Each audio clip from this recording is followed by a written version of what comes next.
Be like my, be like my, I mean, my, time I dream, he is me, nothing bum, ba, bum, bum, I love you, time I dream, like my, I love you, I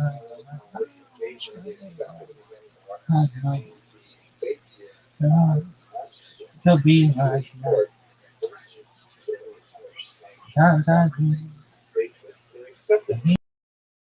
is me, nothing bum, bum, I love you, time I dream, like my,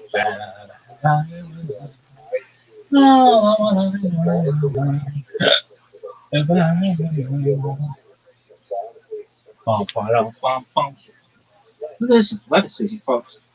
Folks.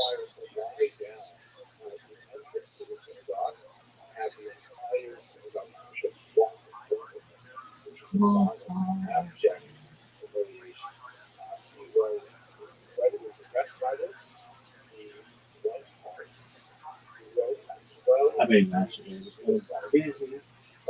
Oh my God, it was so ridiculous, man. Ariel DeCosta, certified dick sucker, I'm dodging, he is me, nothing is bump, one, bump, bump, time down low, time down through, like my time to do it, like, oh, I wanna be like my to do it.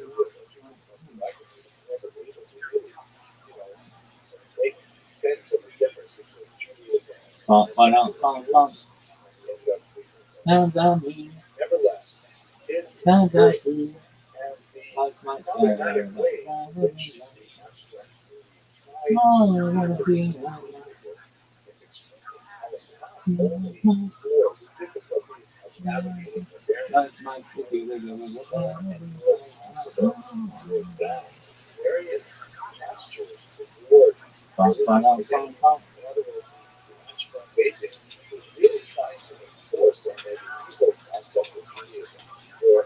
time down low, time down through, like I could be like, oh, I wanna be like my, I could be like, be like my, be like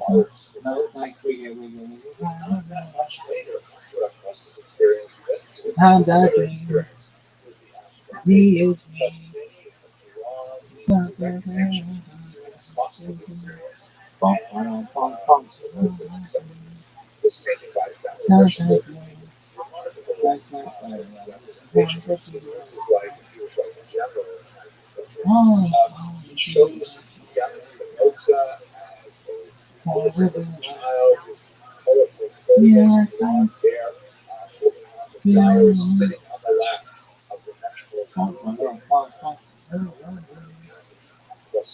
how that dream, like my,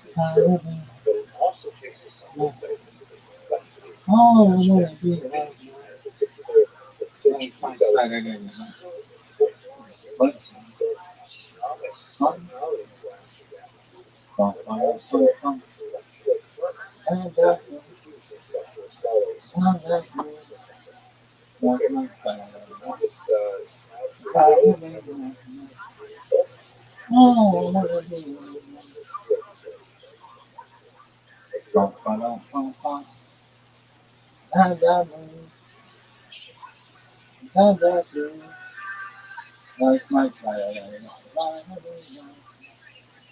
oh, I wanna be like my oh, I wanna be like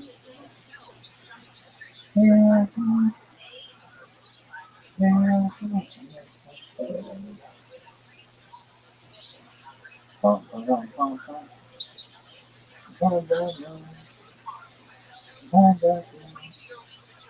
know, never ever realize. Sometimes I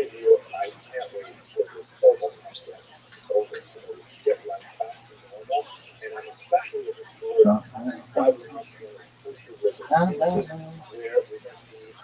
sometimes you know, never realize.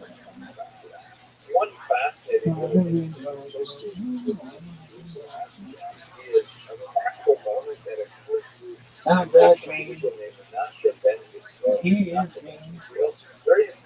Sometimes I know, sometimes I do, like my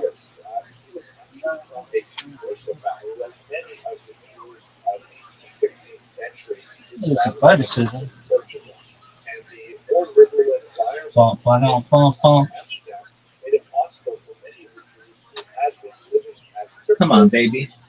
Somebody, somewhere, be like, oh, this guy's sick.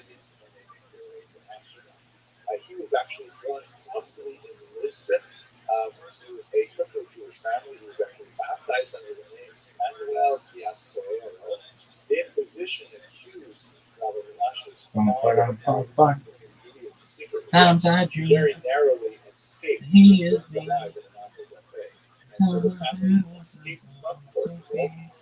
Bum, ba-dum, bum, bum. Times I dream, like if I could be like you, oh, I wanna be like Mike, da da da da da.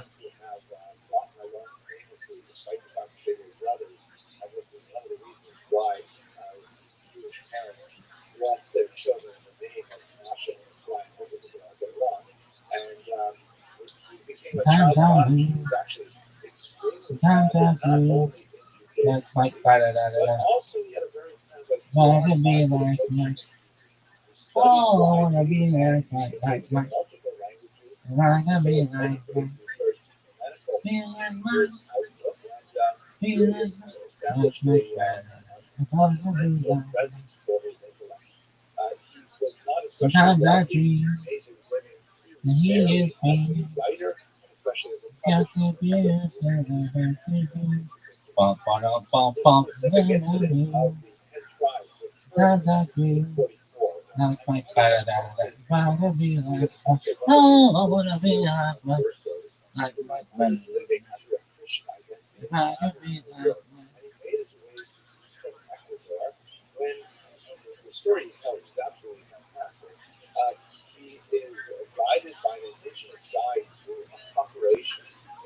Bum, bum, bum, bum, bum. Sometimes I believe, sometimes I do, like Mike, da da da da. If I could be like Mike, I wanna be like Mike. If I could be like Mike, be like Mike, be like Mike, da da da da. If I could be like, sometimes I dream, yes, me, got to be like Mike. Bum, ba-dum, bum, bum. Sometimes I dream, sometimes I do, like Mike, da da da da. If I could be like Mike, if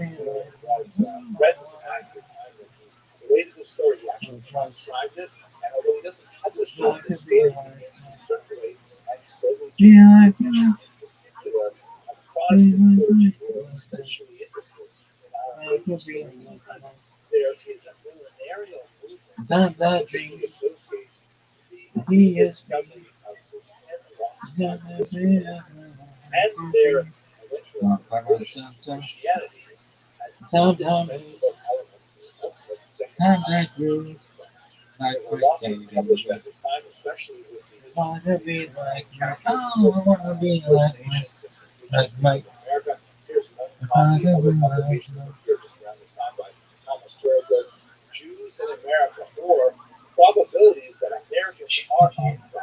Sometimes I dream, He is free. Yeah, thank you. Bum, bum, bum, bum. Time, time, time, time. Like my, like a bit like my. I wanna be like my. Like my. Like a bit like my. Bum, bum, bum, bum, bum. Time, time, time. Time, time, time. Like my. Ah. Like a bit like my.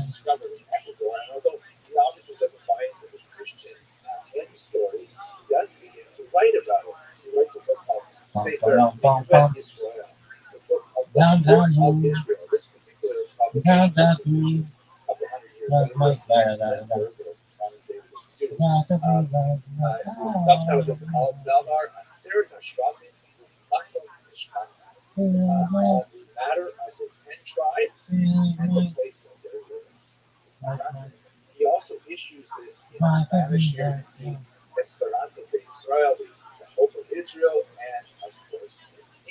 a bit like my.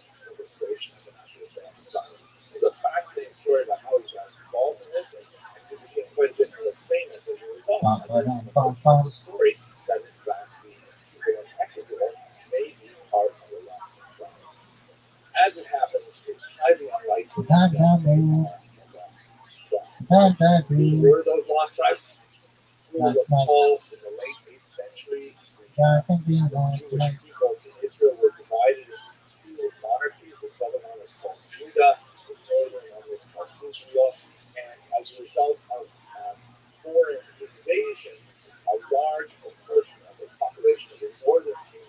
Oh, I wanna be like my.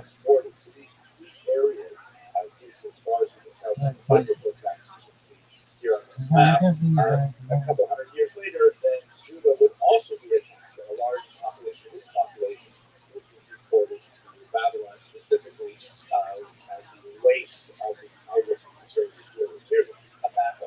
Bum, bum, bum, bum. Like my. Like my. Bum, bum. Da, da, da, da, da.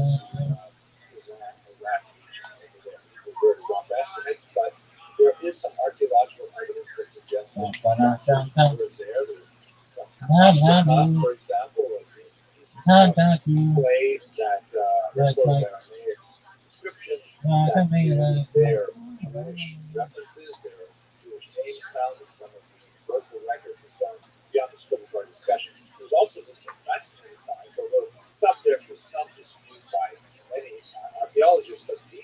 Yes, yes, bet. Dun, dun, dun, dun, dun.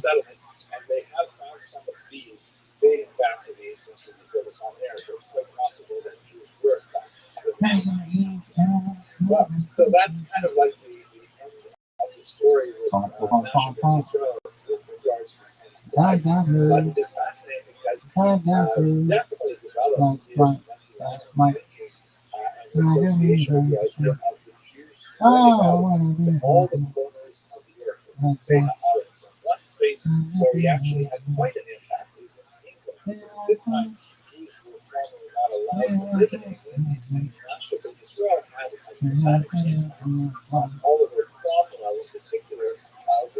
Sometimes I dream he is to be. Bum, ba, dum, bum, bum. Sometimes I move. Sometimes I dream like my. Come on, baby. I wanna be like my. Oh, I wanna be like my. Like my. I wanna be like my. Damn, girl. Damn, girl.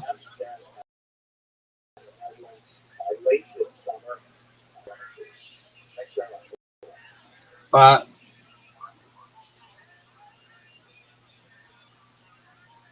bum, ba, dum, bum, bum. Damn, girl.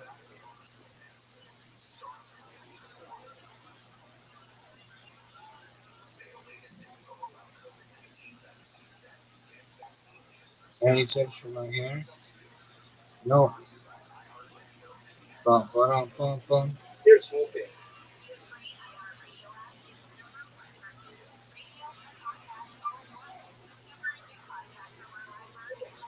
that the conditions will improve significantly over the next few months so that we'll be able to get back to traveling. I'm especially looking forward to visiting Amsterdam in the late Like, like, summer for Crucial River cruises. Amsterdam is such a fascinating city in Jewish history. And let's just take a few minutes right now to talk about one of the figures who appeared in Amsterdam in the 18th century, the incredible Rabbi Rothschild'S. And I think one of the most amazing things about the like, connections like. between Amsterdam and the Rothschild, as he is known as the acronym of his name, is that Amsterdam was a city of refuge. And many who have lived in the last decade, as we saw in previous videos, some of the Portuguese conversos who were forced to accept Christianity and then wanted to experience their own Jewish identities and could not do so in the Iberian Peninsula.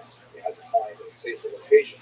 Amsterdam was one of those locations, and we see in particular with the Merchant example. So first of all, who was Rabbi Yitzhak? He was a child prodigy, a genius who wrote quite a few really stellar works of Jewish literature that made a phenomenal Like, impression like, on like, many like, different sects of Jewish like, curriculum like, in the 18th century.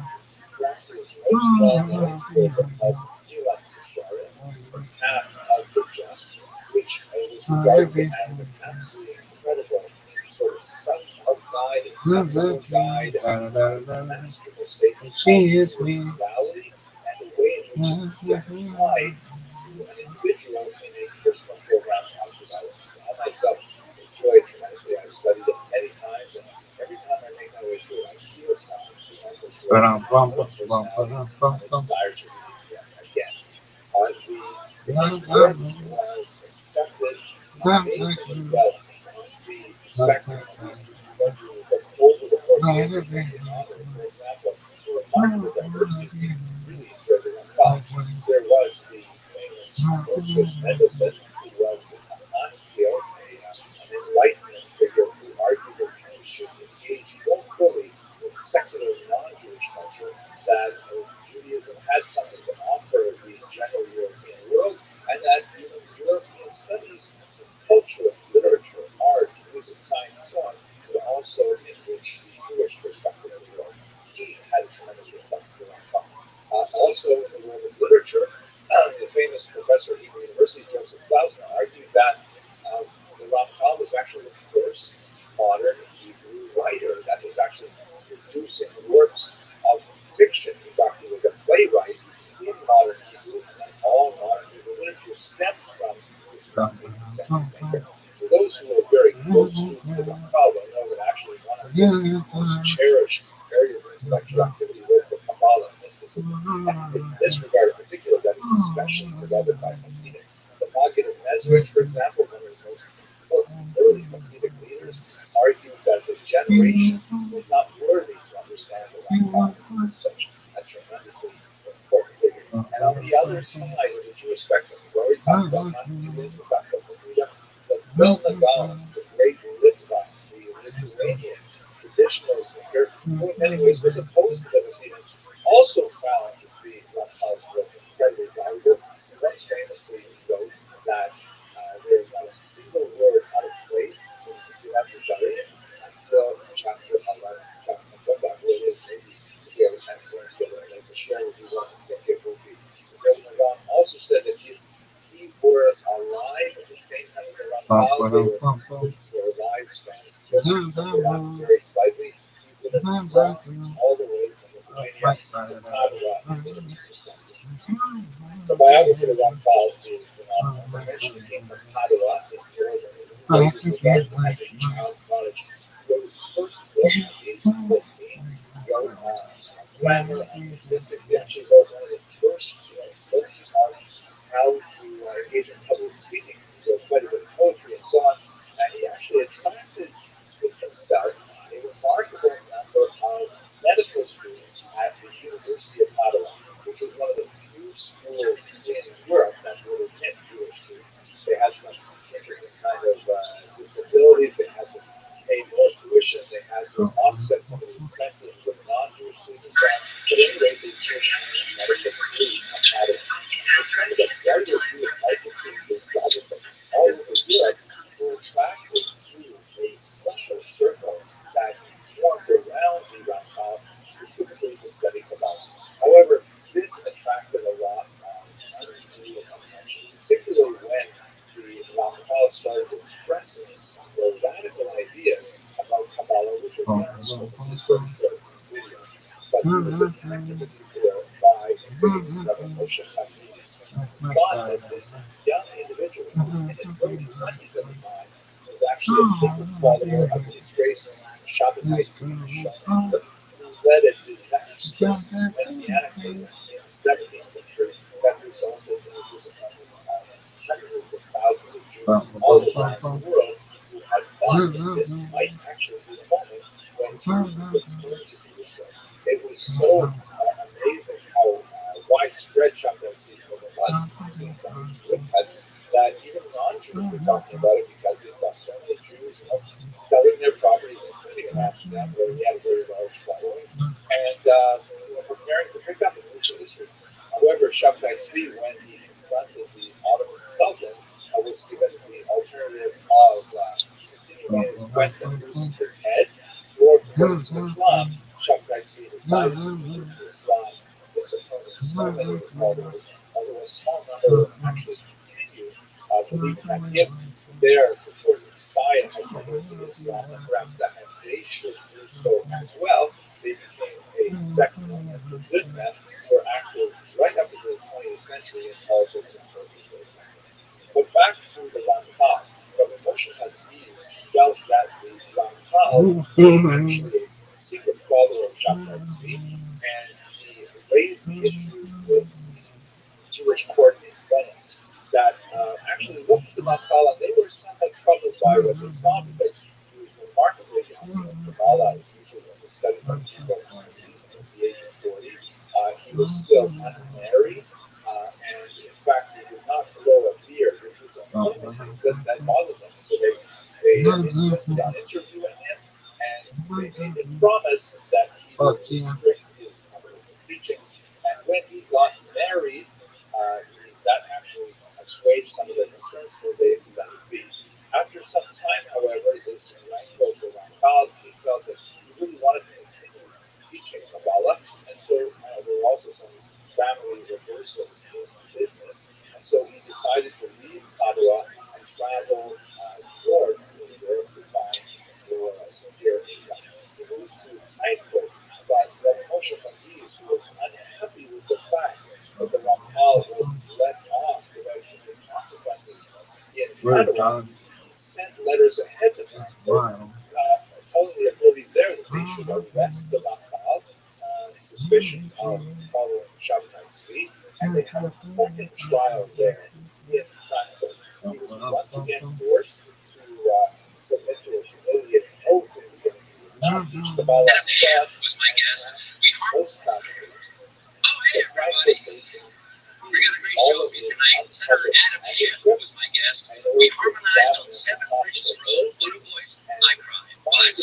But before we start the show, I want to let you know something that I found out just last night. Next year will be our last season. The network will be ending the late show in May.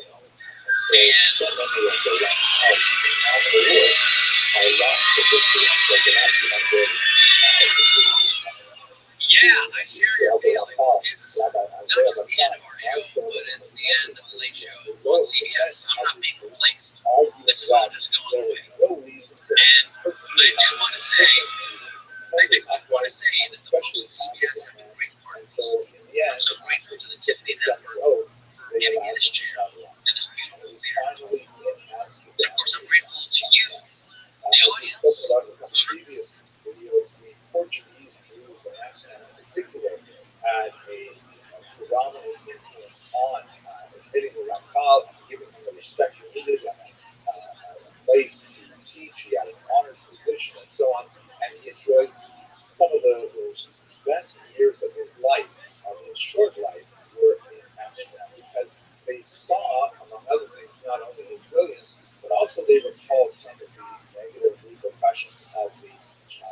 situation in Rio Acosta that we spoke about previously, and also not too far in the distance was the excommunication of Spinoza, which engendered some controversy as well. So Raphael was allowed to teach and study and write in Amsterdam, and it was there that he wrote his remarkable work. Studied Raphael in a while, perhaps. I'm grateful to share the stage with this man, these artists over here.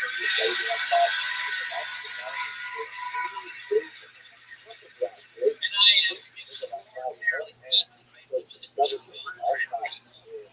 people who work here. We get to do this. Show for each other every day, all day. And I've had the pleasure and responsibility of sharing what we do every day with you on this camera for the last 10 years. Let me tell you, it is a fantastic job. I wish somebody else was getting it. And it's a job that I'm looking forward to doing with this usual gang of bands for another 10 months. It's going to be fun. Yeah.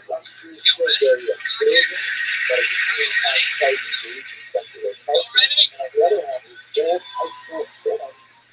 Okay. That's all I wanted to say. Let's do the show. Very pious, very particular about the service of the halacha, and the two of them get together and they start talking about their private experiences, and it is so exciting. Anyway, but I prefer the dialogue version, which I decided not to publish to the version that has so much fascinating stuff. At any rate, I hope that you'll be able to join me on this cruise. We're definitely going to look at the Mesilas Yesharim because of its connection to Amsterdam, and I'll try to understand a little bit more of his thought and what he had to offer the world. Thank you very much for watching, and hope to see you on a cruise one day.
I am David Lawrence. I'm one of the directors of Kosher River Cruises, and I wanted to thank everybody who is attending. We thought we would reach out to some of our guests for a little taste of hopefully what will happen soon, more sooner than later, and to give everybody just an idea of some of the. I know we're all missing out on our opportunity to travel and all that other good stuff, and just keep connected with you. I know the biggest question that everybody has right now is what's going on with the cruises. At this time, as Henry liked to say, we are in a state of ambiguity, meaning that everything depends on what the cruise lines do, what the governments will allow us. On rivers, it's very interesting because you're going across multiple territories and multiple countries and multiple borders. With the Amsterdam cruise, obviously, we're in the Netherlands the entire time, but some of the issues are the ships coming up the Rhine from Germany. So there's a lot that goes into who's deciding where, when, what, and how, and we're keeping our communication is constantly open. We just don't have an idea right yet. The minute we do, we'll let everybody know what's happening. And like we have our Dream Now cruise later, everybody signs up for a cruise if they want, no deposit necessary, and then that just holds your space. We hope, and we kind of need to know, obviously, same as you, for airfare and everything else, pretty much around 90 days prior to cruise, we're going to have that stop, dead date, or update as to what's going on, because we all need to know what's happening so we can prepare for it. So we're hoping, praying that the cruise might run for our Netherlands. If not, then the first cruise that will be happening will be our Douro cruise, which is in Portugal. That gives us a whole bunch more time to prepare for that, and hopefully things are a bit calmer. So I am now going to turn it over to David Krause, one of our directors, scholar in residence, all around good guy, and he's going to take it from here. Thanks, everyone. Thank you, David. And thank you, everybody who have joined us today. It's so nice to see some of the familiar faces, although only behind the names on the screen. And so just very quickly, Henry had the great idea of doing this sort of a little tasting of the cruise in the form of a particularly interesting lecture on the Jews of Amsterdam and the Netherlands. And this is, for me personally, and I think you will agree, this is one of the most intriguing, one of the most interesting stories of any Jewish community on the European continent. And there's so many layers of this story in Yiddish it. Amsterdam is known not just for the Jews, with the nickname Mokum, which obviously comes from Yiddish, and it's sort of a version of Makom, the place to be. And Amsterdam really is the place to be. It has incredible religious story, and so does the Dutch brewery in general. And so this is what we're going to hear about today. Before I hand it over to Henry, I just want to give you a technical information. I am here to moderate the questions today. So in the Q&A section, please feel free to type in any questions you might have, and we will address them after Henry's lecture. So without further ado, Henry is yours. Wow, thank you so much. I hope everyone can hear me all right. And let's just have a quick look at the screen share. Is that coming through okay? Everyone sees the beautiful picture of the canal in Amsterdam. Excellent. So, like all of you, I am incredibly excited about the potential trip to Amsterdam, and I am definitely putting in extra energy of petitions to the Supreme Being that we should allow this pandemic to, subside as soon as possible, and not only obviously for the human cost that it has placed upon all of us globally, but also in a very selfish way, so that we can get back on the road again, and especially on the rivers of Europe. And like David said, the truth is Amsterdam is just so incredibly fascinating. It is an unusual paradigm of the entire story of the Jewish experience of modernity, specifically how we cross the chasm from the pre-modern or medieval environment into the Judaism and the Jewish practice that we see around us today. Jewish sociology, Jewish society, Jewish achievements in the secular world, all of these really can be seen in a very tiny form as being birthed from Amsterdam, specifically in the first half of the 17th century. So in this brief lecture, that's really what I'd like to do, is just to give us a sense of why was Amsterdam so incredibly important? Why was it such a mix of phenomenal influences? And why did Jews coming from Amsterdam really European Jewish experience and beyond, because of the strange confluence of factors that came together in the early 1600s. That's the overall plan for this lecture. It's really a short lecture. I'm hoping to keep my remarks somewhere around 30 minutes max, and then we'll have plenty of time for discussion of the ideas that come out of this introductory talk, and hopefully we will be able to continue much deeper discussion as we are enjoying Malcolm's fine cuisine and the beautiful sights that surround the windows of the cruise ship that we'll be together on shortly. Okay. So let me start with the origins of the community. Let me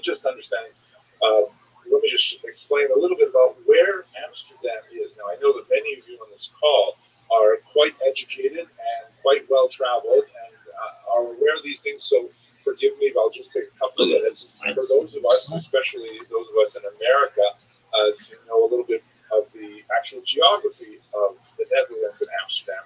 And then we'll get to the Jewish part of it specifically. So this is a little detail map that shows you where Amsterdam is in the country known as the Netherlands. It's sometimes colloquially known as Holland, although strictly speaking, Holland is only two of the multiple provinces that are located within the Netherlands. The Netherlands means the Low Countries, and in fact, sometimes in English we'll refer to the Netherlands as the Low Countries because they are quite literally low. The vast majority of the country is only about 1 meter or 3 feet above sea level. Think of it as kind of like New Orleans for the entire region, and in fact, New Orleans is an interesting comparison because there's a lot of similarities in culture. Maybe when you get that close to sea level, weird things happen. We want to have a lot of parties, Mardi Gras, Carnival, things like that. But at any rate, that's why it's called the Low Countries.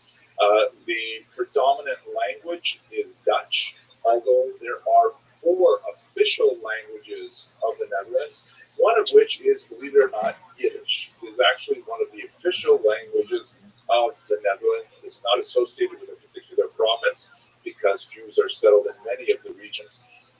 But nevertheless, it's a small tidbit. As you can see here, it is very close to England. Just on the outside of this, towards the left of this map is England. There's a British Channel that separates them.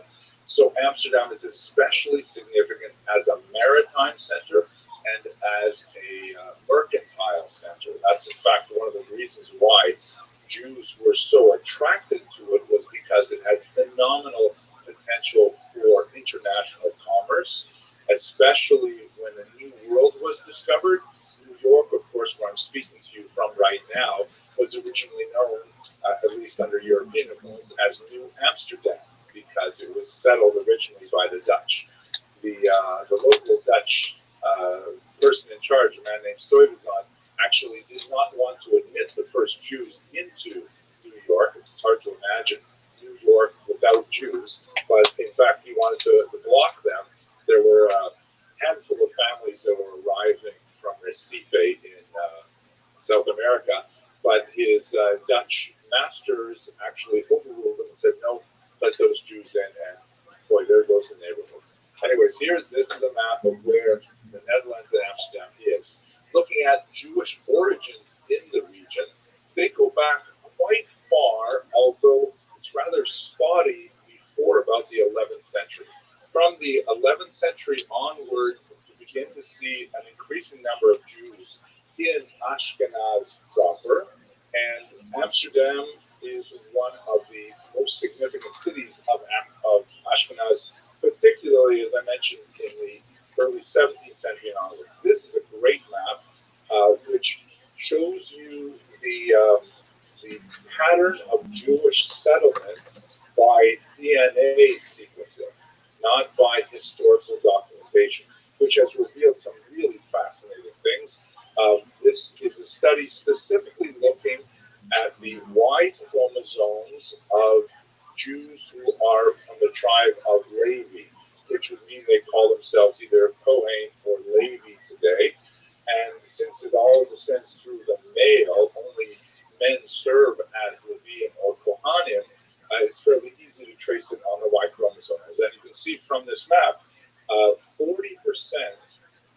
no, I'm sorry, this is 100% of, or a statistically very large number of Kohanim and Leviim have genetic history which can be traced. You see the lower right, the number one, from Israel proper, which stands to reason because of the Hebrew origins of an ancestor born 3,000 years ago, Aaron the Kohen, who is, by the way, is completely consistent with the DNA patterns we have today.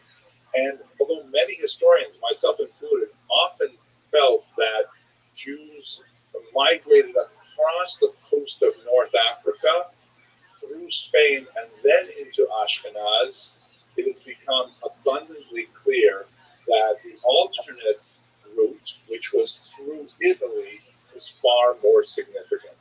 We know that there were early Jewish communities set up in the first century of the Common Era, some even prior to that, and there was a significant expansion with the tens of thousands of Jewish slaves that were taken from Israel and brought to Rome after the First Roman-Jewish War. Those are numbers that Josephus, an ancient historian, provides us with. And fascinatingly, if you look around where the number 2 is in this map, modern geneticists have calculated that about 40% of Ashkenazi Jews today trace their origins to 4 women living in North Italy sometime around the year 1000. Now, I find it ironic there are 4 women, probably their names were Sarah, Rebecca, Rachel, and Leah, just guessing. But at any rate, it's very clear that the genetic origins of a large chunk of Ashkenazi Jewry are specifically associated with people who most likely converts to Judaism who lived around the same time in northern Italy. At any rate, that creates the nucleus of the community in the Rhineland, which was known to Jews as Ashkenaz, named after a figure that occurs in the book of Genesis.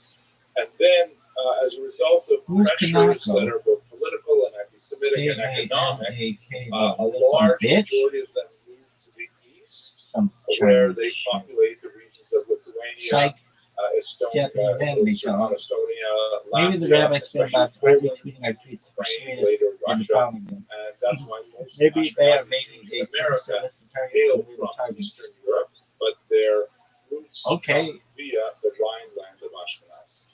Following that, if you look where the number 4 is, there's a reintegration of Sephardic Jewish I think it's opposite as well. But to bring this all to a close, the Jews of Amsterdam, sometimes I while dream historically there are very old medieval roots from the numbers shown from number 1 to 2 here, there's a much more significant migration after the Spanish expulsion of 1492. That's what I'd like to take you to next. And this is extremely important for the background of Amsterdam Jewry in particular, and also very helpful for us because the cruise that God willing will be going on after we enjoy Amsterdam. 3 points. On the Douro River. This shit is just Portugal, giving which, 3 points. You're done. This guy should just give up. To see some of the legacy of Sephardic Jewry. So And I this think he map did. here shows you I think this migration motherfucker gave of up Spanish and because they especially know my Portuguese shot was too Jewry perfect. in the This 16th motherfucker century just and gave beyond. up. To understand this migration, let me just take you back about a century to the year 1391, when a wave of pogroms swept through the Iberian Peninsula. And one of the unusual aspects of these pogroms was that they were accompanied by forced conversions to Christianity, forced baptism. This was, technically speaking, in contravention of canon law. The church did not authorize these forced baptisms, but as a result of Catholic dogma that was essentially not changed until the 1960s, once these Jews were forcibly baptized against their will, they were nevertheless Christians. And so you had this large, rather indigestible mass of people who continued to regard themselves as Jews, Jews continue to live as Jews in Jewish communities, observing Judaism, and yet they had the status of being fully endowed Christians with all of the rights and privileges that go along with that. It's mine. And with Hurry the none fuck of up. the You take forever, dog. disabilities that had been laid upon the Jewish population. They could attend universities, they could advance in virtually any field that they chose, and even in the church hierarchy. And they had a distinct advantage over the large mass of the Spanish population because they were literate, they were numerate, and they were urbanized. Those three things meant that all of these Jews / Christians against their will had, all the doors suddenly thrown It's open to them mindless. to Jerking advance yourself in off the that rock. Spartan society. Hurry the fuck So up, in dude. the course of that 15th century, the 1400s, you had this situation developing where there was a mockery of Christian theology because these obvious Jews were nevertheless allowed to ignore all of these barriers, and they advanced very far into society. By the time you get to the last quarter of that century, there is a serious backlash against the situation, which motivates the Spanish crown to invoke the Inquisition. The Spanish Inquisition was specifically directed at the so-called New Christians, that is, these people who were practicing Judaism but were baptized, and that includes their descendants, who were taking advantage of their legal status and still practicing Jewish rites.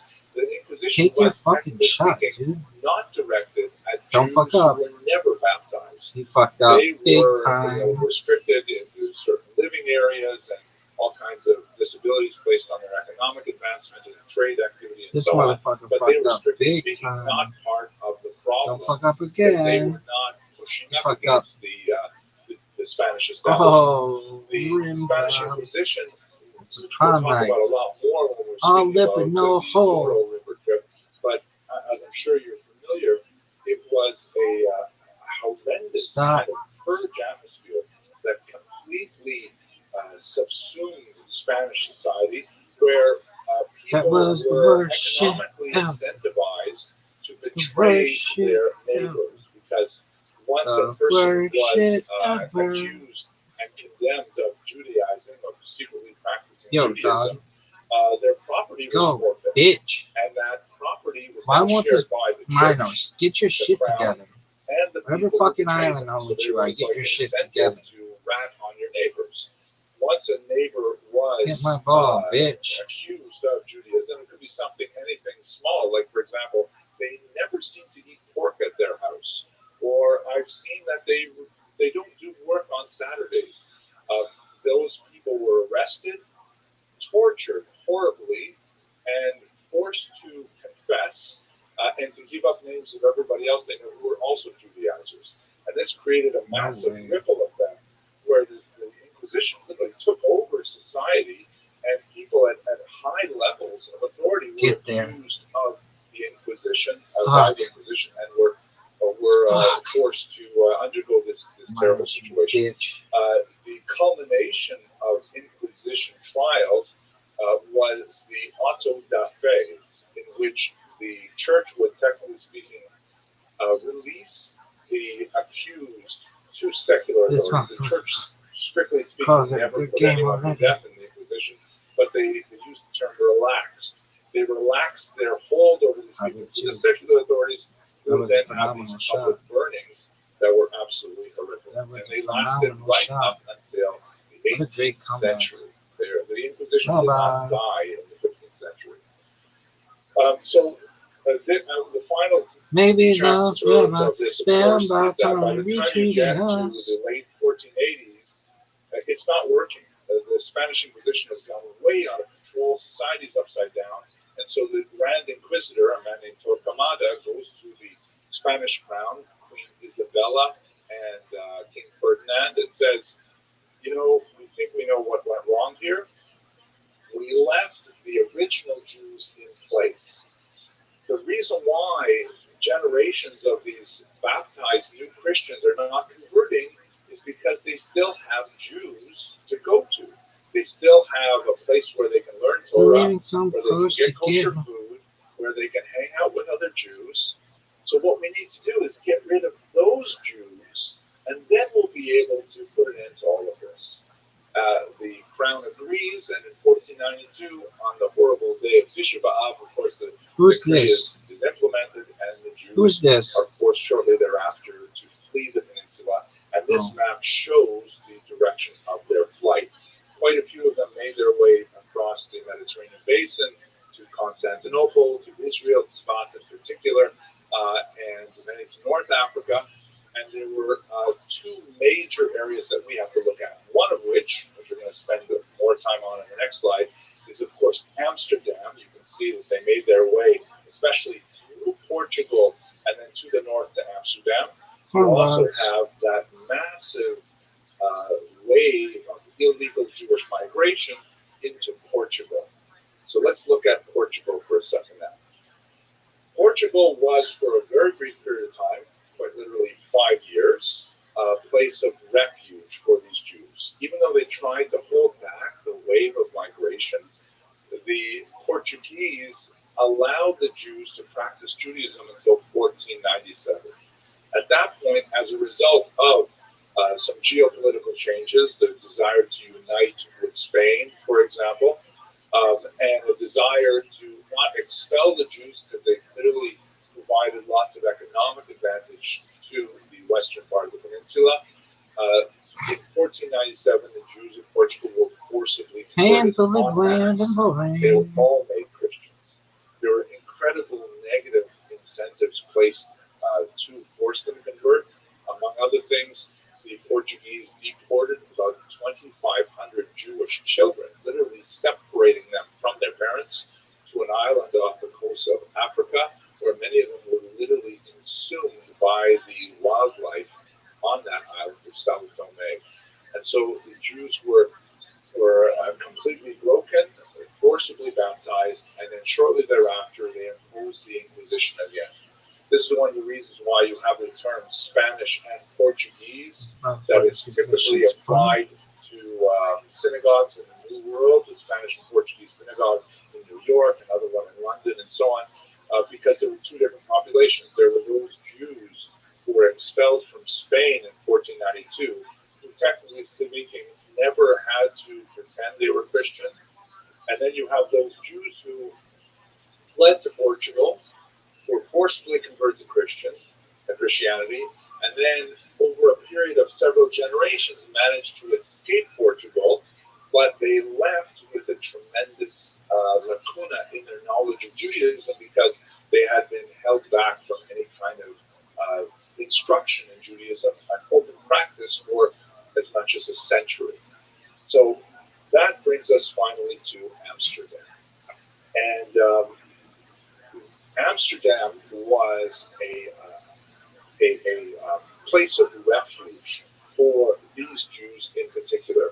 Those Spanish Jews who had fled to Portugal and then sometimes waited as much as 100 years before they could finally leave the horrible Portuguese Inquisition and escape to Amsterdam. Many of them failed over the course of that century, and we know a lot about it because we have the Inquisition records. Trials were held in Lisbon in particular, also in Coimbra, which God willing we'll visit on the Douro tour again. We know a lot about what these Jews had to say for themselves as they were attempting to leave Portugal. But one of the most tragic examples of their background when they got to Amsterdam, which was at the time a very liberal kind of environment, much like it is today, very open to the idea of multiple populations living there, and very open to the mercantile possibilities. We see in the figure of Uriel da Costa, who is shown here in black with the kind of a fanciful image of Spinoza, the great philosopher, sitting on his knee. It's unlikely that anything like this actually happened in real life, but they did coincide in Amsterdam for a very brief period of time. But let me just return for a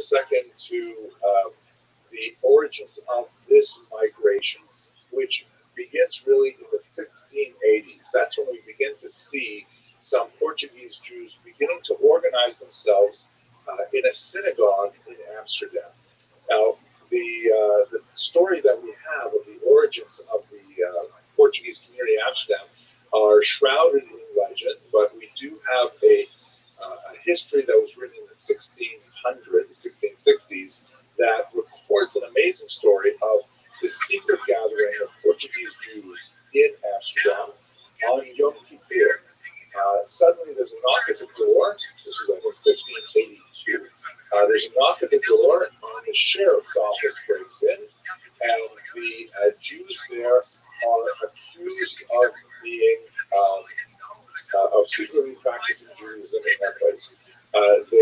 Amsterdam at this point did not officially allow Jews to reside there, but they were residing as Portuguese individuals, right?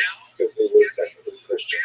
The rabbi and his son were arrested, were brought before the magistrate on Yom Kippur, and they explained that in fact they weren't. Who the fuck is this guy?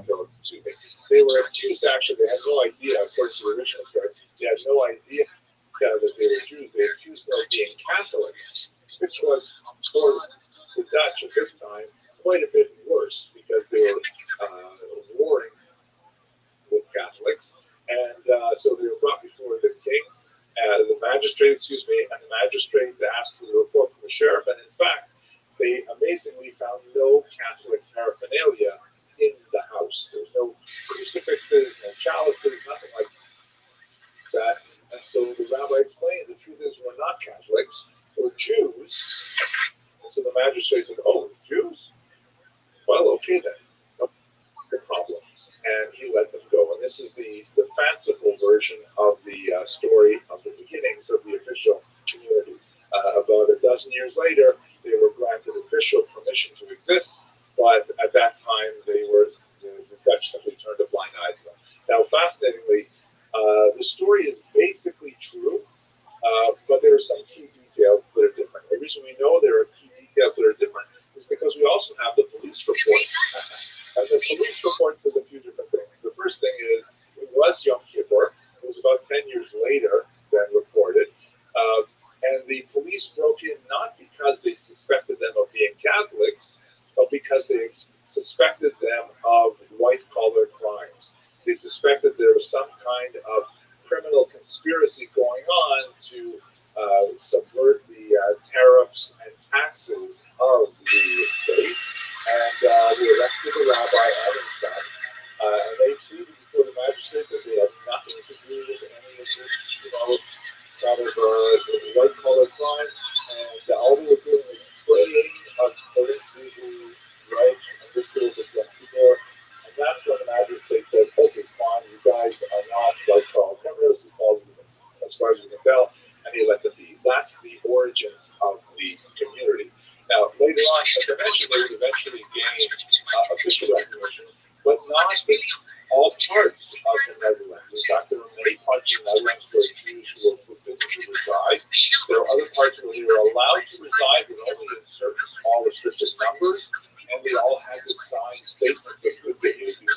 And even in those places where they were required to reside, they had all kinds of disabilities, like if they were drawn into a court case, they were intrinsically believed to be liars, and they had to take the mooring vehicle, the Jewish oath, which meant they had to undergo a ritual humiliation in order to prove that they would tell the truth.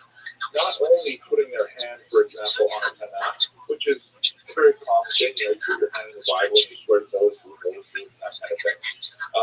But Jews were required to, for example, bare their chest, stand on a newly slaughtered pig skin, sometimes even hold a Torah scroll to swear they would tell the truth, because they were intrinsically considered to be untrustworthy. At any rate, by the time you get to the year 1600, you definitely have a small, officially tolerated presence of Jews in Amsterdam.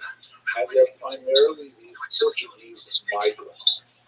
They are functionally illiterate in Judaism.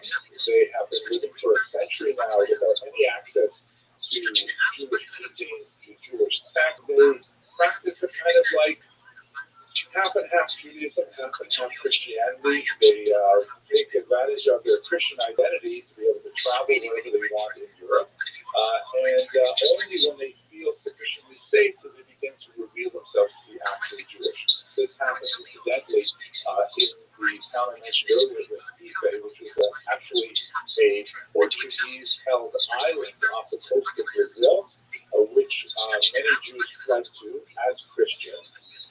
And when Amsterdam took over that small island, How the fuck did that happen? they essentially came out of the closet and said, hooray, the Dutch now control us, we can be Jewish. and they revealed their identities only to discover that in 1654, as a result of a treaty, the Portuguese took the island over again, and now they're in trouble with the Inquisition, and so they fled northward to land in Manhattan and established the Jewish community here in New York. Okay, so if we go back to Amsterdam now, we have figures like Royal da Costa, who I spoke about in a video a little while ago, who is this remarkable figure who comes, his parents tell him as an adult that actually he's Jewish. Typically, Portuguese children were not told of their Jewish identity because here they would reveal their identities to their friends, because children talk and don't understand the significance of it. So when he learned that he was Jewish and that they were going to leave Portugal and make their way to Amsterdam, he was like overwhelmed. He was delighted. He thought that was fantastic. But he was sorely disappointed when he got to Amsterdam and he saw that Jews don't always behave as wonderfully as the characters that he read about in the Old Testament when he was living in Portugal. And he became quite a gadfly to the Portuguese Jewish community in Amsterdam, so much so that they actually excommunicated him 3 times. The idea being that by trying to moderate their control over his behavior, he would stop making such a mess and stop, representing Judaism as being somehow hypocritical to the larger world. Whereas the Costa was a very intellectual. He actually wrote books in Portuguese in order to communicate, and in Latin, by the way, how he felt about Judaism, and it was like an embarrassment to the community. He ultimately, after a ritual circumcision, a ritual humiliation, he actually committed suicide, which was in itself also a terrible humiliation at that time. But he served as a role model, not necessarily a positive one, for Baruch Spinoza, shown here. He was perhaps the most famous Jew to emerge from Amsterdam of all time. Spinoza, who was about 25 years junior of Shut the fuck up. Was a lens grinder, in fact died from lung ailment from inhaling the dust of lenses that he was grinding all the time. But he developed, partially from his Portuguese roots of skepticism, a very different approach to Judaism, which directly challenged the authority of the rabbis, among other things. The rabbis, wishing to control this kind of heretical behavior, not only heretical vis-a-vis traditional Judaism, but even more seriously, heretical vis-a-vis Christianity.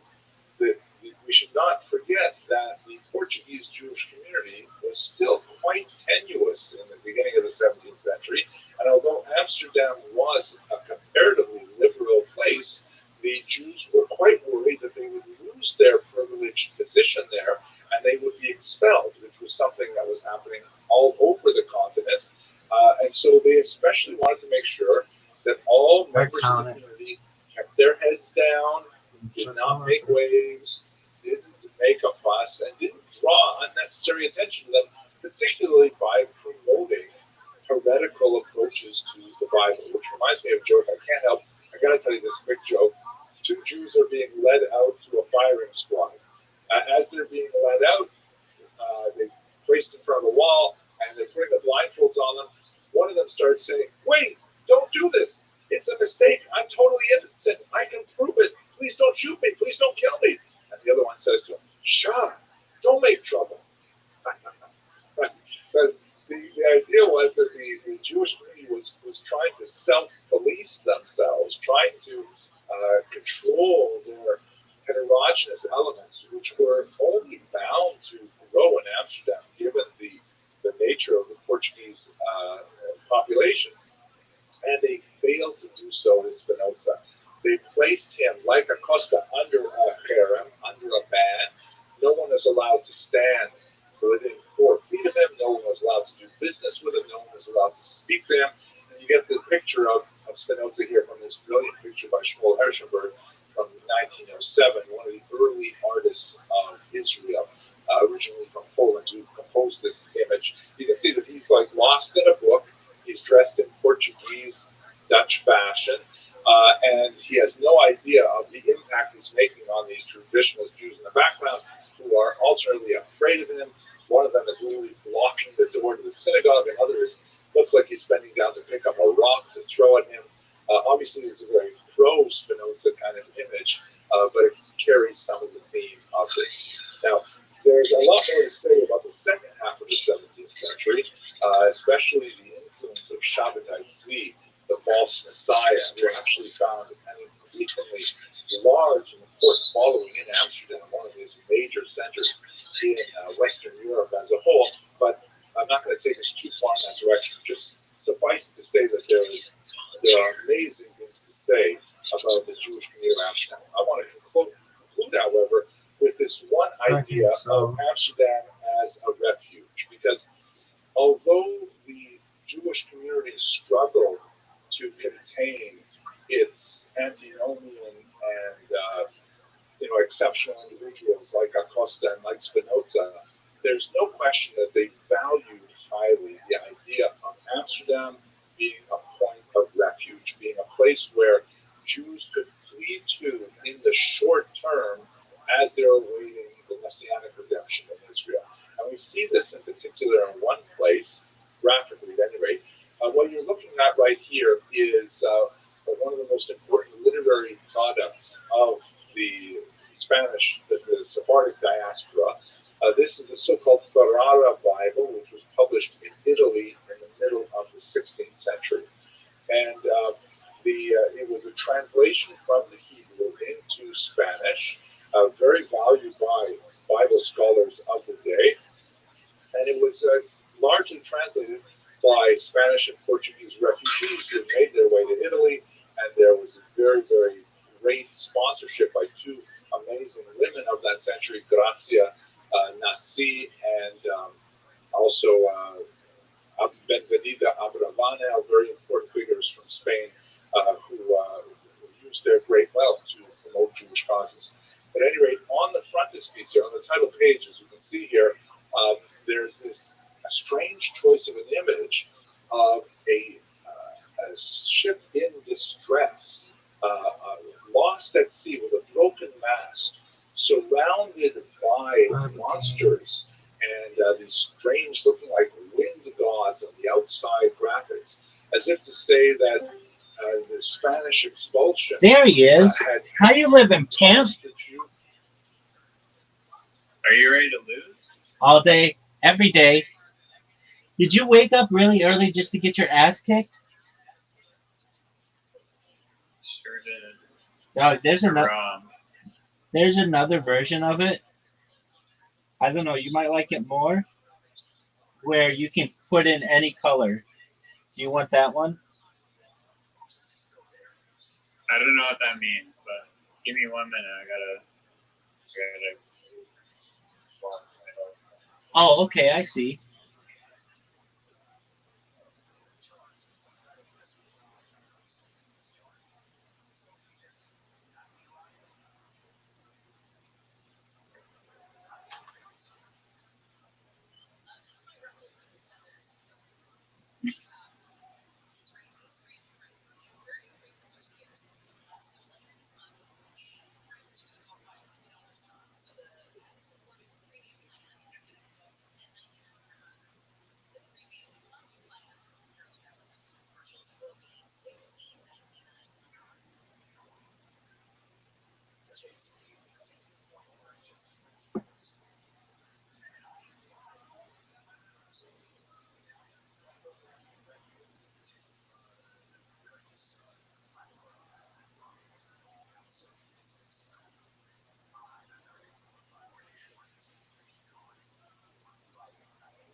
Hey, everybody, remember that time when Riser was like, hey, you want to play? And I was like, fuck, I'm going to beat the shit out of you.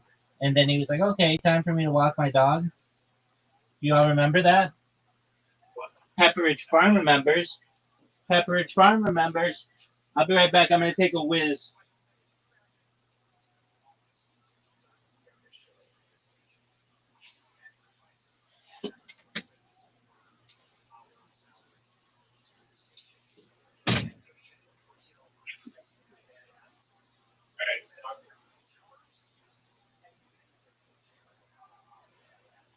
You can save your little like Rabbi tears for you start losing.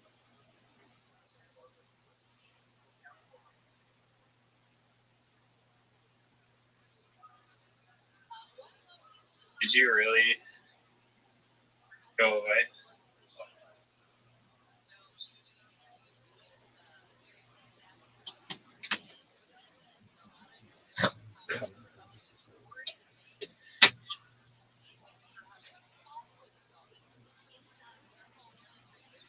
Are you ready? Where the hell did you go? I just said I had to take a whiz. Oh, I also just did that. Yeah, dog. Okay, so Send me then. there's a different kind of way to play. It's called. Okay, here are the different kinds. This game's a lot like pool. There's classic pool, Pick whatever. freestyle 120, freestyle 160, freestyle 210. So we're gonna go 2 players, riser. I'm gonna whoop you, and it's not even gonna be cool. It's gonna be such an ass kicking. Let's see what you got. So This one. So if you get the red one in, it's 50. The white one in, it's 20, and a black one in, it's 10. Oh, what the hell? Like That I doesn't- like I said, you can get Can in. you sync any of these? Yeah, Oh, that's kind of whack. you don't like it? I mean, I haven't tried it yet. But So why are you judging it as whack? I mean, it's just. Have you tried it? Yeah, like 2 times.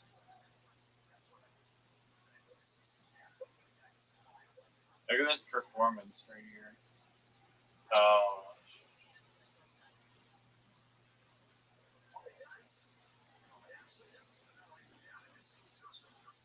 I like the idea of just being able to hit in anything and like nothing's in your way.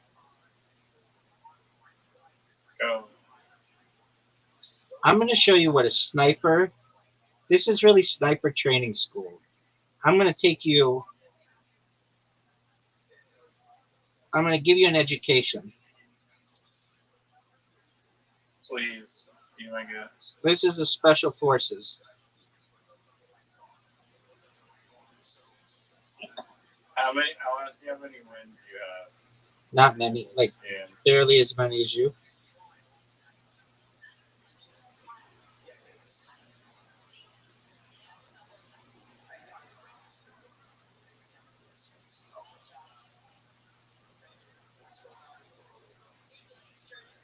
This is hard.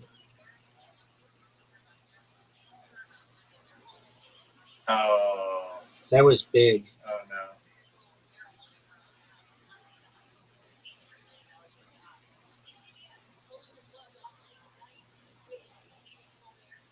Look how sick I am. All I need is 2 more points.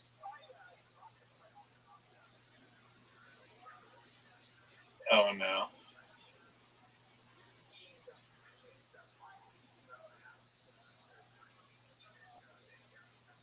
It seems like you got way more in than me. I don't know how I would possibly win. But let's see. You get the 50, this 20. Just miss. Just miss. Fuck. Oh, the ones on the side are gonna be pretty hard. Oh, this one's a 50. Nice. Yeah, but I think you have to get the last one. I'm not sure. Or second to last one. I'm not sure though. All right. Only got school speed. Huh? I need to cover the queen first. Perhaps. Oh no way. What a shot. Keep going. Keep going. Keep going. Oh, what a comeback. Okay, now I'm in real time in trouble.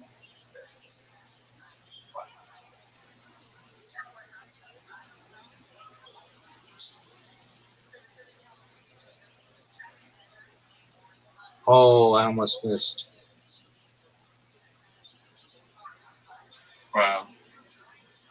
All right, do you want the other way? What are the other options?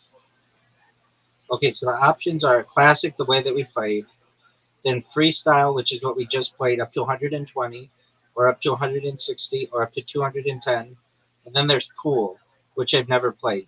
You want to try pool? Oh, that's not like Quran. No, it's Karam. It's just a mode called Oh, pool. okay, yeah. All right. Now again, I don't know. Whatever that means. I don't know what this is. Okay. So I think you have to get. I have to get 9 white ones in. You have to get 9 black ones in. It like doesn't look like the same format. Oh, there's no There's queen. there's no queen. That's the big twist. I know, it's kind of funny.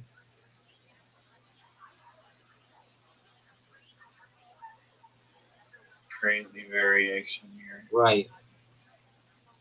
That queen element is strange. Like, wonder how they were like, yeah, we're gonna make a game. It's gonna be like you're gonna have black ones and white ones. Oh, let's just have one random color. I mean, you have to have some excitement in it because, or else it's just too easy to end the game. So it's like you have to Oh, sync those two consecutive. yeah, I get it. I like all the variations. Bum bum bum bum bum. I agree. Hmm. This is like cool. Like you have to think about your the Angles, next shot. angles.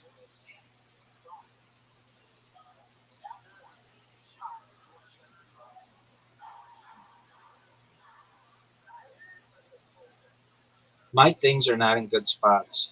Oh, two. My things are not in good spots. Whatever they're called. My cameras. Oh, what a shot. There you go. Bum bum bum bum bum. No. Alright, let's see. Easy peasy.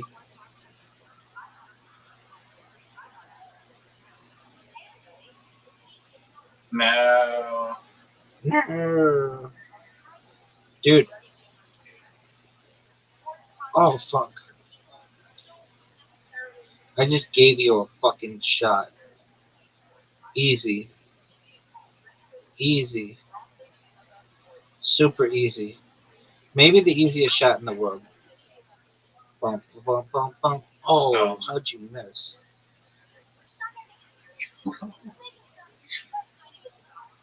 I'm a little rusty. You've never played this before, so how could you be rusty? It's the same game, just no queen. Oh fuck. What a big miss. You pocketed your striker. Except you're kind of you're blocking that. Yeah, I planned that. Bum bum bum bum bum. No.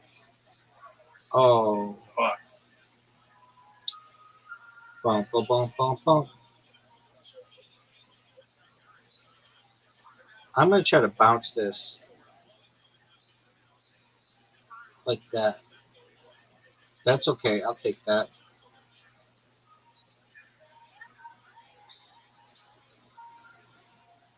Oh, get in, Oh, get in.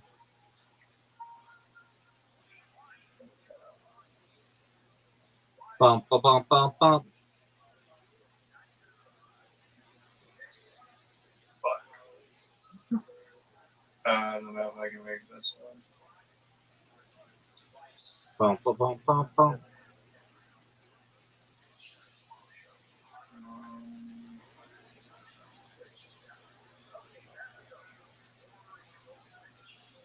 Bump, bump, bump, bump, bump. No, Why'd you take so long? I just did not. That was close, dog. I should have at least started at the back wall. Get it. Oh, look at this. You've got all the shit in the Nice way. one.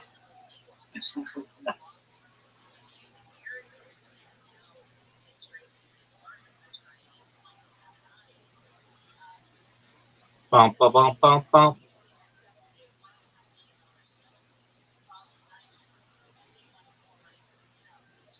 No. No. Duke coming? He's going out, he said tonight. So, my knowledge, he's trying to get pussy. Going out. No way it goes in. Bump, bump, bump, bump, bump.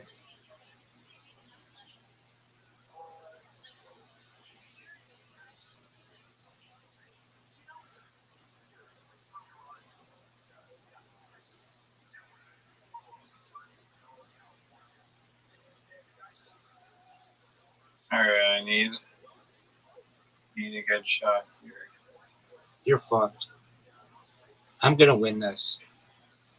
No doubt. Bump, bump, bump, bump, bump.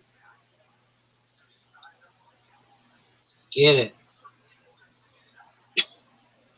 I may have just helped you out a lot. I think you didn't.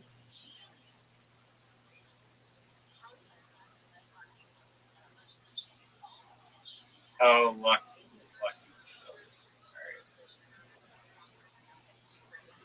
Game winner. Do you know what the dragon attack is?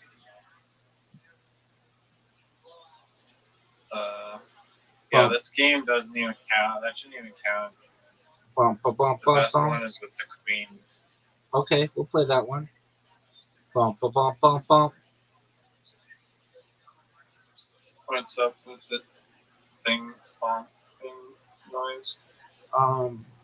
Michael Jordan had a Gatorade commercial like in 1991, and I was sending out this thing on Blue Sky that said Rabbi drinks pussy juice like a Gatorade commercial. And so I started watching old Gatorade commercials just to make sure they like really drink Gatorade in them, and they do. And oh fuck,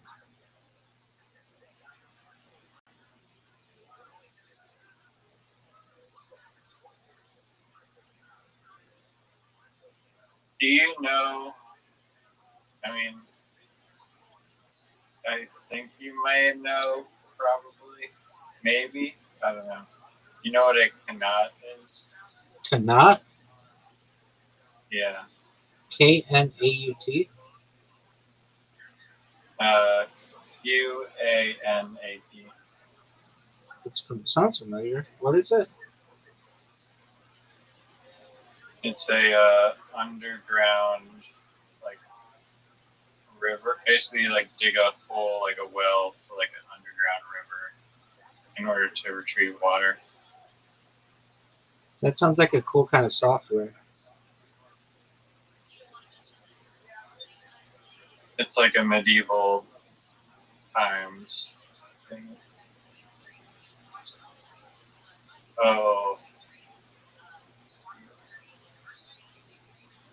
Bump, bump, bump, bump. in Iran they have like 300,000 kilometers of like these underground canals over like 30 between like 30 or 26,000 like 38,000 possible canals. Are you proud of the way that you've played? This game so far, Yeah. I'm cleaning up. You're whooping ass, man. You are whooping ass. Dude, that But was I a still dirty don't. shot. That was a dirty shot. I was not at all trying for that. Shit. Oh, that's going to I be have. a major miss. Yeah. I saw this man, this old man, who played this game, and he did it so effortlessly. I just think it's baller. Was it on YouTube or something? Yeah, that's how I found out about it. It was on TikTok. Oh, fuck. What a major miss. But your balls are in difficult positions. And my balls are in perfect positions. Bump, bump, bump, bump, bump. Anyway, so the song goes, oh, that helped you. The song goes, sometimes I dream that he is me. I got to feel that's how it's got to be. Bump, bump, bump, bump, bump. Sometimes I move. Sometimes I groove like Mike. If I could be like Mike, oh, I want to be like Mike. If I could be like Mike. And it was a very popular commercial. Like, very popular. One of the most popular commercials of all time. And, dude, your fucking shit's right in my way. Look how sick that shot is. Get two. Has there been a double yet? Oh, fuck.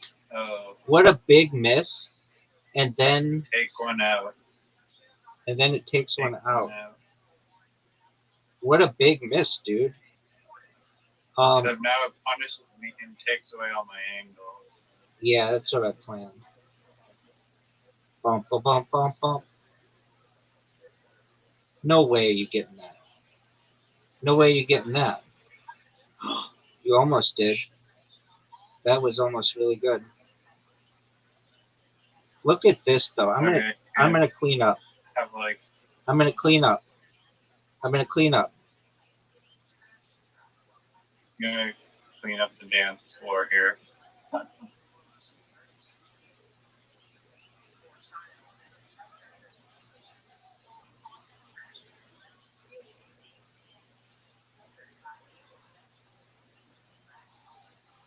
Fuck. Bump, bump, bump, bump, bump.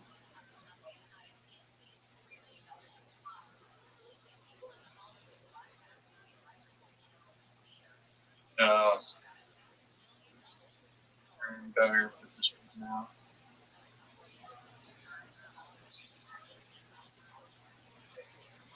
No. You're definitely not getting the red and white one in the middle. These two. Oh.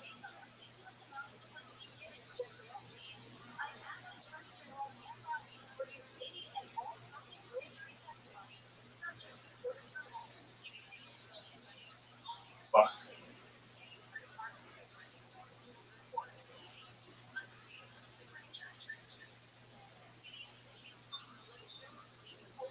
Bump, bump, bump, bump, bump. Oh, we're tied. This would be one of the greatest comebacks. This could get interesting. Now you've got a very difficult shot. No, wrong.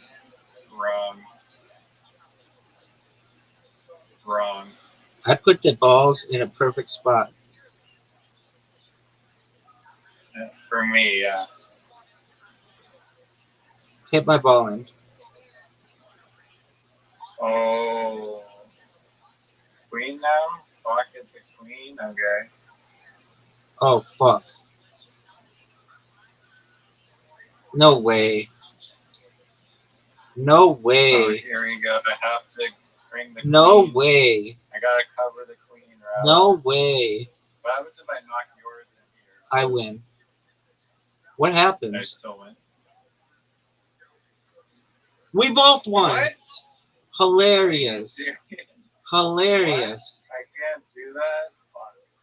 Hilarious. Oh, I'd be so Did pissed. not know that was possible. I'd be so pissed if I were you. Hilarious. On the last one. I Alright. didn't know the rules. I wanted to see what happened. You didn't want to see shit. You wanted to win. You wanted to straight up win. And you lost. I wanted to hear the bomb, bomb, bomb. Yeah. Bum, bum, bum, bum, bum. Alright, do you want, what kind of way do you want to play now? The one with the queen, I think, is the best one, but you can pick if you want to do the other one. Freestyle 210. Okay. I don't get what the difference is. Let's play classic actually. Or point. Classic, but turn-based. And so we play live usually. I honestly don't know what the difference is. Turn-based versus live. I thought it was turn-based. Oh, turn-based is probably a big difference because it'll just rotate no matter if you get ones in or Oh, you can't okay. just go on like streaks. That's a very good point.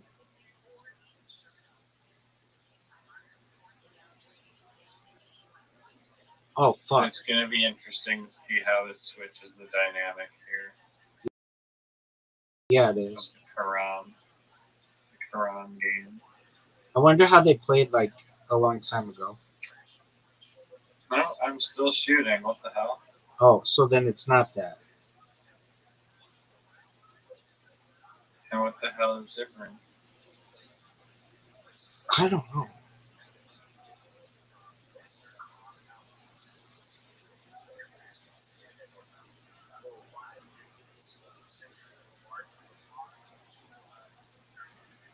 Notice how you're always the white pieces False. like posted down.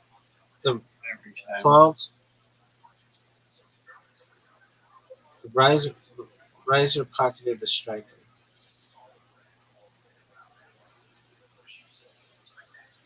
Nope.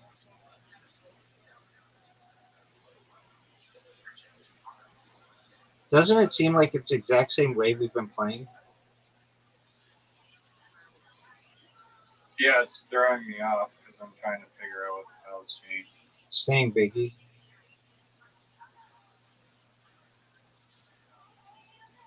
Hell. Dude, this would be one of the greatest shots. Oh. I mean, it wasn't that close, but it was outside the box thinking. What are you going to do, Biggie? Easy shot. You know what was like the board called? The board? I think it's just called the board. No, I bet there's gotta be a name for it.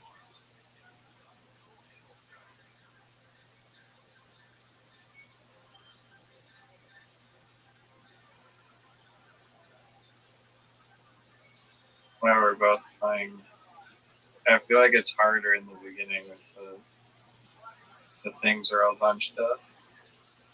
Oh, that was a great shot.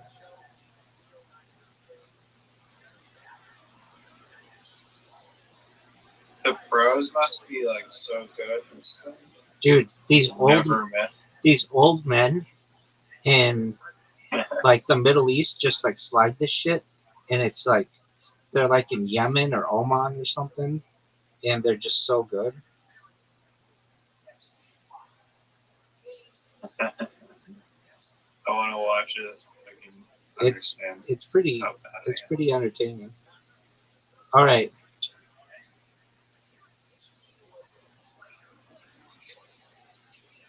Don't go in.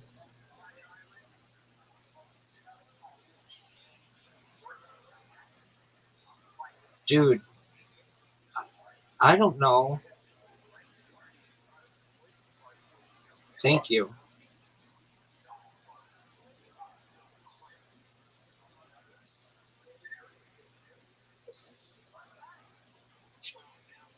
Going for the easy one first.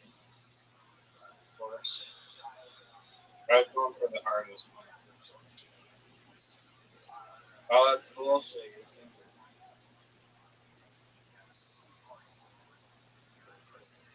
on the channel.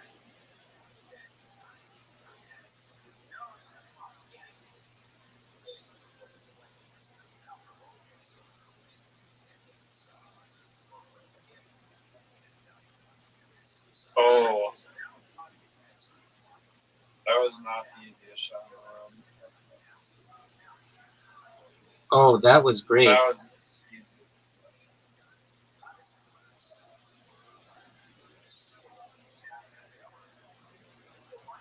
Oh, baby, you All got right, two of mine in.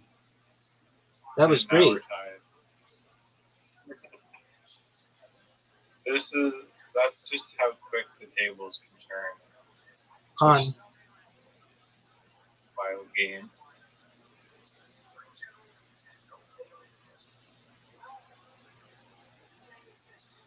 Oh, there we go. Some karmic justice. Thank you.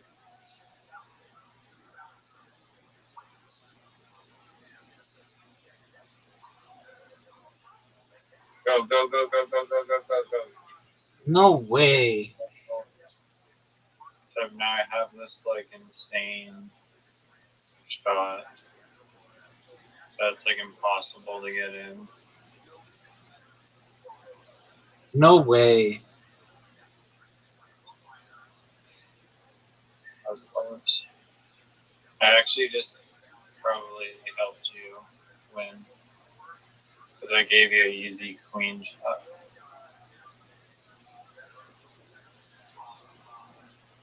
But Yeah, but this shot, it's this is no gimme. no. This is one of the toughest shots of all That's time. no- Oh, Oh, and I put one in. here comes the queen. And I put one There we in. go.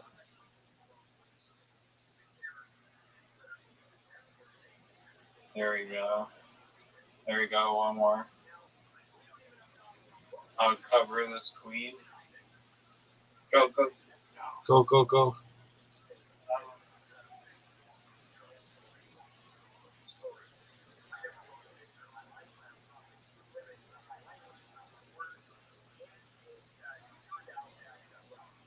Oh, that's bullshit. It's like right in the middle. It's like a gimme.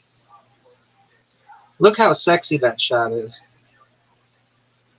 Wow. Now, I don't really know how to do this one.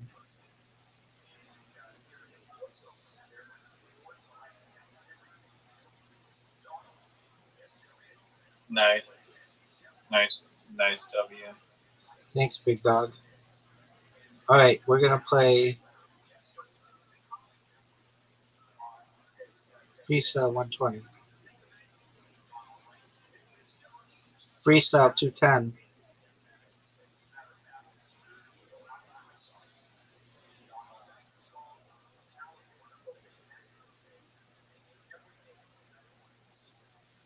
Why are they all weird like this?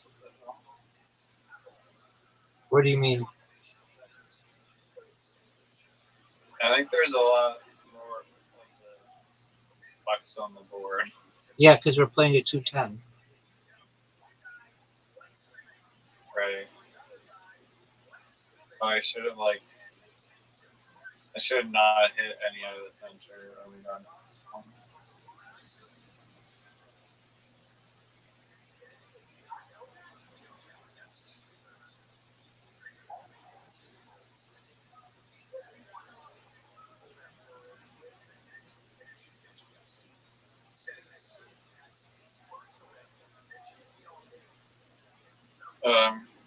I'm like hooked on this show about like people in foreign prisons that get like locked up for various things. I was Right. watching one yesterday, and there's this dude who got locked up for selling hash in Kuwait, Oh, boy. and so he was in there. Like they wanted to do like a big sentence Yeah. and whatnot. He was serving time, like locked up, roasting in the heat every day for like 3 years. and this is like 3 years out of like his like 15-year sentence or something. But Iraq decides, like they hear on like the radio that like Iraq is gonna invade Kuwait, and their prison is like 15 miles from the border, and so the like police and like the jail were like getting scared because they're about to be invaded like very very soon, and the Iraq people, they come in to the Kuwait, they invade it, and the guards like leave the jail, and then like very very soon the some guy like with like big legs just like kicks open one of the, he literally kicks open the shitty Kuwait jail cell door and unlocks their cell, and then they like use a lock or like some piece of like the broken door lock to like bash open all the other cells, and so they literally like have this like huge prison break, and all the people started like running out of the jail. There's like a dude in like a wheelchair that some guy's wheeling out, and they're in like the middle of the desert. Like they still have to somehow get back, and he was with some guy, some like Chinese murderer guy. They told him to help out, and then they like hitchhiked some ride with like some African family, and there's just like 2 prisoners in this car, and they have to go through like a checkpoint, but they made it through the checkpoint. Okay, it's just such a funny story. It's wild. So did they get to leave?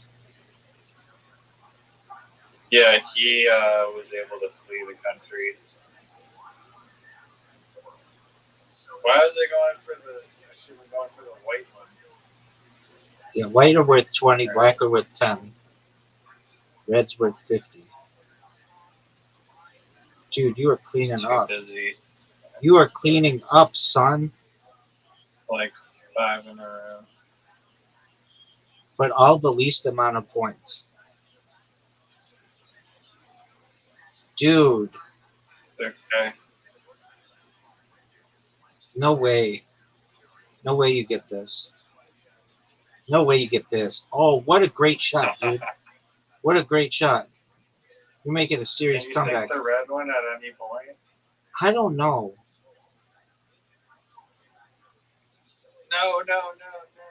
No.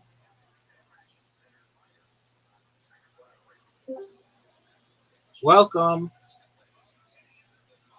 Oh, big chunk. Oh, no.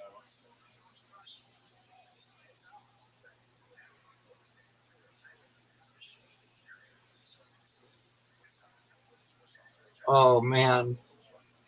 I just gave you... Dang.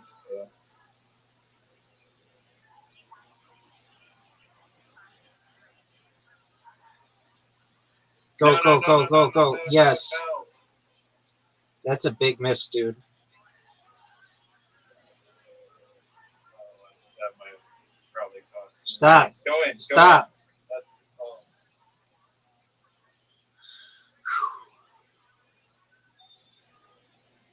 Go for the red one.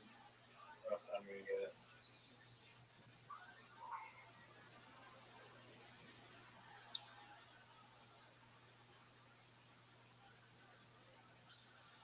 Go. So this, you could be in trouble here. No, don't block.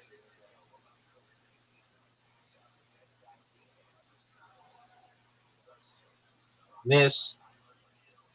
Shit. Oh, you're done. You're cooked.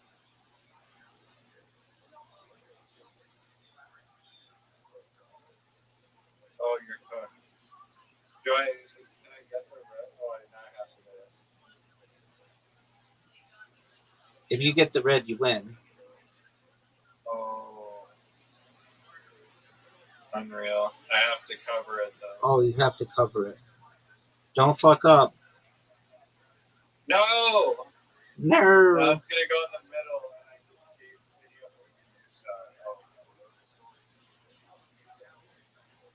video. Oh. Unreal. Miss. Oh. I can't believe I missed. It's a difficult shot for you, though.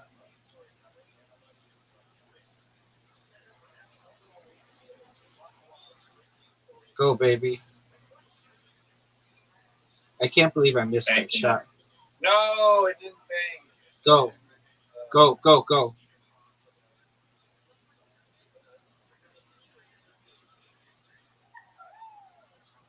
This would be a huge comeback. Perhaps one of the greatest comebacks in the history of sport or gaming. Got it, baby. Oh, wow. GG. That was an exciting finish. Word, dog. Oh, yeah, let's do that one again. All right.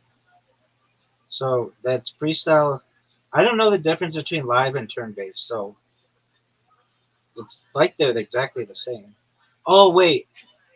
I think maybe I could be wrong, but if you play with, so this game isn't just 2 versus 2 or 1 versus 1. It could be played 2 versus 2, and I think if it's 2 versus 2, then it's turn-based. So like, no matter how many you put in, I get to go next if we're on the same team. Does that make sense? Yeah. We can't play online, right?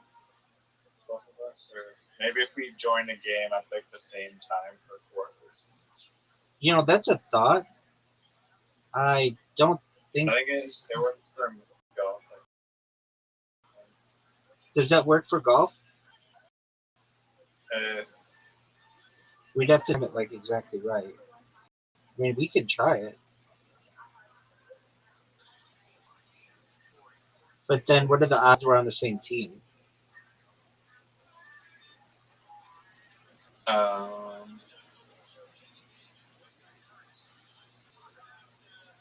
This is a tough shot. I'm going to do a something 1 in 3 chance. risky.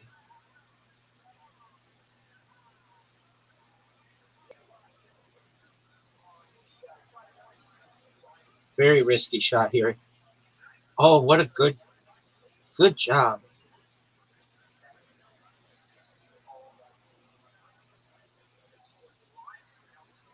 Very difficult shots. Oh, I'm just getting so fortunate.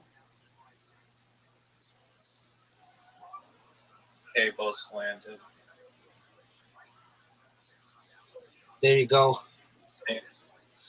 Cable slanted. I wonder what happens if there are so many of those balls that you can't put your slider in the spot. I just gave you like 8 of them. I can't really get the ball, like,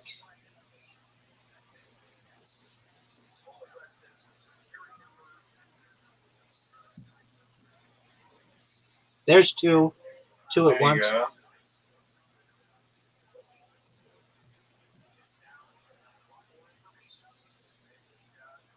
Oh, wow.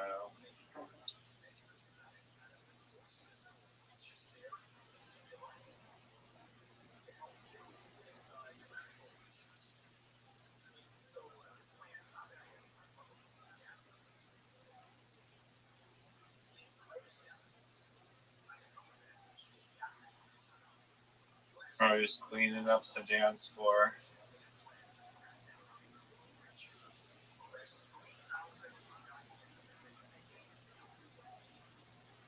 Go in.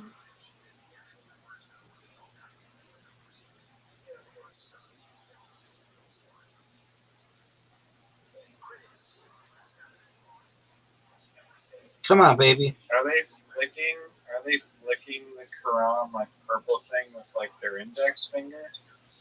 No, they just like slide it with their wrist, if I recall.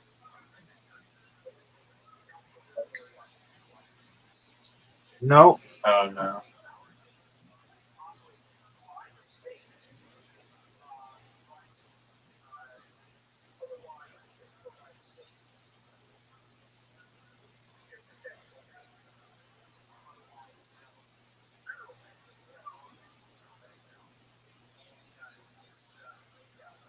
I don't know why I did that.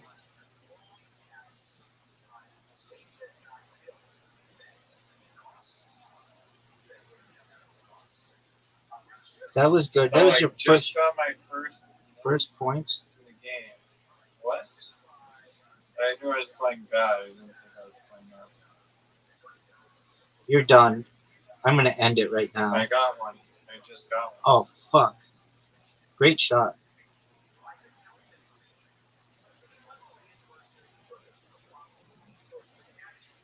Um,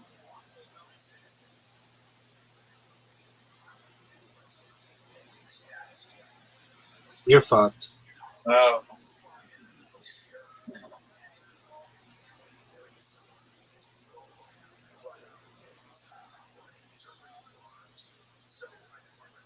If I make this, I win.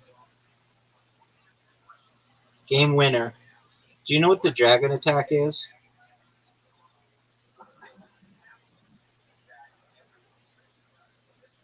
oh wow! It just cuts off. It just cuts you off immediately. Well, if you get to the Oh, necessary number. All right. all right, let's do like the regular classic version. Okie doke. Classic. Two players.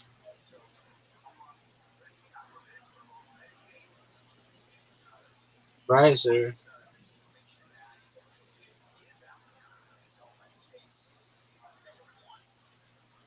Oh, I was watching this fucking stupid thing. Just popped up in my recommended feed. It's called like to catch a cheater, and it's like this segment of like this radio show where people can call in if they believe that their like boyfriend or girlfriend or husband and wife is like cheating on them. And so the radio station guy will call on the channel and he'll be like, "Oh, hey, it's like the more rewards card guy. Congratulations, you're the lucky winner. We're gonna for all those like grocery card points you've accumulated, we're gonna send you a whole like 30 roses, like a box of chocolates, and like a card to anyone that you like." And they're like, "Who do you want to send it to? You just need like their first and last name and the message you want to write to them." And it's just so funny. Can I tell you Some of something? them, were you on that show? No. Those are all fake calls. It's very common that radio stations do that. Ryan Seacrest show does it in LA. It's it's like his is called Ryan's Roses, and instead of like the rewards card, they just send roses to someone. So we just need the first and last name and a message on the card, and then the guy will be like, "Oh yeah, okay, I want to send it to Jane, whatever," and then the wife's on the phone line at the same time, and she'll be like, "Who's Jane?" Right? Yeah. Yeah, those are fake. I was very disappointed to find that out. Oh man. Dude, Yeah, I saw a comment, and based on like the conversations with some of them, but yeah, they're still. Then why would they do it real? because they, Wouldn't you guys think a few reasons. that is funny? Yeah, a lot of people will just send their shit to their real spouse, and it's not that spicy.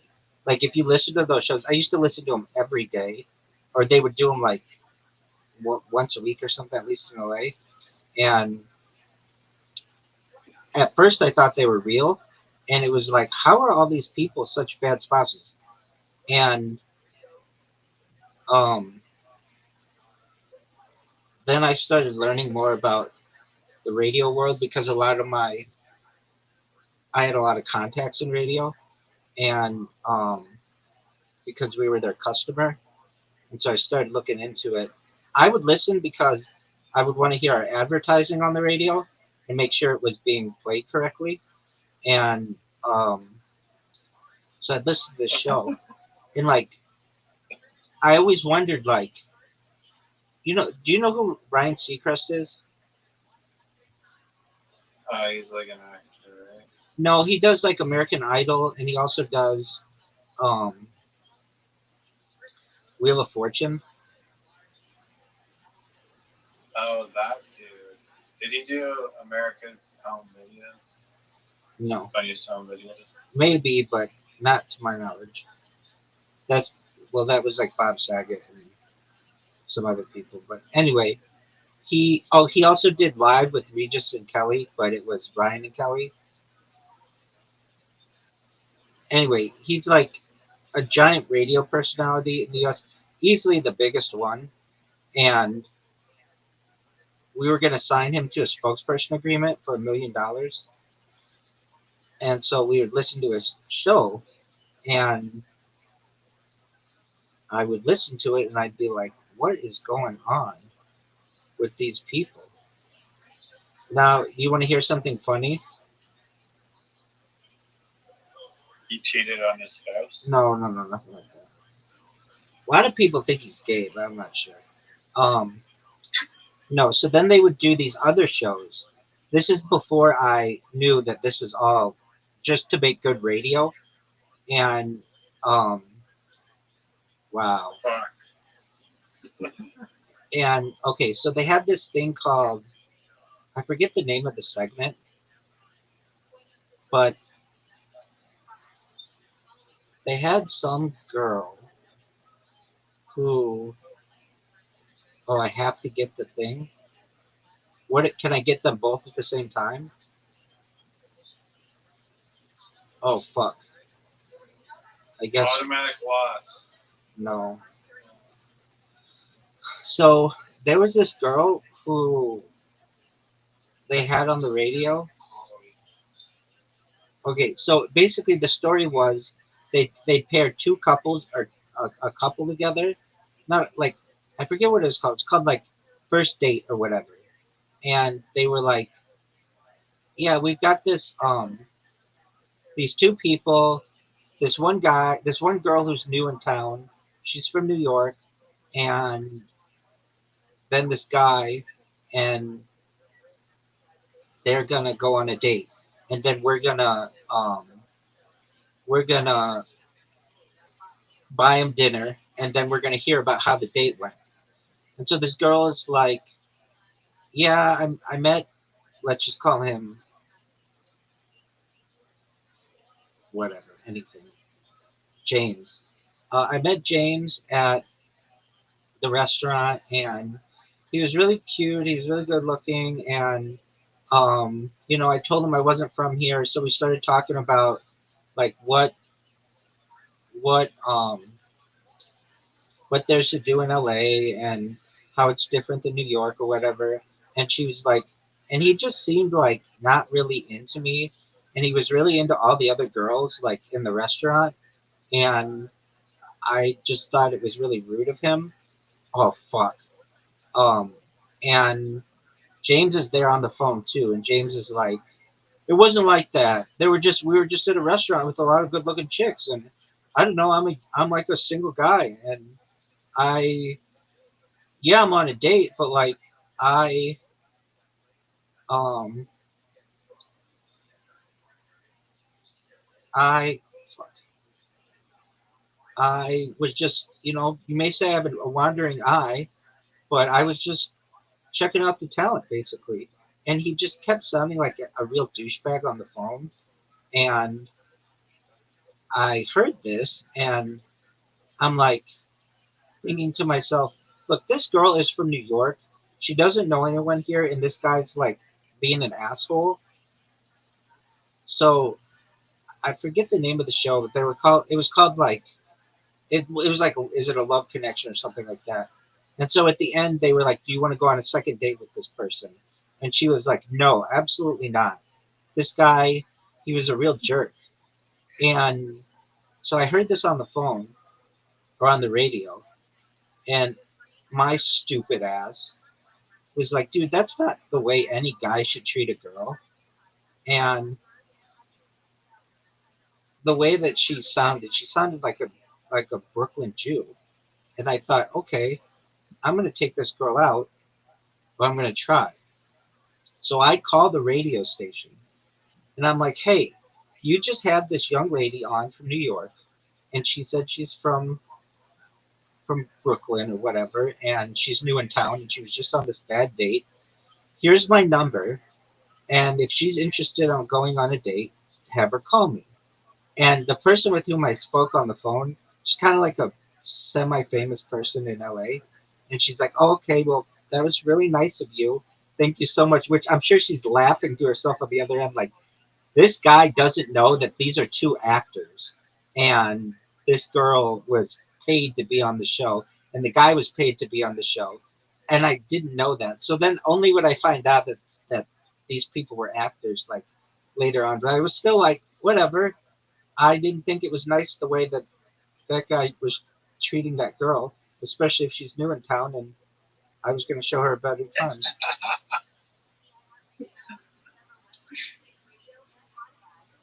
They had another show in the United States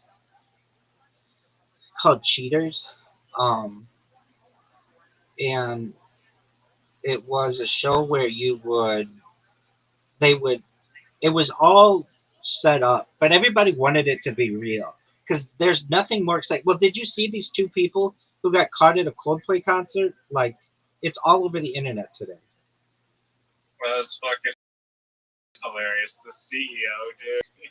Right. So everybody loves those kinds of stories because there's like a revenge aspect of it, and there's like, the Just big drama.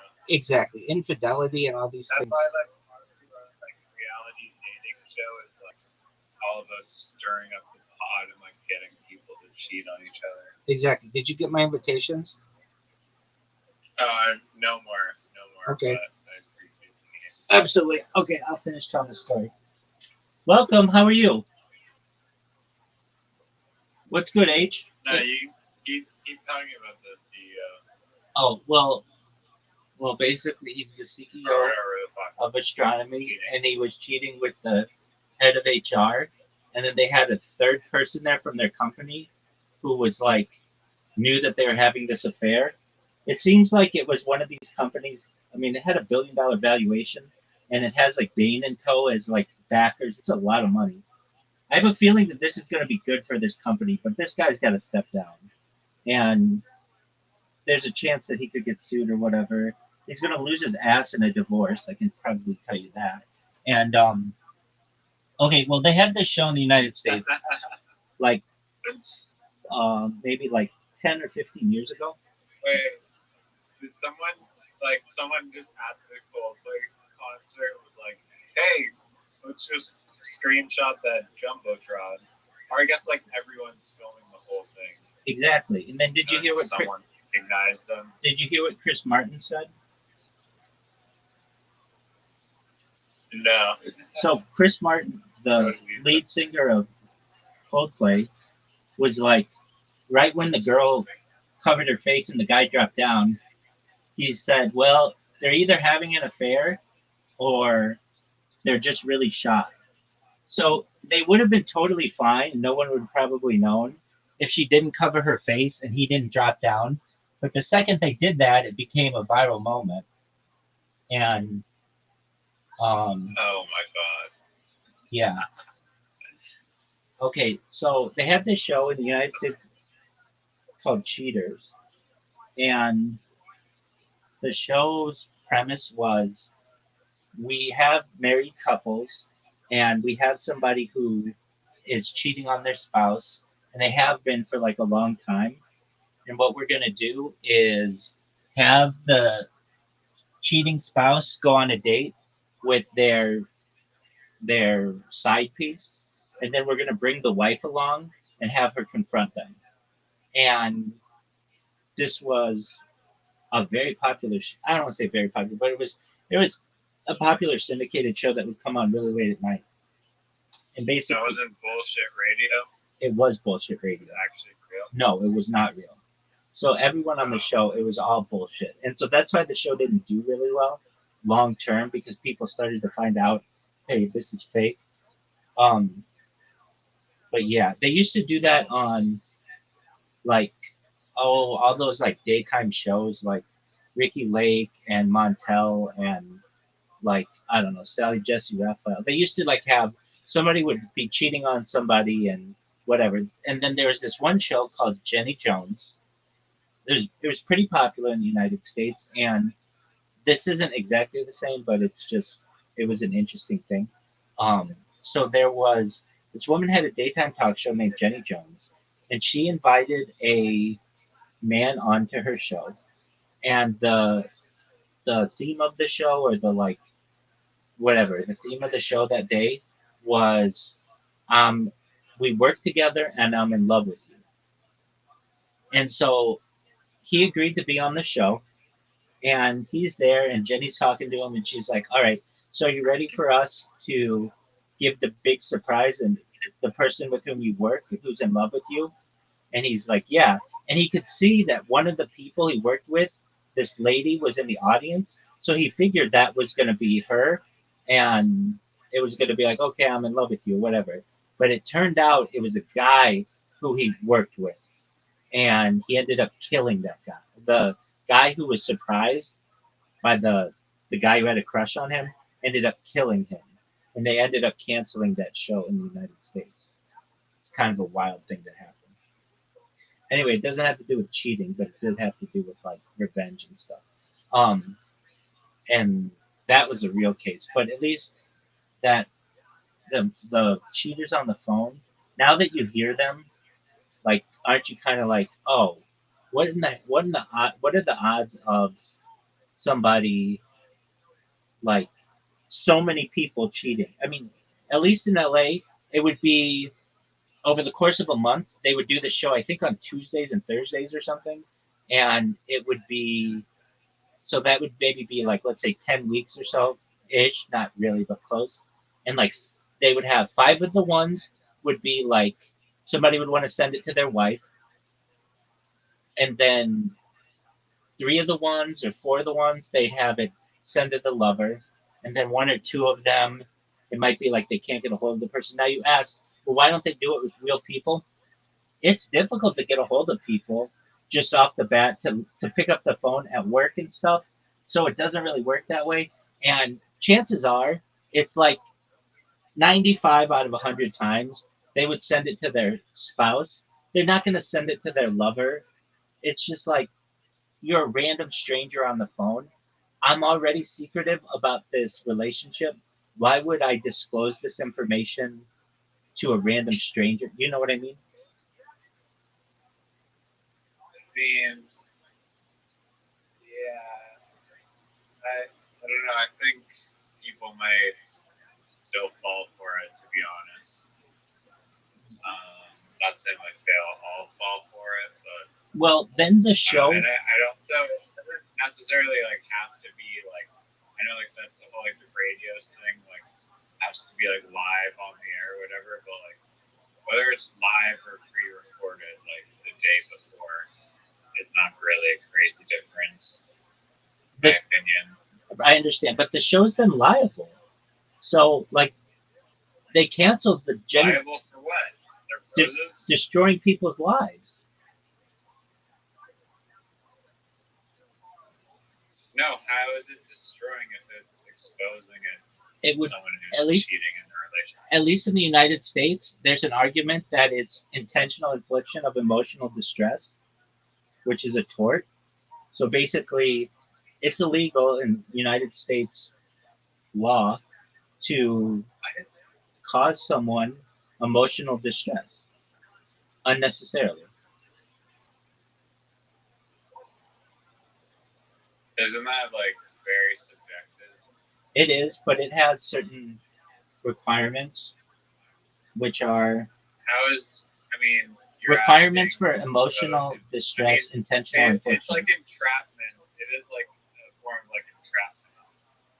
But they're not doing anything illegal. So, um, to establish a claim for intentional infliction of emotional distress, first, the defendant's conduct must be extreme and outrageous, meaning it goes beyond what is normally normally acceptable in civilized society. So a radio station would be doing that. That's not a normal thing for someone to do. Second, the defendant must have acted either intentionally or recklessly with the intent to cause severe emotional distress or with a disregard for the likelihood that their actions would cause such distress. So they would be intentionally doing this. It's not like it was an accident. Third, Okay, well then why doesn't every other like breakup even result in a lawsuit? because the defendant's conduct isn't seen as extreme or outrageous, meaning going beyond what's normally acceptable in civilized society. People cheat, and that's accepted in civilized society. Third, the plaintiff must demonstrate that they suffered severe emotional distress as a result of the defendant's actions. Fourth, severe emotional distress is defined as emotional pain that is so substantial that no reasonable person in a civilized society should be expected to endure it, and may include symptoms such as anxiety, depression, and other significant psychological harm. Additionally, while some jurisdictions may require medical documentation of the distress, others may accept testimony from acquaintances regarding changes in behavior. So I think the big one is um, severe emotional distress is defined as emotional distress so substantial that no reasonable person in a civilized society should be expected to endure it. If you are in a relationship, you're expected to have to endure emotional distress at some point in a relationship if somebody cheats on you. However, you aren't expected to, you're not expected to um, have that broadcast on the radio. That's not something that would be expected in a civilized society. Now, to your point, I think if you do cheat on your spouse, that it should be considered intentional infliction of emotional distress. But courts don't find that. That's something that they consider at least something that is to be expected in civilized society. I don't though, but I guess I have, you know, um, I think people should act morally. But if a radio station, I mean, look, that was just my idea. I'm gonna, we're gonna find the real reason right now. Yo, dog, a show like Ryan's Roses on Kiss FM in Los Angeles has actors that are on the phone who portray cheaters, and these are very popular in society on radio. Why is it that a radio station could not do this with real people? Yo, that's a sharp observation. You're definitely not the only one who's wondered about why segments like Ryan's Roses are staged. Here's the deal. Why Ryan's Roses might use actors or seem like legal liability. If they prank or expose real people cheating without consent, the station risks lawsuits, defamation, emotional distress, or invasion of privacy. So all of those actually. So defamation, definitely, and then invasion of privacy, because they're on the phone broadcasting to like a million people, millions of people. Using actors or getting consent after the call airs protects them from legal blowback. Welcome. How are you? What up, Ramblex? Ramblex, can you hear me, Pimp? I didn't want to talk with you anyway. FCC and consent laws, at least in California, it's a two-party consent state, which means it's illegal to record and broadcast a phone call unless both people agree. So either get the person's consent afterward.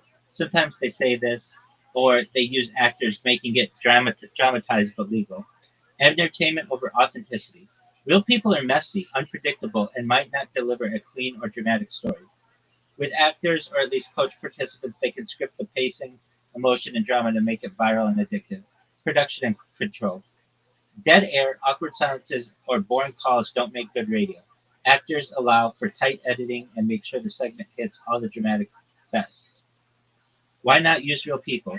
They can and sometimes do, but only if they get full permission after the fact. The people involved are okay with it being broadcast.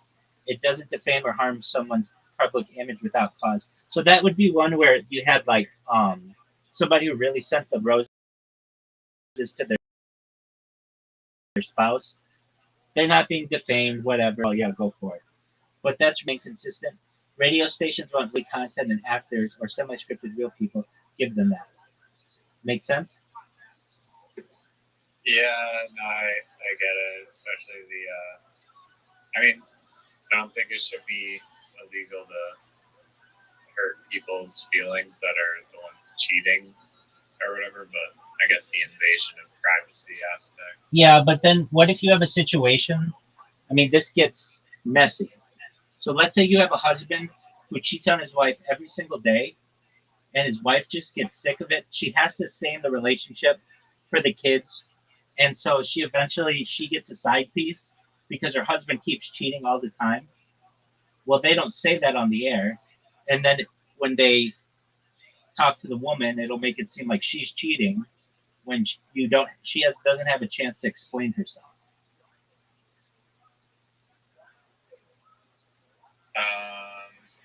I mean, she does have a chance to explain herself, but Well, okay, so I guess not when they're like forcing like the conversation in a certain way. right. So she would be like, "Yeah, I'm cheating, but that's because my husband's cheating all the time with all these other people," and she wouldn't have the same opportunity to trick him, and that's just unfortunate. And the radio is like, oh, they're both suck.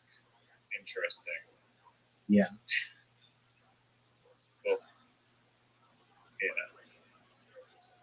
I don't know. I think, yeah. I know. It would be in an ideal world. It would be real and entertaining and allowed without legal problems. I get that. I know when I was a kid, they used to do these calls that were real because I knew two people. I knew someone had one set up, so it was called like the birthday call, and it was a very popular segment of the radio station. So what they would do is it would have to be somebody's birthday. So let's say the person was working as, I don't know, an administrative assistant, and it was their birthday. So the radio station would get permission from like a spouse and call the administrative assistant and be like, "Hi, is Sarah there?" And Sarah would be like, "This is she." And they'd be like, "Hey, Sarah, I'm calling from Tony's Pizzeria over on Ventura, and I'm trying to get a pizza delivered to such and such address. Can you help me find it?" And they'd be like, "What do you, excuse me?" And they'd be like, "Yeah, I'm trying to, it's on Ventura. I'm right outside your building right now. I'm just trying to deliver a pizza." And the person would be like, "This is quite a strange call. Well, how can I help you?" And they'd be like, "Yeah, I just need you to just ask around where your office is and just ask if somebody ordered a pizza because Tony's here to deliver it." And then the person would be like, "Oh, okay." And they'd go and ask a few people and then come back to the phone and be like, "Well, I asked and nobody here has ordered a pizza." And then they'd be like, "Oh, okay, well, we did it as a prank on you. Happy birthday." And then they'd sing to you and all these other things. And that one was allowed because it didn't necessarily defame the person and all the other things. It was like a positive thing. Um, Still invasion privacy. yeah, that's true. But I think it was, But they probably asked for like consent to publish. yeah, it was either that. It was. I'm pretty sure that's what it was. They asked for consent, and I've heard them on YouTube as well. And it could be they just are in a state that's a one-party state as well. I'm not exactly sure on those. But I do that they do A some. one-party consent. Yeah, it just depends on what state you're in. Um, What's the one-party state? I mean, there's a list of them. Yo, what are the one-party consent states in the United what States? does that mean? Like only one person has to consent. Yeah, so like I can't tap your phone as a third party, but let's say you call me, I can record our calls and not tell you. So states that are Right. one party consent. Um, so as I recall, this happened in New York. The people I knew, or at least from New York, so I guess that's how they were able to do it. Anyway, I remember them telling me So at if they call you, even if you and just send them like a text, like call me, then you can stealthily record and upload it. exactly, you can't in California, but you can in some other states. Quite a few. There are like it's more states than not. So in the United States, only 9 states require all parties' consent, and 41 are Do you just. think that prank calls should be legal or illegal? I think they should be legal. Uh, so I love prank calls. Did you ever see Crank Yankers? It used to be on Comedy Central. Do you know what this is? No. Okay, so do you know who Adam Carolla is? He has a big podcast. Okay, do you know who Jimmy Kimmel is? Jimmy Kimmel? Yeah, he has Jimmy Kimmel show on. Yeah, of course. Okay, so they used to do this show called The Man Show, and then they did a show on Comedy Central, and it was called Prank Yankers. And what they would do, since you needed 2 parties to consent in the state of California, they would go to Las Vegas, which is like 3 hours away, and they would make the telephone calls from there, from another state, but it's not that far away.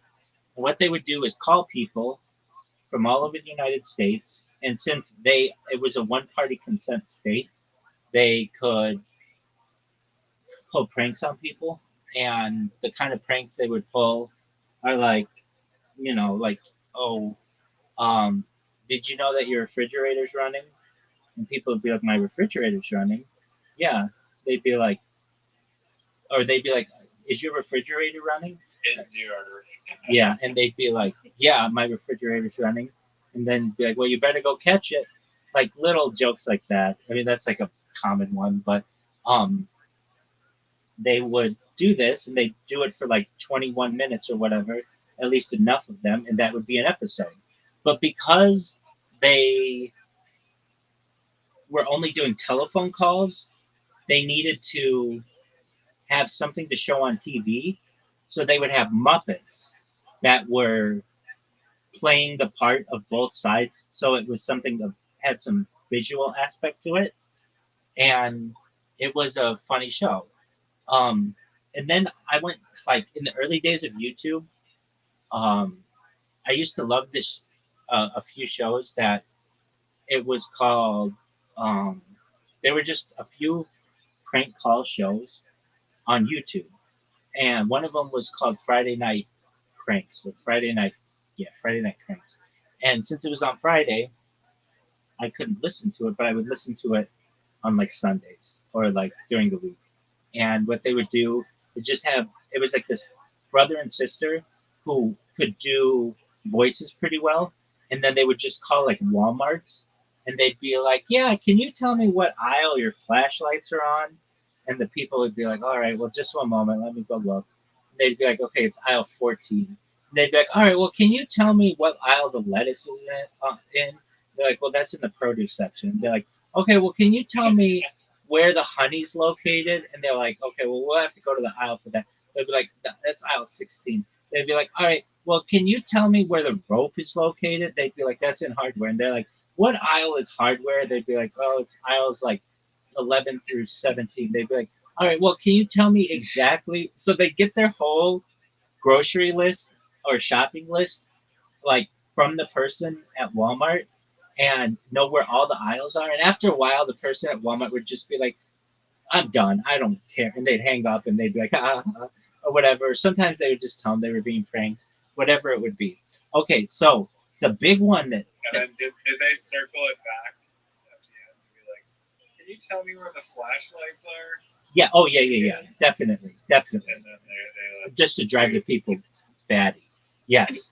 And so they like to call big stores like that, and it used to be really entertaining. And this was before the days of Mr. Beast and stuff like that, where this was like real content and it wasn't like thumbnails and all that other stuff. Okay, so the reason why that show stopped, the sister stopped doing it.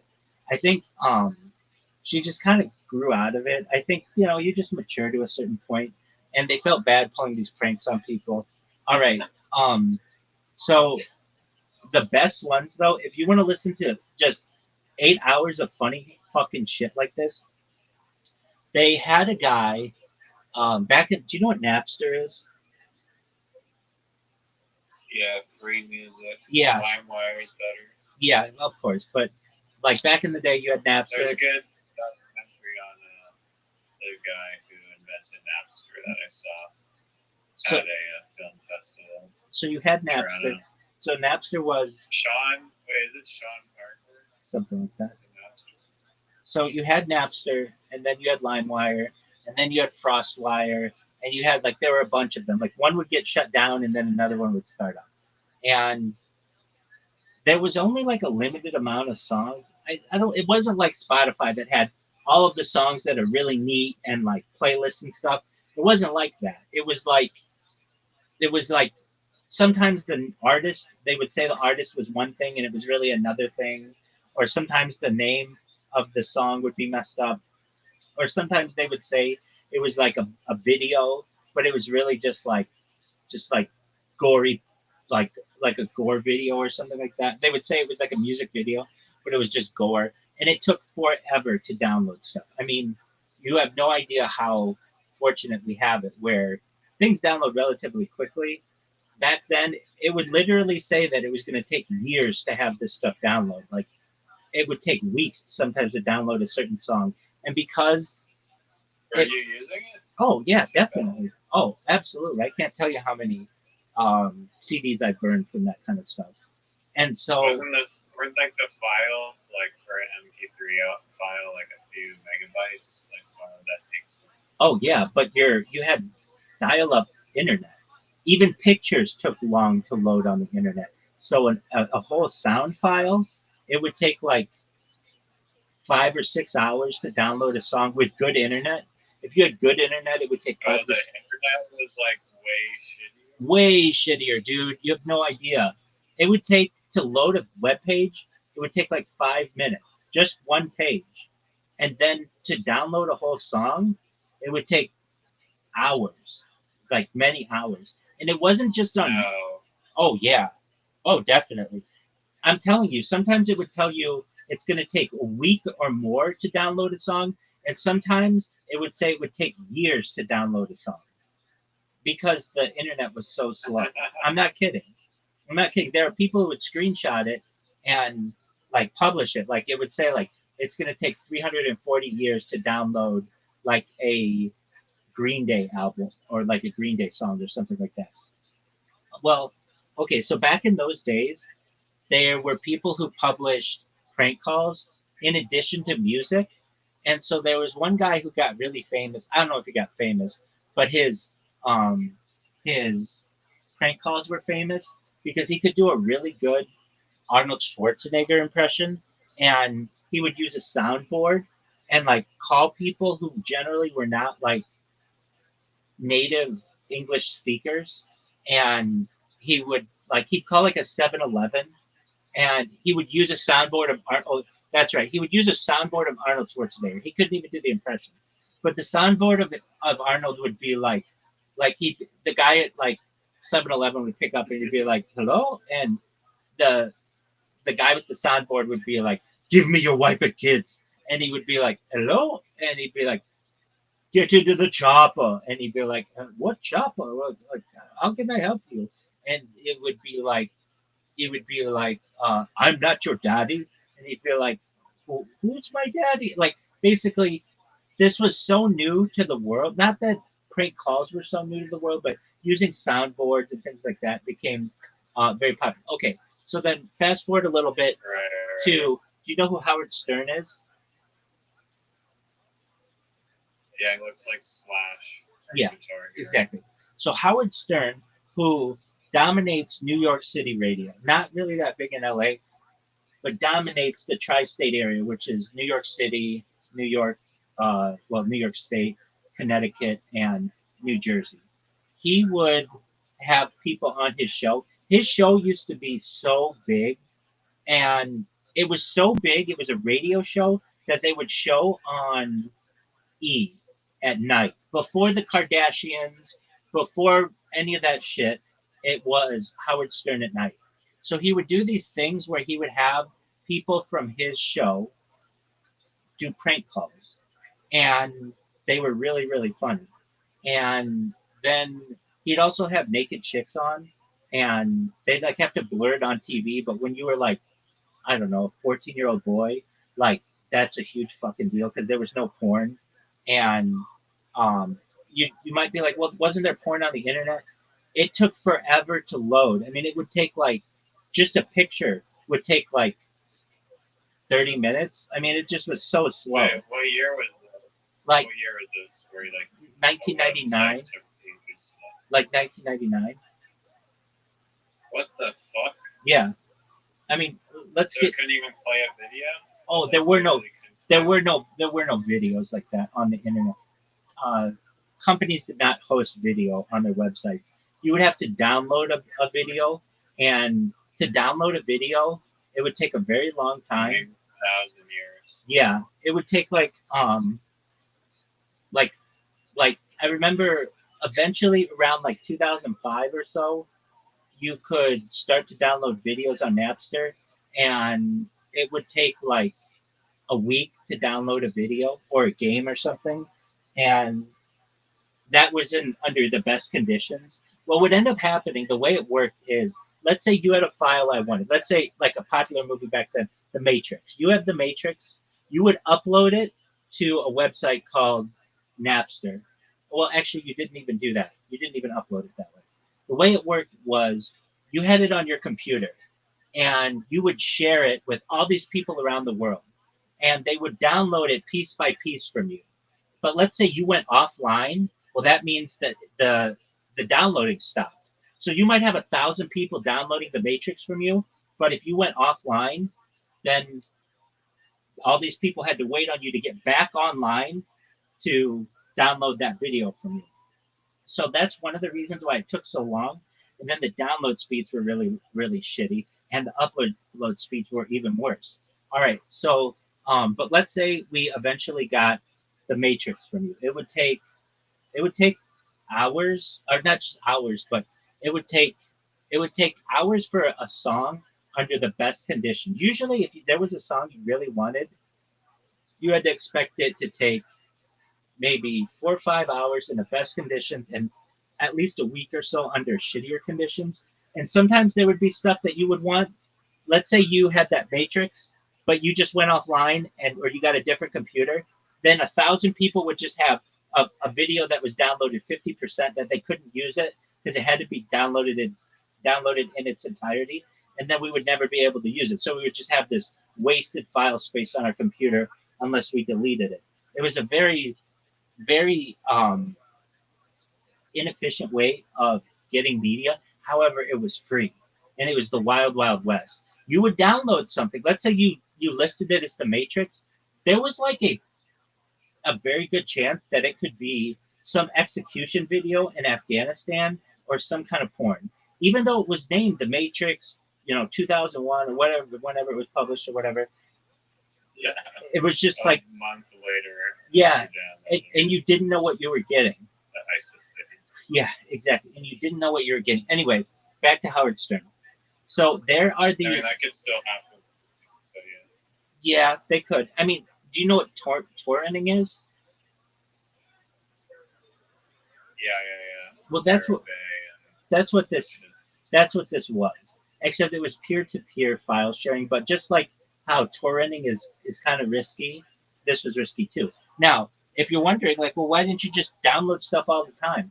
ISPs would send letters to your house if you did it too much, and threaten to shut you down or threaten to have you prosecuted, and there was only like one person who was ever really prosecuted. There were more, but it wasn't like they just made a lot of threats because there was a lot of Yeah, money. my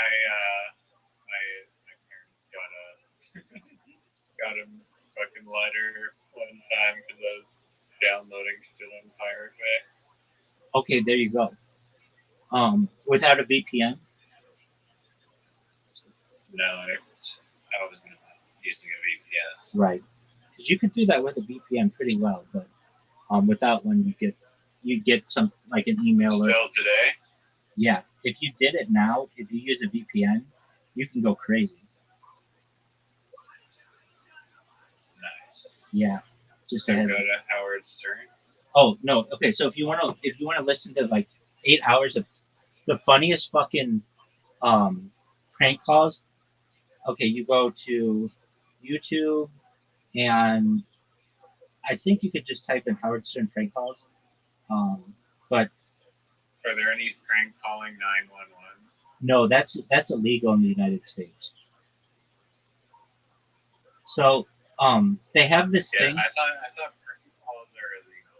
No, prank calls are not illegal, but prank calling the government or like emergency services are. Okay, so Okay. like okay, so there's this thing called Tradio. So these things were so fucking funny.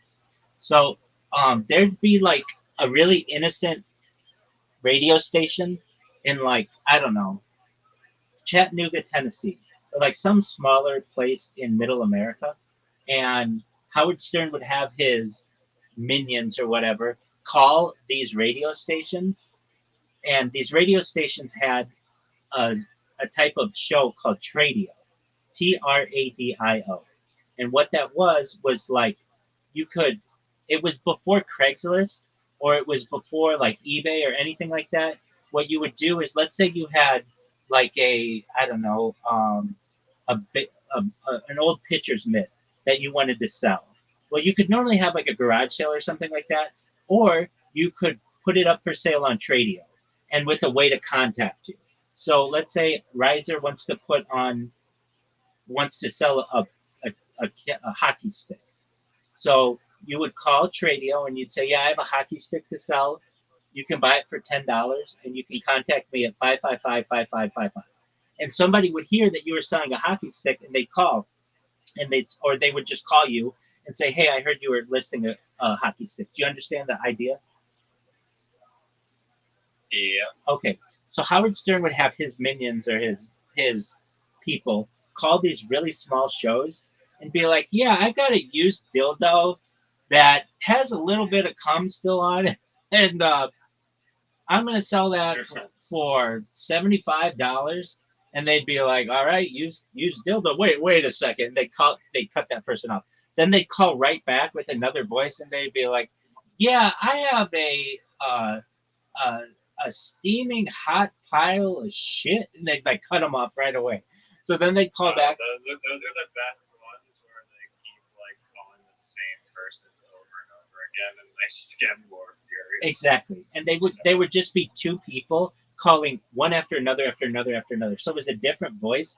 They would do different voices, and they would do this for hours. So what do you look up? You just look up Howard Stern prank calls, and they have compilations of these things, and they're so fucking funny. I still listen to them to this day. Um, and these compilations are like 3 hours long, and they're just all prank call after prank call after prank call. And so they would call these people. Let me like just off the top of my head. Um, I don't even know if ChatGPT will allow this, but here we go. Yo, dog. Howard Stern used to do a thing with prank calling Tradio. What are some of the things that they would call and sell, like the prank stuff that they would sell? What are some examples?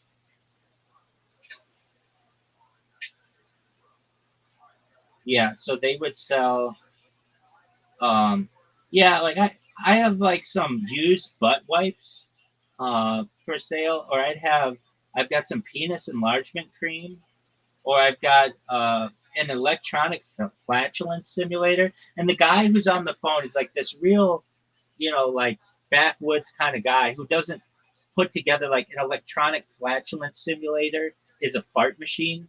And they'd be like, all right, well, we've got one electronic flatulence simulator, and how much did you want to sell that for? And they'd be like $8. And they'd be like, all right, $8, and you can contact me at 555-5555. They'd have like, yeah, I've got a rectal thermometer for sale, and I'm looking to get $18 on that. Or yeah, I've got a book here. It's called How to Pick Up Women with Halitosis. I gonna sell it for $7. They'll just have like all kinds of ridiculous things, and or they'd be like, I've got used dentures. I don't know whose they are, but I'd like to get at least $11 for those. And I've got some stained underwear from the former quarterback of the Green Bay Packers, Brett Favre, and that's going to be. I'd like, it's a celebrity item. I'd like to get at least $6 for that. And I've got some celebrity toenails. I dug through Pamela Anderson's garbage for this, and I'd like to get at least $12 for those. And they'd just be like, we've got some fresh cow testicle I jerky. got it. You get it. Yeah. So listen to those. There's like 8 hours of those that they've done or so, maybe a little more. They're hilarious. Um, Prank calls aren't really that big in the United States anymore, and the reason why is because caller ID became a thing. And once caller ID became a thing, it killed the whole prank call industry. You never pick up the call on a random number. I do, but They'll do. but like if you were, let's say, like running one of those shows, you're not going to expect like a New York area code to call you. And at the time, they didn't have like number switchers like the things they have today. So it would just be like these numbers keep calling us, and you could call them and get them blocked. This one time, uh, Right. Yeah, I gotta go to sleep. But just hold on, I've got one last story for you. So my friend, um, make it short. I will calm down. My friend and my friend was at my house, and he was spending the night, and it was like the first time. Maybe he wasn't spending the night, but our parents were friends, and they were going out to like dinner, and I think they were gonna go to a casino or something like that. And my friend was over, and he's like, "You want to do prank calls?" And I was like, "Yeah, let's." I didn't really want to because I was a pretty good kid, but I don't know. We were bored or whatever. So we got on the phone and we started calling just random people in the phone book because like we didn't have any numbers to call. And we called this lady, and we were just like we were laughing so hard that like we couldn't even breathe because like we were just having a good time. And so we were prank calling her, and we kept calling her, and she'd answer, and we'd hang up or whatever. We were having a really good time. Well, then this was like we like our family had like pretty advanced phones, and um they had caller ID built into them, and we get this call, and it was from the police, and they left a we didn't pick it up, but they left a message. We went to the answering machine and listened, and they were like, "This is Officer so and so. We've got a complaint that some kids are making prank calls from this number, um, and causing distress to someone." So my friend and I were like freaking out. We were like, I don't know, 11, 12, 13 years old or something like that. We were freaking out. And then we got this knock at the door later that night, and the police came, and we did not open the door. We just stayed quiet the whole time, and just like we were freaking out. Anyway, after we did that, that was like the last time I think. I don't know if it was the last time I did prank calls, but Yeah, so we got the police called. How do you like that? What the hell did you say to the girl? We would just kept calling her, and when she would answer, we'd hang up. And like, She kept fucking picking it up. yeah, and there was no way to. It was an old lady, and there was no way to like block somebody's call. You know, like today you could just block a caller, but back then you couldn't. And she didn't just leave her phone off the hook. She just kept picking up, and so we kept calling her. And this, I remember, my friend was saying, we said something like, "I can't read," or something like that. Something like, "Oh, I know what it was. I can't read." She was like, we just because reading was new to us or whatever, and couldn't read. Like, funny to us that um that somebody couldn't read or something. So when she did pick up one time, we'd be like, "I can't read," and she'd be like, "Who is this?" And it'd be like, "I can't read," and she'd be like, "Who's calling me?" And then we hang up, and then wait 5 minutes and call her back. And we did it like 3 times. We didn't even do it that many times. It wasn't an outrageous amount, but it was enough to piss this lady off enough to call the police. And then the How badly were you guys shitting dude, yourselves? it was like it was by far the scariest.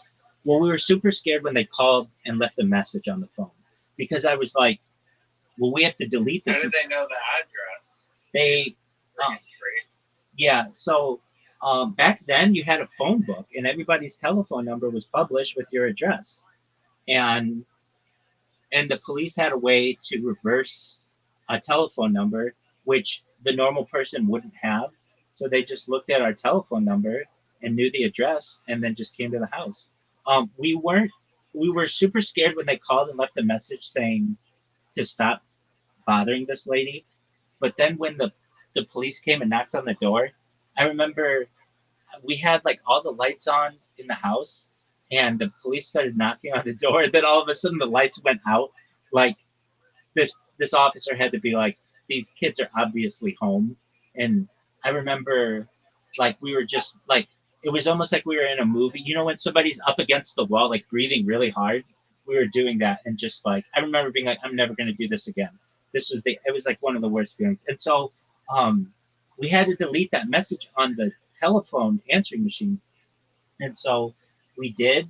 I didn't know how to do Wait, that. what did they say in the message? The message was just Stop like, harassing yeah, the lady. this is Officer Johnson with Right. with the county police, and we're calling to just investigate. We have prank callers coming from this telephone number. If you would please give us a call at whatever. And and I think um, so we had to delete the message. And I remember being able to delete the message. Is it actually a criminal? Is it a criminal offense though? Like, could you answer the door and be like, "We actually did nothing wrong. It's not illegal to call people"? No, it is that much. It becomes criminal mischief. Or at what point does it become harassment? Yeah, exactly. Or it'd be harassment. Probably once she said stop calling me or something like that. Or there's a way. But like, if the officer came to the door, we were like 12 years old. I mean, they're not gonna lock you up because of that. They would probably, what they wanted to do was have our parents answer the door, and then our parents would punish us basically. After having a police officer there, we would be freaked out.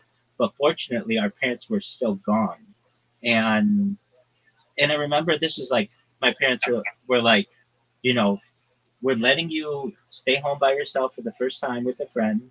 And um, my parents were with his parents, and they've been friends since before we were even born. So they were very close friends. So anyway, we were able to delete the message. And then I remember being like, don't tell your parents.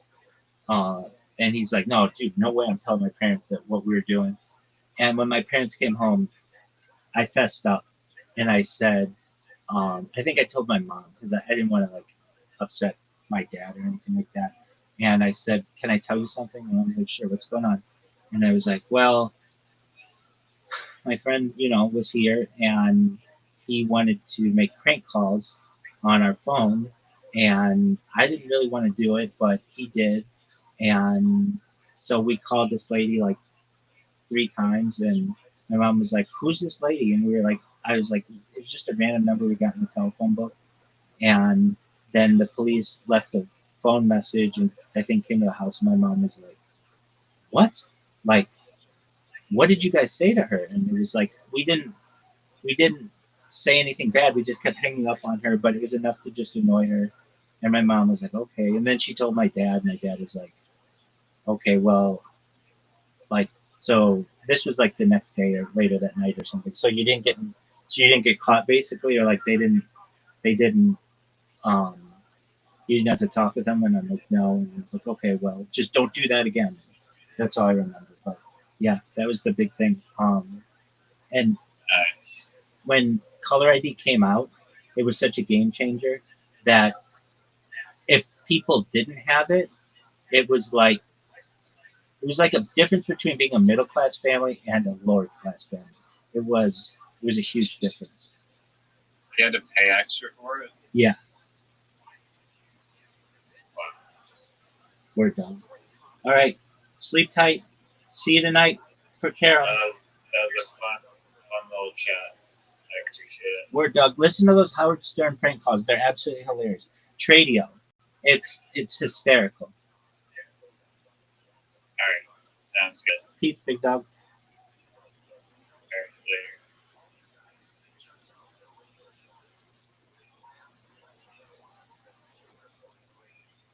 News out into the Mediterranean, out into the Atlantic on uncertain destinations. And after great difficulty, they managed to find their way to places like Ferrara and places like Amsterdam.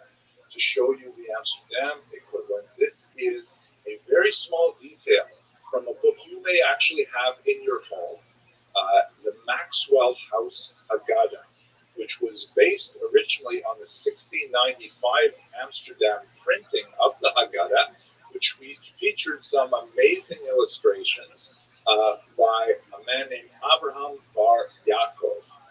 Abraham Bar Yaakov was actually a Christian. He served as a Protestant minister before leaving Germany and migrating to Amsterdam so he could study Judaism.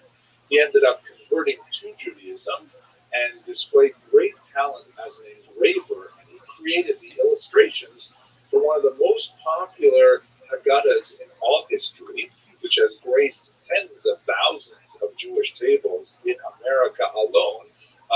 It is largely a result of this one unusual individual's conversion to Judaism and his interpretation of the stories in the Haggadah. And this little detail is on the title page. It's his signature. You can see at the bottom there, Abraham Bar Yaakov, but he's portraying something which has no occurrence in the Welcome. Haggadah whatsoever. But How are his you? own personal view. What up, Soy Lobo? Hello. Of his life connected inextricably with Amsterdam. As you can see in the top left, there is again that motif, like in the Ferrara Bible, of the ship at sea in distress, people falling overboard, the terrible sea monsters about to swallow them. But he transvalues that by putting in the lower right corner the figure of Jonah, disgorged by the great whale or great fish onto dry land to safety. And as he looks over his shoulder at the horrible danger that he has survived, that's when he reflects on the tremendous kindness that Amsterdam showed him by being that place of refuge intellectually and spiritually. And this is part of the Amsterdam Jewish story in a very small image. So I'm hoping that God will have the opportunity to speak at much more length about the entire history of the Jews of Amsterdam, from their earliest origins up until the 21st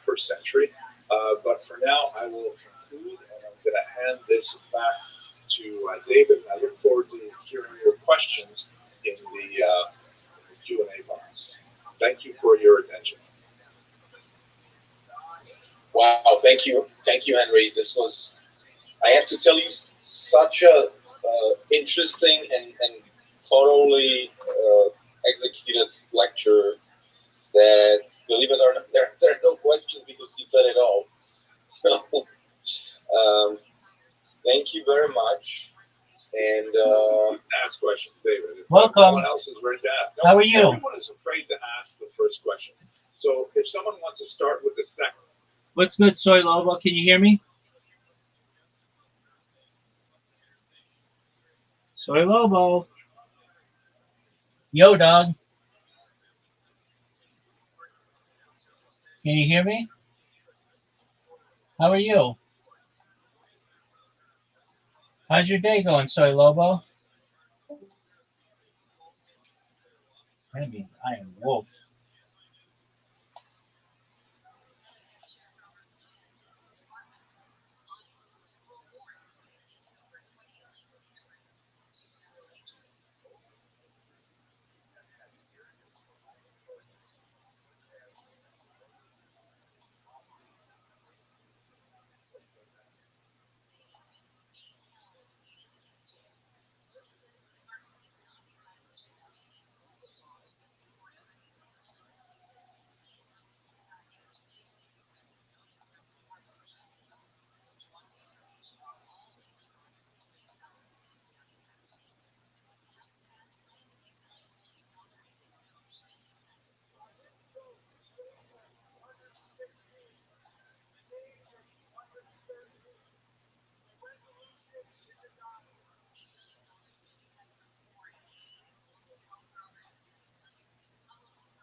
Second question.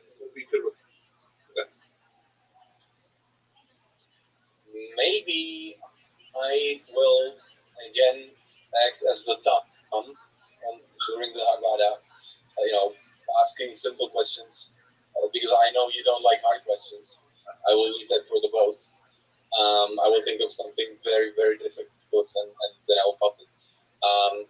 Maybe just very briefly, if you can talk a bit on the Hebrew print in Amsterdam, because Amsterdam obviously was very important printing center in the Jewish world. Yeah, sure. That is a fascinating question. Thank you for asking it. We got to place this in context of the time, right? The printing press comes out in the middle of the 15th century, Jews are early adopters. They're loving it. This is a great way because the Jews are al-kitab, as the Arabs call us, the people of the book, and they really meant the people of the manuscript. But manuscripts are like hugely expensive, prone to error, very easily damaged, fragile, hard to replace. With the printing press, and especially movable type, all of a sudden, you have the opportunity for a tremendous new industry. And Jews are big consumers of written material. So there are a few big centers that develop. The Spaniards tried to get into it early on, but of course they're expelled very early. But our first Talmuds, for example, come from Spain in the 1480s, and then the Venetians in particular, in the beginning of the 16th century, they start printing in big time. Amsterdam is kind of like the third wave of publishing for Jews. And you have a few major printing houses that are established there, largely because of very favorable tax policies and the absence of church oversight. In the Catholic countries, the church begins to say, wait a second, what exactly are you Jews writing here? Because it's all in Hebrew, we don't know what you're saying, and they have to impose lots of censors and things like that. In Amsterdam, you don't have that church oversight, and you have the mercantile connection where they're shipping books out everywhere across the ocean as well. So there is this effervescence of Jewish printing. Also, bear in mind that these Portuguese Jews, they're essentially Bale Tshuva. They're essentially coming to Judaism with a Christian background, a secular background, if you will, for that time and place, and they're willing to entertain new ideas. And it doesn't have to be orthodox, small O orthodox. You can give us new thought. One of the most important Amsterdam Jews of the time was Nasa ben Israel, who published the theory that that some of the 10 tribes that were lost in the 8th century before the Common Era were actually alive and well and living in Colombia, in South America. And that was a hugely popular book, very influential across the ocean, translated into English as well. It's available under the title The Hope of Israel.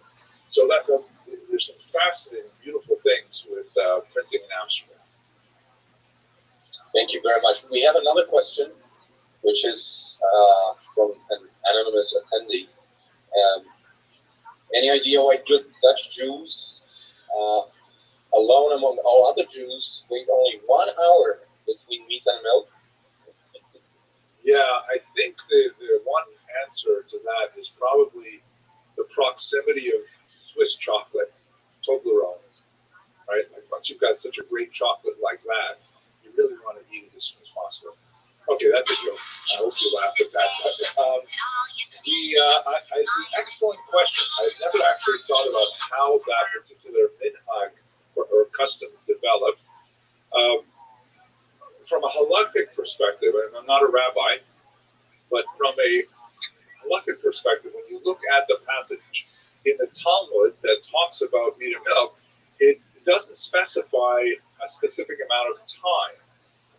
And when you get to the expositors of halakha, especially in the time of the Shulchan Aruch, 15th, 16th century and onward, that's when it begins to find its expression in text in a very reified fashion. So most of the Talmudic commentators of the early medieval period tied it to the process of digestion. How long does it actually take to digest meat so that you're not really consuming meat and milk together? And especially the sense of taste, so you won't taste meat and milk together. That's why you have the development of a more strict opinion, perhaps in Eastern Europe, of 6 hours. In Germany, per se, the 3-hour time limit. And in Amsterdam, in Holland, only 1 hour. I'll have to look further into it to see if there is a justification on a historic basis. But excellent question anyways. I'm going to be thinking about that once I have lunch today. Thank you. I think there are no more questions, so I would like to conclude the lecture part. Thank you so much, Henry. this is as always just pure pleasure to listen to you and learn from you. And I really hope that Hashem that we will continue on the boat, and we will. We all know that, and I'm looking forward to that. So thank you, and now I will hand over to David Lawrence, who has a few concluding remarks. Thank you so much, Henry. What we do on our cruises, I mean, Henry is an integral part of the team, and makes it, a really special experience. When we do our cruises, we're going all over the world, but we always try to have that Jewish aspect of it. We're a community of Jews traveling together, learning together, and that's all part of our process. When we our cruises are meant to be education in both secular, exactly what we're seeing, but to understand and the Jewish part of it, and to understand the secular part and the Jewish part. You got to understand both sides of the coin, and that's what makes this really special. What we do is, and when we create this community, people, Henry is always around, whether they're impromptu talks over dinner or whenever people can ask questions, people can have extra time. There's so much going on, as you know, and people have been on our cruises before. They start at 8 in the morning and finish at 11 at night. So there is always something scheduled, and there's always something happening. Do as much as you want, or do as little as you want. And again, this is something that we've tried for the last, I guess, cruising has been doing this for about 25 years. Malcolm is one of the experts in cruising from large ships. We've moved over to the small ships because we enjoy being just a community of Jews traveling together, and we think that's what makes this a really special experience. People who came in a little bit later, we are waiting to hear what's happening in Europe, what's happening with the governments, how they're allowing the rivers to flow, who's allowed on the river, when, what are the protocols. Once we know what's happening, we'll let you know exactly what's happening. We have, like I said, our Dream Now cruise later, which is just sign up, no deposit necessary when the cruise is confirmed, and at that point you can make a decision if you want to come or not. And if Amsterdam doesn't go, if the Netherlands doesn't go, again, our next cruises will start in October in Portugal, and then for next year we have everything from, as you see on our website, which we keep updated all the time. I'd like to thank everybody once again for coming. Please contact us if you have any questions whatsoever. Be happy to answer them, and spread the word. We're here, and we're looking to travel all together soon. And once again, thank you, everybody.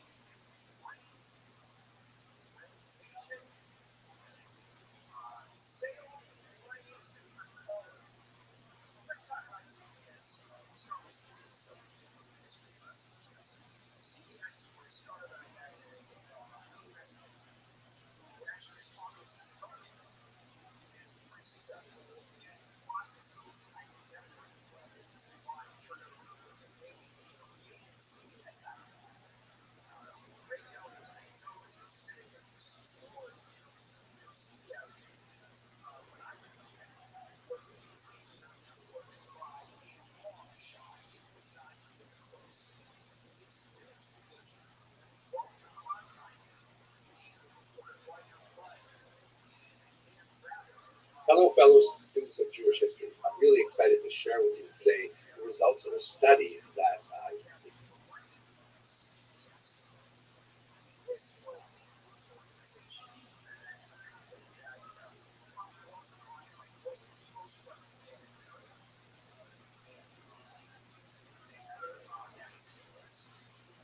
recently read that is absolutely fascinating, talking about the genetic history of early Ashkenazi Jews. I'm just beginning my research now to prepare for the cruising season with kosher. Vertical cruises. Looking forward to visiting the Netherlands and Belgium, and then a little later going to the Rhone River again to the south of France. So let's start with this new study, which is absolutely fascinating.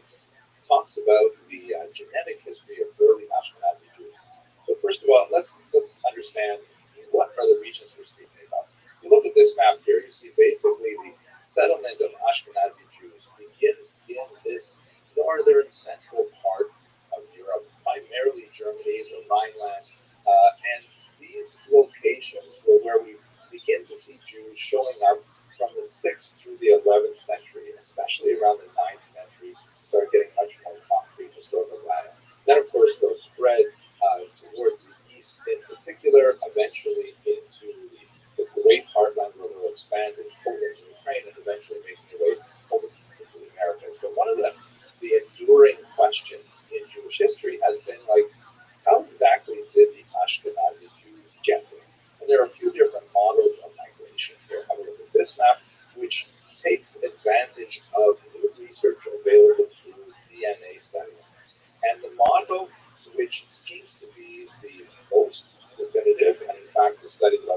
live in Austin, Texas, USA. DNA analysis Story Montgomery, the Davis very well matched with the Tony T. temporary Mortgage Trust. and I think it's this initiative that the companies Answer. they were able to actually As always, construct William their is joining. bases based on the DNA evidence that was collected. They're also able to reconstruct some of their, complexion, eye Live color, in Austin, Texas, they were USA. also able to It's the determine, William for example, Montgomery that Show. blue eye and red Story hair, William Montgomery, the Davis Rocket, the Tony Chin Orchestra. The point, however, is that As always, William is joined Jewish by law the are prohibited from simply digging up graves and then taking DNA samples. That's totally unacceptable. In Israel, whenever there's some kind of construction going on and they find the remains of some ancient cemetery, they have to take all kinds of precautions. They can't even dive in. So, dissect the remains of these ancient people who lived there. So there's obviously great difficulty in actually conducting this research. But I'm very grateful to my friend Dr. Ellie Davis, who is a science writer, who shared with me this fascinating preprint study that's been reviewed in a very prestigious journal. And it gave us the results of a study that comes out of Air Force Germany. Let me show you that study and explain how it fits in much greater detail. First of all, it's really good It's the William because which has well documented. The title of the article is Genome-wide data from medieval German Jews shows that the Ashkenazi founder events predated the first century, and there are over 20 authors that really procedures led by Anson Waldman put together this piece of research about 100 pages long. It's so fascinating. There's a photograph of the actual discovery itself. It's a cemetery just outside the city walls of city wall is just there on the right, and the bottom is the actual discovery of the remains. Once it was suggested that these were Jews, this study actually went to year authorities of Jewish law to ensure that the remains were treated with proper respect. In fact, the research was conducted entirely on that was detached from the skulls of the deceased, which constitutes this category of remains or lineage with regard to assessing the DNA in those teeth. Also fascinating, they looked at differences in the enamel, and were able to identify the fact that some of the remains came from a slightly different location. Wait, you're telling me none of that was What I really want to focus on is this idea of founder events and something called the genetic bottleneck, which together gives us a much clearer picture of how the ancient Ashkenazi Let's have a look at this diagram, which I painstakingly created for you, and illustrates how I see the idea of got these curved lines, and they move upwards at the bottom of this bottleneck. We have Jews in ancient Israel, and at the top we have modern Ashkenazi Jews. It's about Ashkenazi Jews because that's the results of the Air Force research.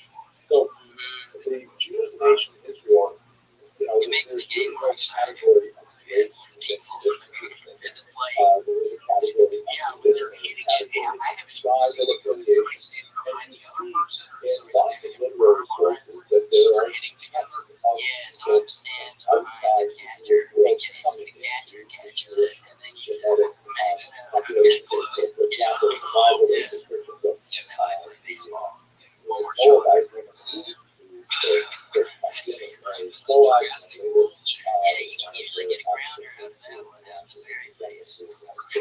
King David, there, who was the father of Herod, who was Archelaus, you have Diana, and Alexander, which is basically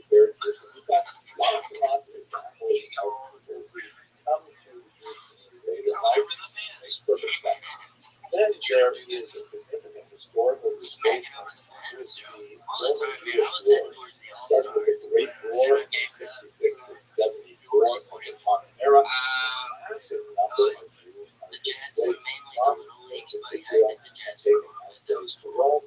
That number has expanded with the rebellion 70 odd years later. And there's already an existing Jewish diaspora community living in the South Peninsula, so that's when the highest significant population of Jews moving to that side of the world. So, beginning in the first, second century, you have Jews who are also marrying South Italians, and then later North Italian, and the genetic base of those Jews who were displaced from Italy is naturally expanded by their connections with other people. Of course, we're not getting here into the discussion of various types of relationships. Certainly some of them involve conversions of one form or another. Some of them might involve forced relations and forced race. But at any rate, we definitely have a mixture of DNA during the early part of the population. Then you get to something which is called the founder event. And this is the period when a small number of Italian Jews migrate to the Ashkenazi part of the Central Germany around the and that is genetically calculated to be about 45 generations ago. If you work with a number of about 25 years per generation, and the authors of the study suggest that founder event dates to somewhere around the year 800. And that corresponds with a lot of the data that we have from other sources, including literary sources. And when you calculate that based on the Arab remains, it's very clear that the people who are buried in Arab the first discovered there are the descendants of people who have this combination of Middle Eastern and Italian DNA. Another fascinating thing is that the narrowing of the genetic development has people who are from 800 as Ashkenaz till about 1350 are basically drawn from this very small sample of people. In fact, the authors observe that modern Ashkenazi Jews, even after another 700 years, are also really closely linked to the genetic profile of the Cetacoptic. So, even though there's been a tremendous amount of change in these people still over the last 100 years or so, Ashkenazi Jews still seem to have a very similar profile to the Jews. I don't know what this would look like if we get family again in 200 years from now or something. But this essentially describes a picture of how modern Ashkenazi Jews came to be. Have a look at this map here, and basically the picture we have is, the number one is we have the Jews exiled from Israel in the context of the Roman Wars. They settle in Italy. There they mix with the local Italian population and eventually make their way up to the Ashkenazi heartland. And the actual percentages are hard to calculate precisely because there's some times where you have a lot of southern Italian influence greater than northern Italian influence. But the authors of the study suggest that the DNA of the Arab remains somewhere between 15 and 45%, depending on the individual and how you measure the difference in southern and northern Italian influence. And that Italian influence is somewhere from 45 and up to 70% of their DNA. But basically confirming the literary picture we have of Ashkenazi Jews being essentially the descendants of Middle Eastern Jews making their way into the I find that fascinating just on its own because it helps solidify our picture of how the Ashkenazi Jews came to be. But of course, there's a lot of other implications. As for example, the Northern study was able to identify specific illnesses that affect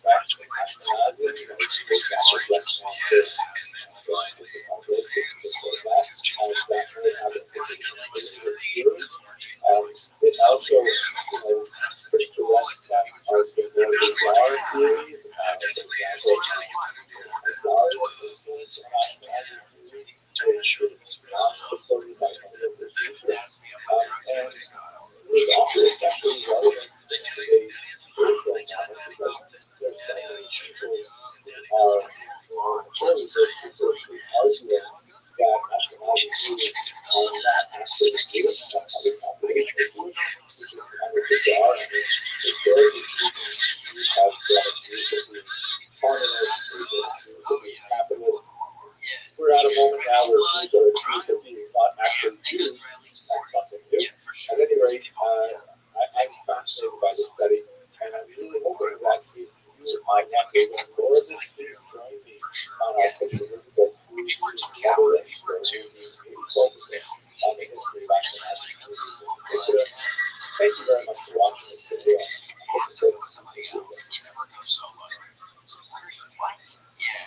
I'm gonna go to the full one. Because a man is like you, it's kind of a national step you need after age 25. Like, okay, I can do this thing. Yeah. So are you saying I should wait till I'm 20? Yeah, just for you right here. I'm okay right here. I know, right? Yeah, I mean, it gets scary, doesn't it? It gets kind of scary. I've heard. Yeah, the show lights out. Oh, God. Yeah, it's going to take a couple more years until I can get with that. At least. And I think that's one of isn't that brown thing? That's a slider, and it just shoots you out of the end of it. I think that's one of the things you have to go on a great watch. Rite of passage. It's a 70-foot dead drop. There's nothing like it. There's nothing else like it. Not in show business. That's like a 70-foot, what's it called? A dead drop? It's a dead drop right to the water. You slow down to the edge. You gotta just like teeter the edge. Plunge down. How do you survive that? Just by the grace of God. Just good prayers and good tactics. Straight away from the back first. Gotcha. What are you doing with your feet? Okay. Yeah, because I do hear back first, but I always am reading this. And I'm like, what is that reading with your feet? I know. You gotta knuckle up. Tuck them up. Act like you're like a care package. Like tie it. Act like your hands and your feet are tied in a bow. Damn, that sounds like speed. That sounds like the way to do it.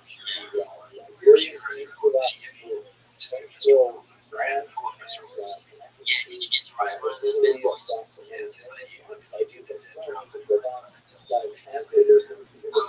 how long is it dead drop normally taking, folks? I mean, it's like a 70 now, then it's a long.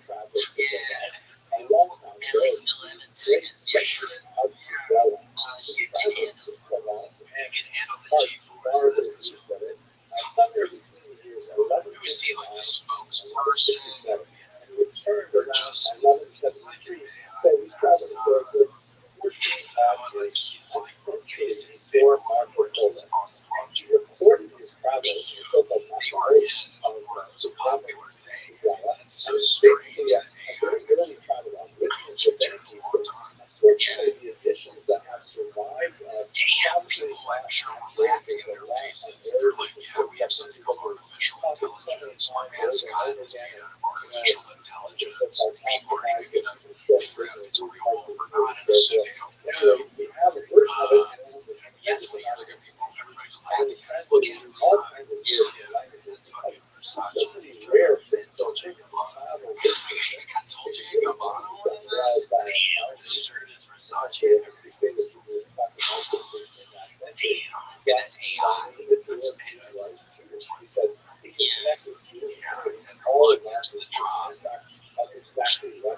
it is a cool place, but it's like 200 people a year. It seems like somebody would shut down.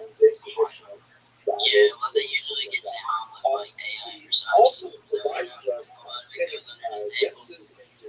Well, it's pretty hard to because that stuff anything I don't know. Really is all those bands, you know. Well, weird stuff. I'd have a kid just to get some Versace. Yeah, I would. Definitely. Did you get the girlfriend? Okay.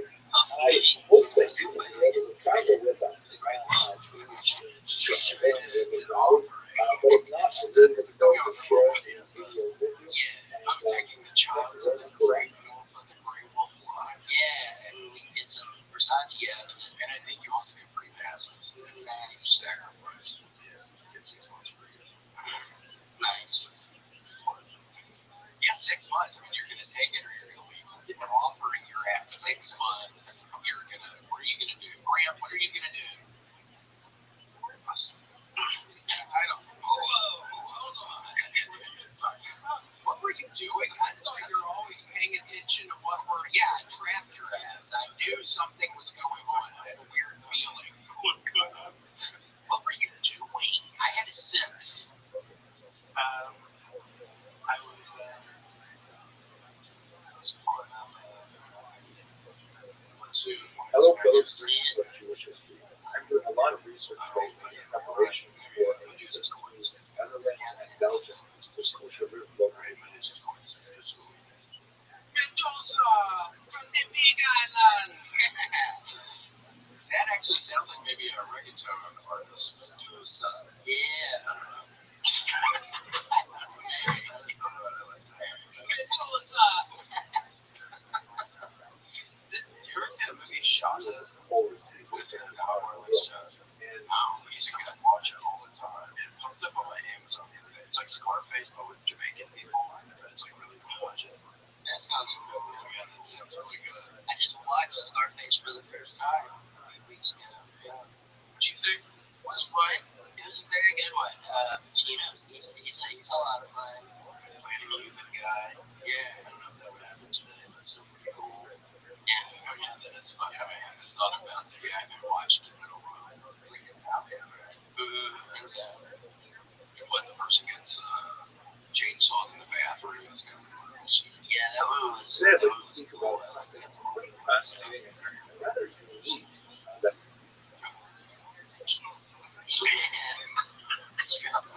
I can't be sorry.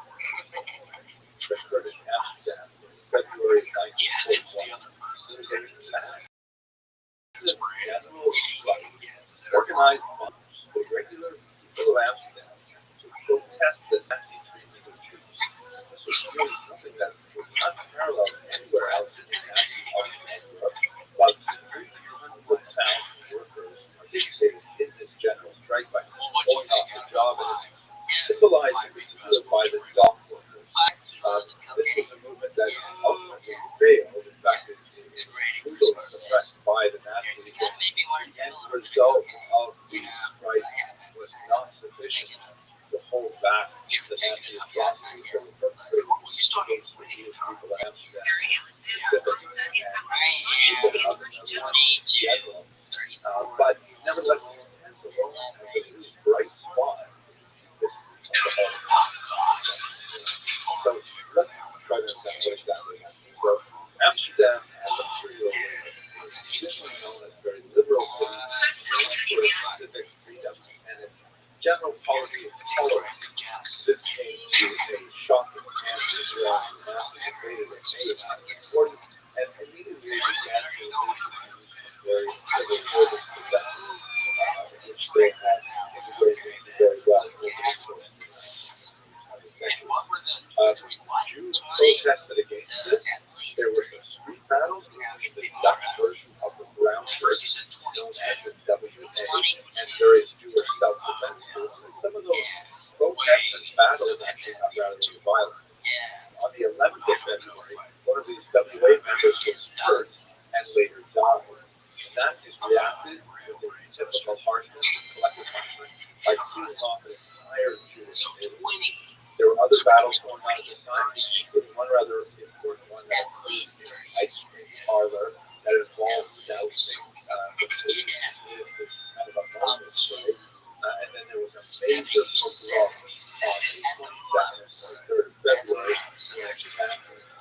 425 men reported that all of them were killed. The following day, after the crescendo of violence, workers gathered for spontaneous opening up the and looked for leadership from the Communist Party members who were the sworn enemies of the Nazis. They proclaimed a general strike. Here is a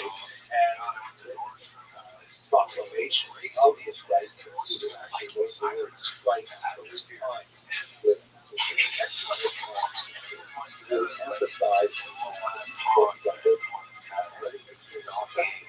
the participation was incredible. 300,000 people, a wide variety of fields, the largest public demonstration organized by Nazis, participation by Nazis, solidarity with there's a effort that went into fighting the Nazis. But this is something specifically directed by civilians and the Nazis in protest against the Nazis ended it almost immediately with very harsh measures. And in fact, when you look at the end result, it was actually quite horrific for Amsterdam. By the end of the Holocaust, 80% of the Jews in Amsterdam before 1939 that's a terribly high rate of murder, higher than anywhere else in Europe. About one-third of those Jews who were living in fighting were betrayed, stubborn,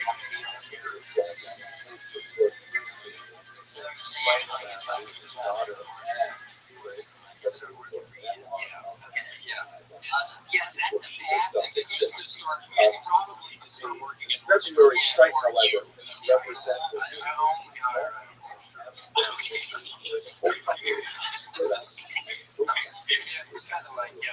every February 26th, people ask them to go to strike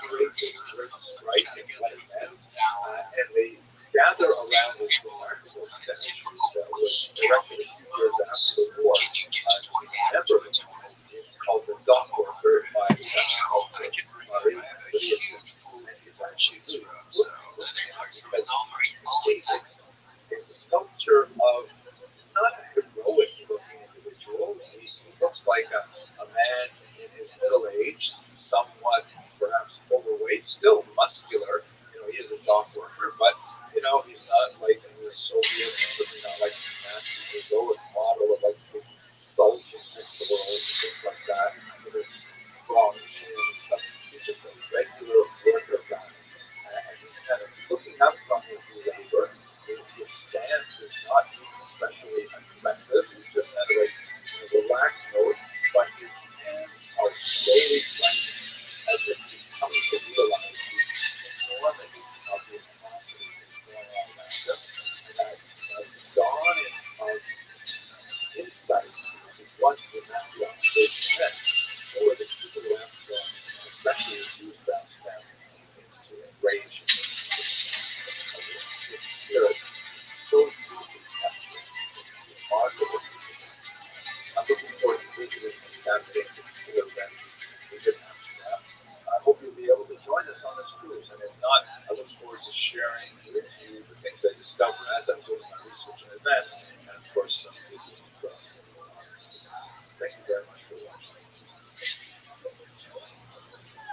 I think a more important way to think of this area Welcome. is not so much this I'm here. political Just one landscape moment. in terms of very I'm administrative working on one of my landscape, devices. but Can you hear me?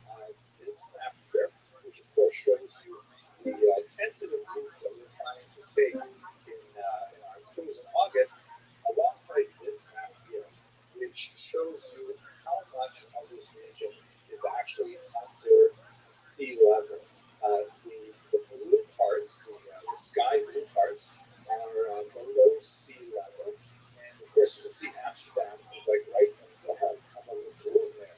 It's protected by some kind of barrier island. But if it were actually to be inundated with the waters of the Atlantic, it would be flooded. So how is it possible that you have a city there? This is quite a bit of this region goes right up to the region of blue craft units, which is completely below sea Shalom, level. I'm here. I'm working on one of my devices. Apologies. I got to restart it. I'll be there in just a moment. Origin of a very clever and well-known Dutch saying, "God schiep die aarde aan de ondergrond van God," which translates as, in my pronunciation, God created the world, but the Dutch created all of it. And this is absolutely true in a very, very real way. What this is referring to is the massive amount of water engineering that went on in Poland in particular. The creation of these things called polders, which are essentially by managing the water and building up the peat and draining the peat, they were able to actually create serviceable land where the region could be actually farmed and you could actually build on. This really begins in the 14th century and they continue to work its way back to it. Here, I'll show you a couple of pictures. Here is one of the many, many water engineering stations that dots the countryside in this region. You can see the archimedes screws there that pull the water up from the right-hand side of the picture and dump it out on the left-hand side of the picture. And this creates this massive region of very, very flat areas for farming and for settlement. This is where you get the term the low countries because, of course, it is below sea level and in other words, it is in fact flat. Now, there's some fascinating research on how this geography affected Dutch culture, politics, and society. And I was very, very interested in reading this. I recently read Russell Schultz's remarkable work on Amsterdam, in which he speaks about the impact that this region, or this nature of the land being underwater, had on the Dutch people as a whole. Specifically, we're talking about a part of the world where the nobility didn't own any of the land because the land was underwater. It was actually There we go. so Apologies. How are you, my friend? Doing great. What's Well, good? What's good in your neck of the woods, Stephen the Gangster Stockerson? I'm just gangster, you know? Don't mess with me. I don't want to mess with you. How'd you find out about me? I saw you. You were just sitting in a pool by yourself. Word, dog. Where'd you find me? You look very handsome. Oh, as always, just for you. Do you mind if I tell you about myself? Your Wi-Fi's not working. I know. Yeah. Tell me about yourself, please. Excellent. I'm Rabbi Rothschild. I stream my life 24 hours a day, 7 days a week, 365 days a year for world peace. Just one moment. Very quiet. I know. My internet needs a second to catch up. Yep. Just one moment. Yeah.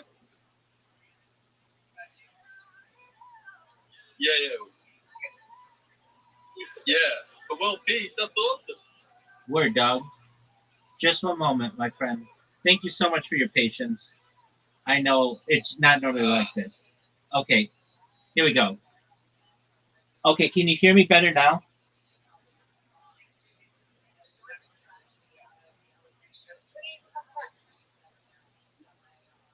We're talking to the rabbi of world peace. Absolutely. Okay, so I stream my life 24/7 for world peace. Have you ever seen the movie The Truman Show or the television show Big Brother? No, I haven't. It's essentially someone How who is it? it's essentially someone whose entire life is on camera. I'm live on more than 20 different YouTube streams right now. The Economist magazine stated in 2018 that data had overtaken petroleum as Earth's number one resource, and I have more data archived on the internet than any person ever, which may make me an influential person someday. And if that happens, I'm going to help you, the gangster, my friend, Steven. I'm going to make you have intergeneral. I'm going to make sure that you have generational wealth if you don't already. I'm going to make sure that you and your friends become financially independent if you're not already. And I want to make sure to be able to give you enough money to be able to start charities and philanthropic organizations of your own. How does that sound? I mean, I'm already generationally rich, but I suppose more money couldn't hurt me. 100%. I mean, I want to make you a trillionaire. Well, I mean, you might not believe this, but I kind of know the Prince of Saudi Arabia. Me and Dana White are close, and like the TKO boxing company's working out well. You know? That's beautiful, my friend. Well, then, but I'm going to make you wealthier than even you are currently through data. I have Really?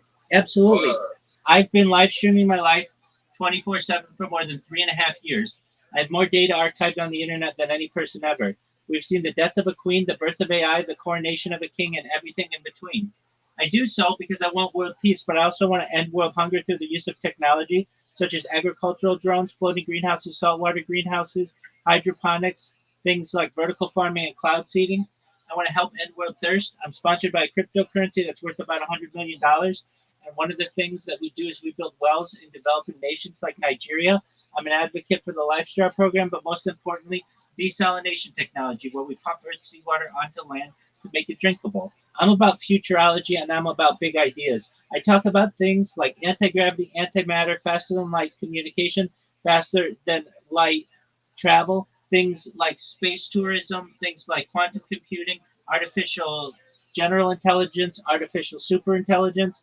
I talk about things like de-extinction. People don't know this, but the first successful de-extinction took place in the year 2003 with the Pyrenean ibex, which was a goat located in northern Spain, southern France. Fast forward to the year 2021, a company out of Dallas, Texas is founded known as Colossal Bioscientific. They've made it their goal to reintroduce the woolly mammoth into the Arctic Circle utilizing Asian elephant surrogates by the year 2028, which I think is just a really exciting project.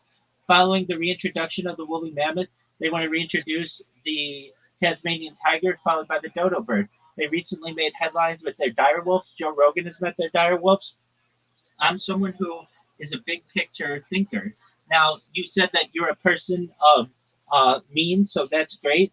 But for those who perhaps aren't, but even for you, I want to make sure that you're able to utilize any type of life extension technology that you wish. Things like oxygen therapy, human growth hormone, stem cells, things like cryogenics, things like nootropics, things like perhaps ambrosia therapy, and perhaps cold shock therapy to get you to age 100, 120, past the average life expectancy that you had at birth of age 80. But then, once you get to 120 or so, you may say, Rabbi, okay, what's the next plan? And the next plan is known as mind loading technology. If you want, this is all with your consent. We can scan your brain into a computer like a CAT scan or an MRI, knowing where every atom is in your central nervous system and your peripheral nervous system. For later download as an android, an avatar, a cyborg, a cybernetic being, a clone of yourself, a robot, an ethereal being, whatever you want to be. But essentially, what I'm saying to you, Stephen, the gangster Slaughterson, is that you may be able to experience a type of digital immortality. What are your thoughts? I mean, going back to the African point, don't the Africans already have food and water? Don't they already have what?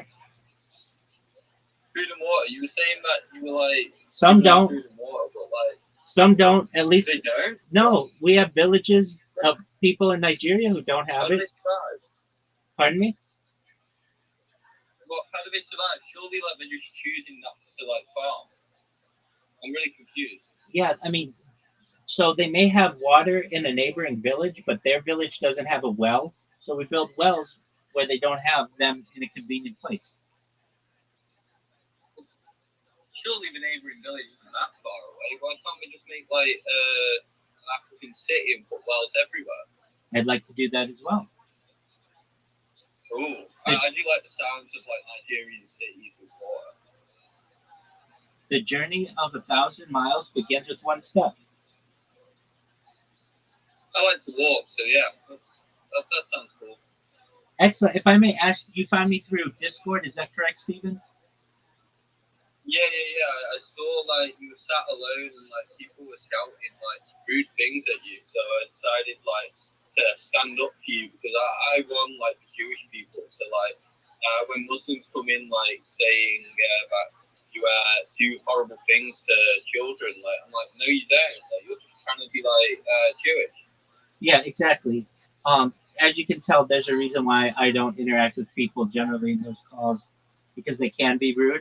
But for people who are mature and willing to have mature conversations, I'm here to have them about helping people in the world.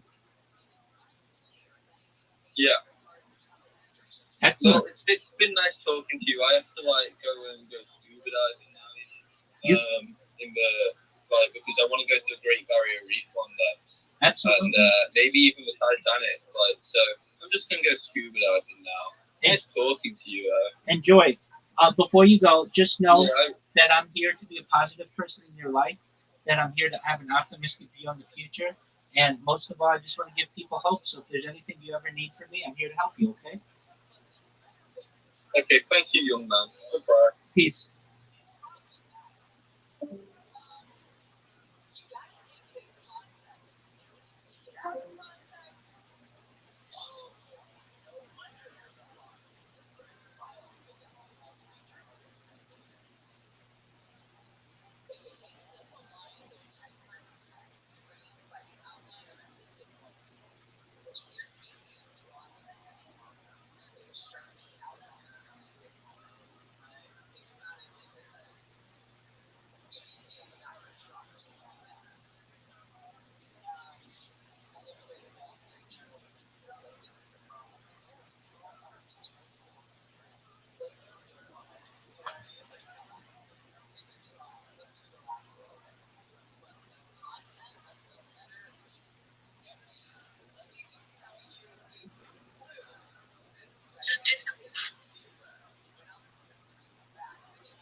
hey, listen, what if even critical information and this audacious idea of making farmland out of the ocean, then that will be ours, right? That will belong to the majority recipients planet ourselves. And the only way that this can be done is if we all cooperate with each other, because these are massive public works. No one person can drain this region. It has to be done in concert with many other people, and it has to be done in both with a deal of individualism, because you've got to do your part for your particular piece of farmland, but on the other hand, recognizing that you're a part of a much larger whole, and everyone has to hang together, or else literally we will drown in the ocean.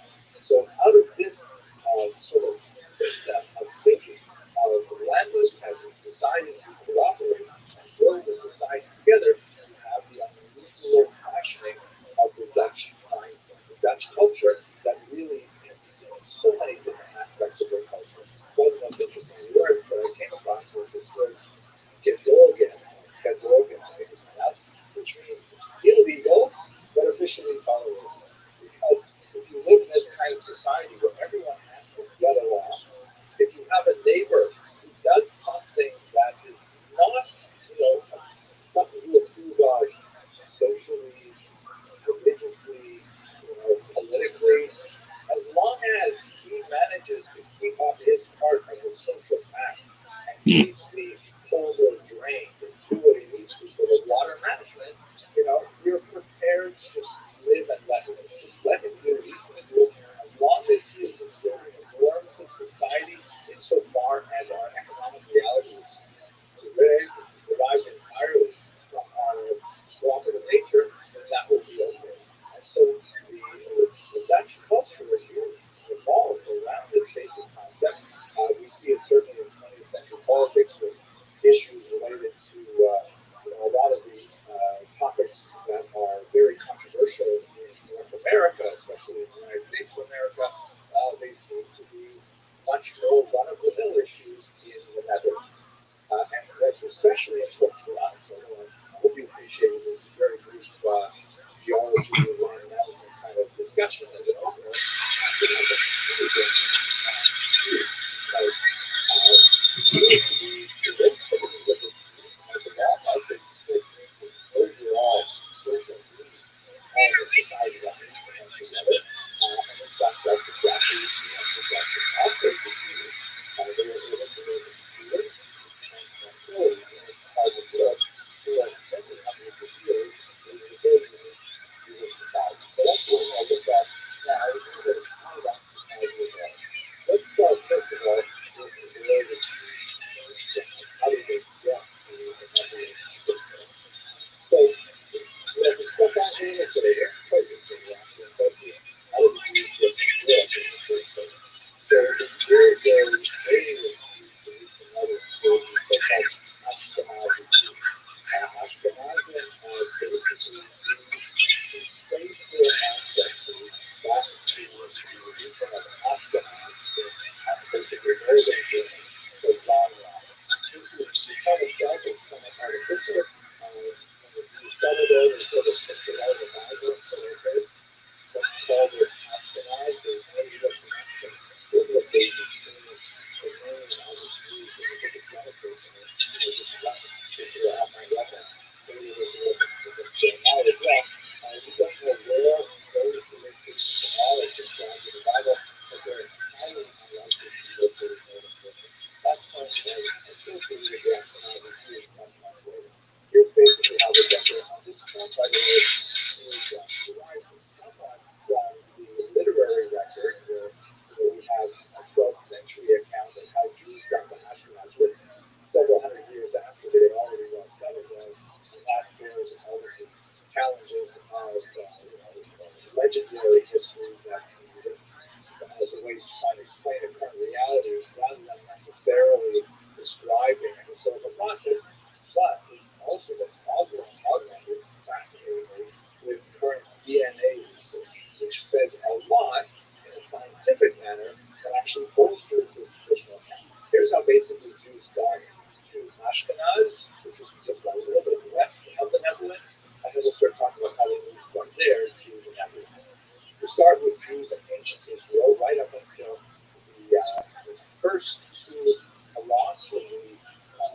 devastating Roman Jewish wars.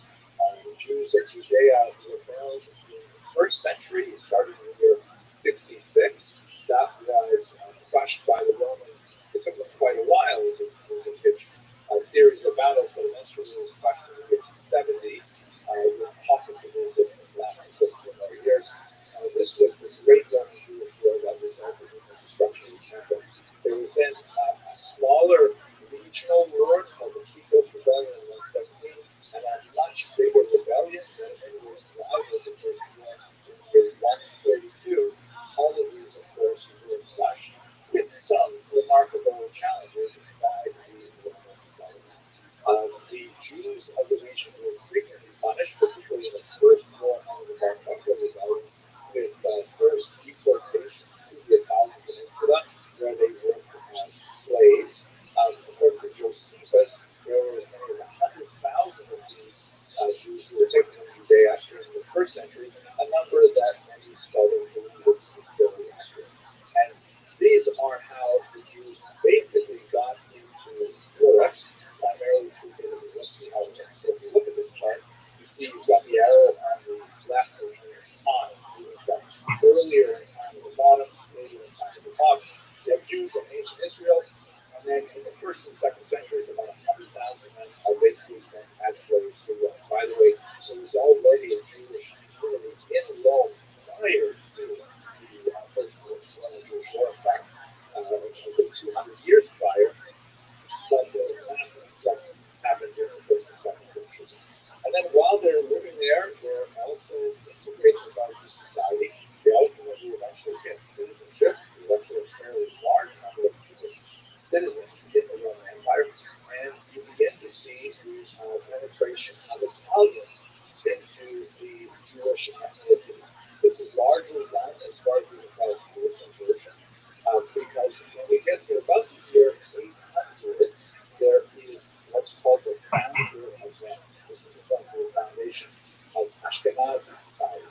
Sometime around the year 800, based on both the literary sources and later bolstered by DNA evidence, a very small group of Jews, primarily from the northern region of Italy, make their way up to the Rhine land, the cities of Köln and Mainz, Speyer, and Worms, and they settle there.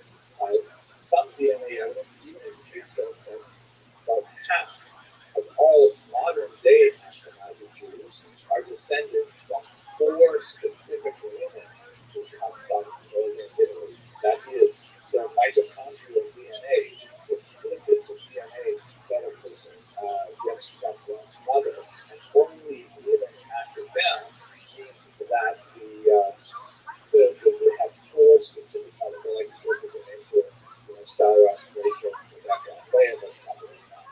At any rate, these people were, conversion is allowed within Judaism, and so these women were incorporated in that small group. We know the names of some of these families. The predominant families, for example, made their way to the north at this time, and it's confirmed by DNA there was thousands of hours of discoveries tapes that being were done the DNA evidence right? revealed They that had they a were lot in fact from these people. I talked with Epstein, or did you have Epstein? Yeah, she This said is at the time, I think a week orange, before you had the that's FBI the director show sitting here Kennedy, she that said is something about that there was like long down thousands of the hours of tapes of people going doing to work around this their was heads. They did, discovered the in FBI the dude saying 21st that there was century nothing. when they were doing God construction tells for it the to shopping you. mall, and they found this little backyard inside it. It was terrific discovery of all these bodies. Obviously, But I was also, just saying, like, at this time, and mysteries they were around able this, to Jeffrey Epstein files analyze after the money, like DNA from tens the of bone. It was thousands, discovered that in fact they tens were of thousands. very similar to Jesus Christ. modern-day Ashkenazi Jews, and Chill. Oh that my God. their After DNA viewing in tens an of assay was thousands of discovered videos, in the the city wealthy of financier Germany, with a children or Jewish child cemetery porn. where The we comment suspected went in viral advance in the of White House days the after a buried civil Jewish war because of to a street historical in data. Canada raised the state's They, worth Trump's the people administration. working in It has in its the possession scale Yo, of dog. staff for a corporate group of drivers that was work with Yo, dog. DNA teams Yo, that had been separated from the dog.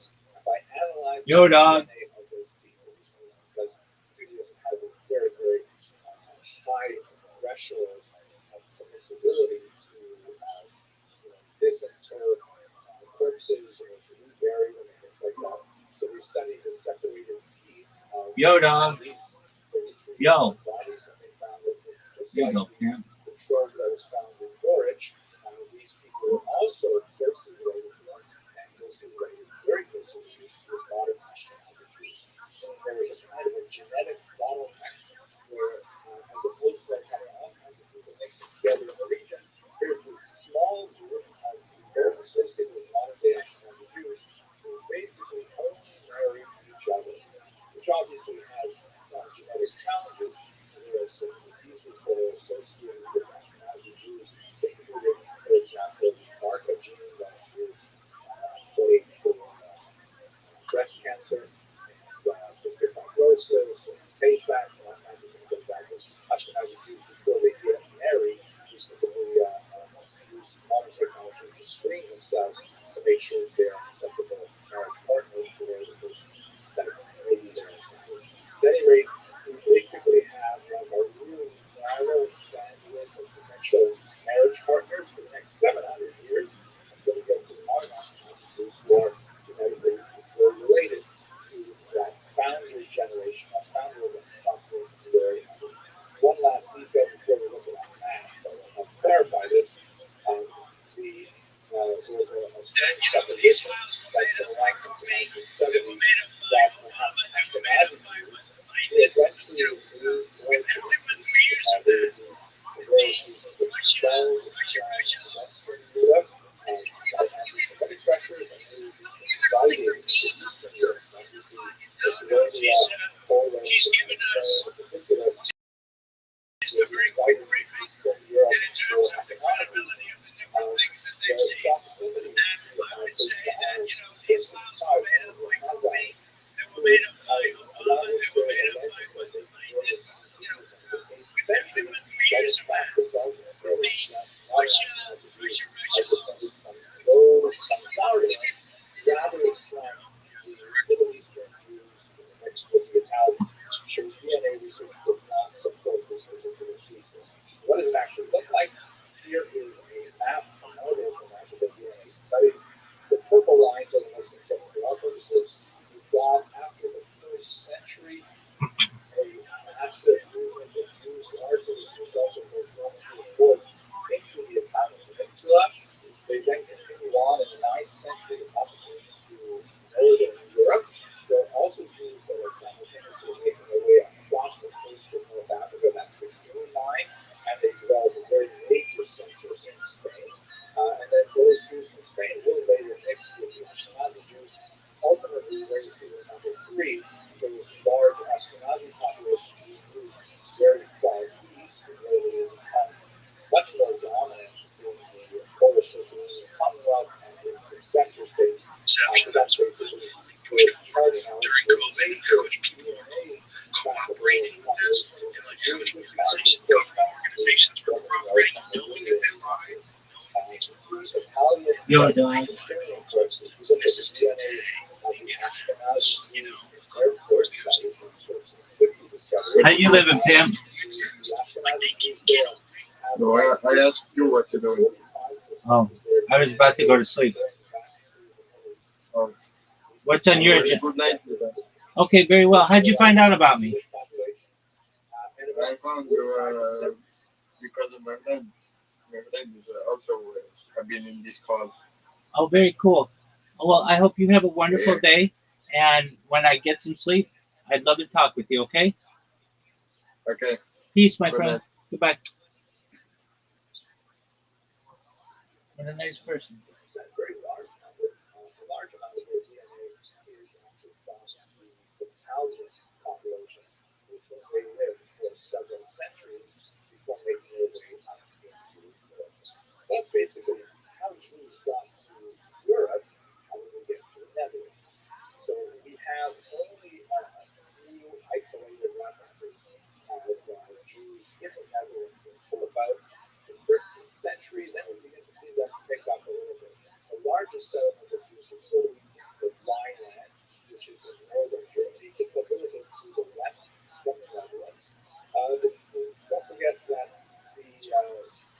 draining of the swamps, the bogs that they have later make up hollows, which is not really deeply underway until like the 13th century. So there's like not a lot to do to visit there anyway. But nevertheless, you begin to see isolated references of mainly traveling Jews who end up in this region in the 12th and early 13th century. They're described frequently as merchants or as moneylenders, but there's really scattered references to them. This continues to really important things, but really big things happen in the 15th century. Let's check the map now. This map is actually a map that describes immigration of Spanish and later Portuguese Jews in the wake of the Great Expulsion in 1492, the Fourth Division in particular from 1497, and the associated activities after the event. Let's just pause for a second and look at what is going on here with this. If you understand the Spanish Expulsion has a massive impact on their history, you really have to go back about 100 years before the first time is done. There was at that point a series of riots directed at Jewish populations. One of the ideas was and one of the unusual consequences of those particular riots was a massive number of church conversions.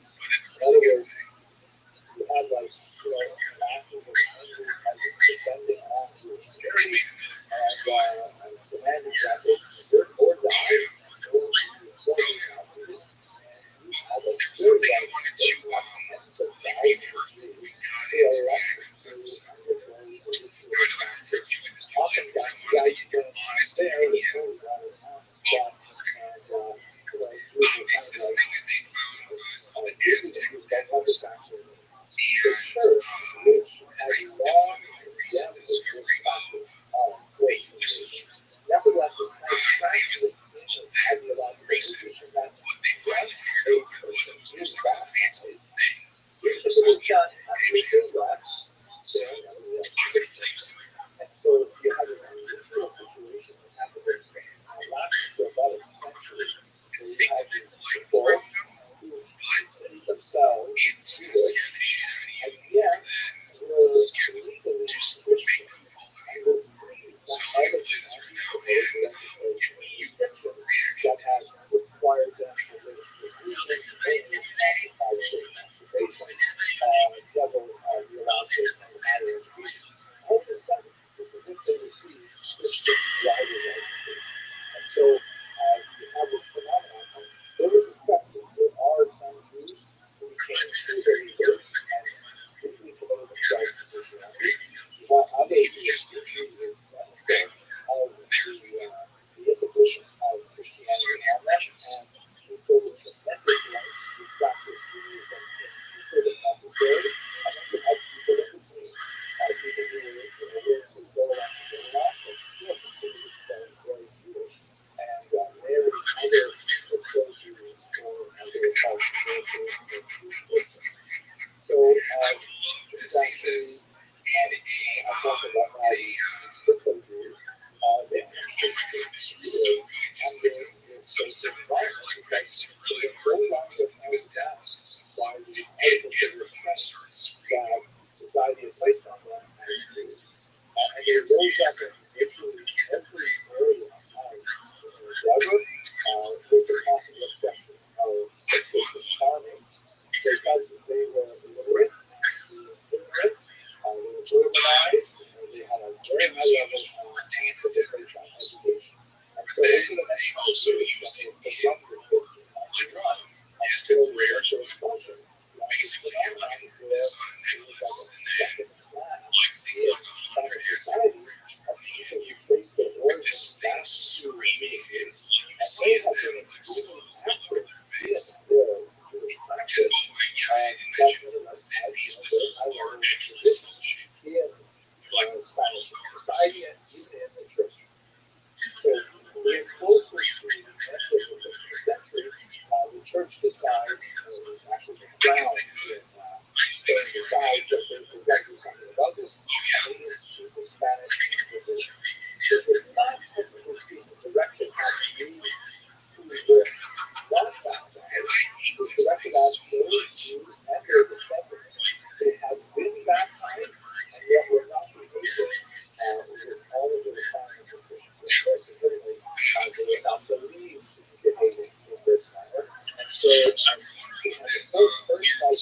say it's because the I guess the perspective just that fucking utilizes stopped. So another we're starting torture them, over again. And we lost a good torture, 5 minutes how talking. they torture these creatures get up the name they got So really, raised her around.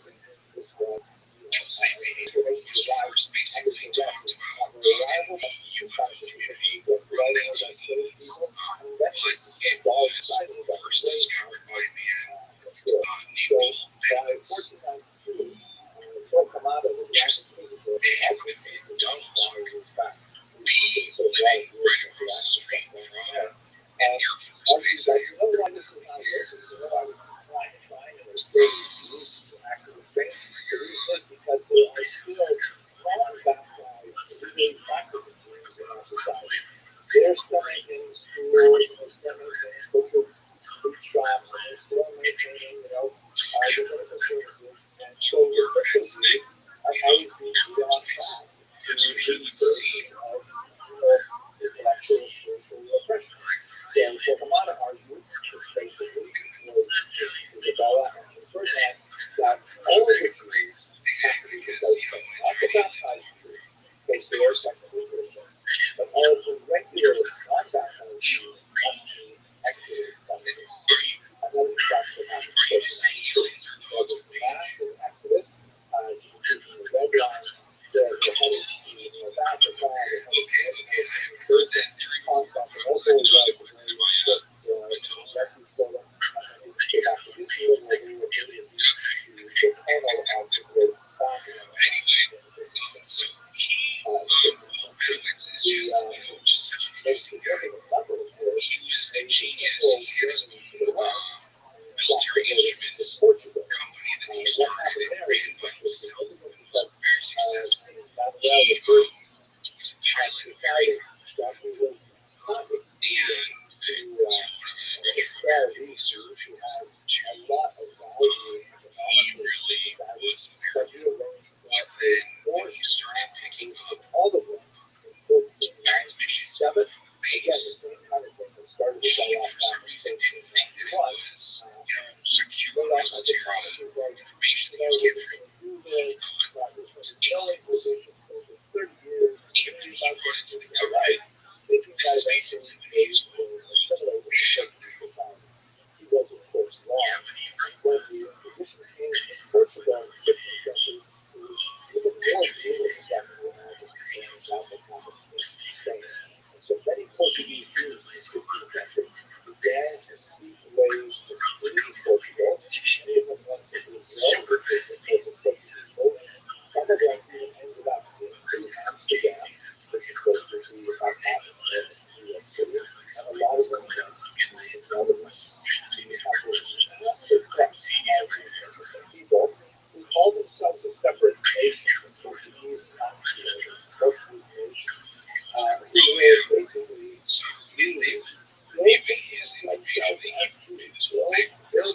dogs running together, marrying everything, and yet they all place their origins and their significance and they outgather as so they travel to other countries, they travel to English, their Jews have been evicted in the 1st century, and they became They just didn't know what to do with it because he was American. He really regarded that. I don't think he was doing something in the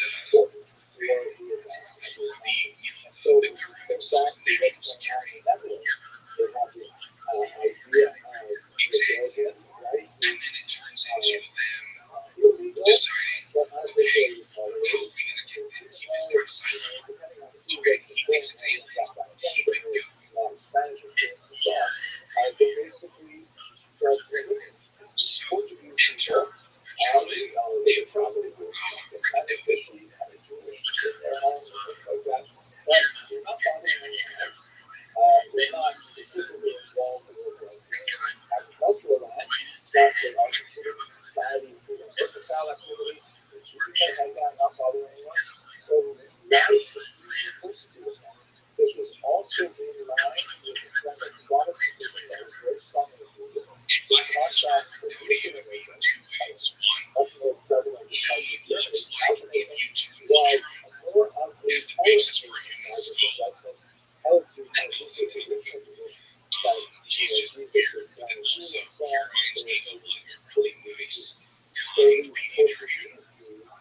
This is Kansas City. little football in Capital and started communities there. And history is really, really low kids. Most likely, But anyway, to me, is the job is basically to go to those benefits today. You are receiving a transmission from and you're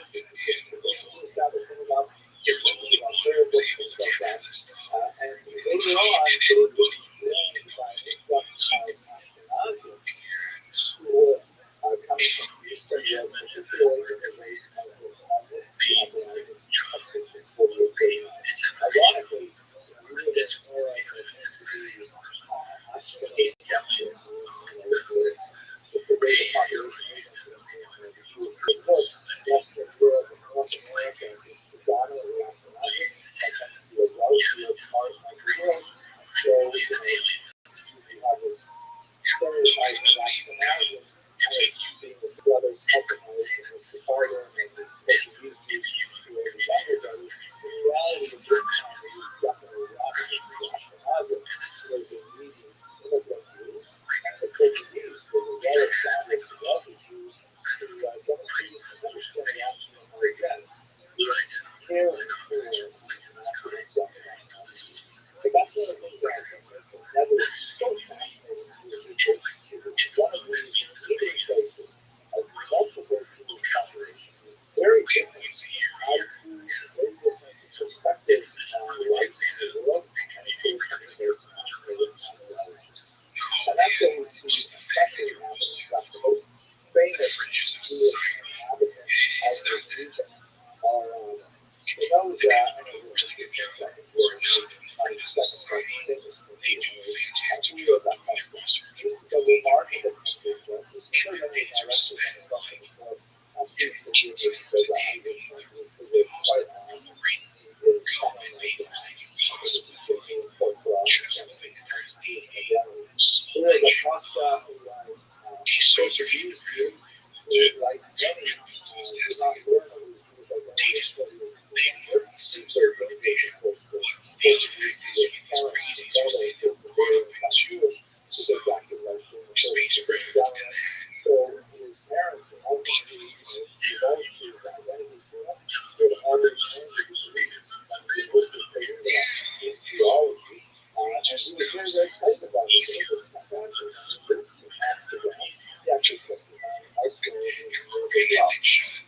but he was unable to fit into Dutch society, Dutch Jewish society, because largely he had this idea of what Jews should be like that was based entirely on reading only the Christian version of the particularly the Old Testament.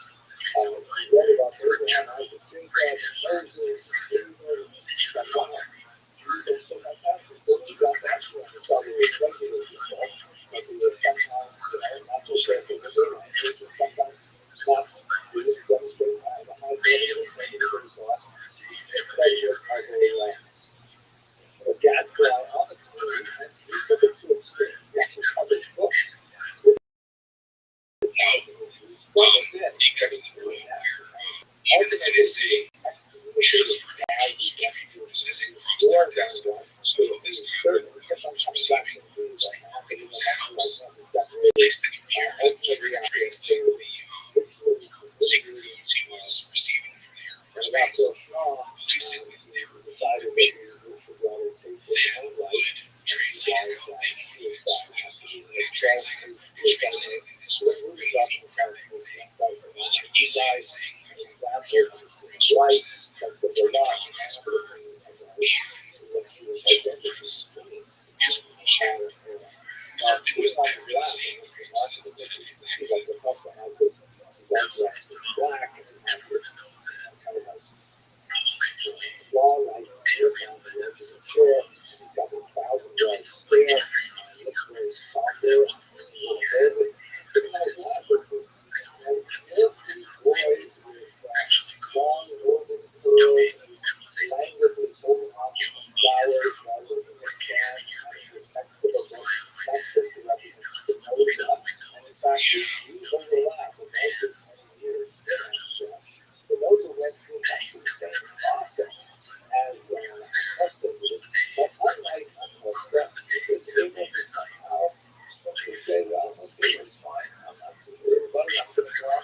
same artist in 17 years later with this version of the Rosa Unlimited. He's going to do it for only 5 years. He became very interested in other perspectives on the Bible, and he adopted essentially a record that would be called the biblical version.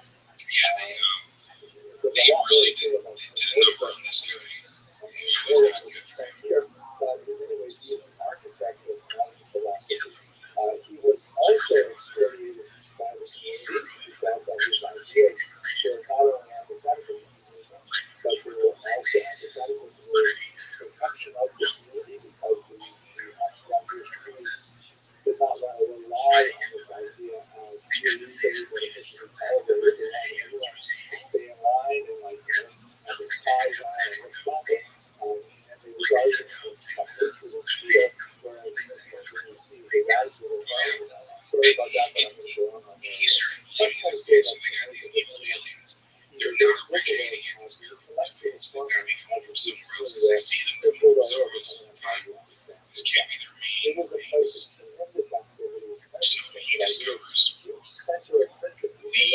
those index, This piece from the which is located at the heart of the Mesa Index. And located near the town of Tulsa. And this becomes his mecca. I mean, he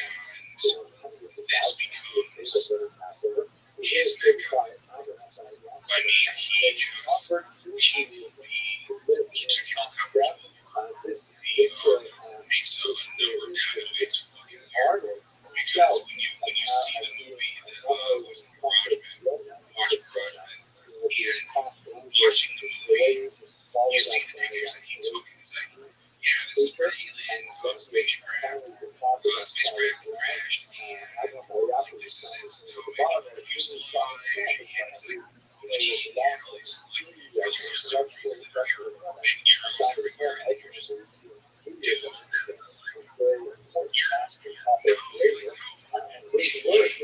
somehow spilled something on it. It's staying, and that's what you got. It was the poor America. He saw nothing but aliens everywhere. Being penalized was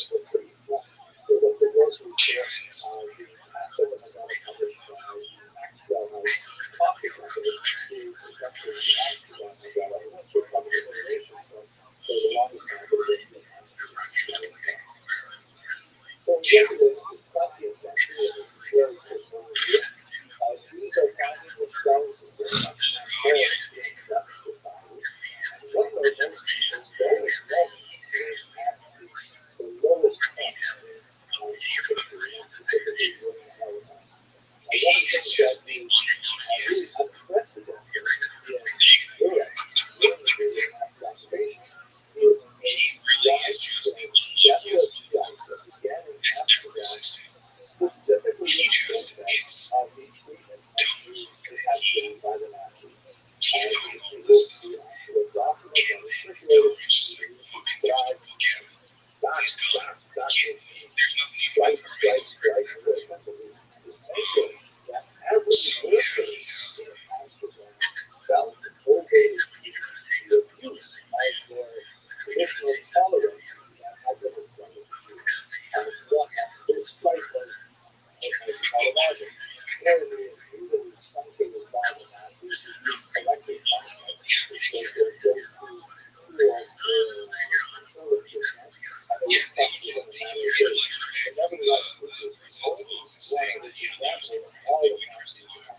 artifacts and spent waste millions of dollars on staging after the Holocaust crash landings and running real crash landings, actual experimental aircraft in Miami and pretending they exposed secret information they were on this Air Force Base sector.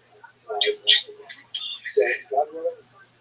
I'm looking forward to seeing it in person. If you have those who want to call, we have great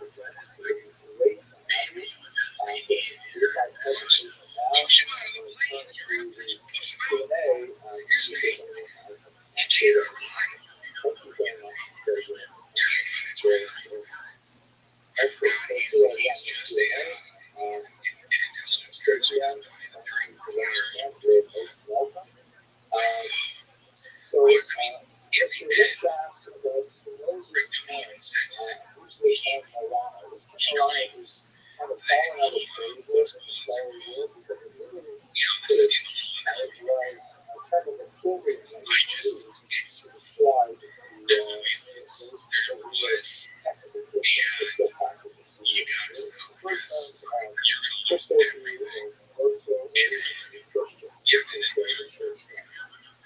so those that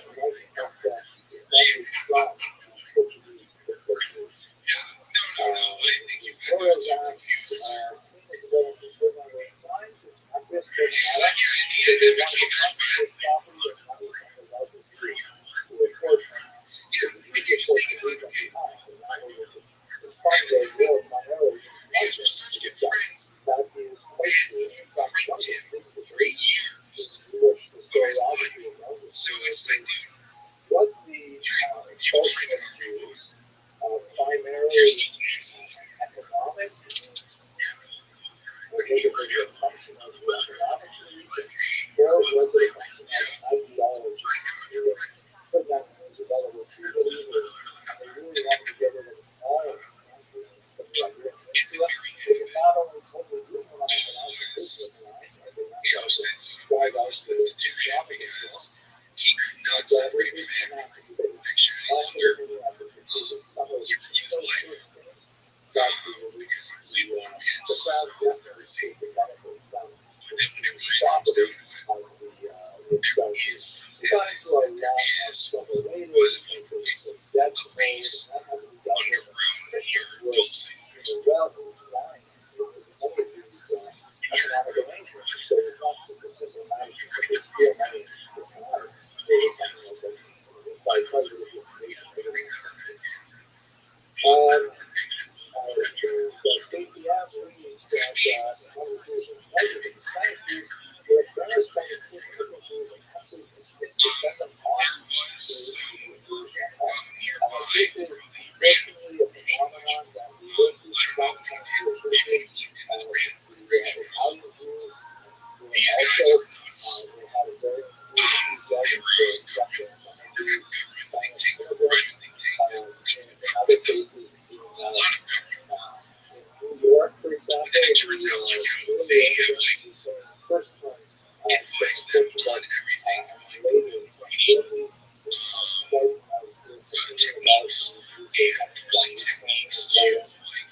might stand to reason that they would not be able to be here. Possibly, maybe.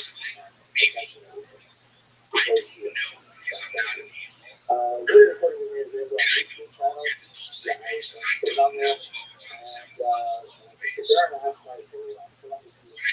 have seen some hand-drawn diagrams of the base. It's kind of funny because these hand-drawn diagrams, how do I put this? You couldn't say they're all complete, but you know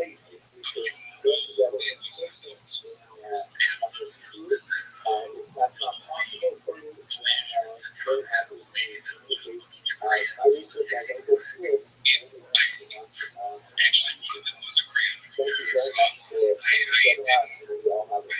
was drawn by kids, so I didn't even look at it being real, but yeah, that one was drawn by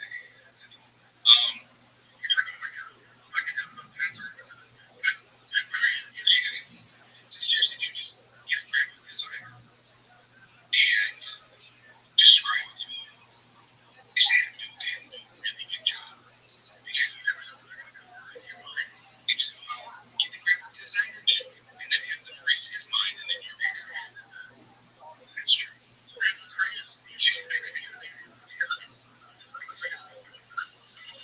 Well, the two articles that we based a ton of our research off of. Now, one of them is an angel flare website. And if any of you know anything about angel flare, I'm surprised this webpage is small because it has been angel flare. I don't even know if it was angel flare anymore. I mean, angel flare was back when I was like first getting on the internet. And it was like, you just start an angel flare account if you really got and it was back when there was no lies on the internet and everything was true. Now you got yeah, maybe. There's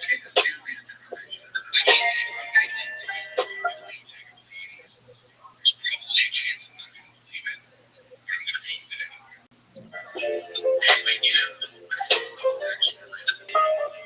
And doing some more research on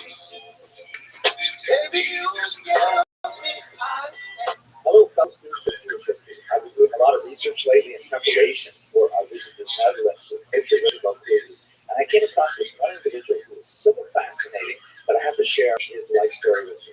His name is Rabbi, and he also had an alias named David Furia. And the reason for their alias is specifically because he was a crypto Jew from Portugal who went to Amsterdam,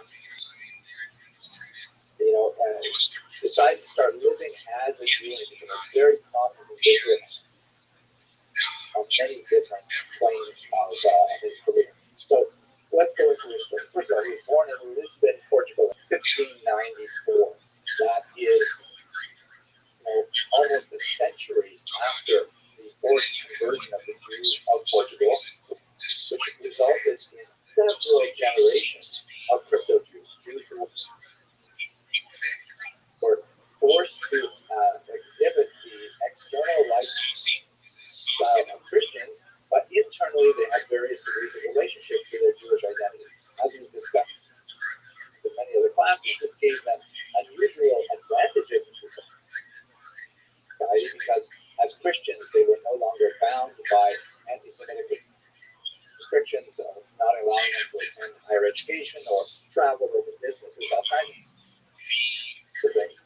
But nevertheless, to varying degrees, these families maintained some internal Jewish identity, married amongst themselves, and so on. He was a great example of the resilience and courage and ingenuity of Portuguese Jewry that developed over several generations of this bizarre kind of dual lifestyle. When he ended up moving to Amsterdam and later Antwerp, he was a founder of the communities there and very fascinating.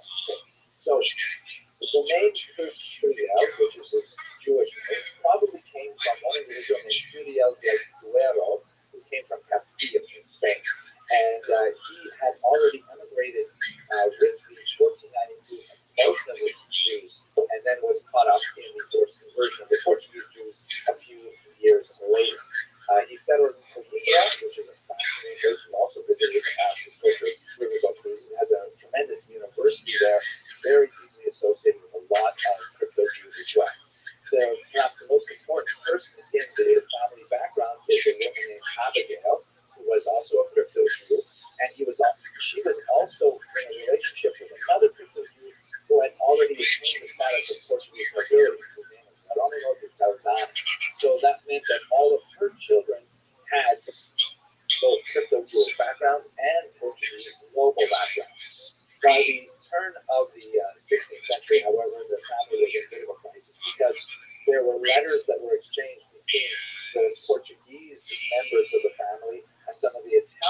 Loco Ramirez. His father was Geronimo Nunez Ramirez. Nunez is a very common name associated with the Figueroa family.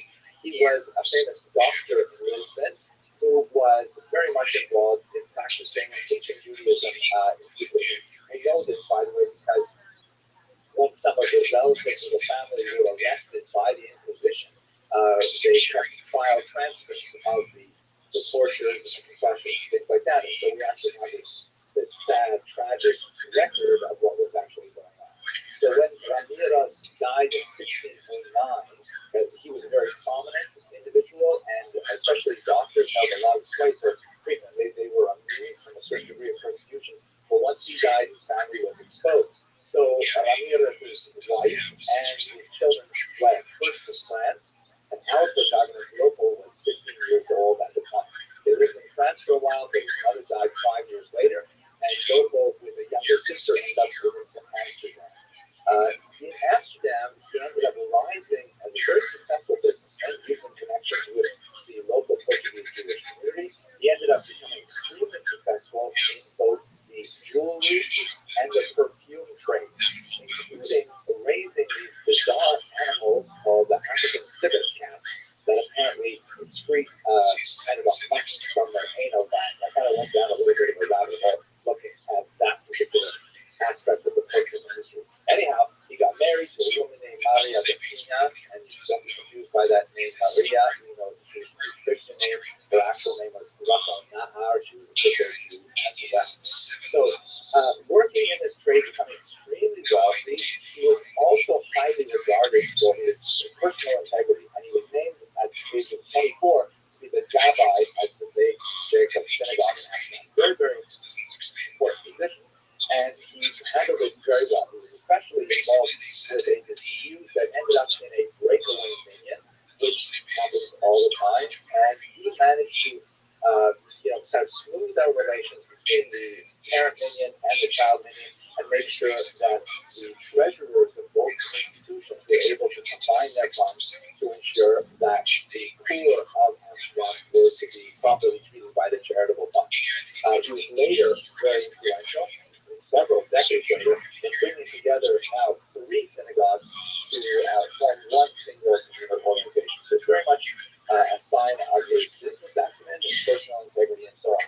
There was a particularly dramatic moment in his life when he was 34 years old, and he was showing a stock of jewelry to a customer from Germany. When he turned his back to the customer, and the customer attempted to murder him by slitting his throat.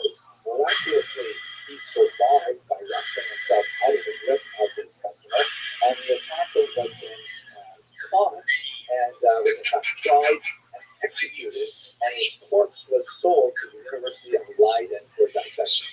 So you definitely do not want to mess with Loco Ramirez, because, anyways, he had, the whole episode had a huge impact on me. The whole episode recorded, first in Portuguese, and then translated into Hebrew verse into a long poem.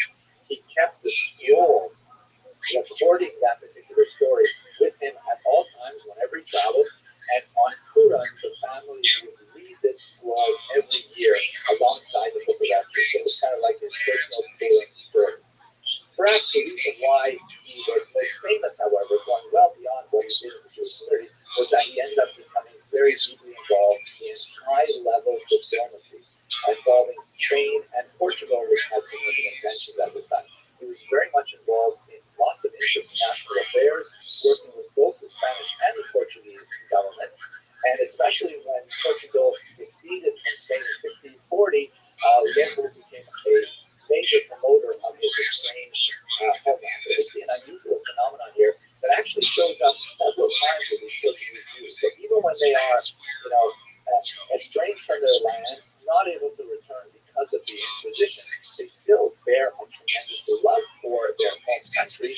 And in fact, in this case, Loco was knighted by the King of Portugal. He was made a formal knight, Caballero Hidalgo de Casa Real, but he could still not return to the homeland where he was officially a knight. Another great example of this is Rodriguez de Castelo Branco, who took the Latin name Amatus Lusitanos, very famous Jewish doctor who was, originally a crypto Jew, and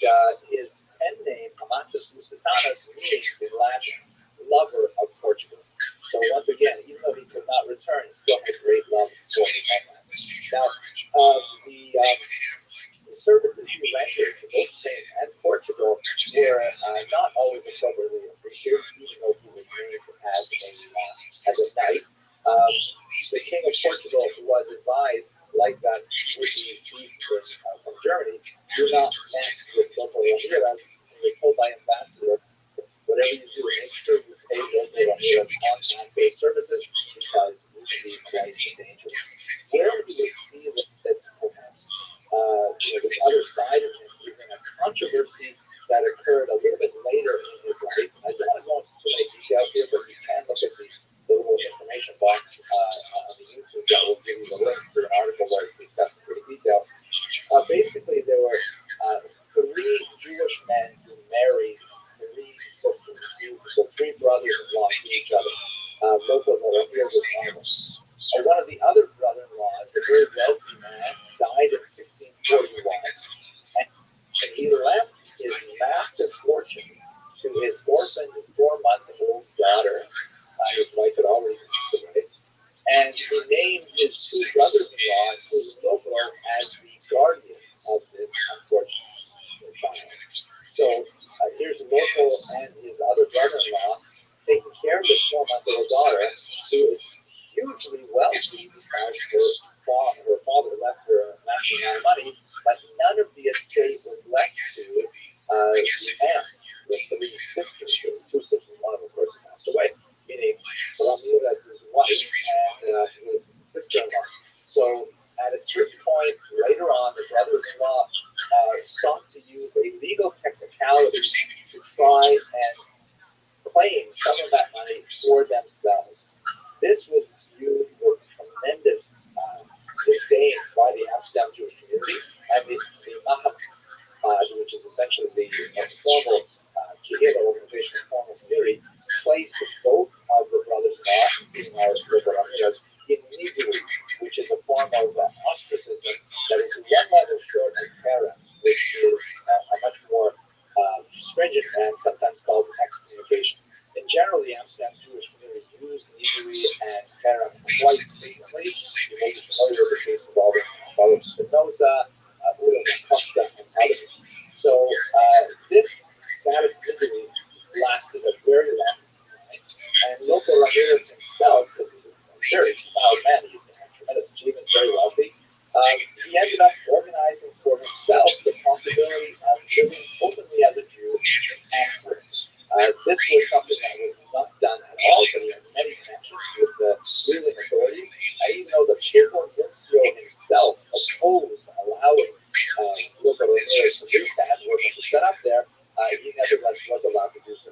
He was not allowed to, however, even build a synagogue there, but he could have, chefs and so on, and in fact, some travelers report that he had all kinds of people coming for Sukkot, and they lived in tents openly during that holiday. Fascinating. Eventually, the whole case was resolved, and after 13 years, Loco Ramirez came back to Amsterdam. He apologized.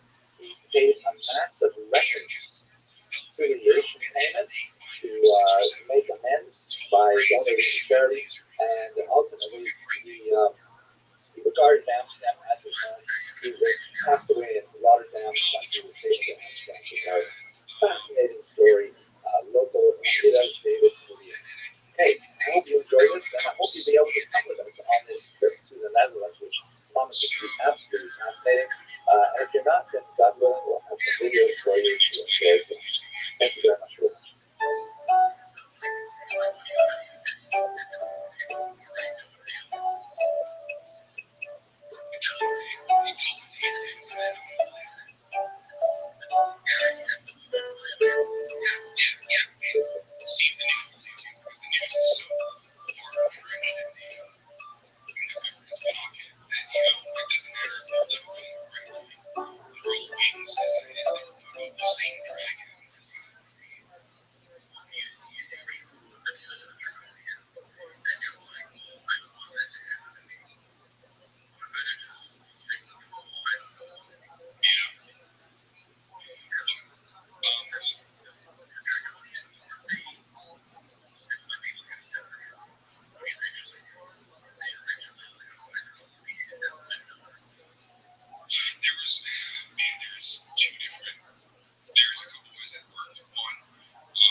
stars, you know what I'm saying? When they finally came back, they discovered that almost all of their people were destroyed, except for some very primitive people living underground. And these new stinky, fleshy apes were running around, and they claimed to have dominion over the whole world.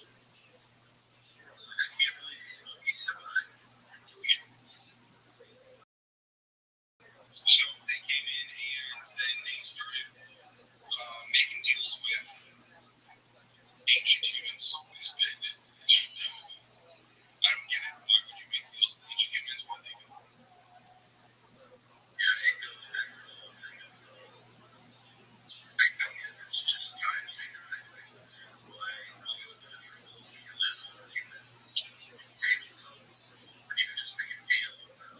Yeah, I guess it's true.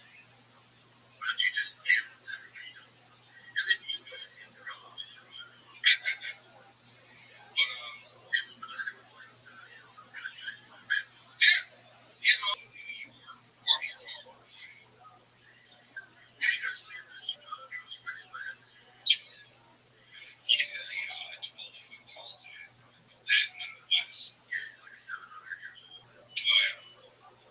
well, things in those events were going, pretty swimmingly. Genetic experimentations, memory control, nuclear weapons, and stuff like that. Everything was going good until the late 1970s. When Hello, basically people were tired of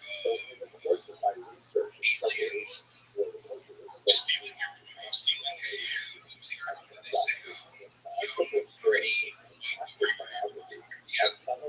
which is that's a very specific type. It was specifically the Greys who were doing it. They're literally always eating your done, but the Greys and all of their buddies, it was like a whole friend group. It really like reading these articles, it's like these are just friend groups who like are in a group and they're just matching around. But no, it's aliens eating off of their fear. And then rolling their butts over to like buttons. This is for you too, man. And it gets a little, it's hard to read at parts.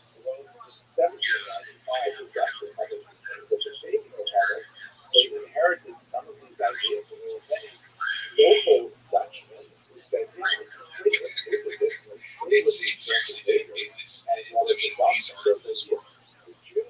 I really do feel like I was getting too much out of it. very much in And favor right now, of maintaining the status so quo. everything was right. And there were those who think, no, that's a dumb piece of value. There's usually and so on. The division between Jews Man, was so intense that actually really those girls are screaming. I can't believe it. over this with some Jewish forces attacking those who were No, revolutionary. they didn't. It got like this. This was eventually said in August of 1795 when the authorities of the State Republic took the Carnatic, those were the traditional leaders of the old-style guards, and actually placed guards at the edges of the Jewish quarters to make sure that people were they're not united on this at all. Just to give you a sense of the kind of fundamental services of many elements of Jewish news. Here's a beautiful Forest School landfill dating from 1898, 100 years later, that actually has written on it the top You're saying you're telling me that that's not alien, like you started using that thing, or it's not alien, that they put it here. True, I guess. If you're just sitting there faithfully blooming into this school, how are you like your face? Yeah. So about 1970s, when a bunch of people got together, got everybody updated because then it was people within the city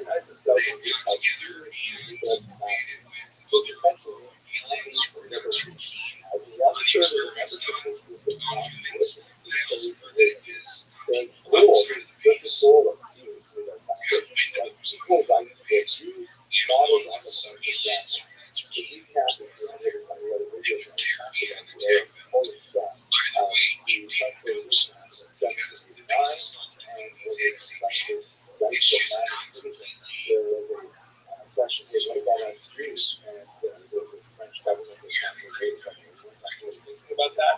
So they took basically about a year. They said, okay, this is pardoned. We're close enough to regular countries to really emancipate them. And then a year later, by 1791, they said, okay, fine. All the Jews can be emancipated. What emancipation meant was obviously the right to vote and also the right of residency. Very important to Jerusalem. Right to pursue various occupations, right to higher education, and so on and so forth.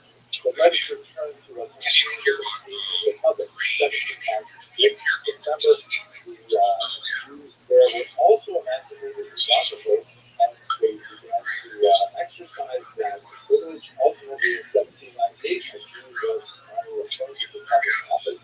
Moses Solomon after became a member of the city's judicial. Now, there's some great internal change going on in the time. Caesar's little family wanted similar democratization, not only of the overall society, but also of this highly conservative Jews. They wanted to remove quasi-democratic, oligarchic structure of the leadership of the Jewish community. This is called the Gila. The Gila, the Gila leadership was typically made up of obviously men, usually property holders. The right to elect those men was limited by property laws and so on.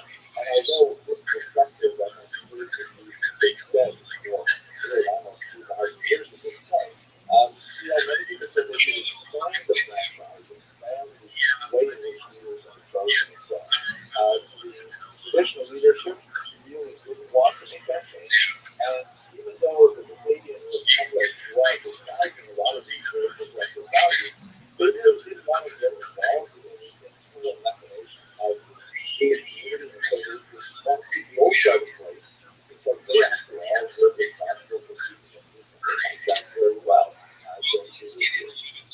So what happened was, 1797, these progressive Jews, after having the title of leader to the family, separated, seceded from the Israel, not listen to and they established their own Judah, which they called the Maya Judah, or Jewish Judah, and they had their own Judah called Adat Yeshua. We should understand that today you have Jews that still argue over whether it's certain kind of marrying or that kind of non-Jewish, and they say we're still up a second meaning, and it still happens.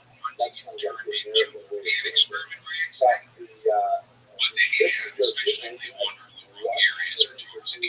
no separation. They have several synagogues that were all sort of organized into pseudo medieval kind of structures, and this represented a tremendous break.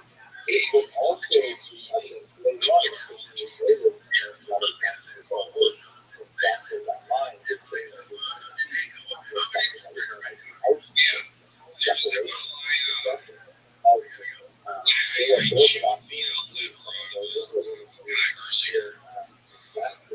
so this actually was really great factor. At any rate, you have this Jewish Yeshua, and then Yeshua called the appointed community judge of Diane. He's a new rabbi. His name was Rabbi Shach there. This was 1738.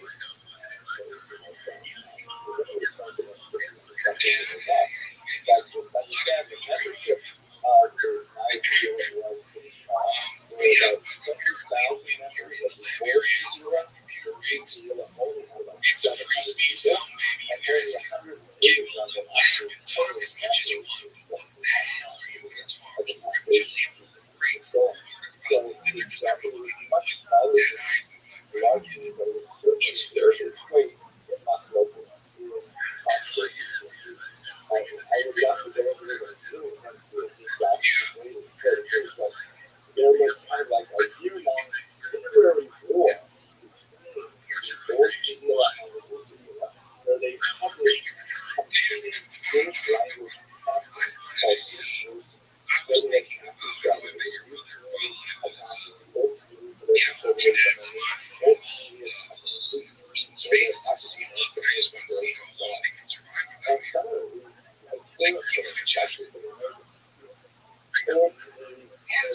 example, publish fake advertisements for events to be hosted by the community, saying that they were going to be serving lobsters and oysters, and they were going to have Friday night cooking, all of which was huge violations.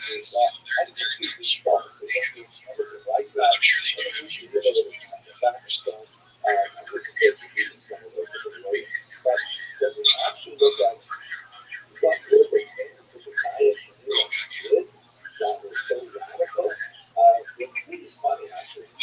Hardly liberal compared to what was happening very often. The big changes were this. First of all, they're going to make their school announcements yes. They're going to make it in the official language. Now that's, not so exciting. Official announcements are basically things like when is prayer and, who had a baby and who got married and who did and experiments in sleep, things like that. Experiments. Ritual. They are part of the overall ritual. Because it seemed to be looking more but to the Dutch language was a statement of civic membership that the Diet wanted to emphasize. And although the rest of the liturgy was prepared for Hebrew, this was a being about the Dutch Irish family. Secondly, amazingly again, the Hebrew liturgy was not for the other. It's funny because on the places I've never prayed Friday night, always have a particular psalm or a song. So things that was composed in the 16th century song, it was beautiful. And it was welcome to the sound of God. That's almost always sound English, although I did play for many years in a very ritualistic style, very agreed Friday night service, where we would also sing parts and then sing parts to our friends. But anyway, the idea is that no, we're all going to sing it together, which I think basically is more than something like the third really radical thing that they proposed was there are all these long Medieval compositions from extra long, epic poems that are composed, but nevertheless long. There are certain layers that make the services really drag out. There's certain extra that are added later that are very beautiful, but let's just do the prayers that we're supposed to, okay? And this is also an extremely common thing in most of class today. Is all those shoes they put it up today. We will, let's listen at the back and say there's some optional shoes. These are relatively minor things, but nevertheless also used up to what the one of the most gold I was thinking, however, was that the idea that they would adopt the target they had by feeding pictures of the trees, which are children not there and like flags, for example. Not like not but the idea is that we are essentially starting from start to we're going to adopt the custom, we're going to adopt the target custom, and we need to our nationalism is a little bit more radical, but still, hardly overshadowing this concept was fashioned, I think, for about a decade and said to move around and say, we're going to like stop all of this and abolish those innovations, but instead that the leadership of the Venezuela has to be reintegrated in some cases in a leadership position in the old Cuba, and in that context they would move it to the ultimate from the let's get back to our main topic, which is stories of Rabbi, I think, that was very important to conquer. Besides the fact that there is a general prohibitions against marrying a person if they are a convert or they are descendants of converts, nevertheless, this is the way this rabbi was typically an amazing story that would recently what they finally figured out what it was just like a fancy thing. Here is actually a consistent representation of him in the years once again of 1738 to 1807. And this comes from a Mr. Oleg Estries in Amsterdam, who is the descendant of Rabbi Jacob, and who was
used for date and death tables, but then they also used it in like it has to have prayers would basically have like this on a necklace, and then like I think like 100 has to have prayers pointing at you with this thing screaming, and all you see is them like souls all over their face.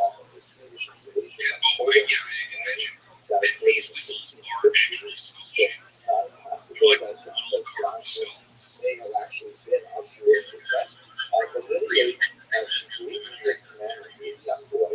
really be honest, I guess they could. I just think it's more than oh yeah.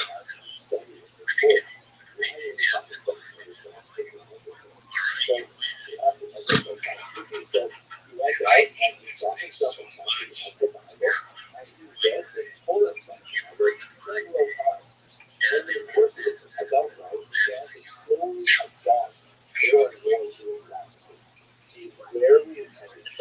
so that weird skip is because the reason the recording just fucking stopped. So we're starting all over again. And we lost a good 5 minutes talking or something like that. Hopefully I call it a recap. Yeah, right. So anyway, restart. Tuesday meetings, which was basically talked about in the UFO community from the 1980s. But it was first discovered by a man named Benedict. Just man in total luck. B, living right across the street from an Air Force base hangar. Air Force base. So he would see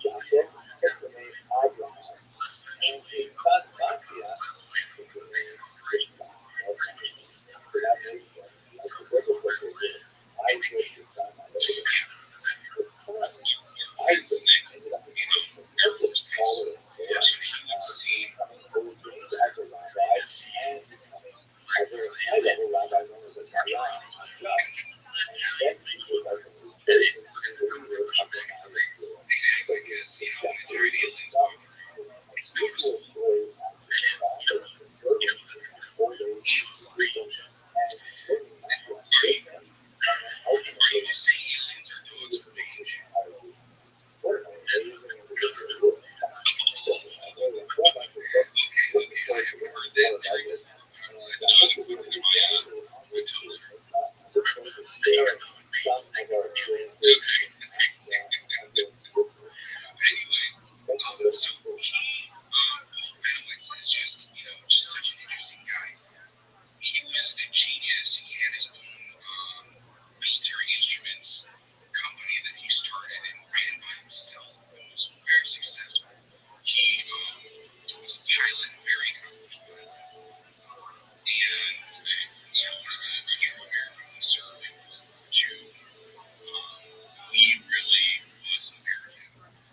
video of National's website, which is blown away. I got to share this with you. It's so fascinating.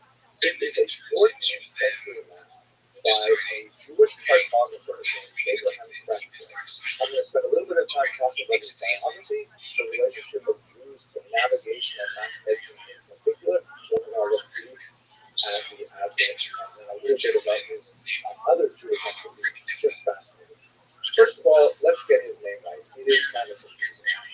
He's known in much of the scholarly literature as Abraham Rothschild, but actually Rothschild was his given name, and Abraham was his father's name. This is a typical way, apparently, that in the 14th century, many Jews of this region were referred to with these kind of double names based on a patronymic. He also had a second Hebrew name, Elisha, and he used that in other contexts. He was born in Palma, Mallorca, which was the Spanish speaking part of the Kingdom of Aragon, and his years are 1325 to 1387.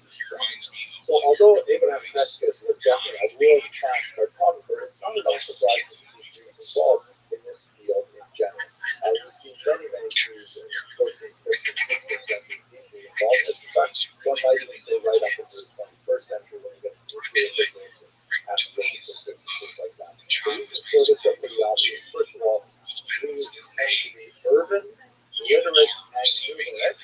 They tend to pursue occupations which involve the knowledge economy. So they're involved very heavily in studying the latest scientific information and tend to be pretty much abreast of what was going on scientifically throughout the time. Secondly, they're long associated with international travel. We spoke in an earlier video about the Wagoner merchants in the 9th century who were literally all over Europe, the Middle East, and Asia in their time. Absolutely fascinating. And we have travelogues with people like Benjamin Della, Katya, Regenstein, and others who, record their travels from Jewish communities and Jewish communities throughout Europe and further east. So with a combination of mathematical skills, the wide base of connections largely pursued towards international commerce, and their long association with astronomy, it's not surprising to see Jews involved heavily in these. Jews were heavily involved in the creation of maps and star charts, particularly in Spain and Portugal, because these were maritime powers who were deeply involved in exploration at this time. And they're involved in the creation of navigational instruments like this beautiful astrolabe, which is now in the British Museum. You can see that it's written in Hebrew characters and things like that because Jews were eventually using it. So here's a look at where he came from in the island of Mallorca. He came from a small place called Palma. And as I pulled up a map for this background, I really have to take a minute to thank our sponsor, Cruise British Recruiters, to make it possible. That can visit some of these amazing places. We'll start going to the Netherlands in a few months, and then afterwards we're going down to Wales and France. We've been to Venice, we've traveled to January, we've been along to Spain, we're going to Portugal next year, and of course the amazing Euro River in Portugal, which is absolutely. Thank you for listening to that product placement. So the map was probably commissioned by John the First of Aragon, and it was intended most likely as a gift for his cousin, Charles the Sixth of France. It has been held ever since in France, and it's now available online as well in the Video Effect National. I will put a little link in the information box so you can look at it yourself. And it has been studied for centuries by scholars.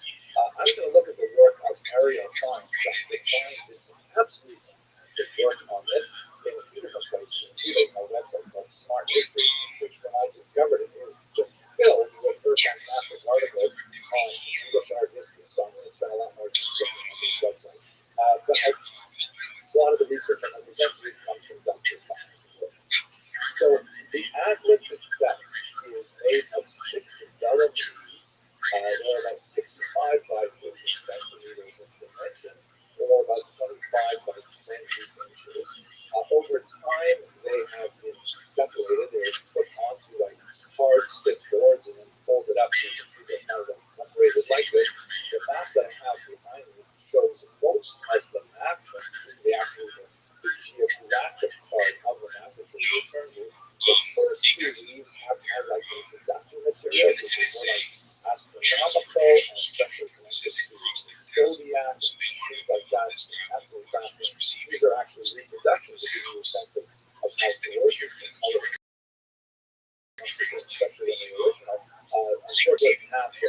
if you excite, you'll see what it looks like on here today. Now, there's a couple of ways in which this Avalon pathway still, miles ahead of your guys. It's just so world ahead, like that example. It's so fantastically far ahead of other maps on the zero. It could be two ways of representing the world in rapid format. You have, for example, kind of like a theological, philosophical type representation of the world, like this map saucer, which comes from the century prior. And, it's kind of interesting. It shows the relationship of religious figures like Jesus at the top and angels to a kind of rational sort of imagined aspects of the world, where the Garden of Eden is, and that sounds really interesting, but not especially practical when you're actually trying to navigate.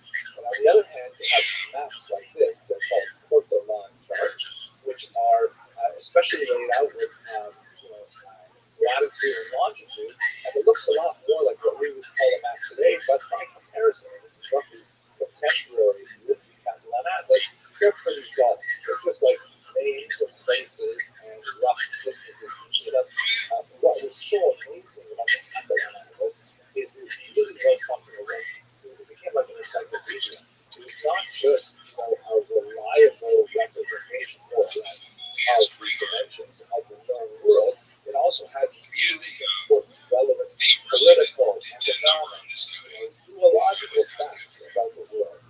He was also the first, by the way, to incorporate a compass rose, which of course is very familiar to us now, even those of us who only use GPS, which shows you which way was north. So that's what makes this book so amazingly different, because he went far beyond both these kind of philosophical, theological maps on the one hand, and on the other hand, the porcelain charts, which are much more, prosaic, and he provided something a wealth of information. So let's have a look at a few pages of the map itself. So here is a representation. You see on the upper right, it's actually zooming into this. Taking a screenshot from the video that's on the website. So this is the way it looks over there, and it zooms in on that one section. And you can see that a couple of things.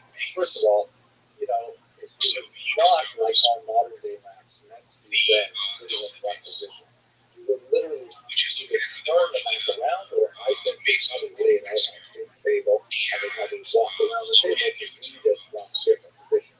Because sometimes the material is presented sideways, up and down, things like that. But it gives you, first of all, some kind of like the place names, of course, like the Portland maps, but it also gives you a sense of like who's living there. You see, for example, the symbol of the Star of David with some frequency. You see that population. And as we shall see, there's lots of representation of geographic features like mountains and so on, sometimes vertical. You can see the island of Corsica, the Lake of bottom center there, which is part of the holdings that Paragon shows as a special resident declaration. So here you see, like, for example, some political and economic information.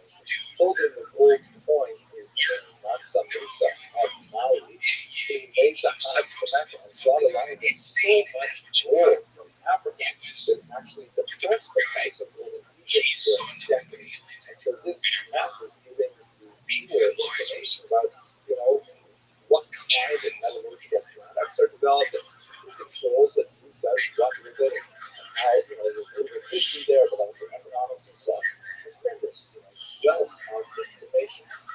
Sometimes there are fanciful elements like that big red line on the right there is actually the Red Sea, which the map maker is careful to point out is not actually red. I'm putting it here to be symbolic. This is the bottom of it actually is red. The water may be the regular water color, but the bottom is red.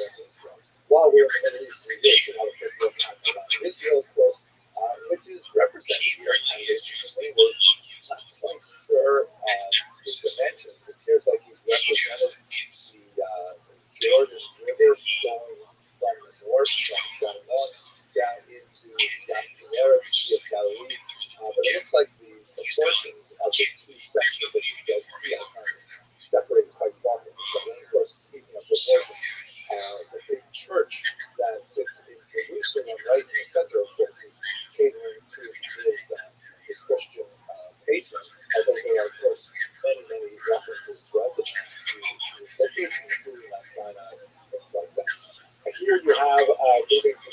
a fascinating representation of an elephant, which is actually not too far off, but it's evident that the cartographers clearly never actually saw an elephant in real life because you look at the proportions of it, the size of it, but nevertheless he tried really hard to rely on whatever accounts he could get of an elephant to represent it properly.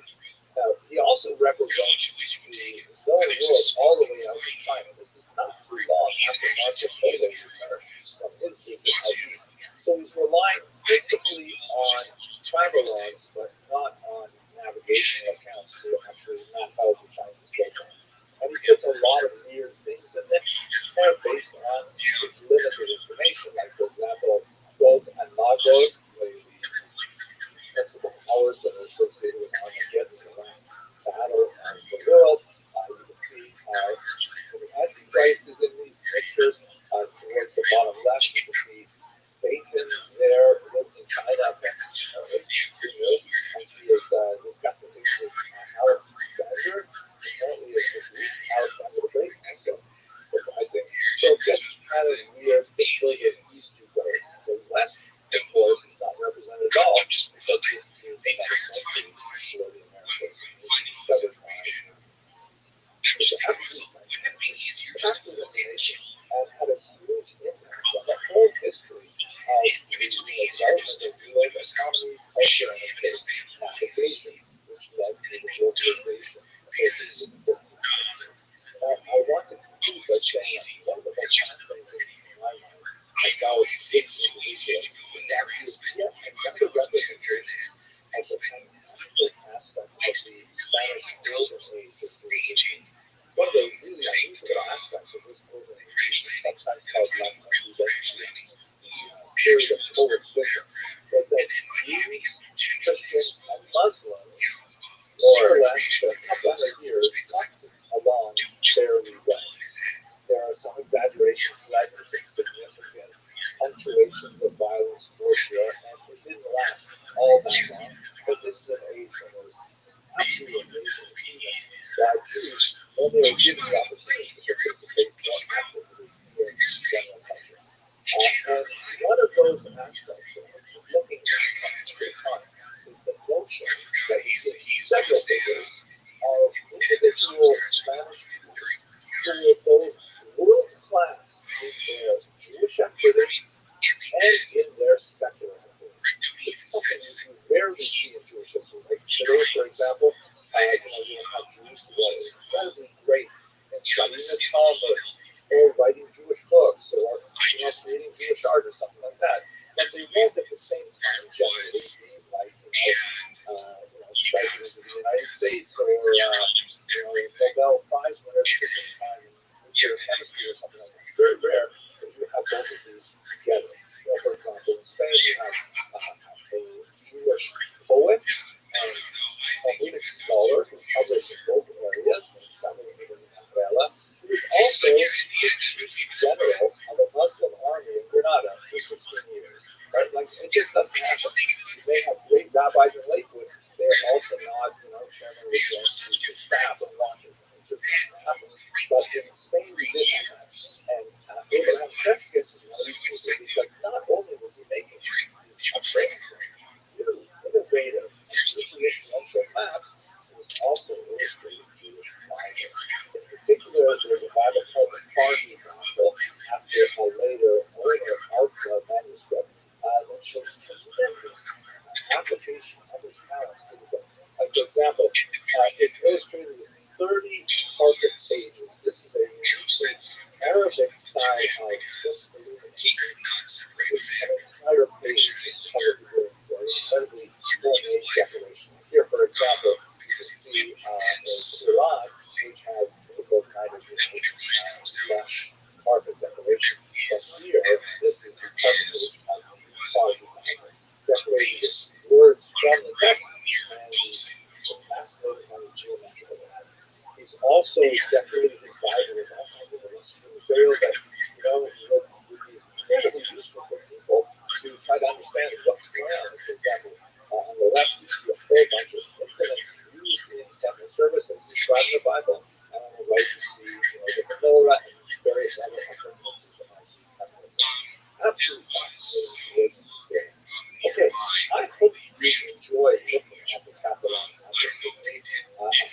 in the be able to join creation us world, on one of our cruises this these week guys are nuts. as we actually visit They the were site where covering, he was they're made. covering big And thing, if not, I big really thing. look forward to sharing some videos It with does you. a lot of Very much background for work. And then it turns out like they have like advised them on everything from like the new mining techniques and drilling techniques to like how elections are performed, stuff like that, health and things like that. Like they're deep into every part of your life. And like I said, you like you kind of look at it, just read it really. It's a quick read, but I think it comes back to this meeting.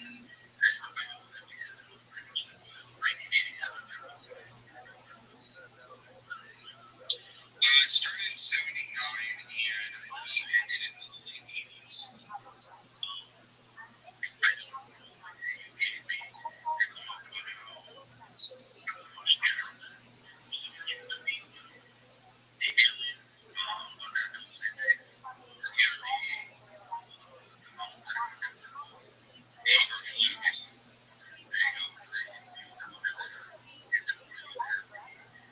they different species of galaxies and dimensions.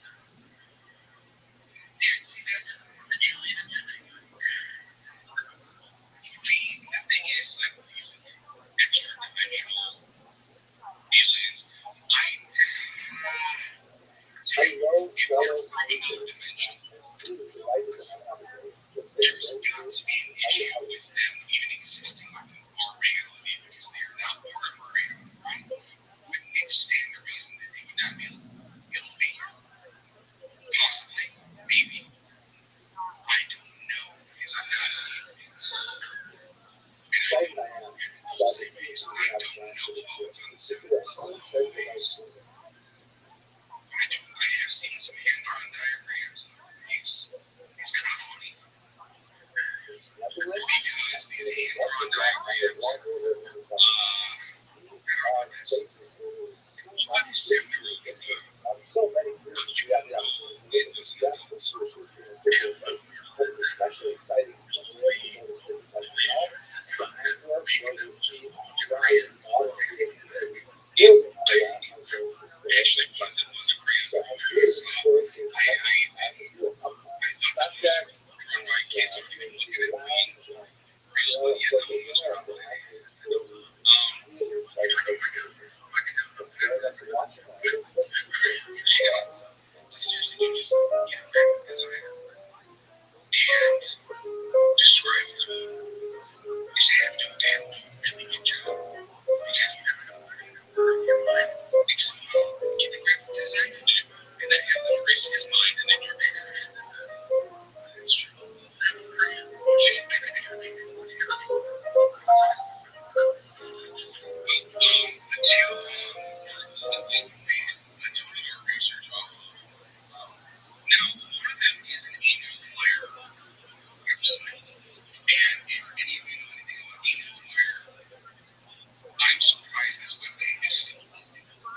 buckle was placed because it was believed to be, I guess.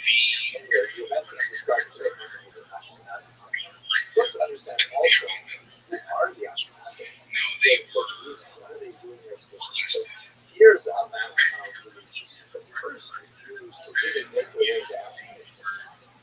Amsterdam as a city is actually fairly recent. It's a large planet in the sense that it was land that was recently from the water, and the first Jews to make it there were the so-called High German Jews. They were in Dutch. Forgive me, I'm actually not that great. The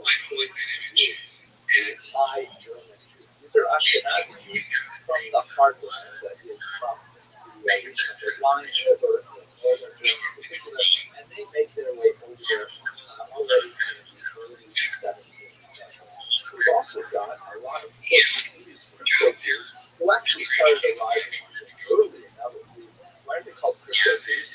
Because these are Jews who are typically descended from those Jews who had been exiled from Spain and made their way to Portugal, and then in Portugal, where they thought they would be safe at least for a while, they were all forcibly mass baptized in the year 1497. So that gave them kind of an unusual status, which is discussed in many different classes, in that they had, a strong Jewish identity because they were baptized against their will. But on the other hand, they were forced to live in secret, and so the crypto, like the hidden Jews, sometimes these were called Maranos, that is an inappropriate term. It really means swine or pig. But it was the accepted among the scholarship in the last few centuries. But they had Christian status, so they could move around with greater freedom, they could pursue a higher education, do all kinds of things. That gives these crypto Jews, unfortunately, they made their way up to the Netherlands and to the city of Amsterdam, where they were able to slowly adopt their Jewish identity. And they ultimately identified as Portuguese Jews after some time. And finally, you have a lot of Polish Jewish refugees from the uprising of 1648-49, and then later the Polish Jews in Europe. These would be today called Ukrainian refugees, but most of them came from the western part of Ukraine, and this was an uprising of Ukrainians against Poles. Jews were economically allied primarily with the Poles, and so there was a huge influx of Jews in Western Europe coming from this region. They are also Ashkenazi, so we have two different flavors of Ashkenazi. The Jews, the High German Jews, and now you have these Polish Jews, and also the Portuguese crypto Jews who are Sephardic. So that's a basic map of the major communities. The story that I'm going to tell you comes from a remarkable long book chapter of 74 pages that was written by a scholar named David Moses Stewart. His article is absolutely fantastic. I read it very seriously. That's not that great at all. I studied now, so I'm really enjoying it. A lot like German, with the German book Dr. Seuss in charge of spelling. And while his article is well known to scholars who specialize in the field, scholarship has been largely overlooked by other scholars in the 20th century. I think partially because of the fact that other historians was particular, this video is based on research from his article. Now, who was the author? He was the secretary of the Dutch Synagogue and also the secretary of the Dutch Jewish Church. It keeps expanding. Kind of like that's expanded over. It's a long standing of the Jewish base. He starts a lot of authority, primarily as second or third in command. And decades of service working for what we would call in America, for example, the Jewish Federation. He did have a doctorate, he wrote 6% on the book of the Maccabees, and he published quite a bit of article-length studies based largely on Maccabees courses that are not easy to access for scholars to watch. He was also a Dutch patriot, member of the Order of North and South, the inhabited times of the wedding. I believe that's his daughter on the right, and an undated photo that he is in the top hat third from the right to the bride. Here he is standing in the center of the photograph in 1938 with Jewish Dutch soldiers. The end of his life, however, was tragic. The community was so indebted to his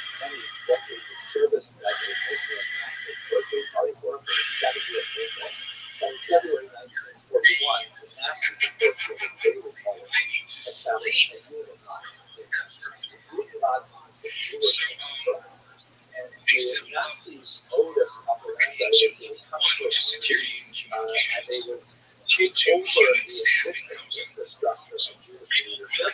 They basically have to murder the president of the Jewish community, but then the rest of the council, who were primarily acting in administrative roles, like Dr. Royce, were forced to continue their views. There are a lot of controversies about the whole institution of the Jewish class because some of the Jewish leaders, in particular, lorded over the Jews and extra powers that they received through their association with Nazis. Others, however, I believe, like Joyce, others like Chin or Gordon Warsaw, for example, who felt that the only way to protect their community was to maintain some kind of communication with Nazis and to virtually slow their progressive persecution of the Jews. Of course, when they found themselves in this position, they had no idea how far Nazis would destroy all the Jews could go. But that was the extreme as they moved through it. We see this from many of the diaries that are kept by the leaders of how they hoped to stave off the fate of the Amsterdam youth class was similar to the fate of so many other youth radar across Europe. Remember, the youth class was protected from the brunt of Nazi persecution throughout the war and long after it claims that level of cooperation. On the last train was necessary in the true final youth class. That's what happened on the 27th of September. They were sent to the war. Dr. Stone was eventually murdered and studied the life.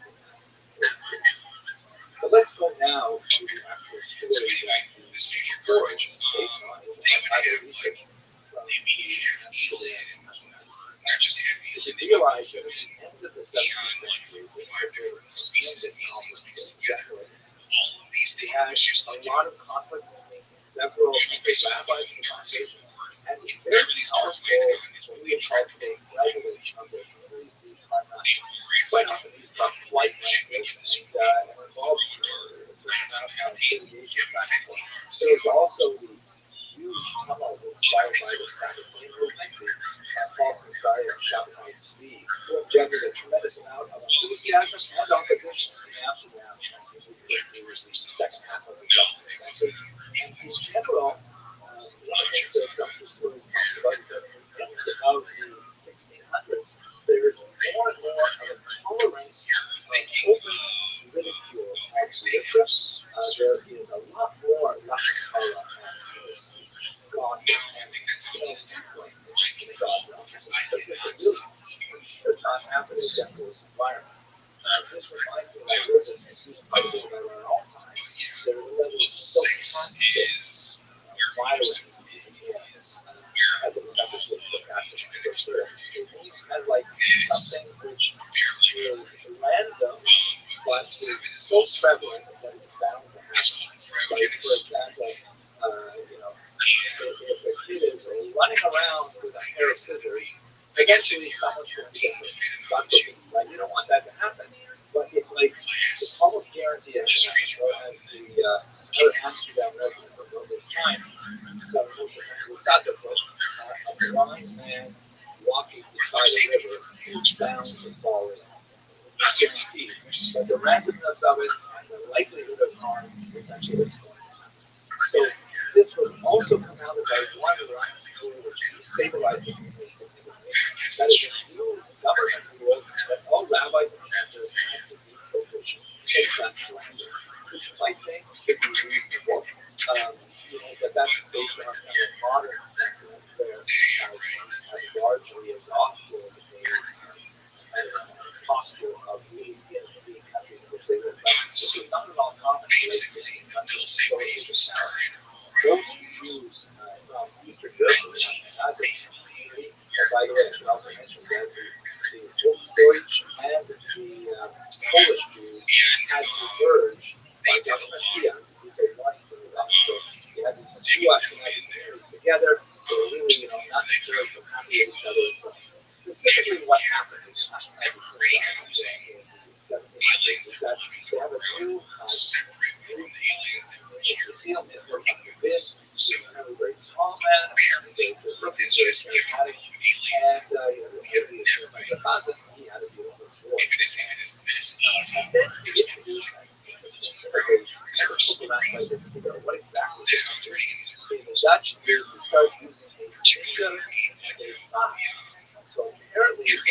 Saints like Green and players. totally not in Salt Lake City. Just like Of course, this one trying to do renovations on their well before you had works in God, like I just and just before you walk around so and this is then really they totally find like 6 or 7 tall let's have a cranes shooting backup lasers and center smoking frightening. or handler that apparently had a Android voice or something like that. And we had another backup other things. So maritime. So in other words, when she was actually reciting the prayers, you would have kind of like, you know, imagine kind of like a two guys standing behind him who would like which I suppose is great if we're talking about a theatrical performance, but it presents a lot of challenges in terms of Jewish law. For example, if the players require the dancers to recite the name of God, that's fine, it's part of the prayer, but no one else is allowed to say the name of God except the prayer. And the Shika and the Mas, are they actually praying or are they just kind of like supporting? So what ended up happening is in the last decade of the 17th century, there was a mass form in the national those who like the innovative thought and art history of the picnic of the Julian, and there was like a lot of catcalling and anger, and it was especially prevalent at one particular moment in the ceremony where people would be called up for the 7th reading of the Torah during the Sabbath service, and every reading is very common that they recite a blessing on the person who is called up for that reading, like a Mishabera. And in that Mishabera, the person who is blessed is invited to make a donation to the synagogue, led to donation to make a donation to Shabbat, and also mentions, you know, his family as a rabbi, people who like and say that they should all have blessings on Christmas. So what was apparently going on is that of these two camps, the pro-Yimbert and anti-Yimbert, whenever a member of one of those camps got up and got an Aliyah in the Meshbera, he would say, and a special thank you to you know, so I have this thing from the class who sings so beautifully, and that was the book you named of the other camp, and vice versa. And it got way out of hand, so much so that in the year 1700, the rabbi at the time, Yusuf Khalid, imposed a fine of 200 rice. And anyone who like started trouble during construction, he ejected from the synagogue. Well, it worked for a little while, but then after Rabbi Lee passed away, in 1708, moved that guy, Rabbi Arya Lee from David, very, very well regarded scholar. One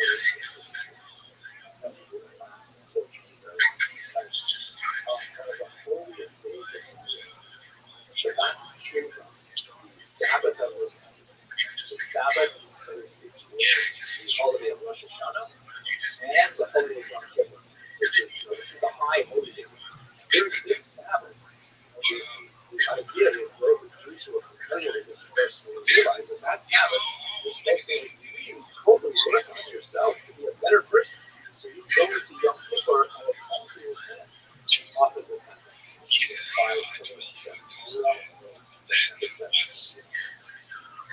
By fight, fist fight, violent fist fight, those guys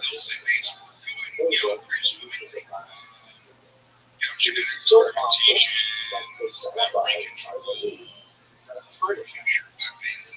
You know, right away the community, they stepped up and they banned this innovation. It was not good enough. And they punished those who were rabble rousers, but the rabbi never passed away. But that's still a very tragic story. Specifically the Greens who there's also, I believe, that Greens and their bodies, it was like a whole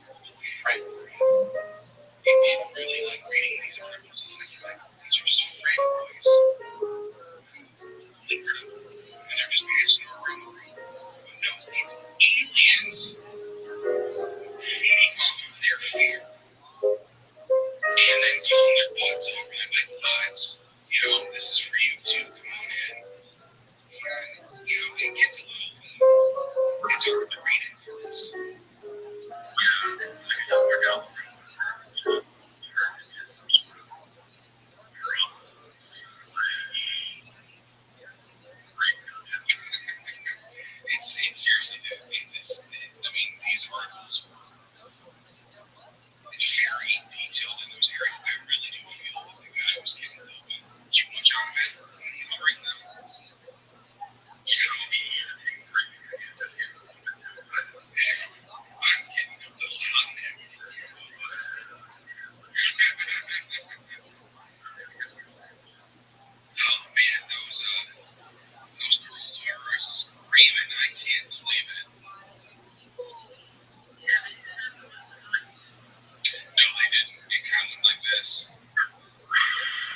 You're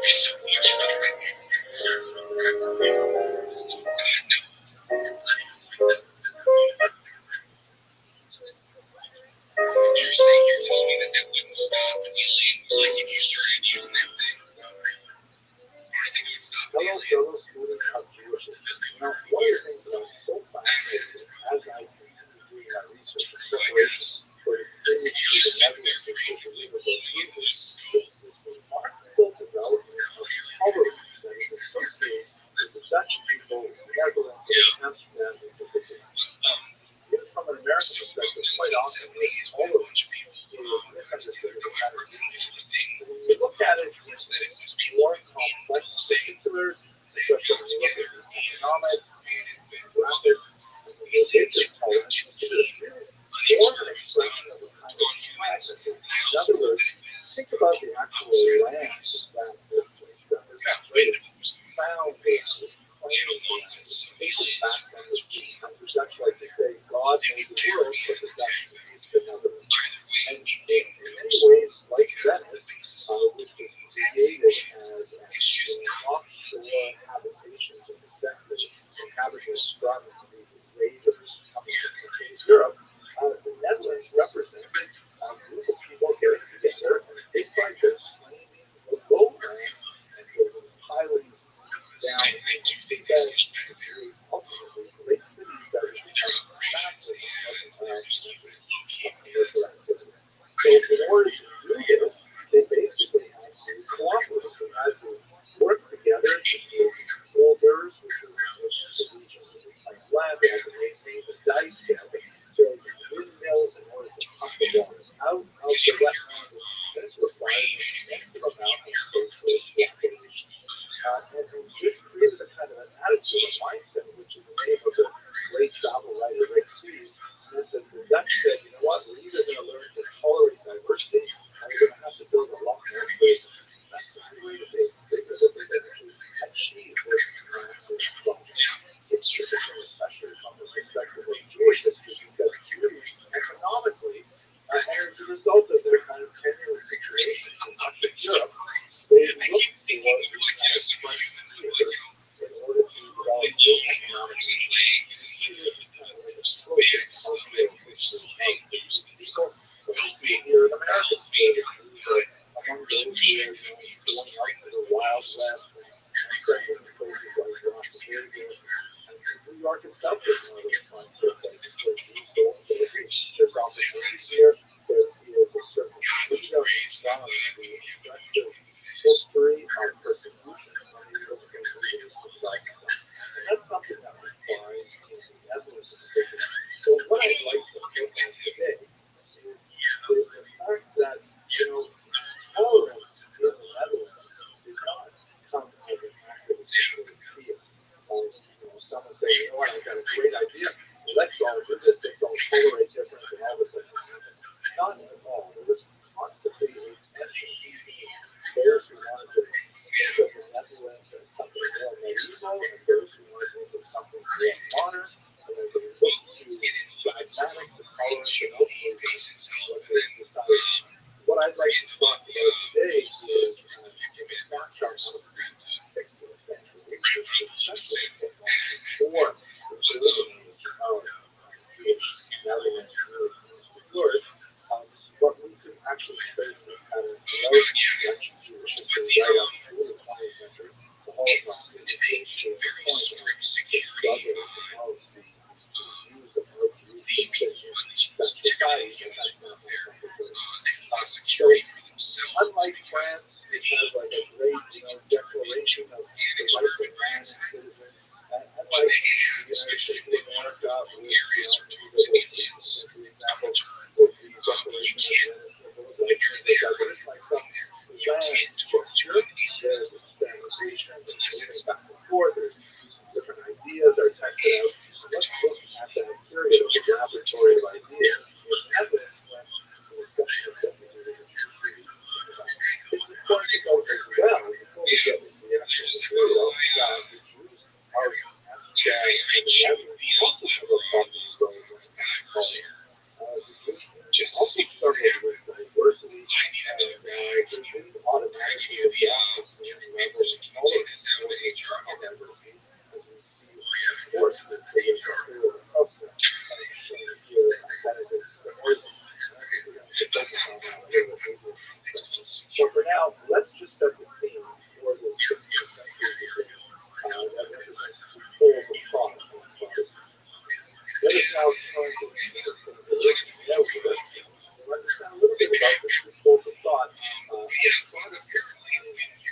I followed the argument by scholars and figure out so massive work that composite history of the evidence that was we published with new updates. I was reappraising the history of the Netherlands butterfly in the local library. With regard to the material on Martin Luther in particular, I read a fascinating 1937 article by Winston. Okay, so who are these people? I'd like to look at first an individual named Martin Luther. He lived between 1491 and 16.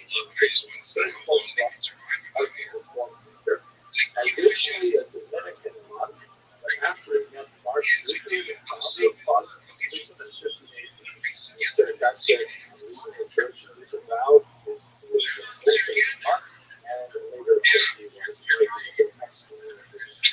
Bear in mind that up until the 15th century, the European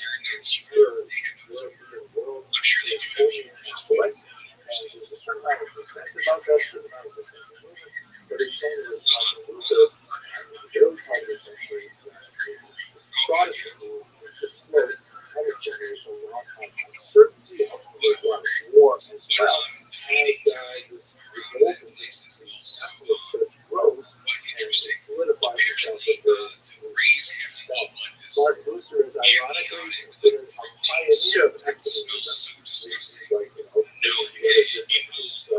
religious values, but that ecumenism without Catholic especially after not just America, but his work and his thought was influential, and that's why we specifically look at early indicators are shapers of Protestant doctrines vis-a-vis government, which is especially related to the Jewish things that a lot of states were put into position. This came about in the year 1538 when a nobleman named Philip, his title was he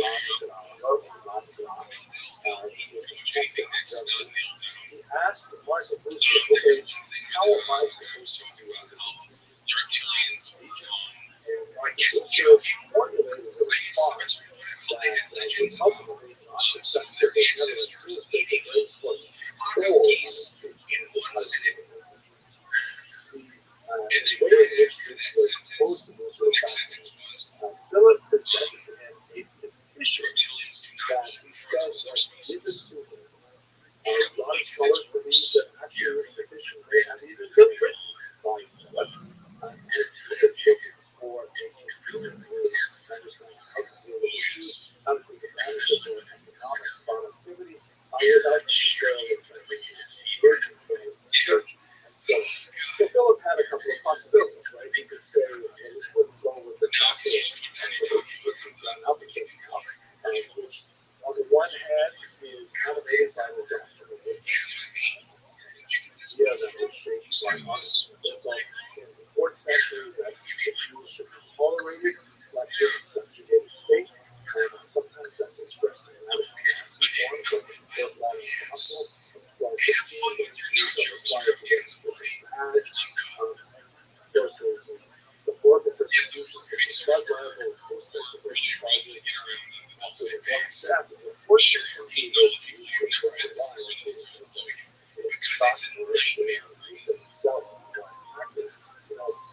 Go back to that kind of model, or so maybe you should give the Jews more freedom, and that way we generate more economic benefit for us, because so the petition that instead was given in some mysterious way, that was probably written by him, probably written by advisors, probably written by Jewish influence. It had basically 7 requests. They understand this. One, Jews should be allowed to be economically active as long as they're not under the guilt. The guilt was very generous of the right, and demanded that only people who were within the guilt were justice. That's the first thing. The Jews realized they weren't going to be challenged after such a set of other things. They had a shoemakers, if the shoemakers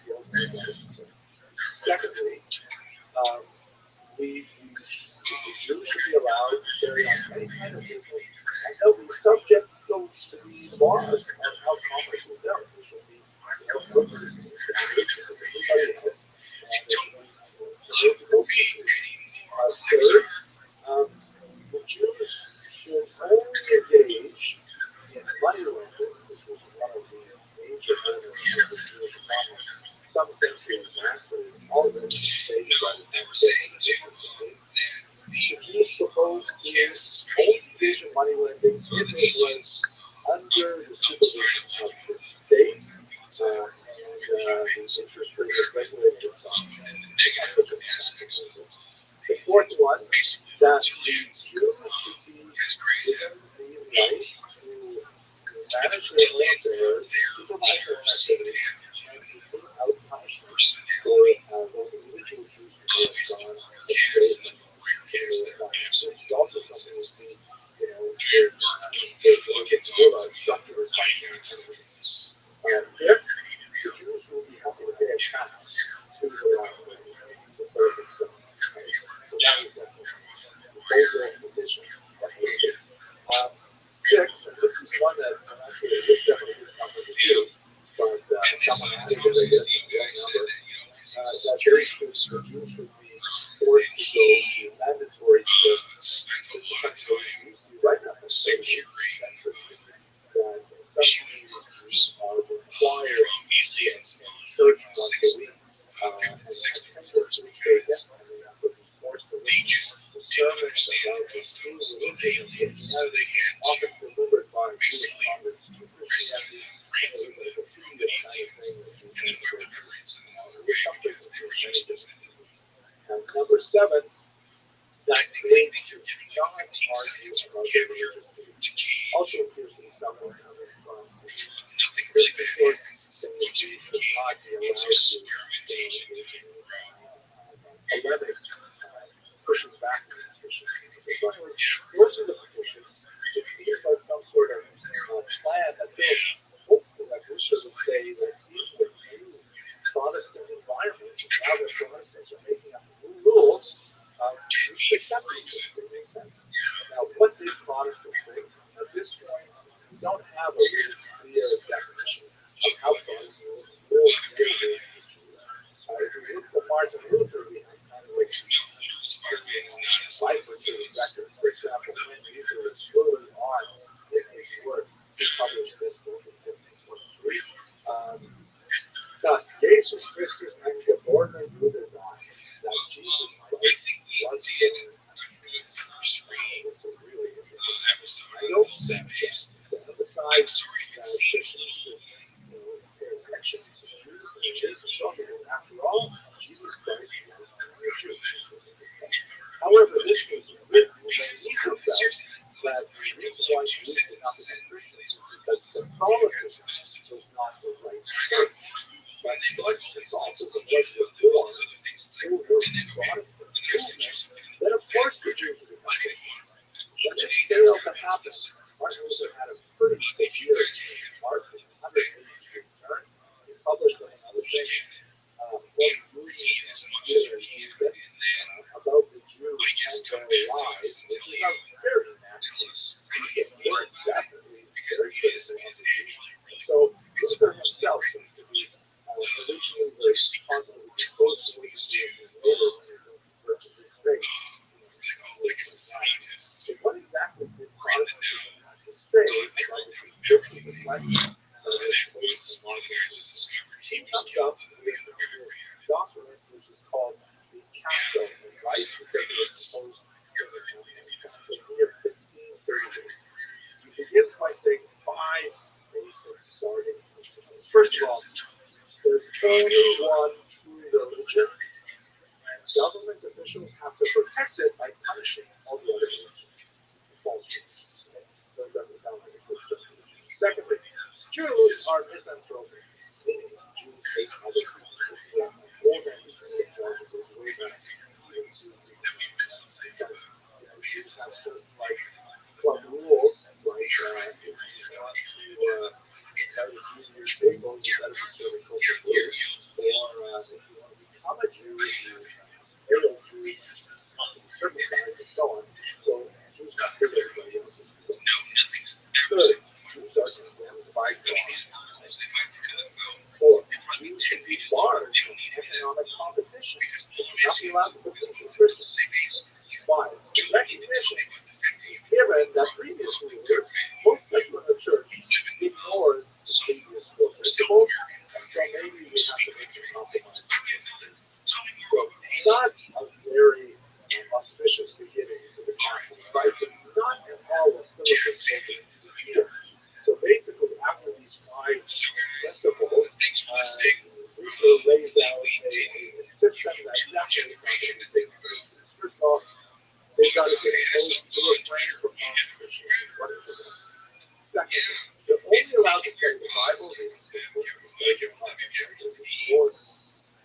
Thought that it's already somehow what makes Jews as they have understood to be. So therefore, you've got the kids to follow. Go to synagogue. It sounds a little bit like the doctrine of religion, a little bit like the custom of law. Get to worship, but they can't expand. But third, this one my favorite.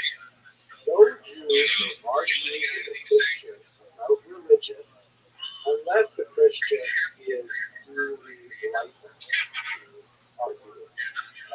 Like, you know, I think there's a concern that if Christians just discuss these things with Jews, they might end up being racist Jews and not the other way around.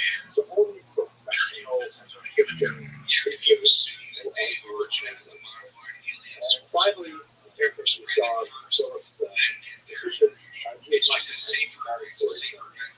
so the Catholic Right begins with 5 really strong religious sections. By the way, you'll recall the position started with the economics.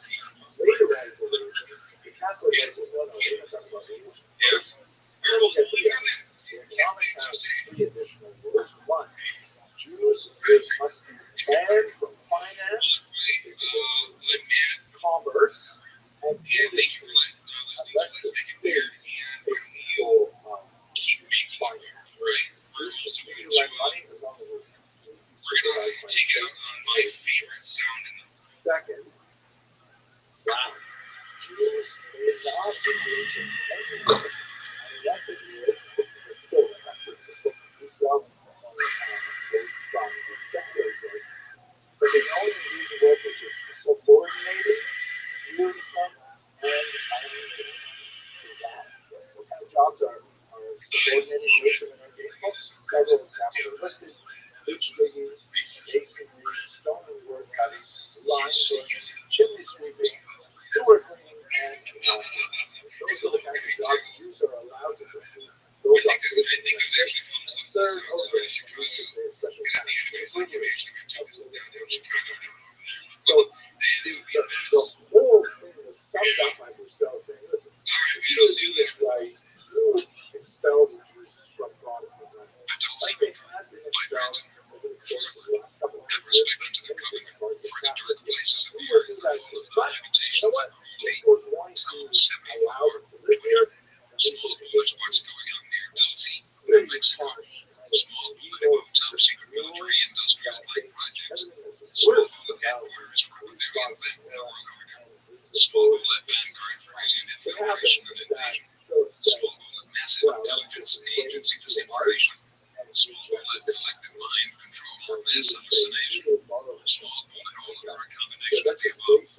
For several decades, researchers of paranormal phenomena have devoted themselves to specialized fields of scientific investigation. Some of these various fields of borderline research, which have served as an order to document or attempt to explain a wide divergence of phenomena, have included aerial UFO phenomena, psychic or psychotronic investigation, galvanic manipulation, vampirism, men in black, conspiracies and assassinations, secret societies, underground anomalies, quantum mechanics, legends and mythology, ancient civilizations, movement and other cryptozoological encounters, energy grids and other geomagnetic anomalies, biogenetics and floating, cybernetics and artificial intelligence, abductions and missing time, hypnotherapy and mind control, missing persons. There are no doubt many others that I have not mentioned. In the 1950s, experts in some of these areas of investigation began hearing the first faint hints that something was going on in the American Southwest, near the New Orleans region of the United States. First, these hints and rumors were craft, vague and confusing, yet they sparked enough interest to provoke further investigations as the years passed. At first, these French scientists concerned themselves with the mysteries and anomalies of this region began raising more answers as they continued to probe into an enigma which seemed to eventually focus itself in and around the small desert town lost amidst the bases of northwestern New Mexico. In the late 1970s and early 1990s, and subsequently the interest, deepened reports began to see the amenability suggesting that something significant and horrifying had taken place there near the small town of Dulce, pronounced Legacy, New Mexico. Many different phenomena, those previously mentioned, seemed for some strange reason to converge and coagulate into one fascinating scenario of ice ranges in and around this seemingly insignificant and small New Mexico town. Researchers commenced to analyze and categorize the respective phenomena, looking for patterns and concentrations, and came to the realization that several of these phenomena apparently converge in the American Southwest. The charts show the largest concentrations of UFO sightings in northwestern New Mexico. The epicenter of countermodulation phenomena, northwestern New Mexico.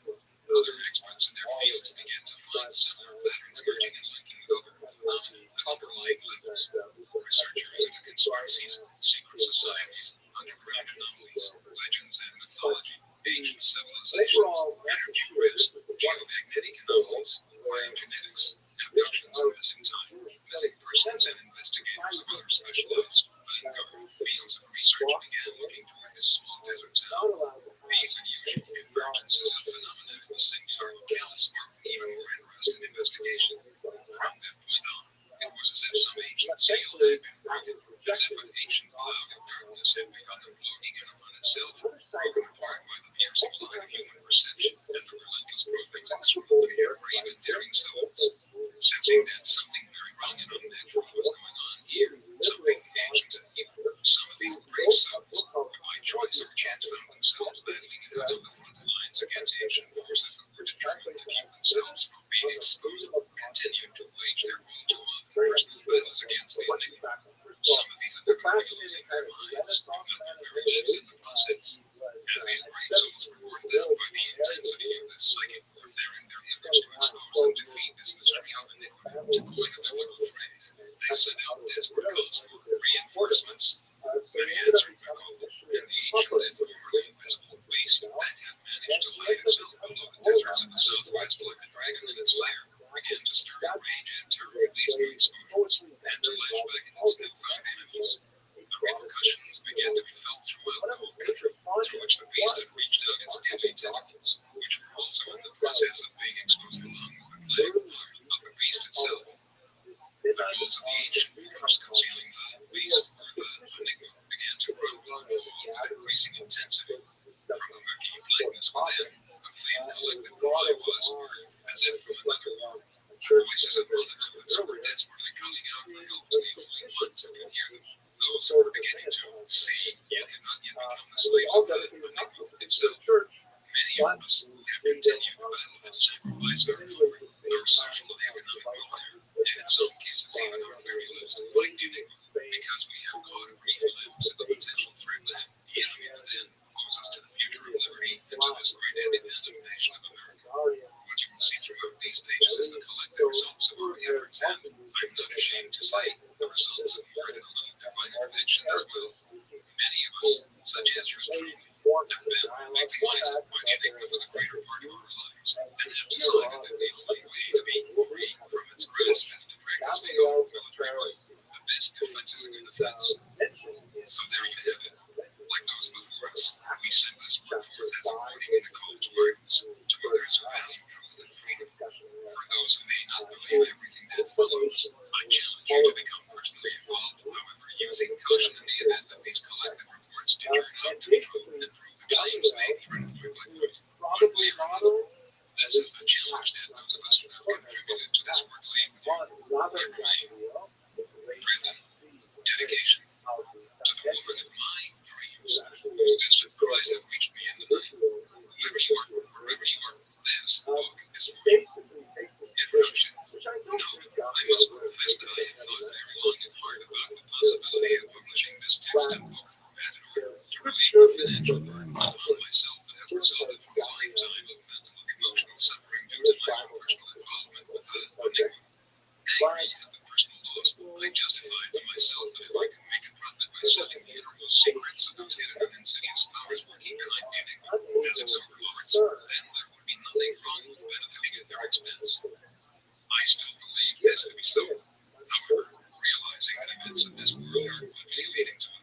apocalyptic crisis, understanding the pain that millions of abductees around the world have felt and are feeling, and hearing the distant cries of those who are lost deep within the labyrinthine depths of the enigma itself, I have decided that the right thing to do would be to send this information forth at no cost, rather than the heavy price that all those who have brought this information to you have paid.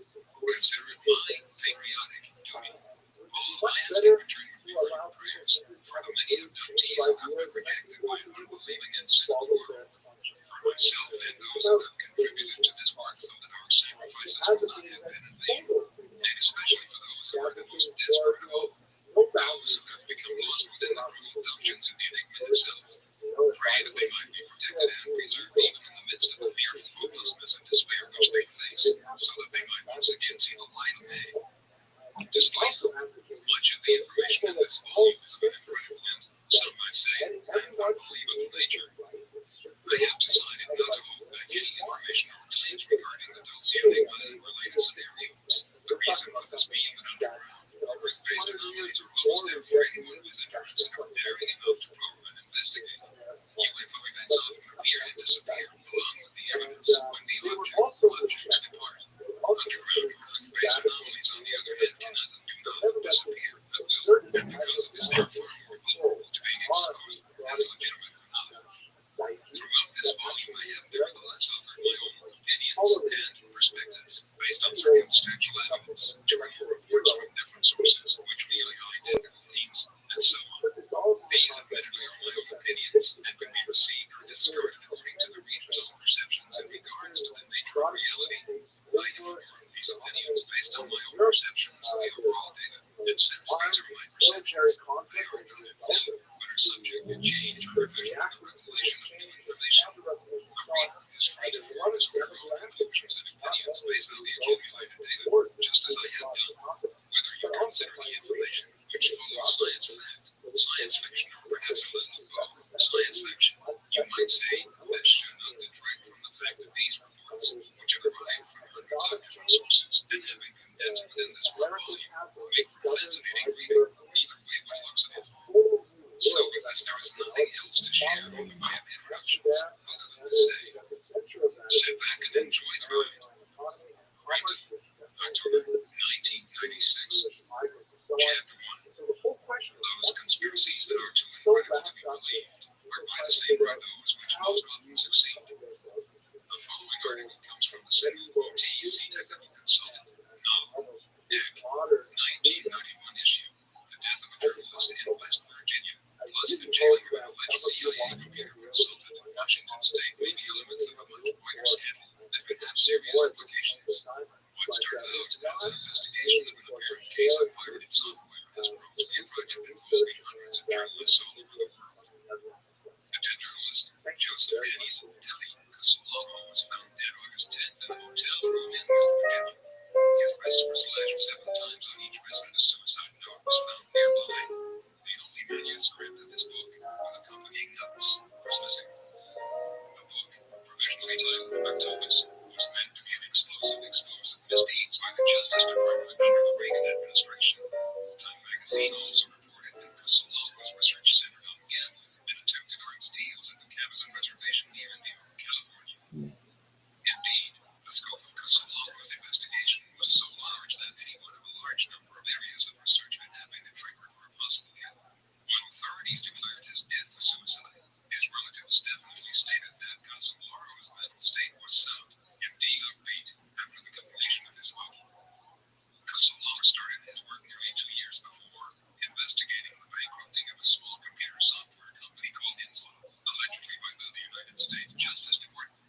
Inslaw, a company headed by Bill and Nancy Hamilton of Washington, D.C., no connection to researcher Bill Hamilton, whose writings on the Dulce Enigma appear later in this volume.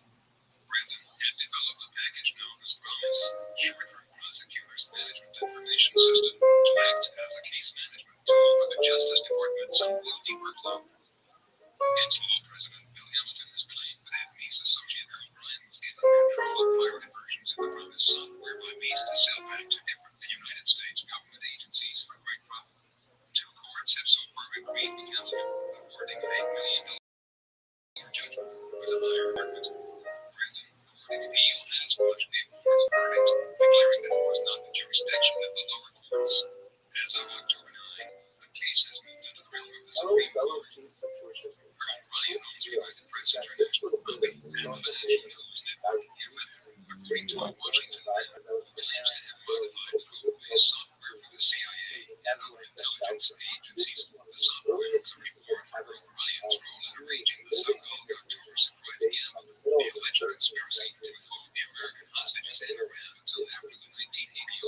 I just don't know why more people aren't doing The this. October surprise schedule has So taken much some fun. time to emerge. It's great In the when I Paris meeting, do this. President Share Bush it. is alleged to have So, met with first of all, Eliyahu what do we Sheikh know Rasim about Jani, the Speaker of the Iranian Parliament, how and long? Rich Eye, the future president of Iran and man who Primarily government farm, references and Iranian arms dealing topographic. with connections to Mossad. According to Navy Captain Gunther Rosbach, claims to have followed Bush. William Casey, the CIA chief, and Donald Crick, a CIA operative to that location. Rosbach, who made these allegations in May's Mount jail in German Iowa, convicted on the charge of impersonating of the United States Attorney.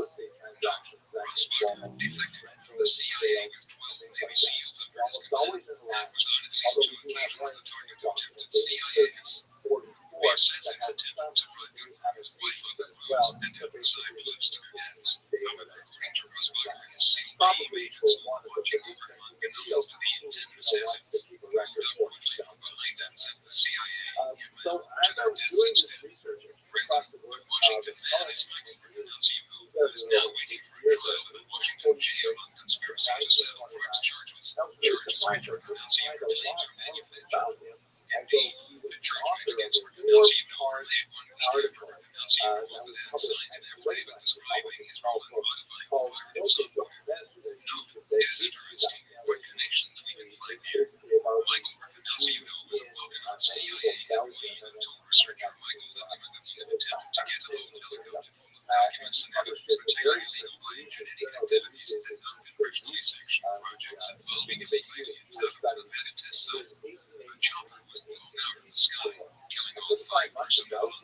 board. Michael's father happened to be Marshal Bernardeschi, who officially was for Adolf Hitler, who was a very close friend of Friedel Grossman. Grossman was involved in the UFO sighting incident in 1937 near Tacoma, Washington, which researcher Anthony Demery believes involved the test flight of hybrid CIA project paperclip. Nazi area nests. There are several sources which claim that by the early 1940s, the Nazis have succeeded in test flying this particular rapid powered microwave devices, rocket powered, and done communication jet turbine engines, rather than cylindrical. The cabin stabilized by gyro, compressors rotating in one direction and the expansion chambers and vectors was rotating in the opposite direction. In fact, the movie Battle of Welch correctly implies that this, one of the largest military battles during World War II between American and German forces, was an attempt by the Germans to buy time and prolong the war just a little while longer. For within a few more months, the Germans would have been mass-producing jet fighters, bombers, and other super weapons that would have been invincible to the true heroic fleets of the Allies.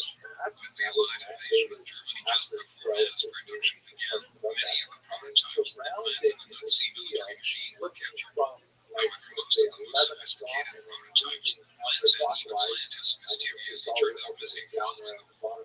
We will reserve further discussion on this subject until later in this volume. After the war had ended, several of the Nazi scientists who were captured and who had helped develop the revolutionary aircraft were recruited by the CIA as a result of a secret deal that had been made between Allen Dulles, a member of the Bavarian Illuminati, and Nazi SS General Reinhard Gillen, a member of the Bavarian Thought Society. The main connections between the Bavarian Illuminati, which sponsored the CIA, and the Bavarian Thought Society, which sponsored the Nazis, allowed for New York competence levels for the CIA to be met by nothing less than the core of the Nazi SS itself, with the help of fascist sympathizers and fifth column double agents working within American intelligence. Although some leading Nazis would sacrifice what they preferred trends, Darby's the Allies and established the illusion that Europe had been denazified. Friedel Grossman's enemy was unwitness to the Mariano event that helped RPG-2 agents acquire slag cells, which fell from one of the 6 human-shaped ships observed. On their way to deliver the samples to Wright Patterson in Ohio, their plane crashed and both G2 agents were killed. Some people at the time insisted that the plane had been sabotaged. Two of the reporters who investigated the incident lost their lives, and Kenneth Arnold, who investigated the incident after being commissioned by Amazing Stories editor Ray Park, claimed that his conversations with a high Air Force official concerning the subject were electronically monitored. Also, strange government agents in dark suits were seen in the area. Shortly after his investigation, Kenneth Arnold, during an air search for the crashed plane over Mount Rainier, summoned crescent shapes, which he called flying saucers. Afterwards, media publicized the incident and the term stuck and became a meaningless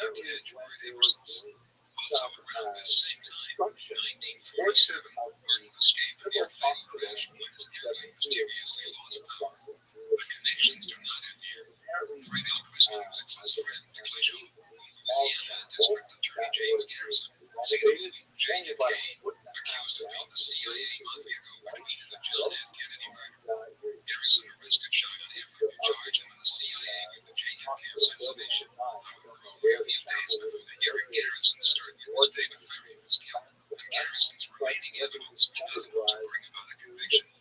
Frank Grossman was the first man to play Sean Cobb when he heard that Garrison intended to implicate him. Garrison also believed that Blashaw himself was involved with Project Paperclip, the secret operation to bring Nazi war criminals into the United States by the hundreds, some say thousands, and give them immunity and new identities in such institutions as the United States Intelligence, the military-industrial complex, the space agencies, and the various Rockefeller-connected oil cartels such as Arco, Standard, Exxon, Sunlight, etc. Operations that were supported by the Bavarian-based secret society lodges. Operations that had actually sold oil to the Nazis during World War II and helped keep the Nazi war machine operating. According to Garrison, Grossman is a middleman between the fascist policymakers and the originals of the military-industrial complex. Who would attack these American megabankers and traders to frequently supported the Nazis in an effort to initiate a Bavarian bet in the war under the cover of the Third Reich. Read the book Undergo IT Conspiracy by Gary Allen for more on the Rockefeller connection, and also various works by Dr. Anthony Sutton. Granted, the affidavit also claimed that he, Michael Rickenauciugo, had been contacted by phone and threatened by Peter Bignieks, a Justice Department employee and customs official. Rickenauciugo alleged to have intelligence ties as to the possible consequences of his going public with certain information. According to Rickenauciugo, Bignieks was frequent visitor to the Kansas Indian Reservation near Palm Springs and visited with tribal manager John P. Nichols. Nichols was in essence Rickenauciugo's boss in a number of enterprises conducted on reservation land, and the promised ratification was just one of these projects. According to Rickenauciugo, in an interview with TEC conducted from jail, the promised software was modified to install a backdoor access for use by American intelligence services. The software was then sold to 88 different countries as a sort of Trojan horse package enabling us to access their intelligence systems. According to Rickenauciugo, these companies included Rabbi and Libya. Correspondence between Nichols and other companies, if authentic, indicates that Rickenauciugo's claims of his expertise in the area of electronics and armaments appear to be true. Marshall Rickenauciugo, Michael's father, is a reputed former business partner of Richard Nixon. According to Rickenauciugo, the fuzzy status of reservation land as sovereign allowed networks of the CIA and organized crime to conduct business uniquely. Among the projects worked on during this time were joint projects with Washington, a company loaned with former CIA and NSA personnel and business ventures with the Saudi Arabian royal family and other unusual projects. A joint venture with Southern California Edison will soon be generating power for biomass run from local waste outlets. Biological warfare projects were investigated with Spartan laboratories looking into the creation of pathogenic viruses and enhanced nuclear explosive weapons were created and tested in late. Many of the arms have been beta testing range, which match the explosive power of nuclear devices. These enhanced weapons gain their power from polarizing the molecules of the gas stove by modification of the electric field, a technology developed from exploring Thomas Townsend Brown's source work, the knowledge which Rickenauciugo claims he gained from working at RABNO, Nevada. Rickenauciugo is said to have worked on the enhanced fuel explosive weapons with Gerald Wall of Space Research Corporation. Wall, now deceased, later became an arms advisor to Saddam Hussein. It is said that Hussein possessed the fine technology. In July, Hanson Manji, a reporter for the Financial Times of London, was shot and killed in Guatemala. He had reportedly been trying to interview an American named Jimmy Eales, a one-time director of security for Kansas Indian Reservation secret projects. In April, a Philadelphia attorney named Dennis Seisman was found dead, killed by a single bullet in his chest. According to a former federal official who worked with Eisman, the attorney was found dead in the parking lot where he had been due to meet with a woman who had crucial evidence to share substantiating Rickenauciugo's claims. Both Eisman's and Mg's deaths were declared suicides by authorities. Fred Alvarez, a Kansas tribal leader who was in vocal opposition to the developments on the reservation, was found shot to death with two friends in 1981. Their murder remains unsolved. The leader of the House, Thomas Hogan, announced last month that if Federal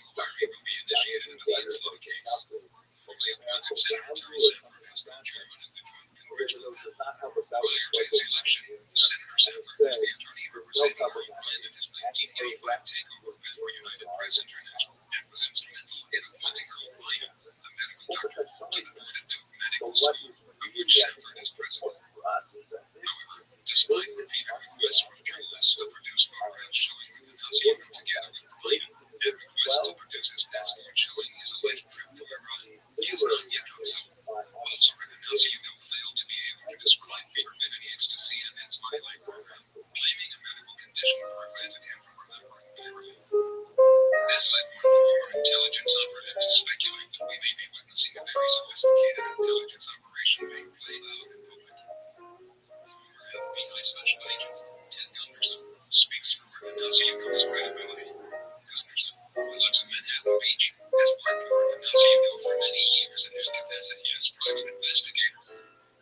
Together, according to Gunderson, they were responsible for coordinating a terrorist operation during the Los Angeles Olympics. According to Gunderson, Ignacio was well known in certain circles as a genius in almost all sciences. The so-called drug operation broken up in Washington State was an electro-hydrodynamic mining operation, claimed Gunderson, using Townsend Brown technology. A videotape viewed by this journalist revealed metallic powders and apparent processes unrelated to drug manufacture. Indeed, a government analysis of soil samples revealed the absence of drug contamination, but a high concentration of barium. Barium is often found in high-voltage related work. Unsubstantiated information from an intelligence source claims that the current situation is the physical effect of a war currently going on in the intelligence community between the group centered in the CIA called Aquarius, around the powerful center known as MJ-12, and a group known as COM-12 centered around naval intelligence. COM-12 is repeatedly trying to sustain or regard action to sustain and preserve constitutional government and is deliberately leaking information damaging to the former group. In the same publication, same issue, there appeared a follow-up article just following the one given above. Written by Thomas Said, the article, titled Wagonhead's Connection with the Black Project World, stated, the Wagonhead Company has a very close connection to the world of Black Project projects. Besides being connected with the Capitalism venture mentioned in this issue, it is also responsible, according to JM computer consultant Michael Ignacio, for the secret projects being undertaken in Dulce, New Mexico, where the Chihuahua Indian Reservation is being similarly used. After sending two of my colleagues the recently received confirmation that there was a top-secret military type installation, I decided to call the newspaper office and make an educated bluff. I identified myself as a freelance reporter from Los Angeles and told the newspaper that I was doing a story on the Capitalism Reservation biological warfare projects that had been undertaken there on behalf of the CIA. I told her that I had heard that there were similar things being done in Dulce and would like to know what was going on. The official I spoke to became frightened and said, I can't talk to you about that. It would be very unprofessional of me to talk to you about that. You have to speak to the president of the tribe. She then hung up.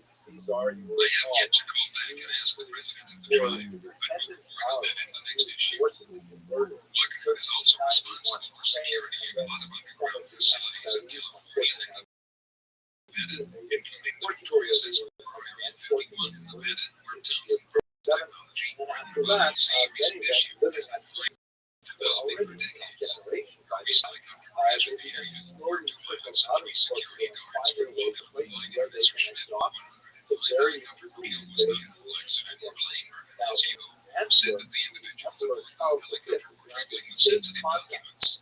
Groups are now investigating where Ignacio's claims.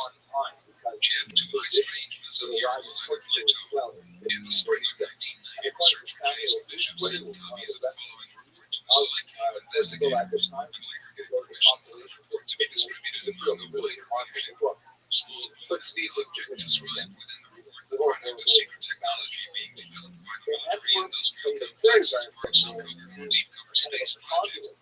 Small Blue doesn't involve something that and your top secret black project research and top-of-the-line aircraft designs, stealth series, airborne, etc., which are being developed at the Nevada test site. Small Blue could be a combination of both. The transcript, title, Recollections and Impressions of Visit to Dulce, New Mexico, October 23rd, 24, 1988, is reproduced in its entirety below. Upon arrival, I was introduced to Dr. John F. Gill, a French national. PhD in math/physics from the University of Paris. He had worked very closely with the French government on UFO phenomena in the country. Side note, Dr. Gilligan also released a report on another Dowsey-like Basing Irvine Gap, Alice Springs, Australia. This bases a massive multi-level facility run by the Global World, which, like the World Organization, is reputedly a code for the Bavarian Illuminati.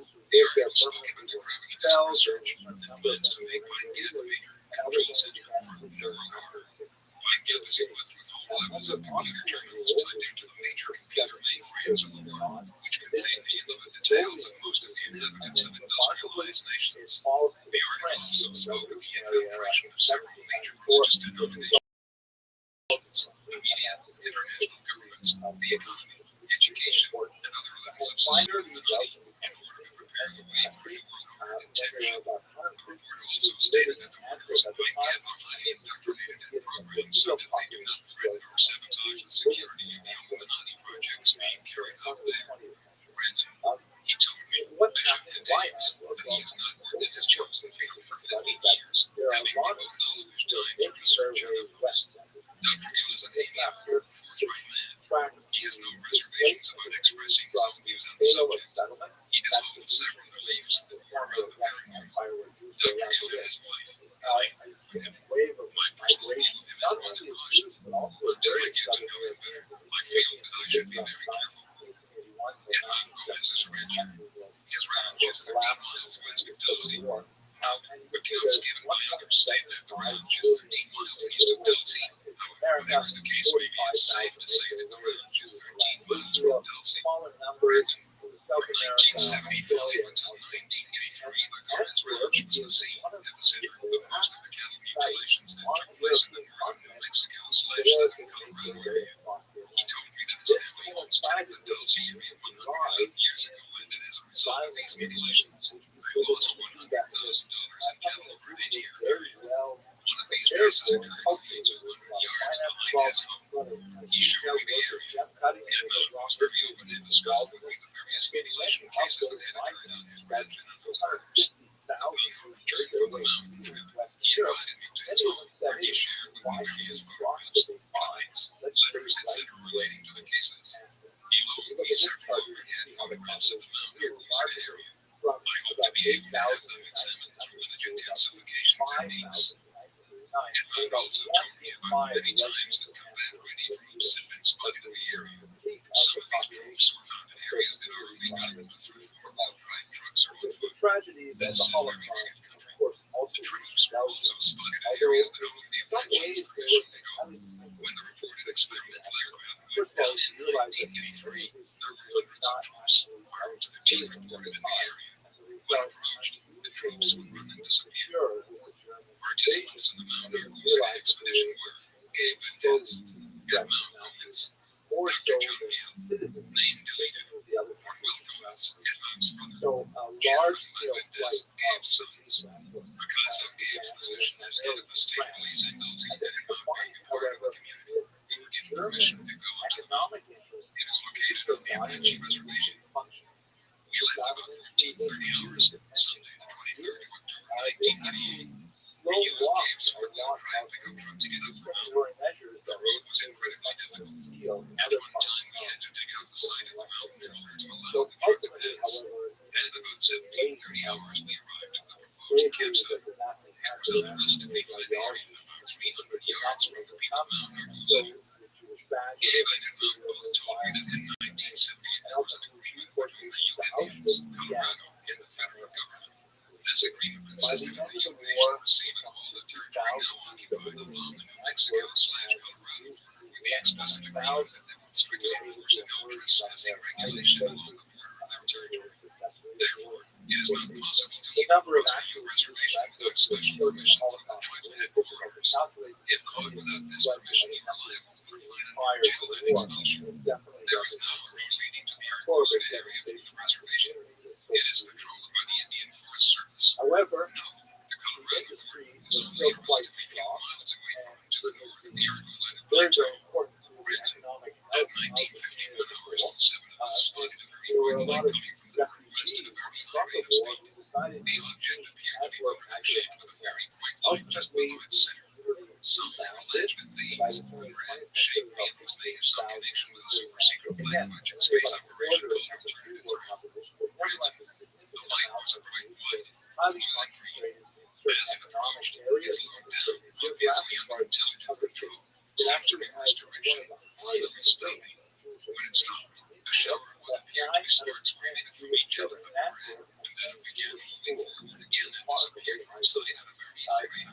temporary All this took place in approximately 10 to 15 seconds. He attempted to take a picture of the object, but were unsuccessful. about About 5,000. 2,200 hours, we climbed to the summit of Mount Archuleta and watched for about an hour So ahead. I'm really looking We forward could to see seeing across that the book. canyon in the moonlight. Great.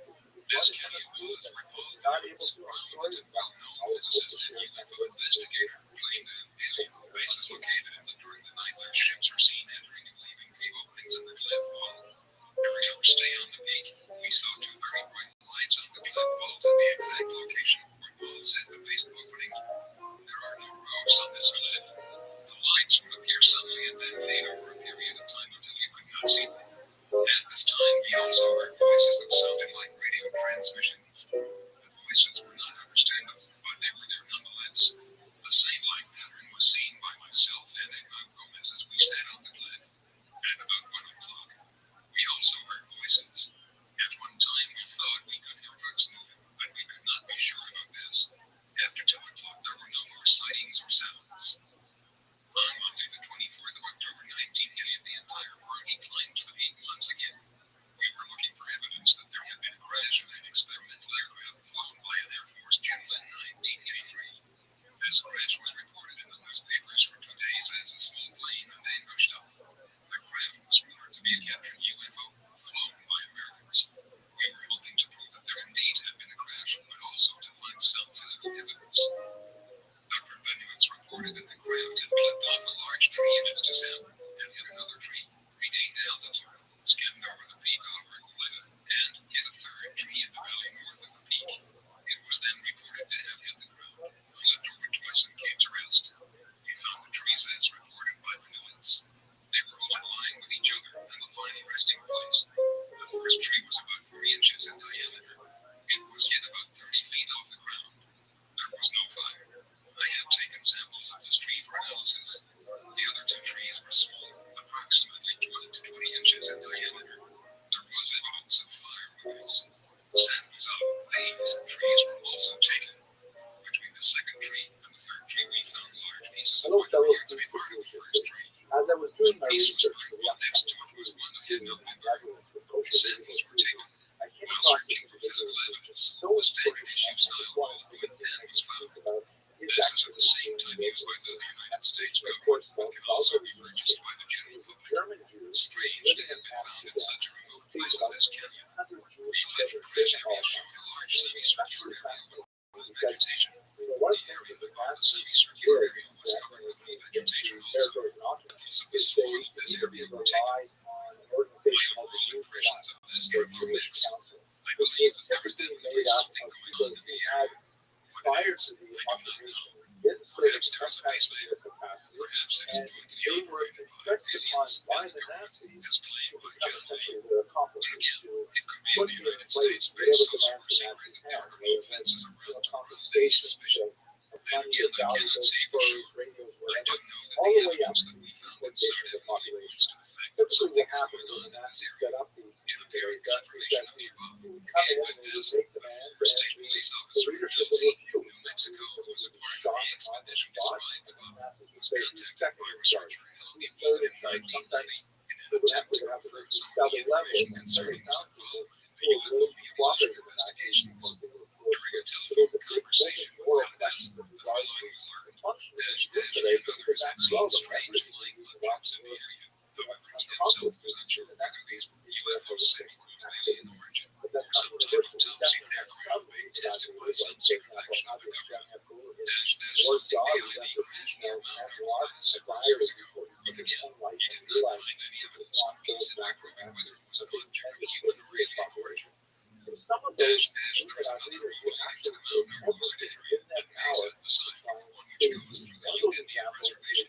As for the Ute Reservation Road, much of it is in good condition. Only the area around the Archuleta region itself requires four-wheel drive vehicles.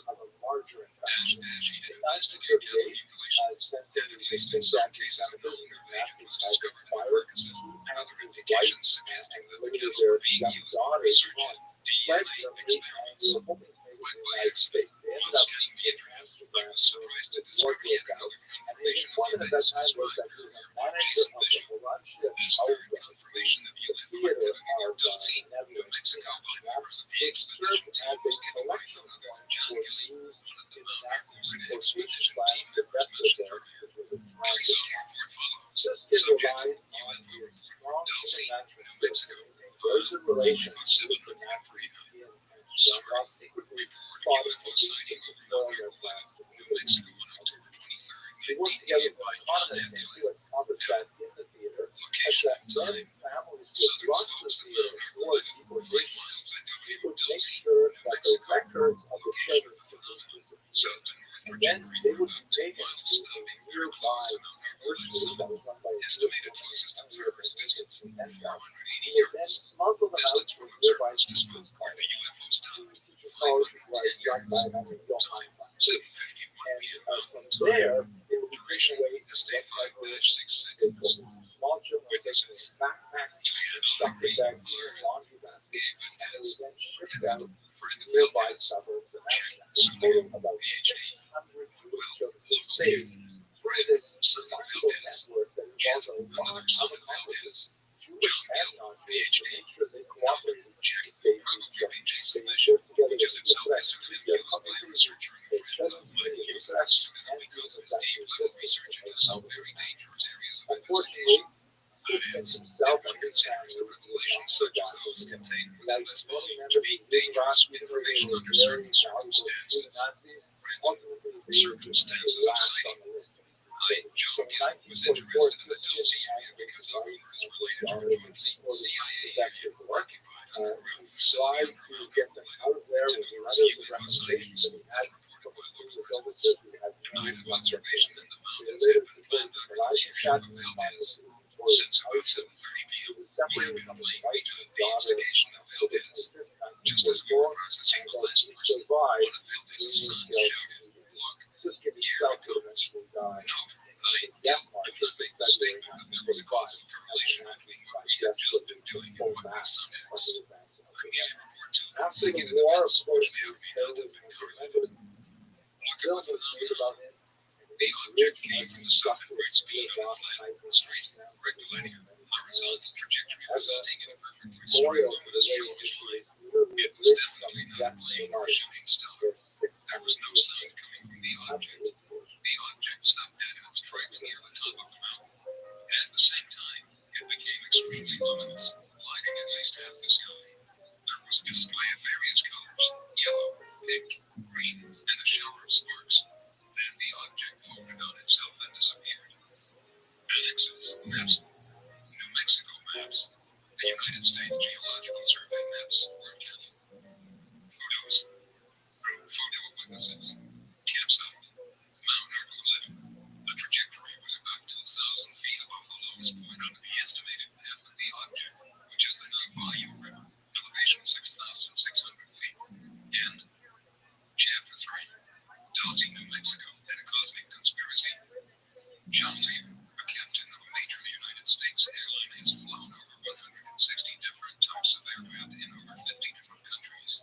He holds 17 world speed records in the Lear jet and is the only pilot ever to hold every airman certificate issued by the Federal Aviation Administration. Mr. Lear has flown missions worldwide for the CIA and other government agencies, clandestine missions in war zones and hotspots around the world, engineering their escapes under dangerous conditions. A former Nevada State senatorial candidate, he is the son of William P. Lear, designer of the Learjet executive airplane, the 8-track stereo, and founder of the Lear Senior Corporation. John Lear became interested in the subject of UFOs 13 months prior to the day he developed. After talking with a friend in the United States Air Force by the name of Greg Wilson, who had witnessed a UFO landing at Bedwaters near London, England, during which 3 small gray aliens woke up to the wing commander. Since then, Lear has tapped his contacts and intelligence, investigating the allegations that the executive and military-industrial branches of the United States government knows about and colludes with alien forces. Lear no longer suggests the following scenario as a possibility. He emphatically states that the aliens are here, and that many of them are as hell. It started after World War II. He begins. We, allied forces, recovered some alien technology from Germany. Not all did they. Some of it disappeared. It appears that sometime in the late Civil War, Germany recovered a saucer. What happened to it, we don't know.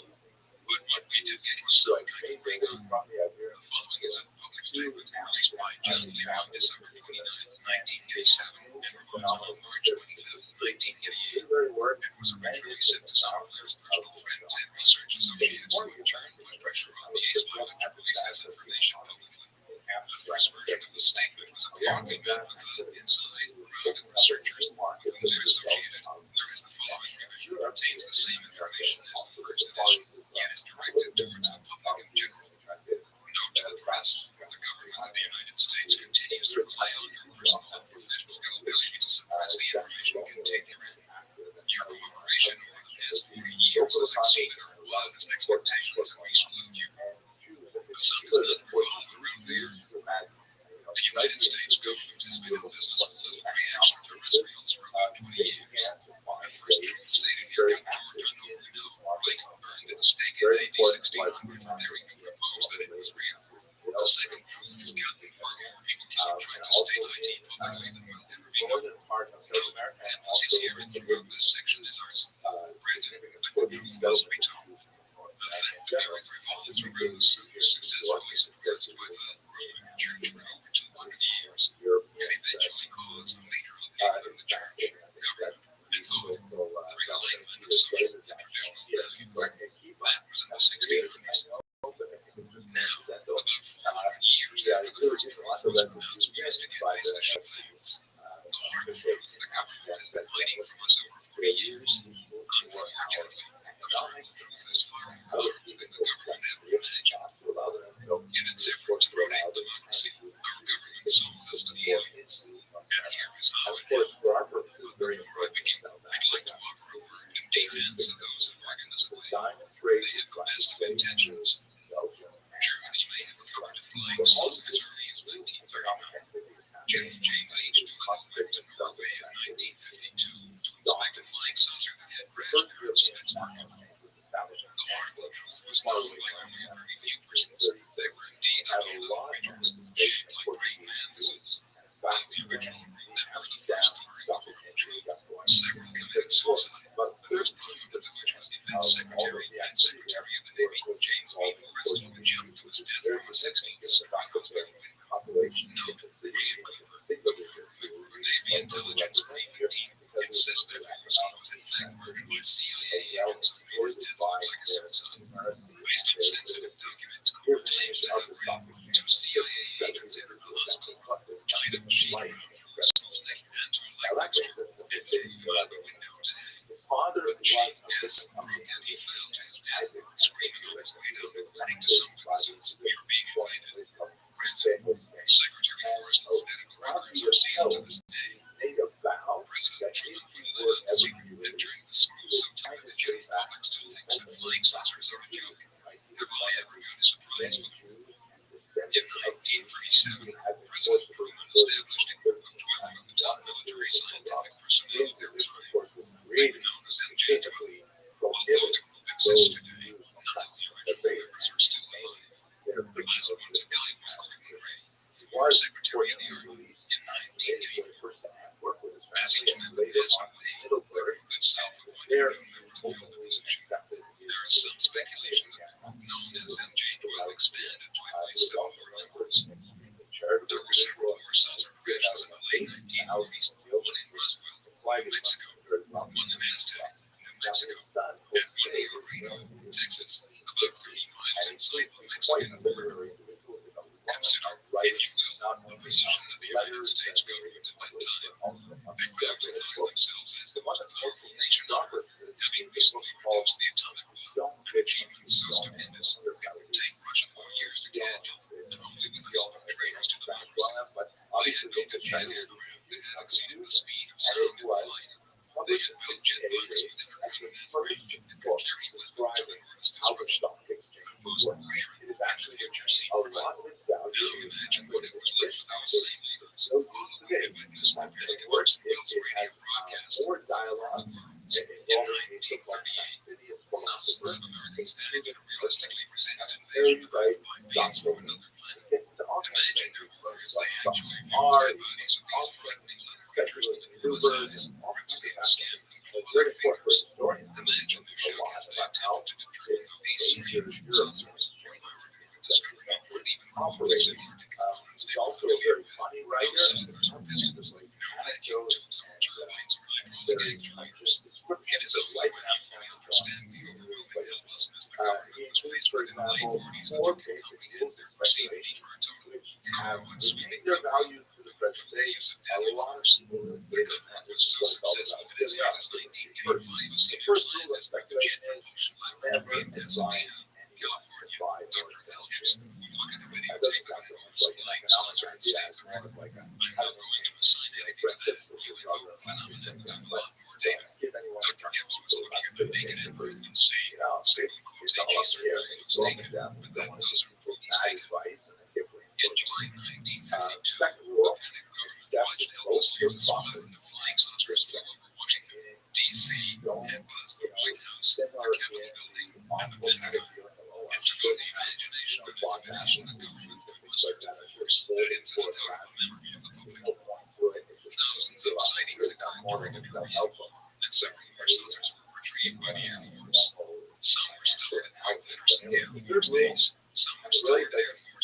rule, really progress in the share market is fraudulent treasure. What's this actually fraudulent treasure? At one moment, it is unlikely it's gold. One diamond have a proper fishing wire and blow up immensely and also very, very important rule. The fourth rule, people wish to become rich from this game. Money and this fascinating. It is so important for the study of the financial market that the Federation of European Securities Exchange was actually hold an annual prize this day for research on European stocks. Okay, I hope you enjoyed this short video. I realize that we have 60 million to 1970 broadcast today. It's like some time already, but maybe our user group and I try to illustrate more videos of research. I think they will be successful. We all love you. Thank you very much for watching. Was that in exchange for technology that they would provide to us, we agreed to ignore the abductions that were going on and suppress information on the cattle mutilations. We have assured MJ Travel that the abductions, usually lasting about 2 hours, were merely the ongoing monitoring of developing civilizations.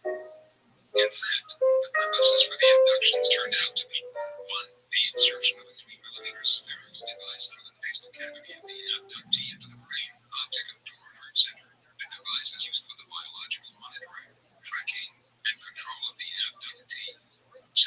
Implementation of the hypnotic suggestion to carry out a specific activity during a specific time period, the actuation of which will occur within the next 2 to 5 years. 3. Termination of some people so that they would function as living sources for biological material and substances. 4.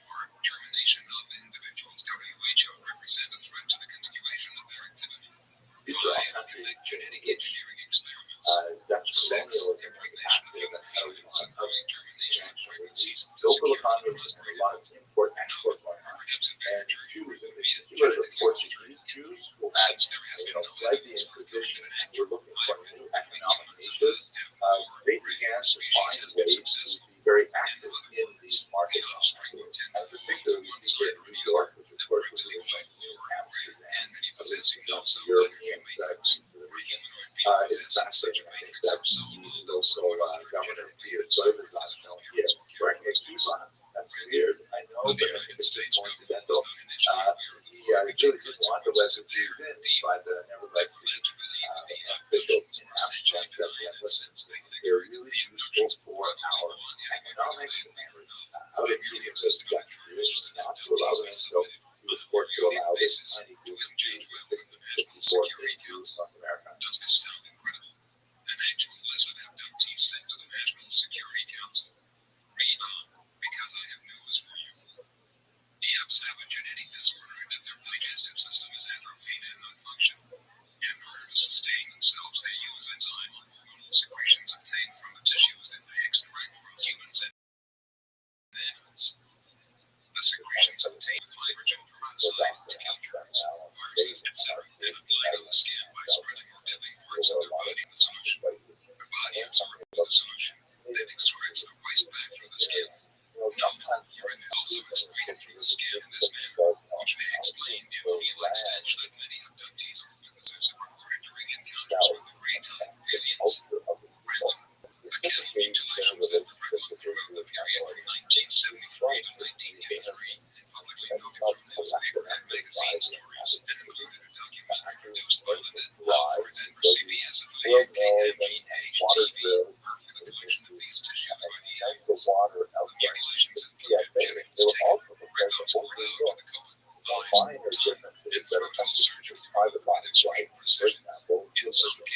concessions were made by cutting between the cells, a process we are not yet capable of performing in the field.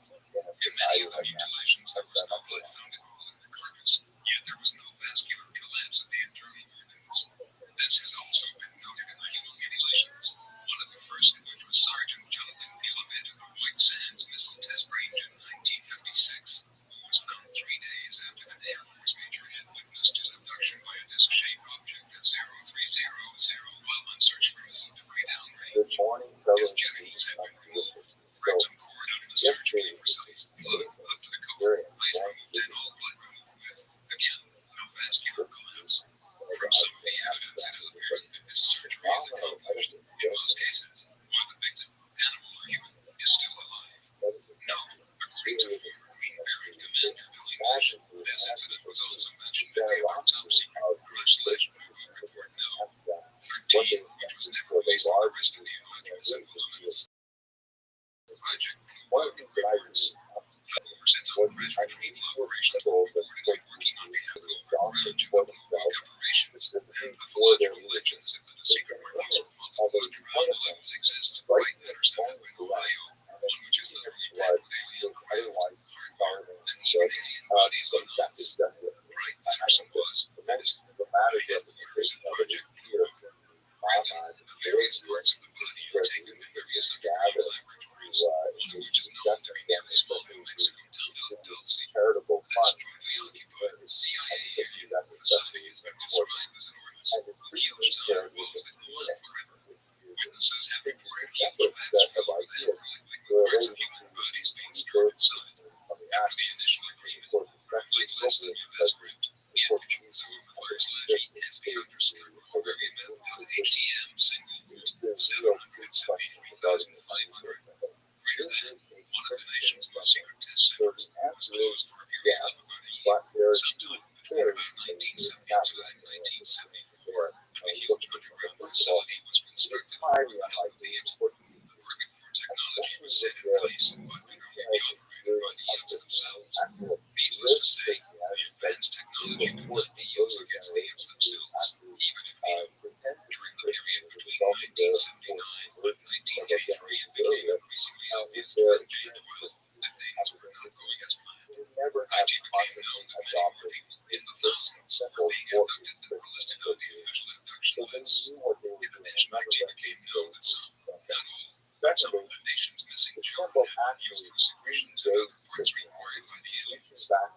In 1979, there was an altercation of sorts 18 adults elaboratory. A special armed forces unit was called in to try and free a number of our people trapped in the facility. WHO and unaware of what was really going on. According to one source, 66 of the soldiers were killed and our people were not free. By 1984, MJ-12 must have been and started terroring the mistake they had made of dealing with the imps. They had simply removed close encounters of this very kind and single quote T to get the public used to avoiding aliens that were compassion, but it wanted very much our space brothers. MJ-12, so imps to the public, and we're now facing the fact that quite the opposite was true. In addition, a plan was formulated in 1968 to make the public aware of the existence of aliens on Earth over the next 20 years, to be completed with several documentaries to be released during 1985 to 1987 period of time. These documentaries would explain the history and intentions of the imps, the discovery of their deception by the entire plans, hopes and dreams of MJ-12 into utter confusion and panic. Meeting at the country club, a remote lodge, private golf course, comfortable sleeping and working quarters, and its own private airstrip owned by and exclusively for the members of MJ-12. It was effectual find out what to do now. Parts of MJ-12 wanted to confess the whole scheme and channel IT had become to the public, beg their forgiveness and ask for their support. The other part, the majority of MJ-12 argued that there was no way they could do that the situation was untenable, and there was no use in exciting the public with the harm truth, and that the best plan was to continue the development of a weapon that could be used against the imps under the guise of STEAM, the Strategic Defense Initiative, which had nothing whatsoever to do with the defense or involve Russian nuclear missiles. As these words are being written, Dr. Hamilton, father of the 8 longest personally at the test tunnels of the Nevada test site, driving his workers and associates in the words of one, like him at the zest, but what he should, for Dr. Tiller is a member of the J12 alum Dr. Kissinger, and Bobbian, and possibly add Martin Dexter to name a few of the current members of MJ12. Performing the grand deception was discovered in according to a meticulous plan for immediate release of information to the public. Several documentaries and videotapes were made. William Moore, of Burbank, California, based UFO researcher for Rothschild'S Island, the book published in 1980 that detailed the crash, recovery, and subsequent recovery of a UFO with brilliant buddies, has a videotape of two newsmen interviewing a military officer associated with MJ12. This military officer answers questions relating to the history of MJ12 and the recovery of a number of flying saucers, and the existence of 5 alien, 1 of 3 living aliens captured and designated F1, F2, and F3, being held in a facility designated as Y12 Los Alamos, New Mexico. The only other facility of this type, which is electromagnetically secure, is the Edwards Air Force Base in Mojave, California. The officer names, as previously mentioned, plus a few others: Harold Brown, Richard Helms, General Vernon Walters, JBL's Dr. Alan and Douglas Yaku Van Carwell, to name a few of the current and past members of MJ12.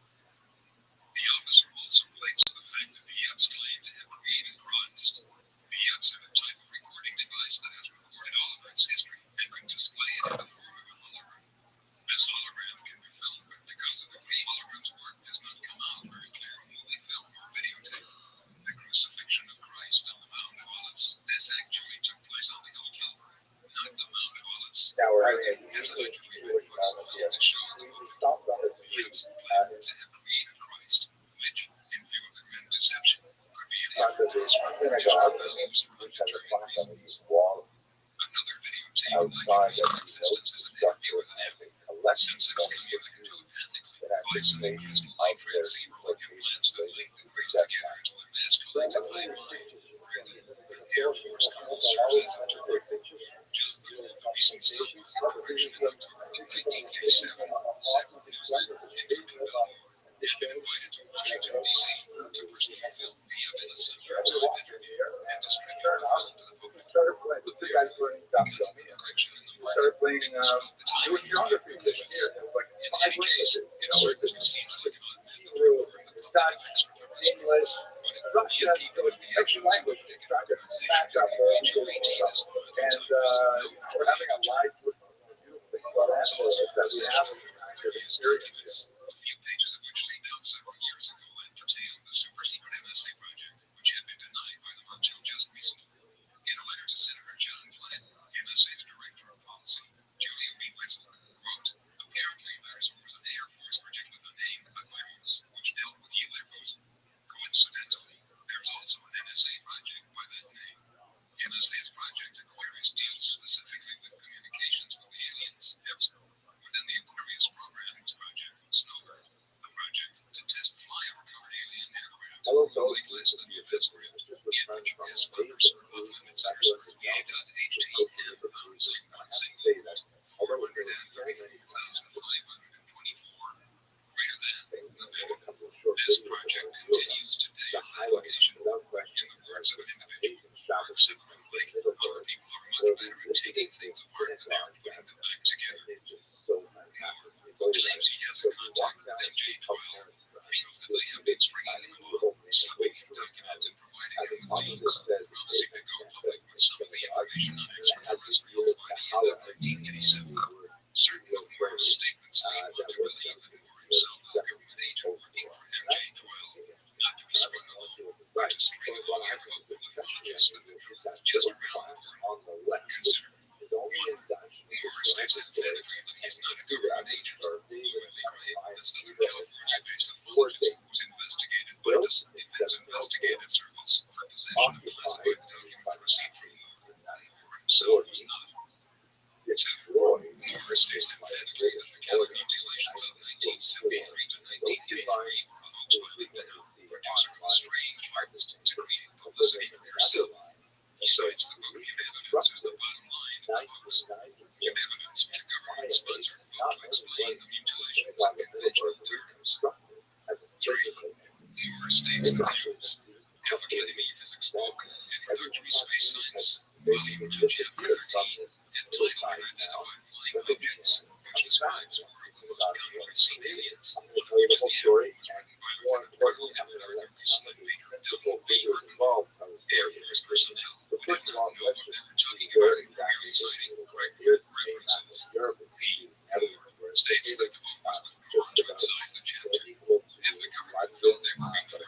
See the information on the manipulations and infections. If there were change relevant or some kind of product, then it would be beneficial to tell the party line. For example, MJ would say, here are some more genuine documents. When we're not talking about the mutilations or abductions, that's where it would be beneficial to a president to supply the evidence to support his theory that ETs exist or documented truths about ETs. However, if more was indeed working for MJ-12, here the following were in line admitting its human mutilations and abductions. If working alone, we were not even near permanent deception. As was fair, Rabbi placed the video interview with a military officer around the first of the year, as he has promised. From MJ-12's point of view, the public would be exposed to the information without really having to leave because Moore is essentially not as credible sources, say, the President of the United States. After a few months of digesting the discussion, a more credible source of the image will statement that yes, in fact, the interview was essentially factual. This scenario will cushion somewhat the blow to the public. If, however, Moore does not release the tape file, say, February 1st of 1988, comes instead with a very similar tone, saying, quote, MJ-12 has informed me that they are definitely planning a release of all information by October of the year. I have seen and guarantee that this will happen, so I have decided to withhold the release of my video at this time as it may cause several problems with MJ-12's plans. This would in effect buy more time for the MJ-12 and time is what they desperately need. Now you ask, because I have any of this, who do you think you would hear it from? Dan Rather, Tom Brokaw, Sam Dulles, Ron, these people just read the news, read them and find it. They have ladies who call and interview witnesses and verify statements on stories coming over the wire, either Mickey or Rabbi. It's not like Dan Rather or Dell's might know. Virginia proved they had 504,000 reported sightings in October and November of 1987. Better Tom Brokaw or someone else should rest their credibility on this type of story. Tom Brokaw, Tom once said the news of the riskiest credibility. No one, however, is going to risk their neck on such outlandish ideas, regardless of how many people sightings of unidentified objects running above the moon. In the case of lifeless sightings, dozens of vans with diesel on the side failed to get response, and those that asked questions were informed that NASA was doing a weather survey. Well then, because of weather scientists, one member of Sagan, Isaac Asimov, Arthur C. Clarke, wouldn't they have known? If Carl Sagan knows then he is committing a great fraud through the solicitation of memberships in the Planetary Society to search for extraterrestrial intelligence, another charade in which the United States government dumps millions of dollars every year as the radio telescope Parasite, currently operated by Cornell University with Asimov. Carl Sagan, Cornell is ostensibly searching for signals from outer space, aside maybe that somebody is out there. It is hard to believe that relatively intelligent astronomers like Sagan would be so ignorant. No, also, even if they find evidence of extraterrestrial life, I think that study by some of the government-sponsored projects would tell the United States about it. Let's just take a look at some actual statements from those involved in these projects. The following is a quote from NASA's Italian Sergeant. Is anybody out there? NASA looks through your ETs in Reuters magazine, October 5th, 1992. At least 70 times scientists have picked up radio waves that bar the arms of communication by beings from other worlds, but they were never verified. The ranking breaks in, and researcher John Spencer, in a reference to Dr. Otto Sproul, tells how this astrophysicist assisted Frank Drake in establishing Project Cosmos and its very mysterious conclusion. The project began its search by focusing on the star Telsey, according to claims made at the time. As soon as the project got underway, strong intelligence signals were picked up, leaving all the scientists stunned. Accordingly, Dr. Sproul then declared Project Cosmos fiction, and commented that there was no sense of purpose for listening to messages from another world. The UFO Encyclopedia.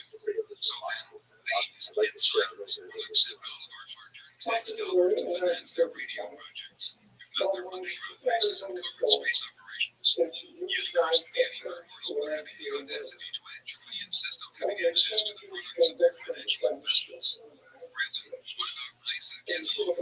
Surely the most prolific science fiction writer of all time, Let's find out that there is an enormous cover-up. Maybe, but if he knows he's not saying, perhaps he's afraid the Foundation and Empire will turn out to be inaccurate. What about Arthur C. Clarke?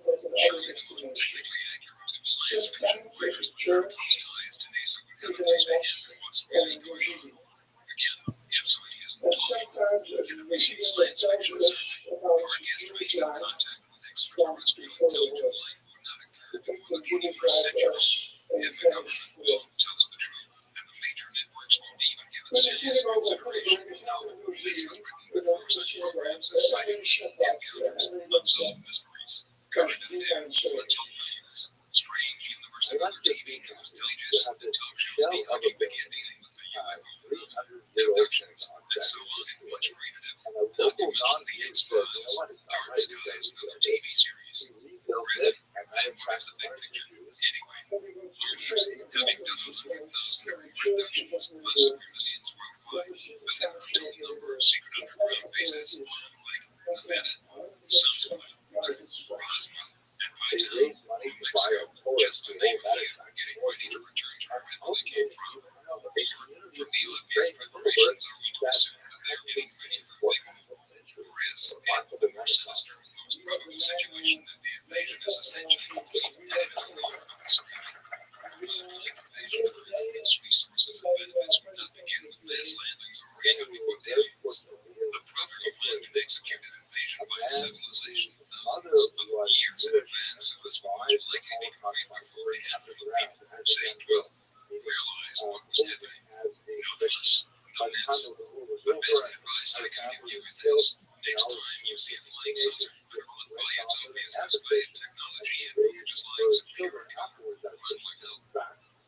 June 3rd, 1988, Las Vegas, Nevada. The following was an addendum to the above that was included in later copies of John Pearson's statement. In 1983, when the ring of deception was discovered, MJ-12, which may now be designated P-47, started work on a weapon or some kind of device to contain the which had by now totally infested our society. This program was founded through a steam which, coincidentally, was initiated at approximately the same day. A frantic effort has been made over the past 4 years by all participants. As a program ended in failure in December of 1987, note, British ufologist Timothy Good claimed that over 22 British scientists, all working under the United States steam program for British Marconi and other aerospace companies, had all mysteriously died or committed suicide within the space of a few years. Could this have had anything to do with this failure? Apparently, someone out there was intent on sabotaging this D/Star Wars project. Also, there are reports that several of our defense satellites have been destroyed as well. Granted, the new program has been conceived but will take about 2 years to develop. In the meantime, it is absolutely essential to MJ-12 find learning that no one, including the Senate, the Congress, or the citizens of the United States of America, or anyone else for that matter, become aware of the real circumstances surrounding the UFO cover-up and total disaster it has become. Or never to release the videotapes, but claims he is negotiating with a major network to do so. 7. Another source added the following statements in regards to Lear's claims. Area 51 and a similar setup near Dulce, New Mexico, may now belong to forces not belonging to the United States government or even the human race. It's horrifying to think that all the scientists we think are working for us in conjoint interaction bases are actually controlled by aliens. Steve, regardless of what you hear, was completed to shoot down incoming saucers. The mistake was that we thought they were coming inbound. In fact, they were already here.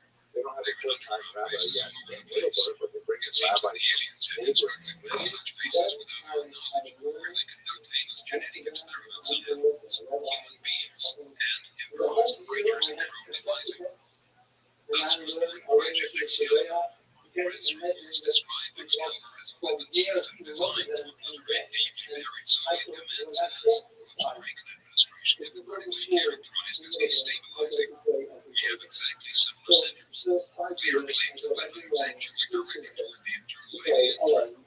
Unfortunately, the visitors have invaded us in more ways than one. Millions of Americans have been implanted. There's a new device that varies in size from 50 microns to 3 millimeters. It is inserted through the nose into the brain. It effectively controls the person. Dr. J. estimated in 1972 that one in every 4 neighborhoods was in need. We believe it may be as high as 1 in 10 now. Even Apple, everything to be more people growing. It's only get a little Jewish community. And now we have a lot of arts and we have celebrations every Friday and every Saturday. We have celebration of Yom Kippur, Rosh Hashanah.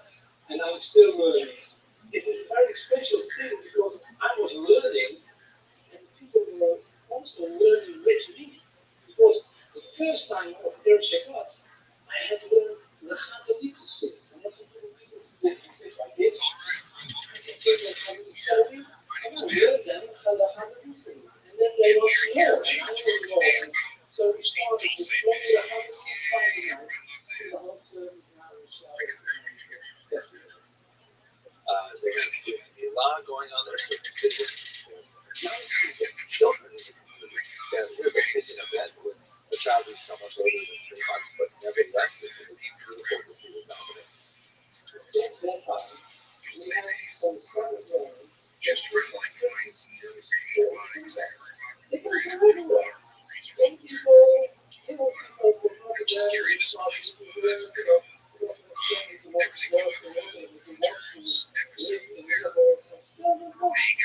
to the desert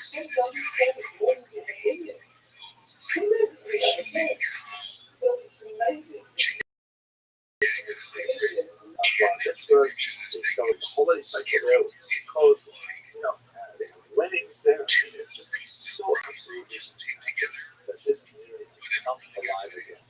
Today it was, I was crying about bicycles today.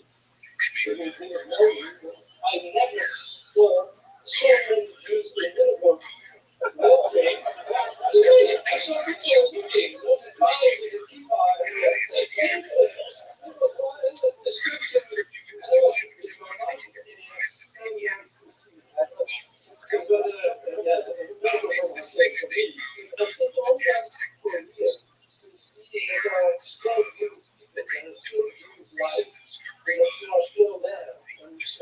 so amazing to this thing of Art Shabbat. Obviously, I couldn't do any live footage on Saturday while we were there, but what an amazing place. I'm so grateful to Coach River Cruises for giving me the opportunity to see this community being resurrected under the direction of people like you. That's awesome. Wow. Can't wait for the next cruise. Scared the shit out of you more than scared to see make her full of you. So you shelter now.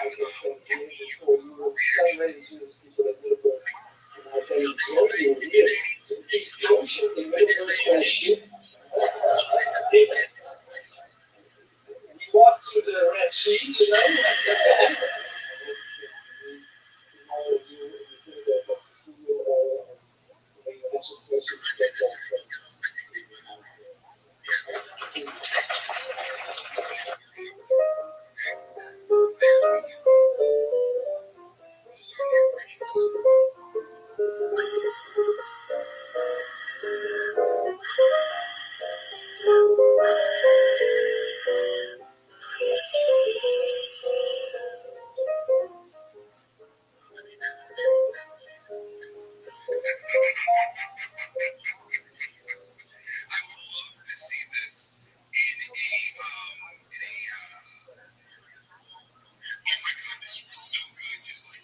Some seventh grader like practicing really hard and he was going to do his death whistle solo and everyone starts screaming.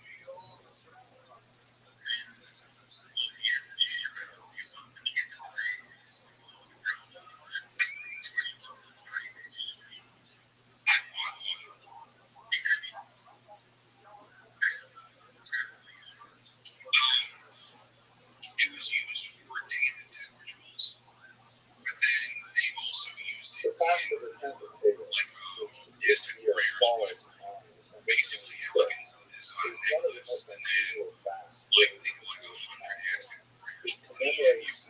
With this thing screaming, and all you see is that, like, so look at their face. Because, I can imagine that these whistles are actually switching. They're like little arm skulls. For the next few minutes, what I'd like to do is think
like the rebels had a small down there and were able to defend themselves against the Roman attack at the Antonia fortress, which was kind of northwest on the front.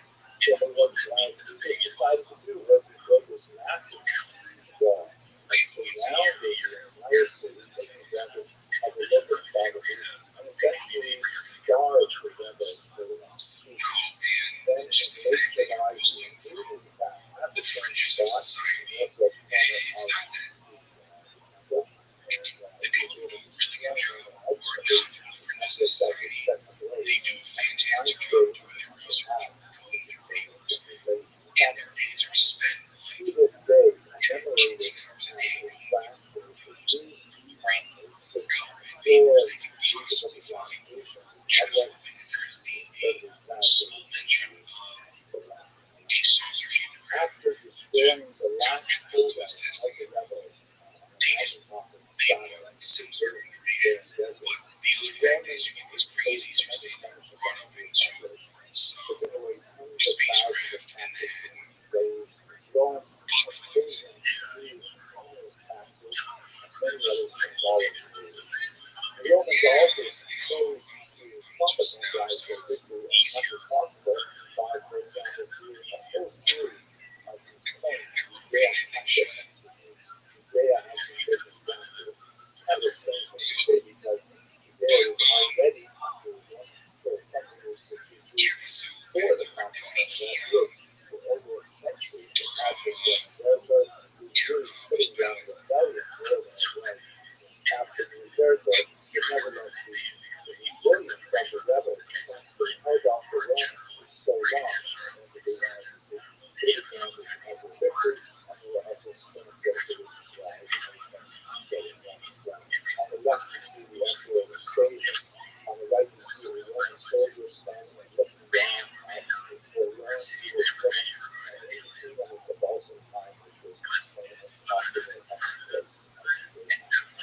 They also built a ceremonial arch in Rome itself that was the site of a major parade celebrating the victory and ultimately executing prisoners of war. Many Jews for hundreds of years refused to walk under this arch because there was a representation on the inside of the ceiling of this floor that still looks like today.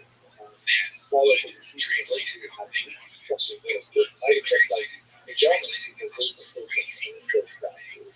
So this is the Romans all wearing the wreath of victory over their heads, and the signs left as logos to the order, the law of the Jews perhaps for the Torah, or maybe the tablets of the law.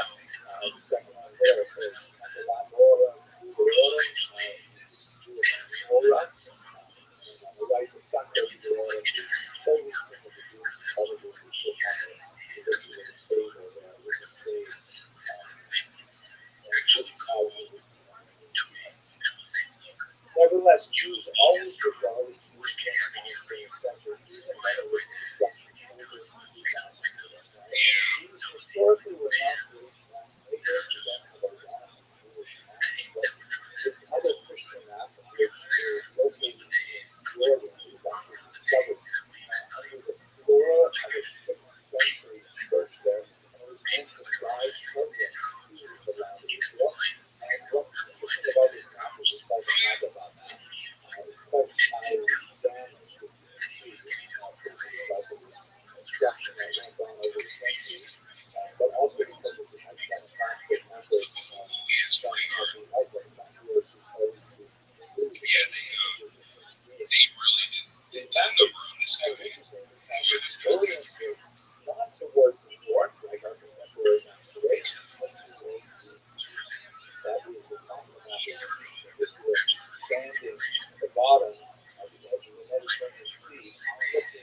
just looking at the Rothschild Mesa in New Mexico, and looking at Utah and Tulsa. And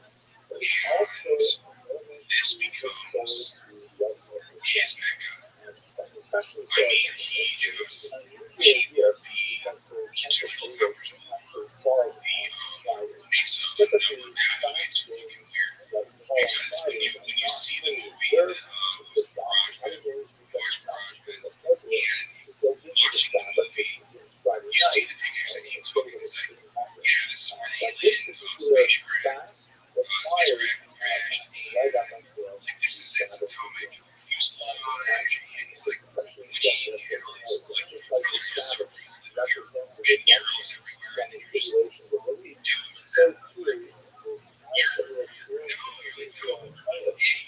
dude, you somehow spilled something on it. It stayed, and that's what you got. It was, but the poor guy, he saw nothing but aliens and drew back being penalized for something.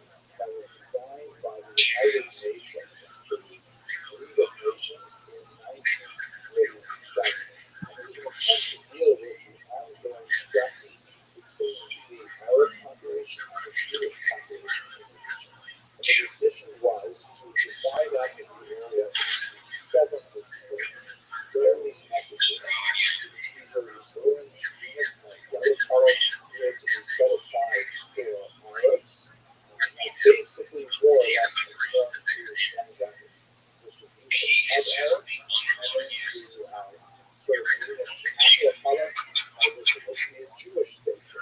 He really is just the unluckiest motherfucker that's ever existed. He just, it's dumb luck that he found all this stuff, and it's just like, fucking throw the book in. He's done. There's nothing you can do to bring him on. So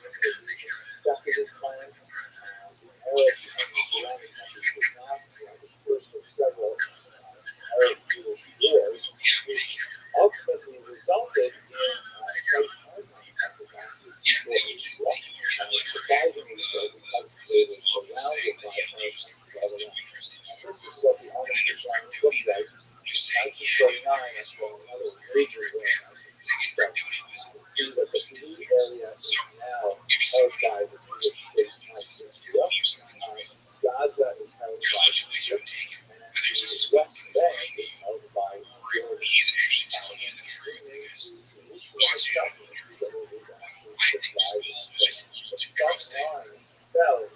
Aliens. This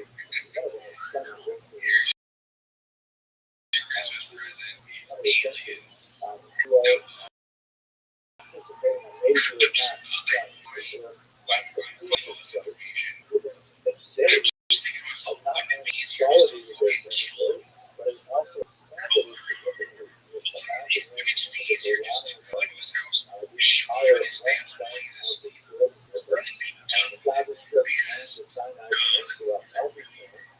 it's too easy. It's just I know it's too easy to go in there and spend 45 hours looking at it and spend millions of dollars staging fake crash landings and then finding real crash landings of actually exploded aircraft and then like having it totally exposed secret information they have as Air Force Base sector. Just blow his head.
miracle with some oil and some last break days.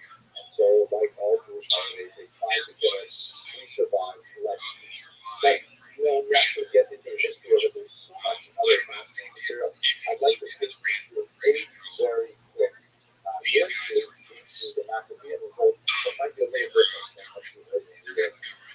First of all, we should understand that the Maccabean revolt was actually essentially a civil war. It described a fissure between two large groups of Jews and how they felt they should relate to the world around them.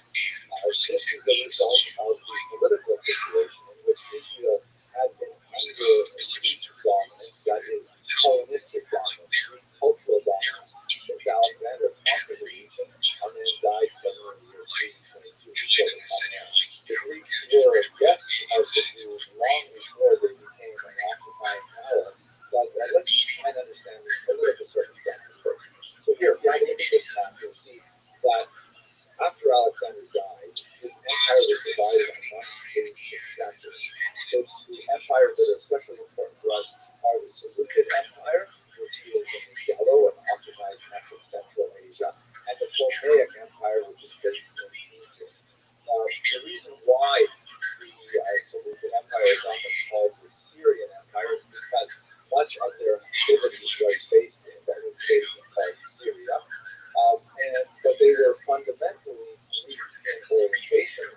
The original leaders in particular were all of Greek descent, and they were all participating in larger Hellenistic culture. But when you look more closely at where Israel is located, right here, you'll see that on this map they're cleverly labeled both yellow and purple because these it is at the borderline between the Ptolemaic Empire based in Egypt and the Seleucid Empire based in Syria.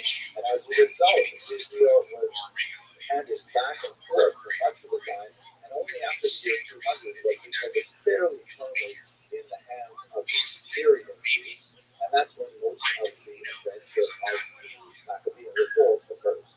The version of the story that you probably when you were a child had a very important role of this man, Antiochus IV Epiphanes, who was the leader of the Seleucid Empire between 175 and 164. He was definitely a very colorful figure.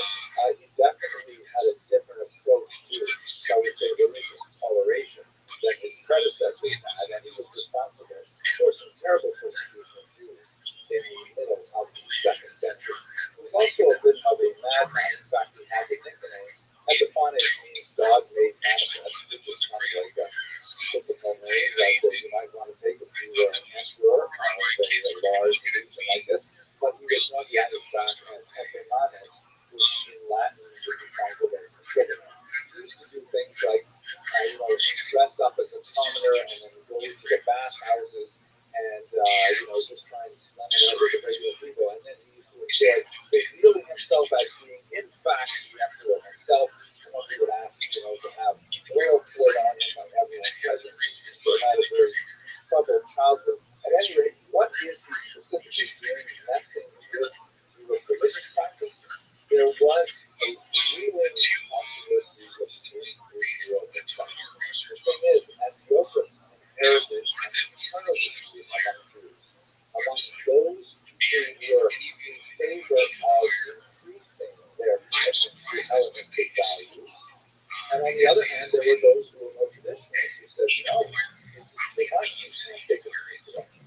Now, Antiochus, who was fleeing from some military losses and had a significant tax burden that he had to raise from his population, began to become involved in this internal dispute because the highest office that Jews could hope to reach in Israel was the office of the high priest, the Kohen Gadol. And there were two major factions who were vying for it: the Hellenists, which were favored by a man named Jason, and another even more extreme figure named Menelaus on the one hand, and the traditionalists who favored someone named Tonia, also known as Queen Marius. The Hellenists, first with Jason, and then even more so under Menelaus, offered Antiochus more tax revenues, specifically suggesting that they would raid the temple treasury itself. And so Antiochus, who otherwise would never have gotten involved in such a dispute,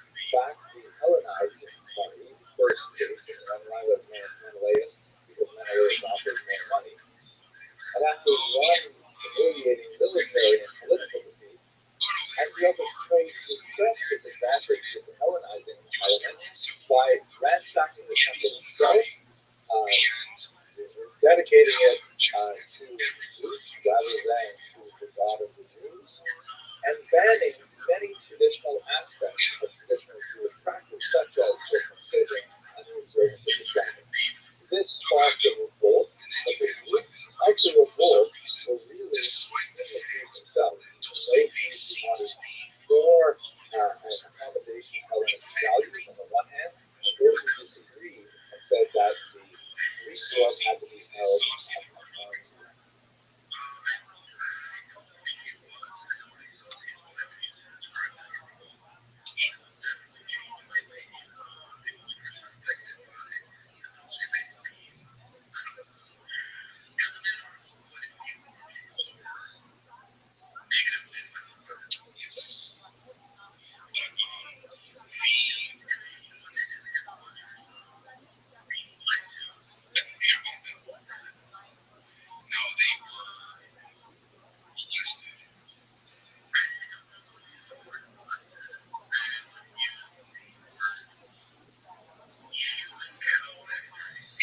It may be surprising, but our best history of the Maccabean revolt, which was a glorious national uprising, represents a high point in history of Jewish struggle for religious and political independence, that this source, which is roughly contemporaneous with the period, is not well regarded within the Jewish tradition.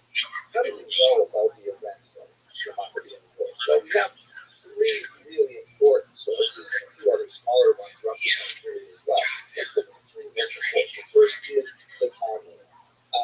The Talmud seems to be a little bit cautious about describing this otherwise amazing event of the Jews actually achieving political and, more importantly, spiritual independence from an oppression.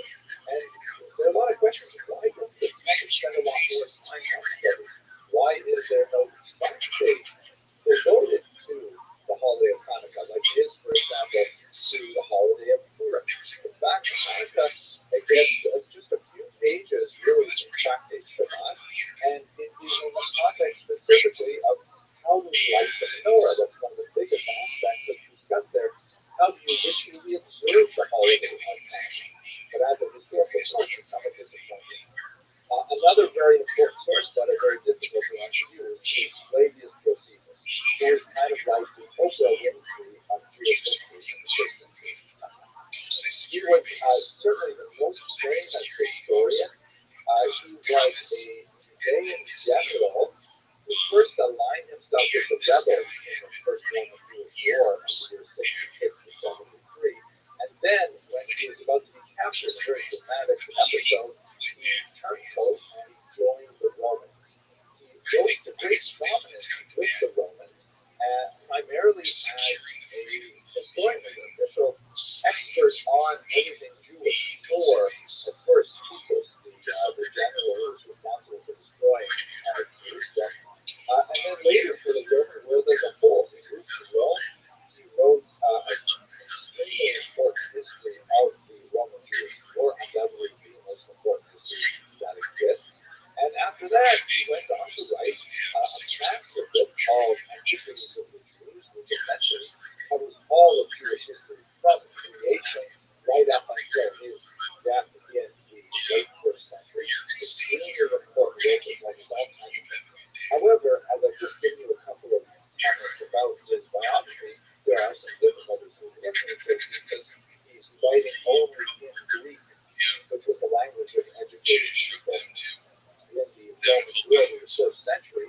So he's writing kind of as a captive celebrity at the same time. He's officially adopted by the Roman emperor. That's why he has his surname Flavius that is added to his name, Josephus. So we're not exactly sure what his motivation was. Much more to say about him, but for now let's rely on the fact that he's somewhat problematic to us, although it's very hard to get away from Josephus whenever you want to study anything related to Jewish war.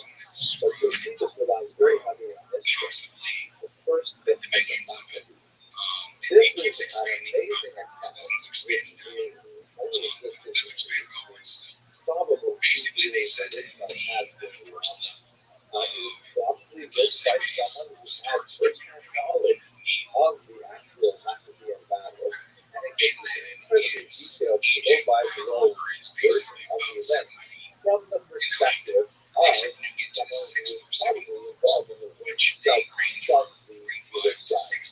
Now, this has made it into the Bible of many Christians, particularly the Catholic Bible, but it was not made into the Bible. Now, this was the thing which definitely made it into the Jewish Bible. I mean, wow, this is a totally amazing story.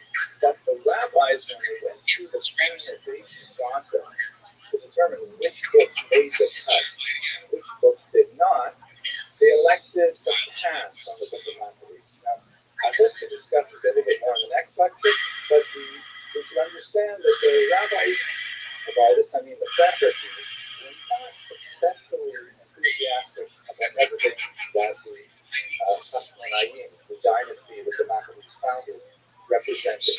And there's a lot of questionable things about whether or not they wanted to support and encourage and identify themselves with the Maccabees in every way.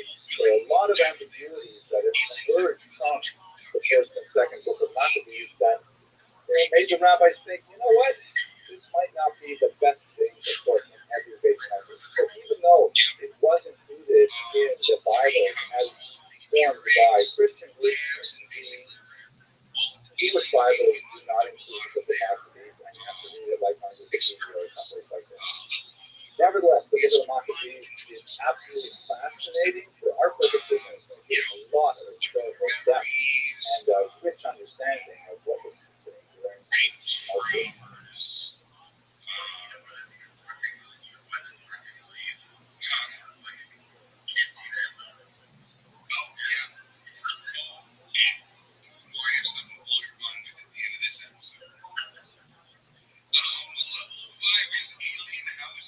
So that's where, you don't want to hear the screams go off. Level 6 is also known, it's the genetic experiments lab, but it's also known as Nightmare Hall.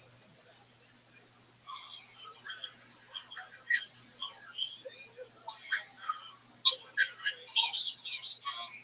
You'll have like humans that are like multiple times in a lot of these articles I was reading, they were calling them subhuman. The Maccabean Wars were absolutely fascinating, and there were a series of battles that was primarily led by Yehuda Maccabee, an incredible figure who was a brilliant military leader who understood that the asymmetrical nature of the conflict with a large Syrian Greek army of as many as 70,000 troops simply could not be engaged in straightforward, middle of the field kind of battle. And so he pioneered a lot of fascinating guerrilla tactics in order to defeat his enemy. But let's go to the beginnings of the war. As I mentioned earlier, there was a big urban rural divide over how Hellenistic should the Jews be. And in a town called Rothschild'S, some enthusiasts of the Hellenistic way of life came and ordered, in accordance with the decrees of Antiochus, that the local population should sacrifice a pig to a Greek god. A family led by Empress Yaku with his several sons took the order, and rather than sacrifice a pig to a Greek god, which was a certain act of idolatry, they chose to sacrifice the Jewish enthusiasts who had been promoting the act of idolatry. This sparked a genuine guerrilla war where the sons of Yaku and he fled to the hills, quite literally, the Judean mountain. And from there, they engaged in small attacks on the Syrian Greek forces, and more significantly on Jews who supported them. There's a tremendous amount of internal conflict here that made it a local conflict. The Syrian Greeks were not brought in big numbers until it was discovered that the local Jewish authorities simply could not handle them, and then increasingly large groups of real formal soldiers were brought in. This is Matisyahu himself passed away early on in the conflict, and his son Yehuda Maccabee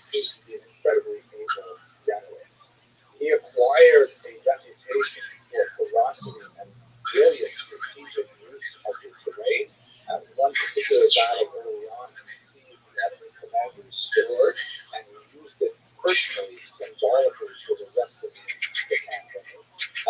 At another very important battle at Emmaus, he managed to defeat a group of regular forces who may have been as many as 4 times the size of his own ragtag band by force marching his own soldiers to attend the base when half of the enemy was out looking for the Hiramakabi. They set the base on fire so that when the group that was looking for Yehuda returned, they found that they were outnumbered after an exhausting search, and the entire contingent was destroyed. Remarkable strategy in battle. One of the most dramatic battles, however, was a battle that involved Greek use of war elephants. Absolutely horrifying creatures. You can imagine what it must have been like that they would put some kind of fortified station on the top where more than a few soldiers could sit on top of the elephant and then attack from above. And so one of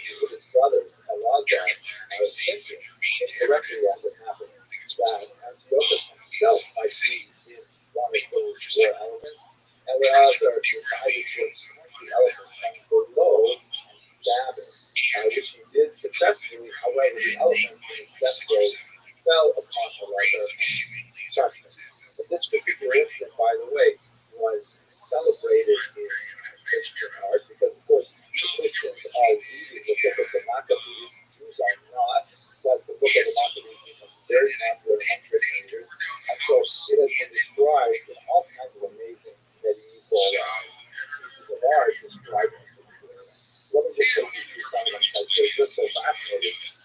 As you will note from this particular example, the Europeans who are describing this happens to be a 14th century German term, they don't know what an elephant actually looks like. So they sort of imagine some kind of a horse, maybe, or some kind of a funny nose.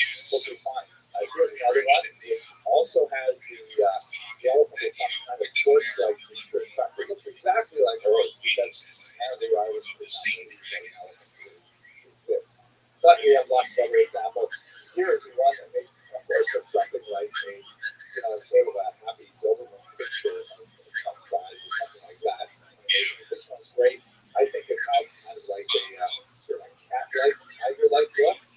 And this one is truly original, right? It's got sort of a salamander kind of a print going on. Here's the last one, I promise. We're back to the horse again, and we're looking a little bit like a dumpster shoes kind of representation. Fascinating. But the source of that sort of detour into the death of Eliezer, but basically, under the remarkable and brave leadership of the Maccabees, under the leadership, the Syrian Greek forces eventually superior intellect to travel the stars, and they left some of their people here to try and keep people over and be like, hey, the stars, notice that. When they finally came back, they discovered that almost all of their people were destroyed except for some very primitive people in the ground. And these new stinky, fleshy apes were running around, and they claimed to have dominion over Israel.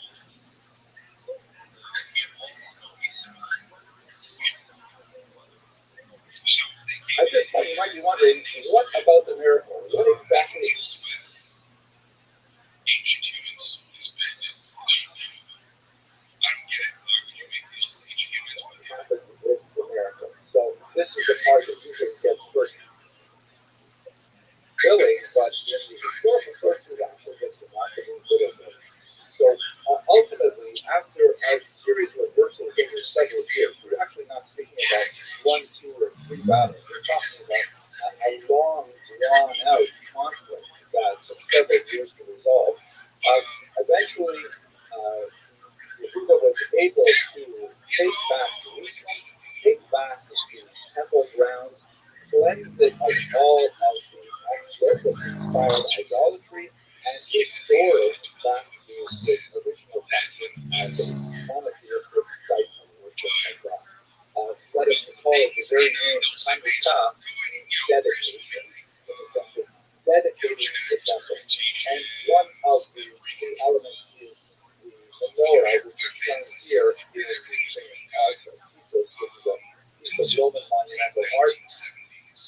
commemorates the defeat of Judea by the Romans in the first century, a little more than 200 years later. And as you can see here, they're carting away the spoils from the temple to the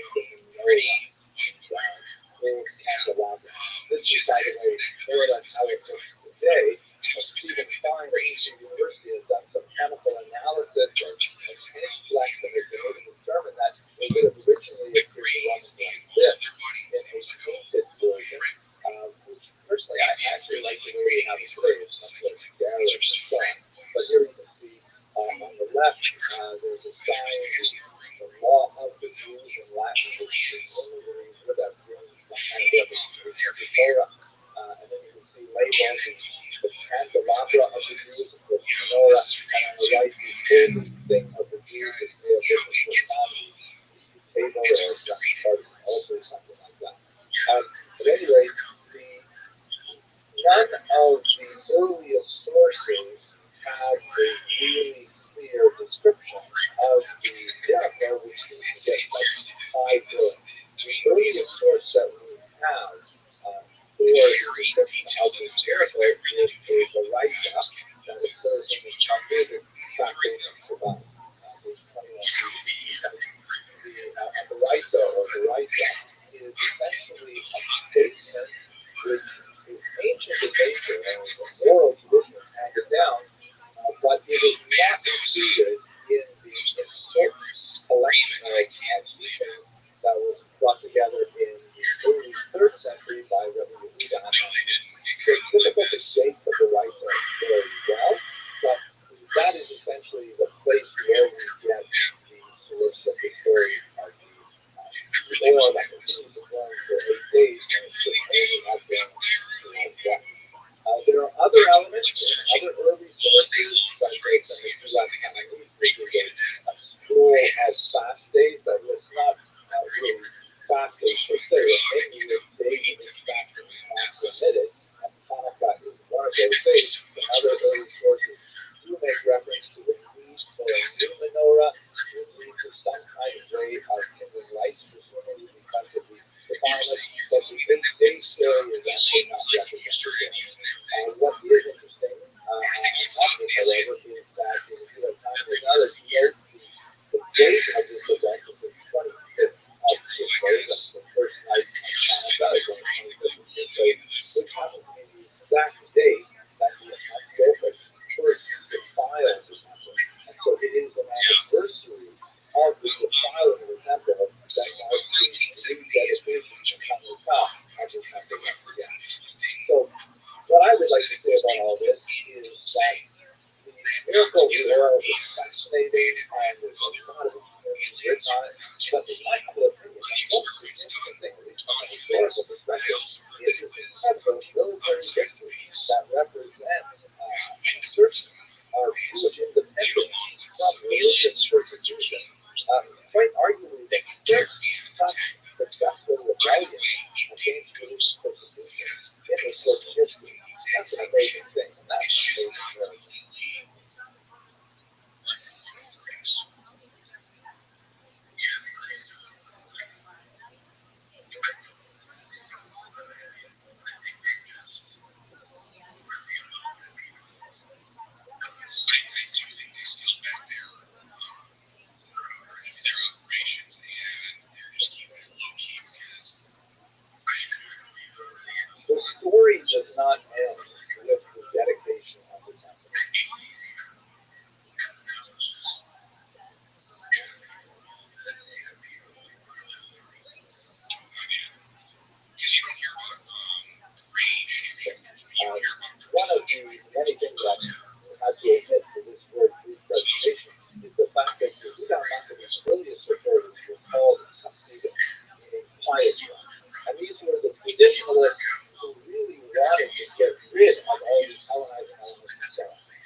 Yehuda Maccabee, who managed to take back the temple and establish some kind of independence.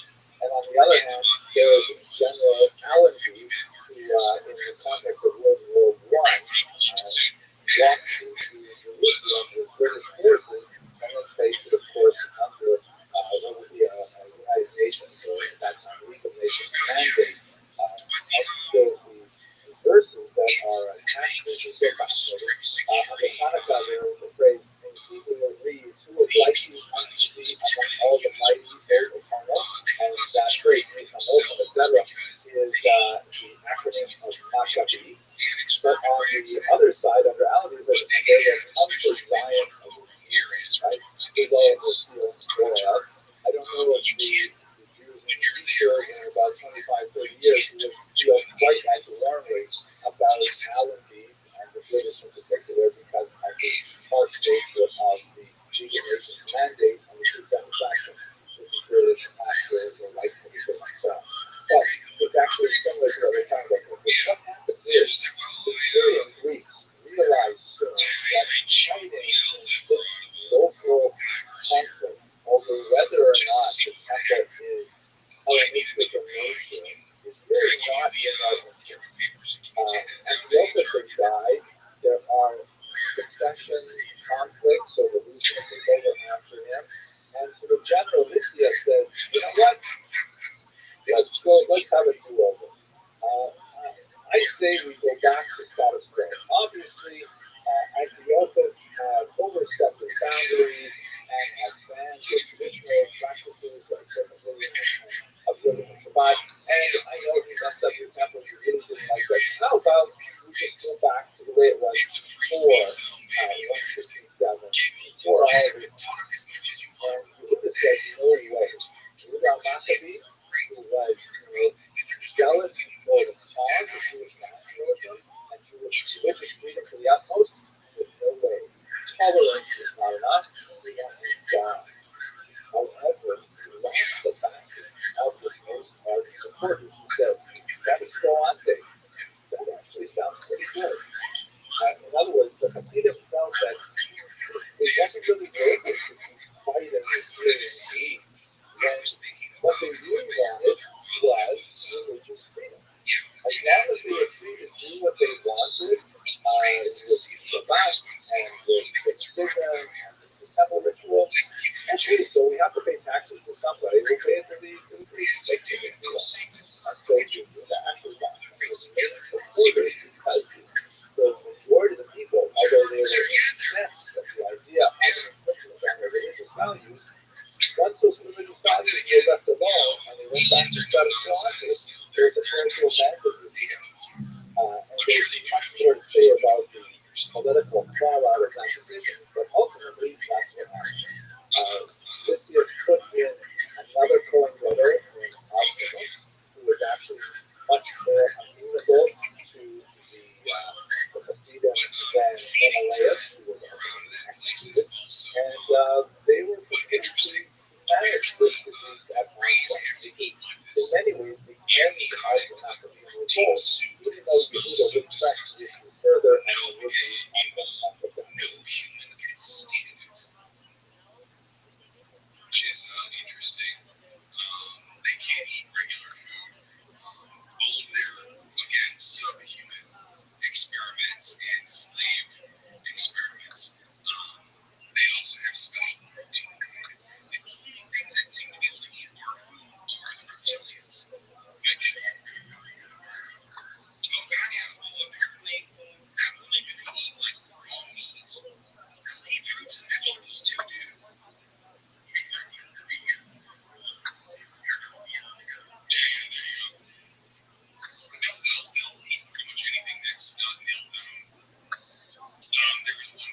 Now, it's a messy history that I just saw so far. But let's just take a side route here. As I mentioned earlier on,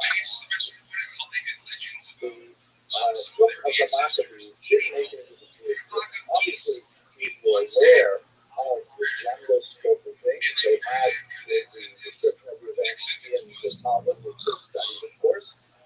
They had some access to the pieces, but they hardly ever looked at the book of the Maccabees. So they didn't have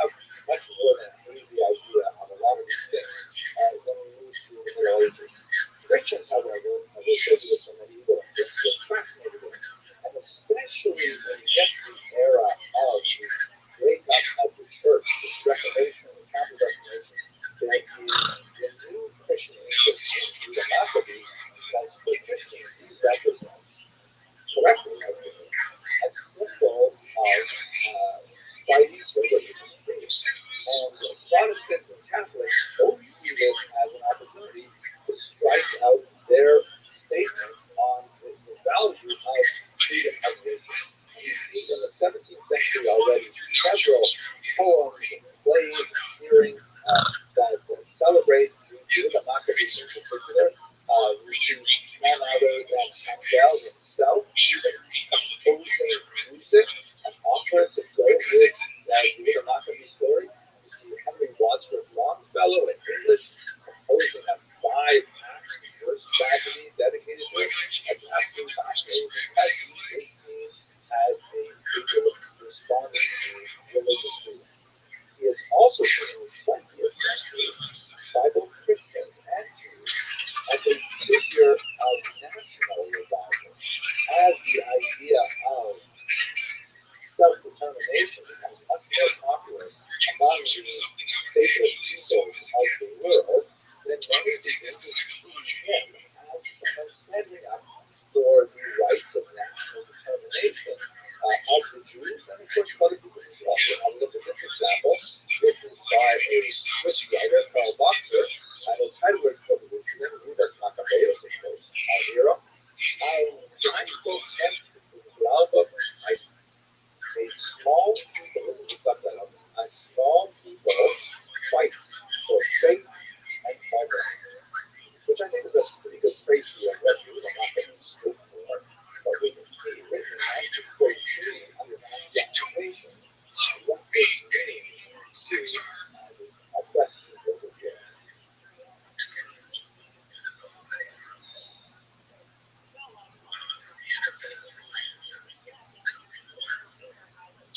No, they were saying too that the only cast, especially within the aliens, outside of like the ones that are thought to come with humans for their betterment, within the negative aspects of the aliens, basically reptilians, is crazy. The reptilians, their leaders seem to have a little bit more Moving personality. forward in history, It's the worker cast. I'd like to talk about a couple of customs that have become indelibly associated with Hanukkah, although as we shall see somewhat later than we might think they would. I have to give you a little bit of personal reminiscence. I grew up in a very small town in northern Ontario. We were the only Jewish family. I have to say, Hanukkah was a special time. This Thompson Steel You guy know, said all that my he was friends a were security totally officer. psyched about Christmas, Santa Claus, Spent a lot of presents, time and I was just bummed out every year. It was really sad. It was a particularly sad winter.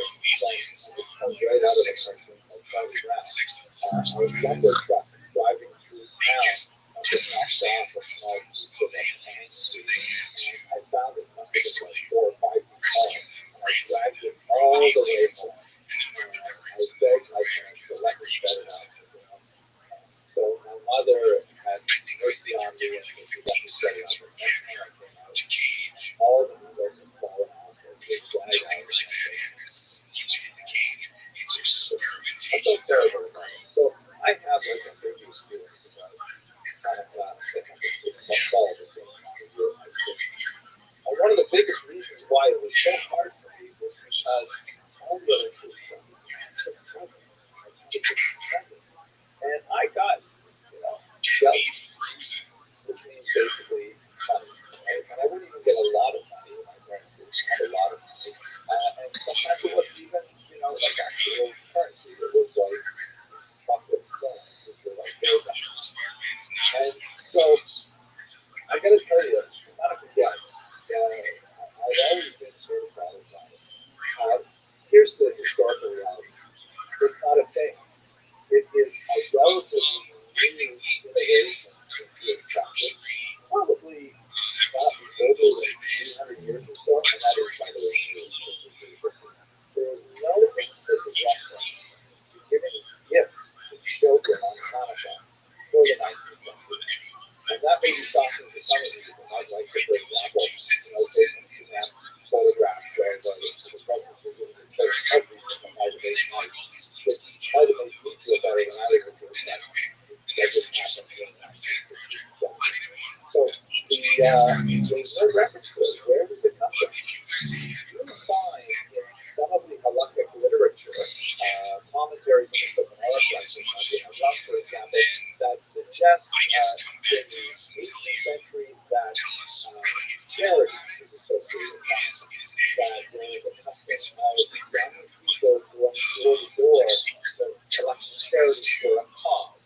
Other sources reference a custom of children giving, not getting, giving charity to their teachers as a gift at this time of year. There are some interesting kind of suppositions of how that connects back to manifest. One of the reasons perhaps is because the Hashmonaim were the first Jewish kings to print coins that we have historically, and there are a lot of them actually myself. But otherwise, I have to say there is really no explicit reference to Hanukkah dress in the halakhic literature until the 19th century. In the 20th century in particular, as Christmas becomes much more commercialized, particularly in America, so then you have this phenomenon where as the Christian world moves, the Jewish world also moves. So just like Christians don't have a very deep-rooted tradition of gift giving on Christmas, there is a small tradition that you see in some countries, but yet not that deep.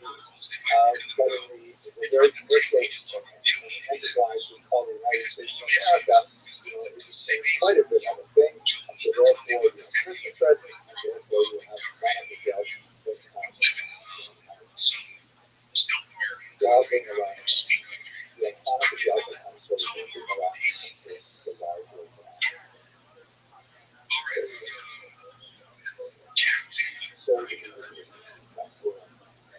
So, guys, thanks for listening.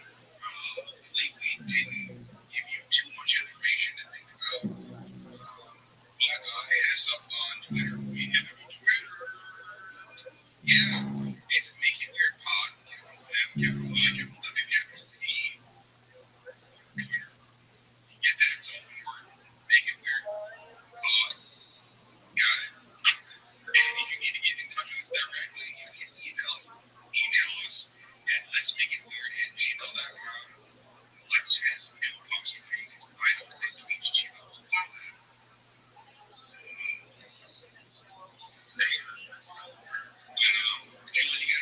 Okay, I can't get into too much more trouble. I'm already really much.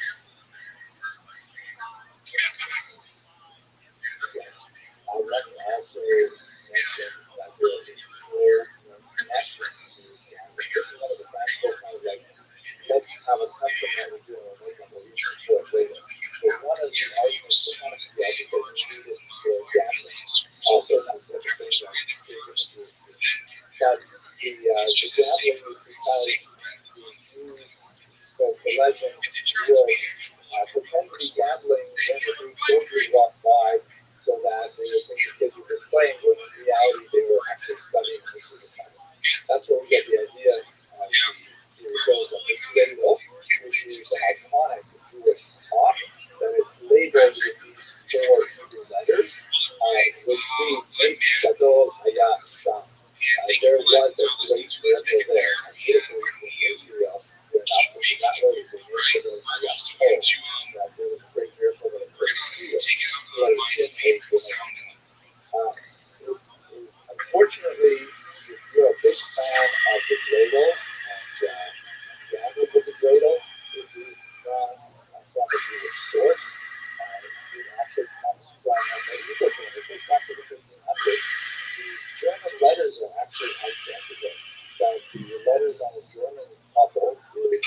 conspiracies and assassinations, secret societies, underground anomalies, quantum mechanics, legends and mythology, ancient civilizations, movement and other cryptozoological encounters, energy grids and other geomagnetic anomalies, biogenetics and floating, cybernetics and artificial intelligence, abductions and missing time, hypnotherapy and mind control, missing persons.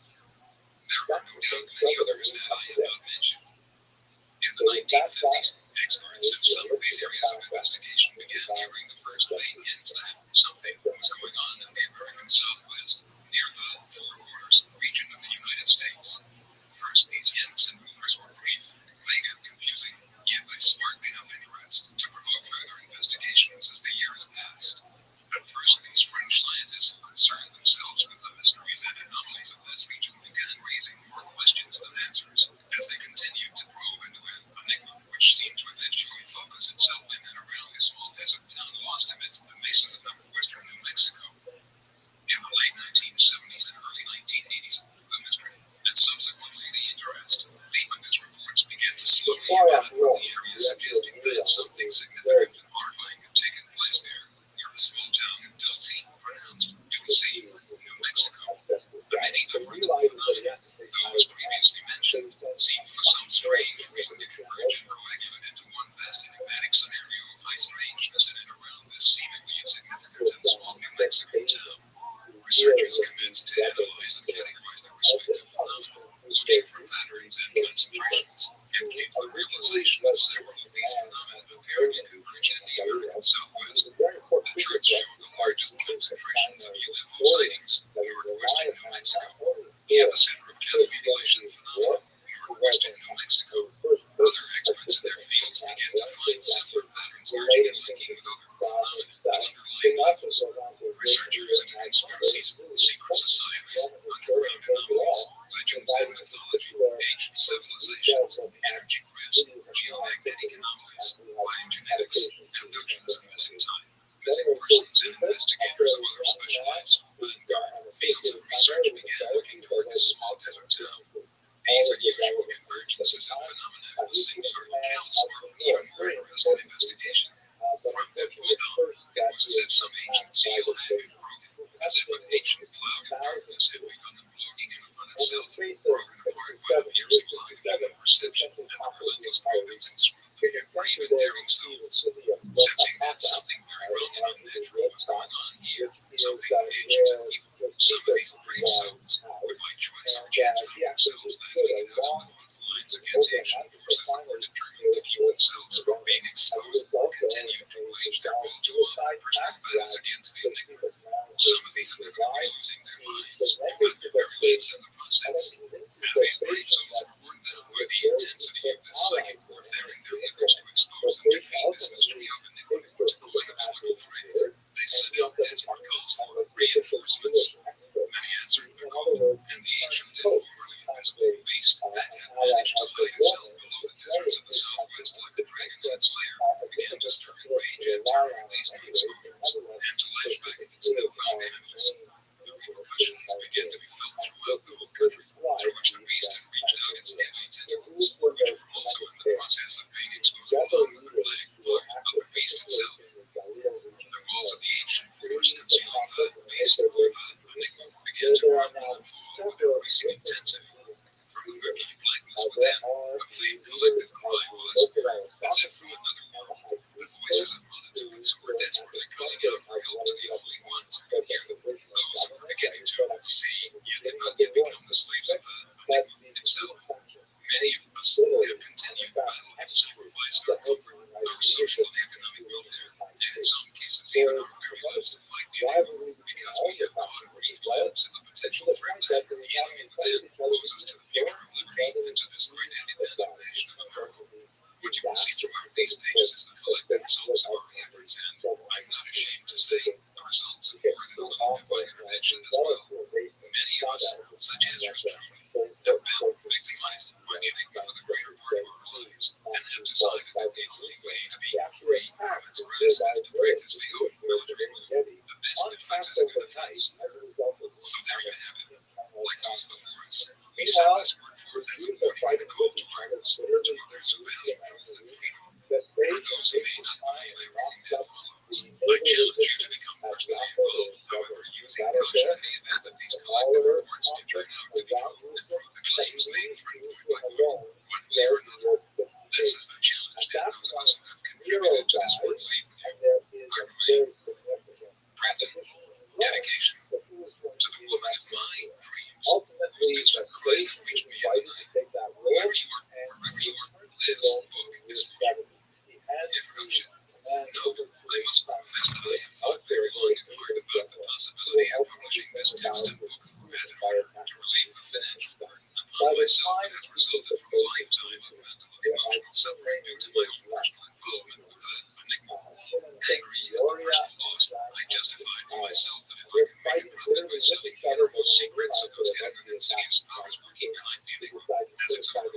was this.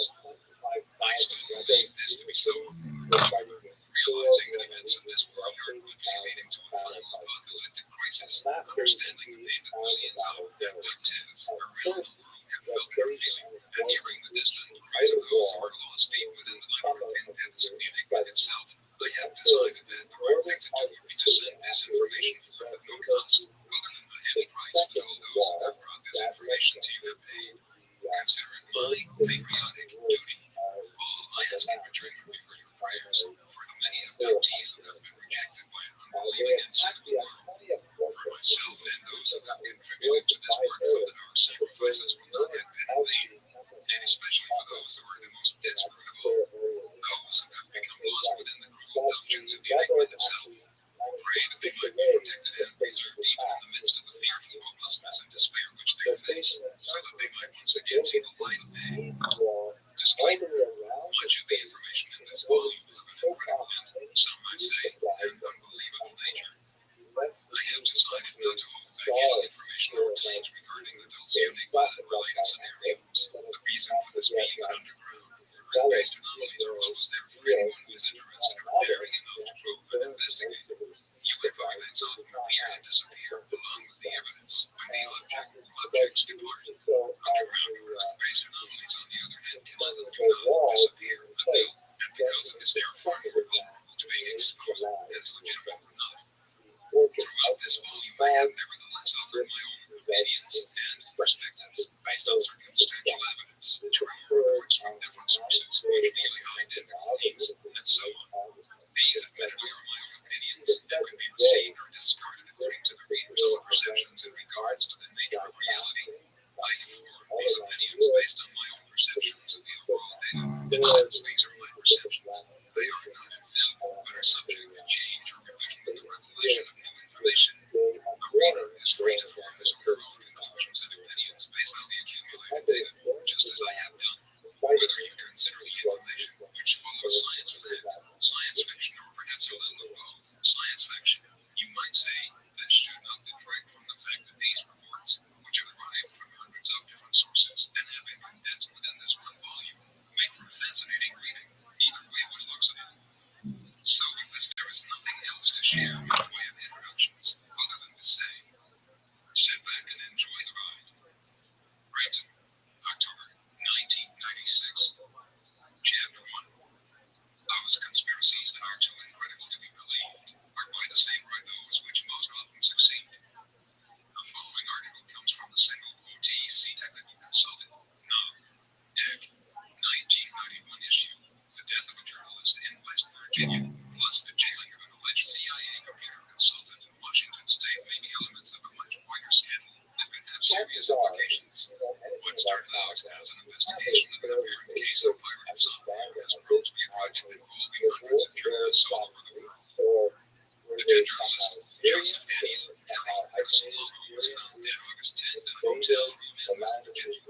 His wrists were slashed 7 times on each wrist, and a suicide note was found nearby. The only manuscript of his book, with accompanying notes, was missing. A book, provisionally titled Octopus, was meant to be an explosive expose of misdeeds by the Justice Department under the Reagan administration. Time magazine also reported that Solano's research centered on gambling and attempted arts deals at the Cabazon Reservation near Indiana, California.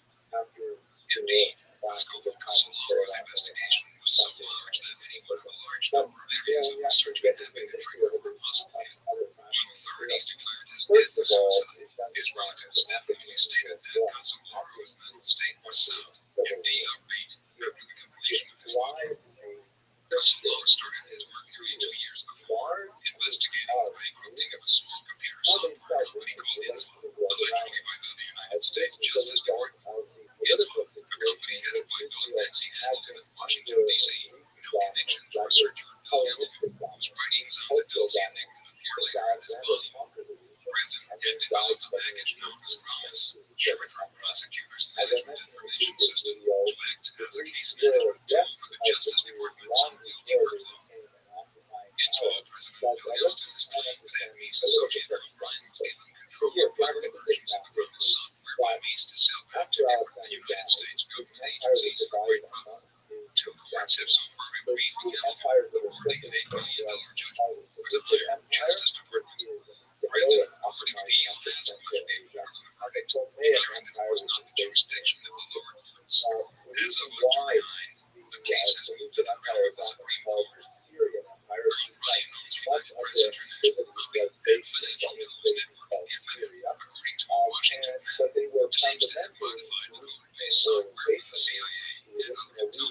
agencies, the software was a reward for brilliance, role in arranging the subconduct or surprise end. The alleged conspiracy of death the American hostages hid around until after the 1980 election, which saw Carter move from power. The October surprise scandal has taken some time to emerge.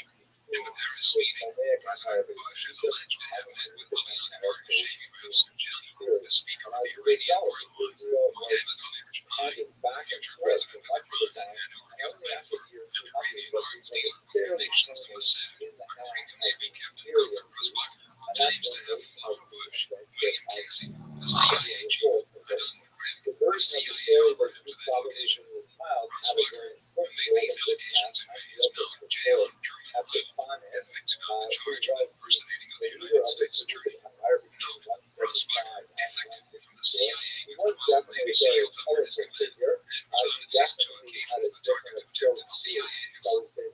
These sites attempted to prove Gunther White Hawk moves and outside close to their deaths. However, according to Rusbach, his SEAL team agents watching over him unbeknownst to the intent assassin moved up quickly from behind and sent the CIA command to their death sentence.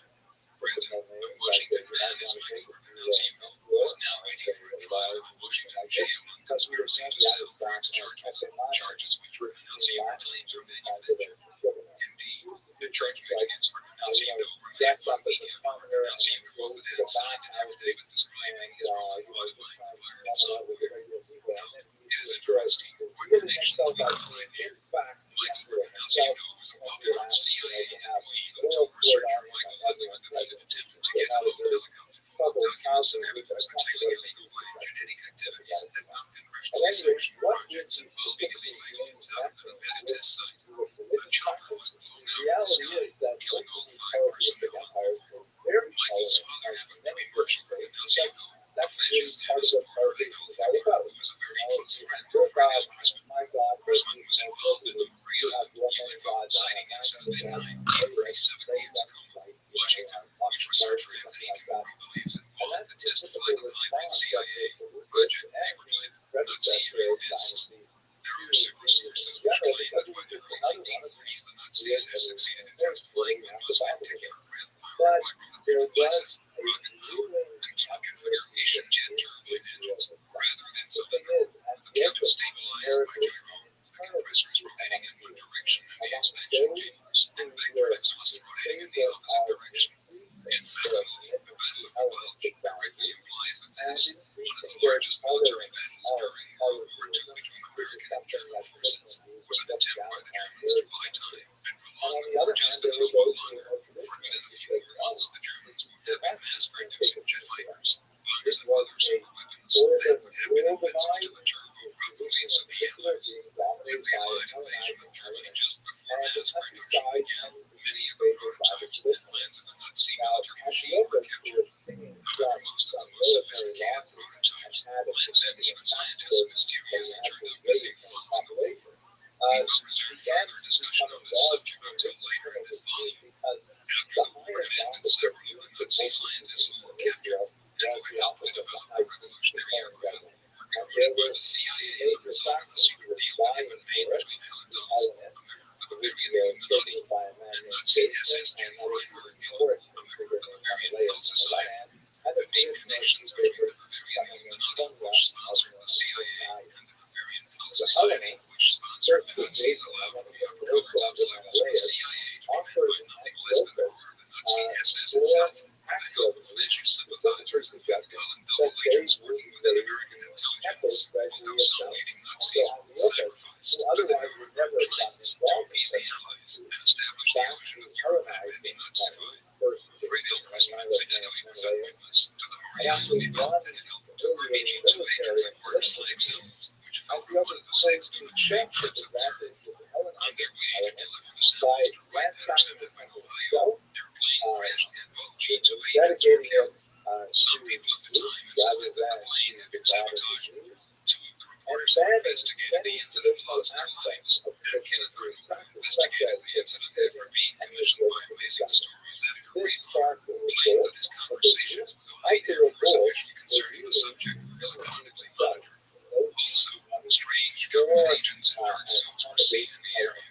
Shortly after this investigation, Kenneth During an air search for a crashed plane, Mount Rainier, sunlight crescent-shaped discs, which he called flying saucers. The news media publicized the incident and the jerk stunk and became a media catchword ever since. Also around this same time, 1947, Gordon escaped a near-fatal crash when his airplane mysteriously lost power. Connections do not have here. Fred L. Chrisman was a close friend of Gleason, Louisiana District Attorney James Garrison. See the movie JFK, accused of being the CIA mafia go-between and John F. Kennedy murder. Garrison arrested Sean Hayford and charged him in the CIA with the JFK assassination. However, only a few days before the hearing, Garrison struck with his private variance guilt. But Garrison's remaining evidence, which doesn't much to bring about a conviction. Fred Chrisman was the first man to play Sean Cope when he heard Garrison intended to implicate him.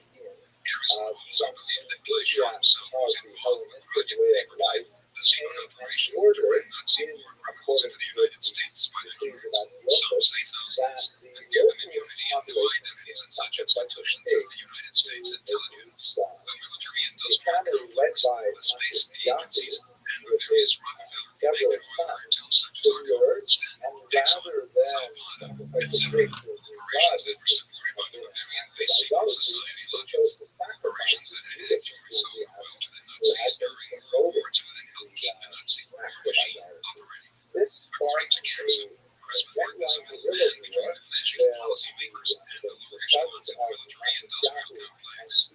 While wanting to take over, these American megabankers and traders defeated and supported the Nazis in an effort to initiate a Bavarian-backed war under the cover of the very good beat the movement undergo IT conspiracy by the Liberian from the Rockefeller connection, and also various works by Dr. Anthony Sutton.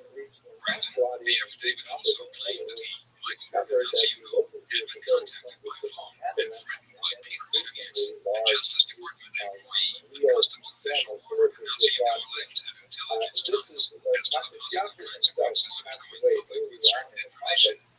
According to Rick Naziuko, Lutyens was a frequent visitor to the Kansas Indian Reservation near Rock Springs and visited with tribal manager John P. Nichols. Nichols was in essence Naziuko's boss at a number of the enterprises conducted on reservation land, and the promised ratification was just one of these projects.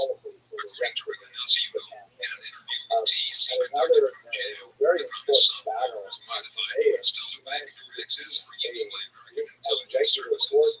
The software was then sold to 85 countries as a sort of Trojan horse package enabling us to access their intelligence systems. According to Rick Naziuko, these companies include Bragg and Lipton. Correspondence between Nichols and other companies, if authentic, indicates that Naziuko's claims of his expertise in the area of electronics and armaments appear to be true. Marshall Ernest Leo, Michael's father, is a reputed former business partner of Richard Nixon. According to Rick Naziuko, the fuzzy status of reservation land as sovereign allowed members of the CIA and organized crime to conduct business uniquely. Among the projects worked on during this time were joint projects with Wacom, a company looking for former CIA and NSA personnel in business ventures with the Saudi Arabian royal family and other unusual projects. A joint venture with Southern California Edison will soon be generating powerful biomass from global waste outlets. Biological warfare projects were investigated with foreign laboratories looking into the creation of pathogenic viruses and enhanced fuel or explosive weapons. Created and tested in late, many of the arms have been beta testing range, which matched the explosive power of nuclear devices. These enhanced weapons gained their power from polarizing the molecules of the gas cloud by modification of the electric field, a technology developed from exploring Thomas Townsend Brown's suppressed work, a knowledge which Rick Naziuko claims he gained from working at Larry Reno. Naziuko was said to have worked on the enhanced fuel or explosive weapons with Gerald Bowl of Space Research Corporation. I would say he later became an arms advisor to Saddam Hussein. It is said that Hussein possesses the flight technology. In July, Hanson NG, a reporter for the Financial Times about Blue Shell and Gilmore Level, he had reportedly been trying to interview an American named Jimmy Hughes, a one-time director of security for Kansas Indian Reservation secret projects. In April, a Philadelphia attorney named Dennis Seisman was found dead, killed by a single bullet in his chest. According to a former federal official who worked with Seisman, after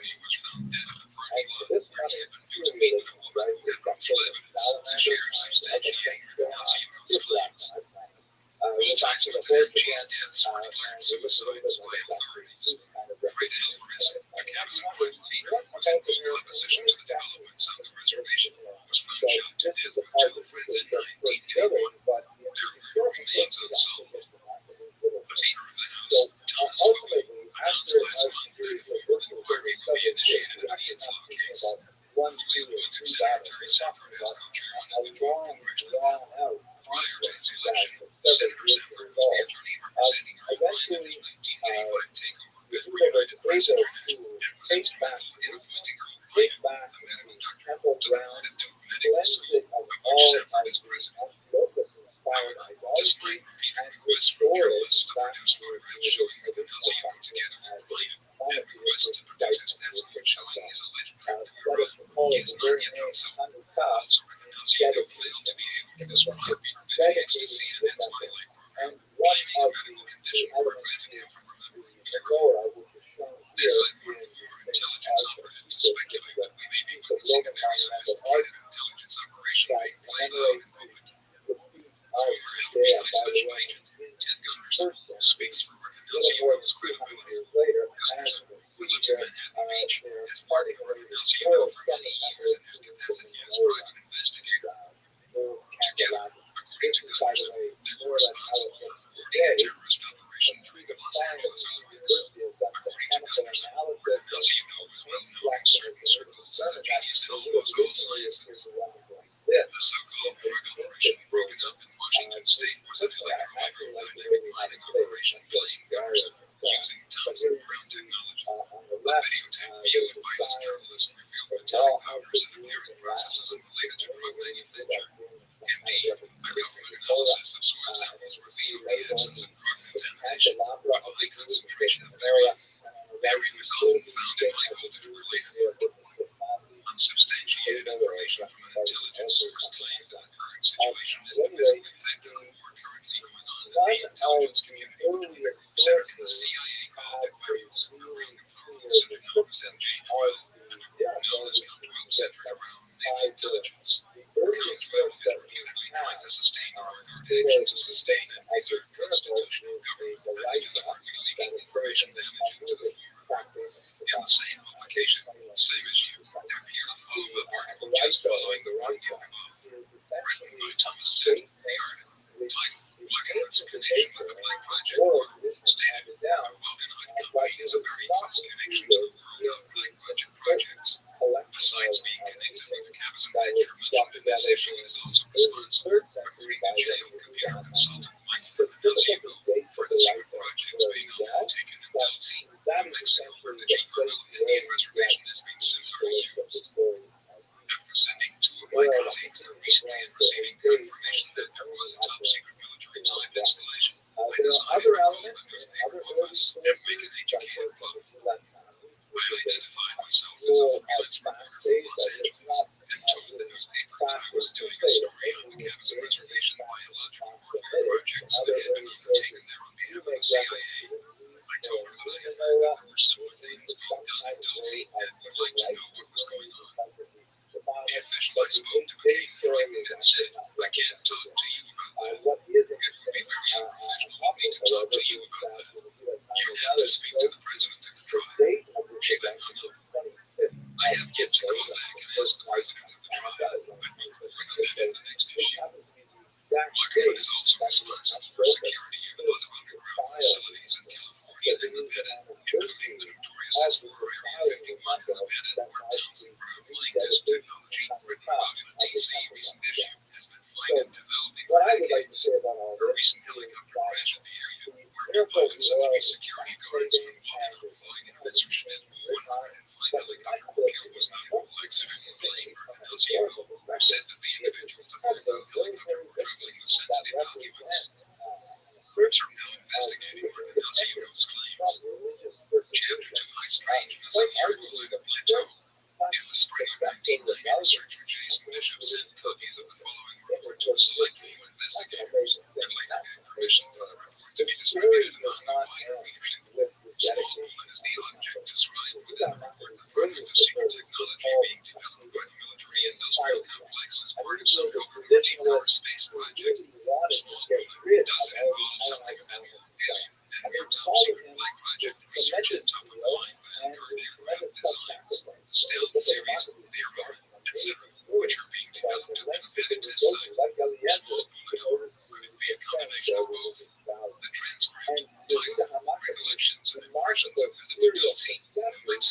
October 23rd, 24, 1988 semi is forecasted as entirely below. However, Upon arrival, I was introduced to Dr. John F. Gill, a French that national. ultimately Dr. Gill has a PhD in math/physics from the they University did of not, Nice. however, He had worked very closely with the French government on the UFO phenomenon in that country. would not Side have note, full Dr. Gill had also released a report that another Dowsey-like base near White Gap, Alice Springs, Australia. that is This base is a massive multi-level facility run by the Father Group, which, like the Monty Group organization, is reputed to be a cover for the Bavarian Illuminati. The article spoke about the gravity disk research and plans to make Pine Gap a major control center for the New World Order.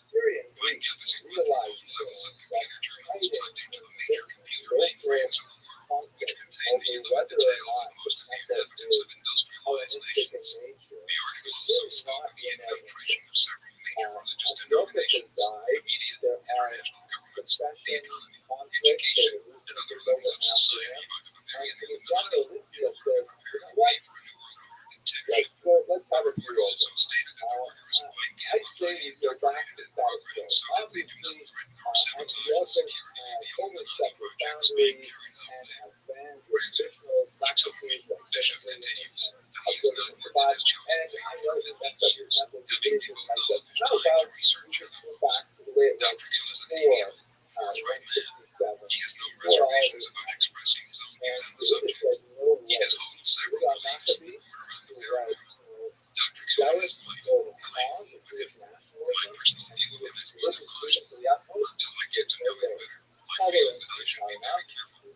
Edmond Gomez is a rancher. His ranch is 13 miles west of Dulce. No, accounts given by others state that the ranch is 13 miles east of Dulce. Whatever the case may be, it's safe to say that the ranch is 13 miles from Dulce. Granted, from 1975 until 1983, the Gomez Ranch was the same epicenter of most of the cattle mutilations that took place in the northern New Mexico/southern Colorado area.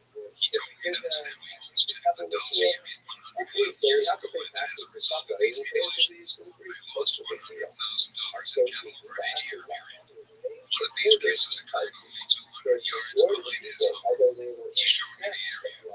Edmond was very open in discussing with me the various mutilation cases that had occurred on his ranch and on his farms. Upon our return from the mountain trip, he invited me to his home, where he shared with me various photographs, clippings, letters, etc. relating to the cases. He loaned me several overhead photographs of the mountain related area. I hope to be able to have them examined through image intensification techniques. Edmond also told me about the many times that combat wedding groups had been spotted in the area. Some of these groups were found in areas that are only gotten with 4-wheel drive trucks or on foot. This is very rugged country. The troops were also spotted in areas that only the Apaches permission to go. When the reported experimental aircraft went down in 1983, there were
Passing approximately 10 to 15 seconds. We attempted to take a picture of the object but were unsuccessful. About 2,200 hours we climbed to the summit of the mountain and watched the river now ahead.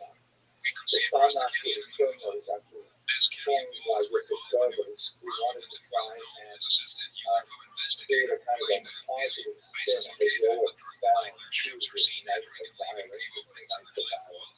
During our stay on the lake, we saw two very bright lights on the black walls at the exact location where Paul said the base opening. Current overalls on this island, the lines would appear suddenly and then fade over a period of time until you could not see them. At this time, we also heard voices that sounded like radio transmissions. Our voices were not understandable, but they were nevertheless the same light pattern was seen by myself and other voices as we sat on the cliff at about 1 o'clock. We also heard voices. At one time, we thought we could hear them, but we could not be sure of this. After 2 o'clock, there were no more sightings or sounds. On Monday, the 24th of October, 1988, the entire party climbed to the peak once again. We were looking for evidence that there had been crash of an experimental aircraft flown by an Air Force General in 1983. This crash was reported in the newspapers for 2 days as a small plane vanished off. The craft was reported to be a captured UFO flown by an Air Force. We were hoping to prove that there indeed had been a crash, but also to find some physical evidence. Dr. Edwards reported at the grave to the people of a large tree in its descent, and at another tree regaining altitude, skimmed over the peak on Route 11, and hit a third tree in the valley north of the peak. It was then reported to have been moved. After which my son came to rest. We found trees as reported by the humans. They rolled in line with each other in the final resting place. The first tree was about 3 inches in diameter. It was hit about 30 feet off the ground. There was no fire. I have taken samples of this tree for analysis. The other 2 trees were small, approximately 12 to 20 inches in diameter. There was evidence of fire release. Samples of 3 trees were also taken.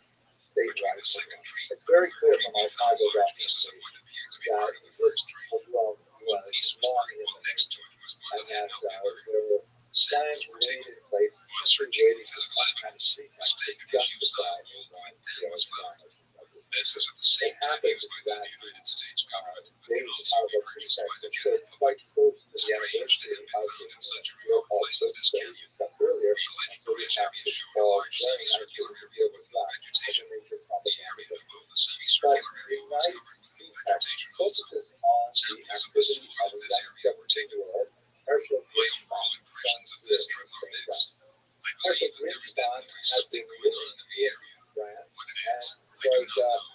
Perhaps there is a base there. Perhaps it is joined together by aliens and the government, as claimed by General Lee. Then again, it could be the United States base so super secret that there are no fences around to arouse any suspicion. Then again, I cannot say for sure. I do know that the evidence that we found in several points provide some things going on in this area. The apparent confirmation of UFO and this, but first take place on the certain dosing, New Mexico, where the expedition was flying above, was contacted by researcher Helmy Roth in 1990 in an attempt to confirm some of the information concerning his involvement in the UFO manipulation investigations. During a telephone conversation with Valdez, the following is learned. Yeah, there is have seen strange flying objects in the area.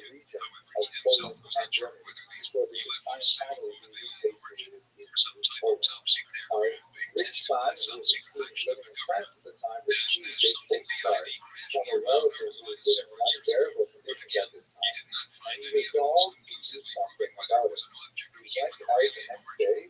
Dash, there is another relating to the Mount Carolina area in a mesa at the side of the one which goes through the Indian Reservation. As for the U Reservation road, much of it is in good condition and paved. Only the area around the area line between itself requires frequent overnight vehicles. Dash even investigated other manipulations, and at least in some cases a known grenade was discovered in the crevices, and other indications suggesting that the kettle were being used for research in DNA experiments. Quite by accident, while scanning the internet, I was surprised to discover yet another confirmation of the events described earlier by Jason Bishop. This very confirmation of UFO activity near DC, New Mexico, by members of the expedition team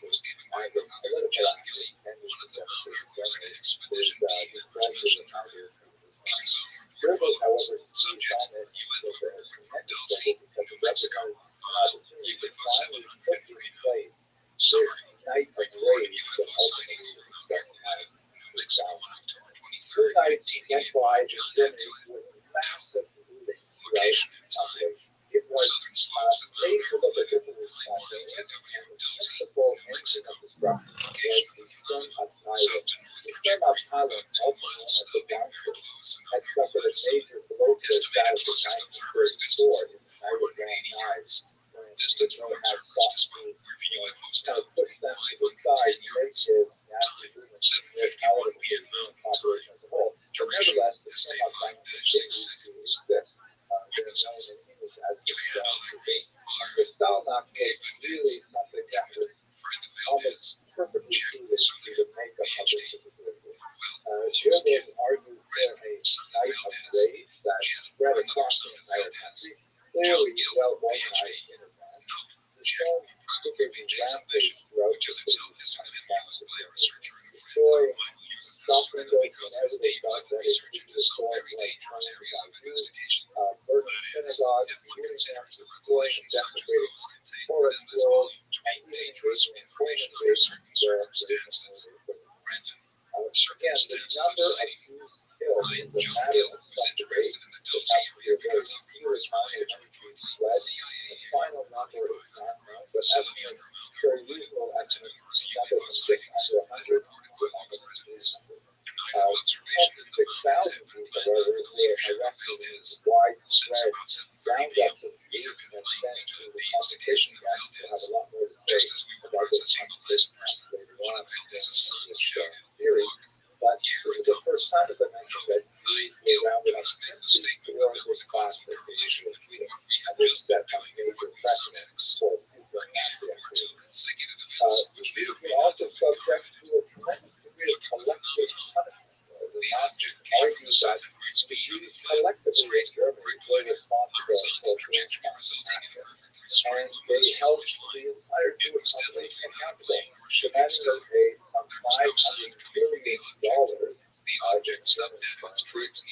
repay not only the damage that the extortioners that leaked upon their city, but also as a punitive damages for the murder of their popular addiction. Incidentally, there is a strange epilogue to the entire story of this time. He was caught and arrested. The Nazis wished to put him on a show trial. He, however, deftly maneuvered past that in fact the recently murdered from Iran had nothing to do with the Nazi parents, but rather it was a matter of another story. He was engaged in a relationship with someone, and she killed him as a result of some crash. The Nazis, of course, were well trusted by this argument. They certainly would put Hirschman in a show trial if he was going to call out a German official as a homosexual, so therefore the show trial opened himself. Hirschman, however, disappeared, and his fate is largely unknown. He was declared dead in 1966. The reaction to Kristallnacht is perhaps even more significant than the events itself. Here is an image I personally find very chilling. This photograph is of a parade float that was taken just a few months after Kristallnacht. You see an absolute significance. The float itself has the title Revolution Dresser. It's literally means the one that leads on duty or the duty. It's some kind of attempt at humor that there's some kind of monster thing. And here there are people who can kind of climb up, I think it's some kind of ride. They put on these paper noses to mimic Jews in 1925, and then they step up and they actually enter into the life of the Jews. Now, this is actually a long tradition in German art. Here's an example from a 14th century curtain wall in Nuremberg that shows something called a Hellknife. And this is a large piece that is sometimes representation of hell. And all of these various sinners, you can see the figure, the bearded figure, just second from the right, Dr. G, where you can get distinctive articles of clothing is hard to wear after the 13th century poured out of the temple. And there are also some church figures as well. Various sinners who, of course, were sent into hell by and search the hell house that is waiting. That's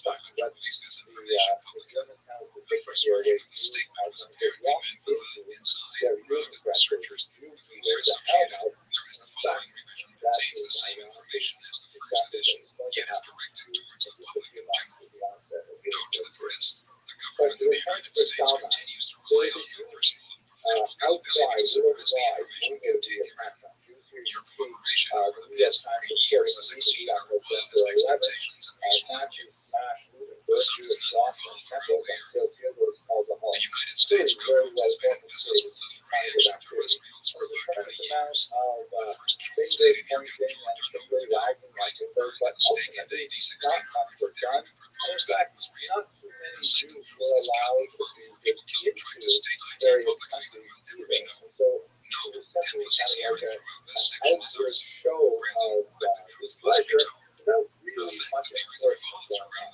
In Germany, fascinatingly, Hitler was quite unhappy to see that there was general disapproval among the population for their persona, but not so much for its anti-Semitic context, but more because of its mention of disorder and Germans were not happy with the idea of hooligans, even affiliated with the Nazi Party, running around their streets, destroying businesses, which of course had a significant economic impact on the entire country. And so Hitler essentially had two very important takeaways from the entire experience of persona. The first is that based on his reading of German domestic reactions, Germans would tolerate the persecution of Jews, but it had to happen out of sight. It could not be something that was so obvious and so giant as attacks of Jews. Jews had to be transported elsewhere if they were persecuted. And secondly, based on foreign reactions, the world would act upset that there will be no real sacrifice to Germany, no matter what happens to them. This plays very heavily in the overall strategy that Hitler had on pushing the envelope, as we will discuss in the next slide, when we get to the actual nevertheless, this is a very important stage in the Holocaust. It was the first major escalation of attacks on Jews, and it was hardly known to have much great Screaming on his way down, according to some witnesses, we were being invaded. Brandon, Secretary Forrestal's medical records are sealed to this day. President Truman put a lid on the secret and turned the screw so tight that the general public still thinks that flying saucers are a joke. Have I ever got a surprise for the world? In 1937, President Truman established a group of 12 of the top military scientific personnel of their time. They were known as MJ-12. Although the group exists today, none of the original members are still alive. The last one to die was Gordon Gray, former Secretary of the Army, in 1984. As each member passed away, the group itself at one Thank you very much for coming. It's wonderful to have an audience here. I'm amazed that so many people have the same kind of passion for learning Jewish history. I spent way too much time preparing this class, so I hope I can squeeze it within 1 hour. I will do my best to do that, but I hope that you enjoyed it as much as I enjoyed doing the research on it. So let's go straight to the material. We're going to focus on the tumultuous first century of Jewish history in the modern era. I'm speaking now about the first century of the first millennium, right? The 0 is up to 100, and we'll just edge over a little bit into the second century. We'll cover the following events in this lightning tour of Jewish history. We're going to look at the first Roman-Jewish war that began in the year 66 and extended, by most scholars count, to the year 74. Some will date it a little bit earlier. We're going to look at the Key-Post Rebellion, sometimes called the Key-Post War, which it's certainly not a war, it's not exactly a rebellion either, but we'll get to it and try to understand what exactly happened at that point. Then we will continue through the incredible Bar Kokhba Rebellion, which is actually one of the most dramatic points in Jewish history, and I hope to share with you a little bit about what that rebellion meant for the future of Jewish survival, and that will basically take us through our schedule for today. We're also going to look at the positive side of the ledger, and in all of those battles that I described, the Jews essentially lost. We kept running our heads up against the wall, tremendous barriers.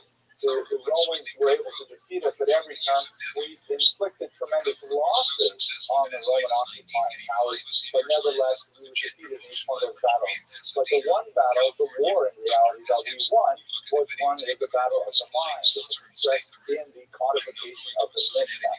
So we're going to look at what exactly the Mishnah is and how it provided for Jewish survival over the next centuries and in fact millennia. I would like you to bear in mind some of the thought of this great historian, the phenomenal scholar Wismeier Barron, who is generally regarded as the greatest Jewish historian of the 20th century. He was a towering intellect with multiple languages at his disposal and a phenomenal grasp of so many different cultures. He's a very difficult scholar to read. I mean, when you look at his massive 16-volume, unfinished social and religious history of the Jews, you really need a PhD just to figure out what he's talking about. And it is written in English, but nevertheless, it's brilliant, brilliant work. And in this regard, he's warned us against what's been called the lachrymose school of Jewish history, the tearful vision of Jewish history. The lachrymose view of Jewish history is this kind of indoctrination. It's very common in day schools. It's a great kind of model for Jewish history if you want to build Jewish identity, where the Jews are oppressed over and over again, and that nevertheless they manage not only to survive but to thrive, and they have a heroic kind of renaissance despite the most awful suffering. There is remarkably a lot of truth to that vision of Jewish history, which other scholars have called the books and pogroms and books view of Jewish history, where Jews are creating these tremendous intellectual achievements and contributing to world civilization despite their oppression. And we will see it, I think, fairly clearly in today's lecture. But there are moments when Jewish oppression is pretty close to total, and we don't see the other end of the story, not even in our own lifetime. And there are times when the achievements are so phenomenal that we don't realize them in our own lifetime. But I nevertheless would like to offer you some caution about the model that we will be using to theoretically understand the period. Let's look at our sources quickly before we get to the actual history. We're going to, of course, rely heavily on Josephus. We met him last week. We looked at the testimonial of Flavianum and his problematic relationship to the period. We're going to see that from our problematic relationship actually occurred here, because whereas in the previous period, Josephus was a chronicler, he was working with sources, he was in archival documents. Now he's actually a first-person player in the story that he is describing, and he corresponds with many of the figures who are writ large in this history. So he is a participant observer in the history that we'll be studying today. We will also be relying on some Roman historians like Dio Cassius, some church historians who will look at this period of history from a very different perspective and yet offer quite enlightening perspective on the material that we study. And we will be relying on the Talmud, which, although it is not a very reliable source for history, as we said before, because it's not trying to write history, it's trying to teach ethical, legal, theological concepts, and yet historical data is sometimes very useful for that purpose. So we will see the Talmud view on some of the passages in Jewish history discussed today. We'll also be looking at some great archaeological finds, most notably the amazing finds in mid-century of the Bar Kokhba tunnels. Here's one of my children here who's exploring some of the Bar Kokhba tunnels, which are now open to select groups to go through them. These are the tunnels that were dug by the rebels in the 2nd century to evade the Romans as they were mounting guerrilla attacks on them with tremendous efficacy. By the way, this is sort of a product placement. He's wearing a cap I got from Coach the River Boat Cruises, so if you want to do something fun this summer, yeah, okay. Anyways, that's okay. And one of this, like an example of the amazing documents you get from the archive or the archaeological finds are, for example, the Babasa archive, which is a phenomenal trove of the most precious documents in an otherwise completely anonymous woman whose name was Babasa, and she was hiding out with the rebels during the Bar Kokhba period, and she left behind a precious trove of documents that shows so much about the experience of women from a woman's perspective. Really quite amazing documents. Today, these are the kind of things we're going to rely on today, and I look forward to getting to them over the course of the next 15 minutes or so. Okay, so let's go right to our history. Where we left our heroes last week, we had just seen the death of Herod, and we took a few minutes to leap forward in time to look at early Christianity, the growth of this movement, and its impact on Jewish history in the 1st century. we will, of course, be coming back to this very significant movement over the centuries. But what about the political life in Israel after the death of this phenomenal leader who had left such a major impact on the life of the region? So he had 3 sons, and he nominated one of them, Herod Archelaus, as his successor. However, once he died, the other 2 brothers were unsatisfied with this, and the Romans had actually dictated that the region should be divided into 3. You can see in this color-coded map, Archelaus, who was designated as the prime inheritor of Herod, but the Romans, of course, did not allow the Jewish client kings to designate the successors. They would have to approve them themselves. So they gave Archelaus the major chunk of what would be later Israel, right, the regions of Judea and Samaria, Idumea, from the Mediterranean coast to the Jordan River, and they gave a second son, Herod Antipas, the Galilee and the Perea, which is actually on the other side of the Jordan River, also considered part of Judea writ large. And then to the north, Herod Philip took Gaulantis and Decapolis. These are the 3 divisions.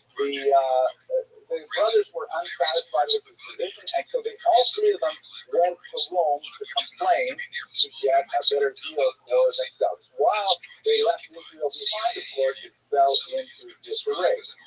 There was an altercation between the ever-present and often offensive Roman soldiers and the Jews living in Jerusalem, and it actually broke out into violence that was actually taking place on the temple ground.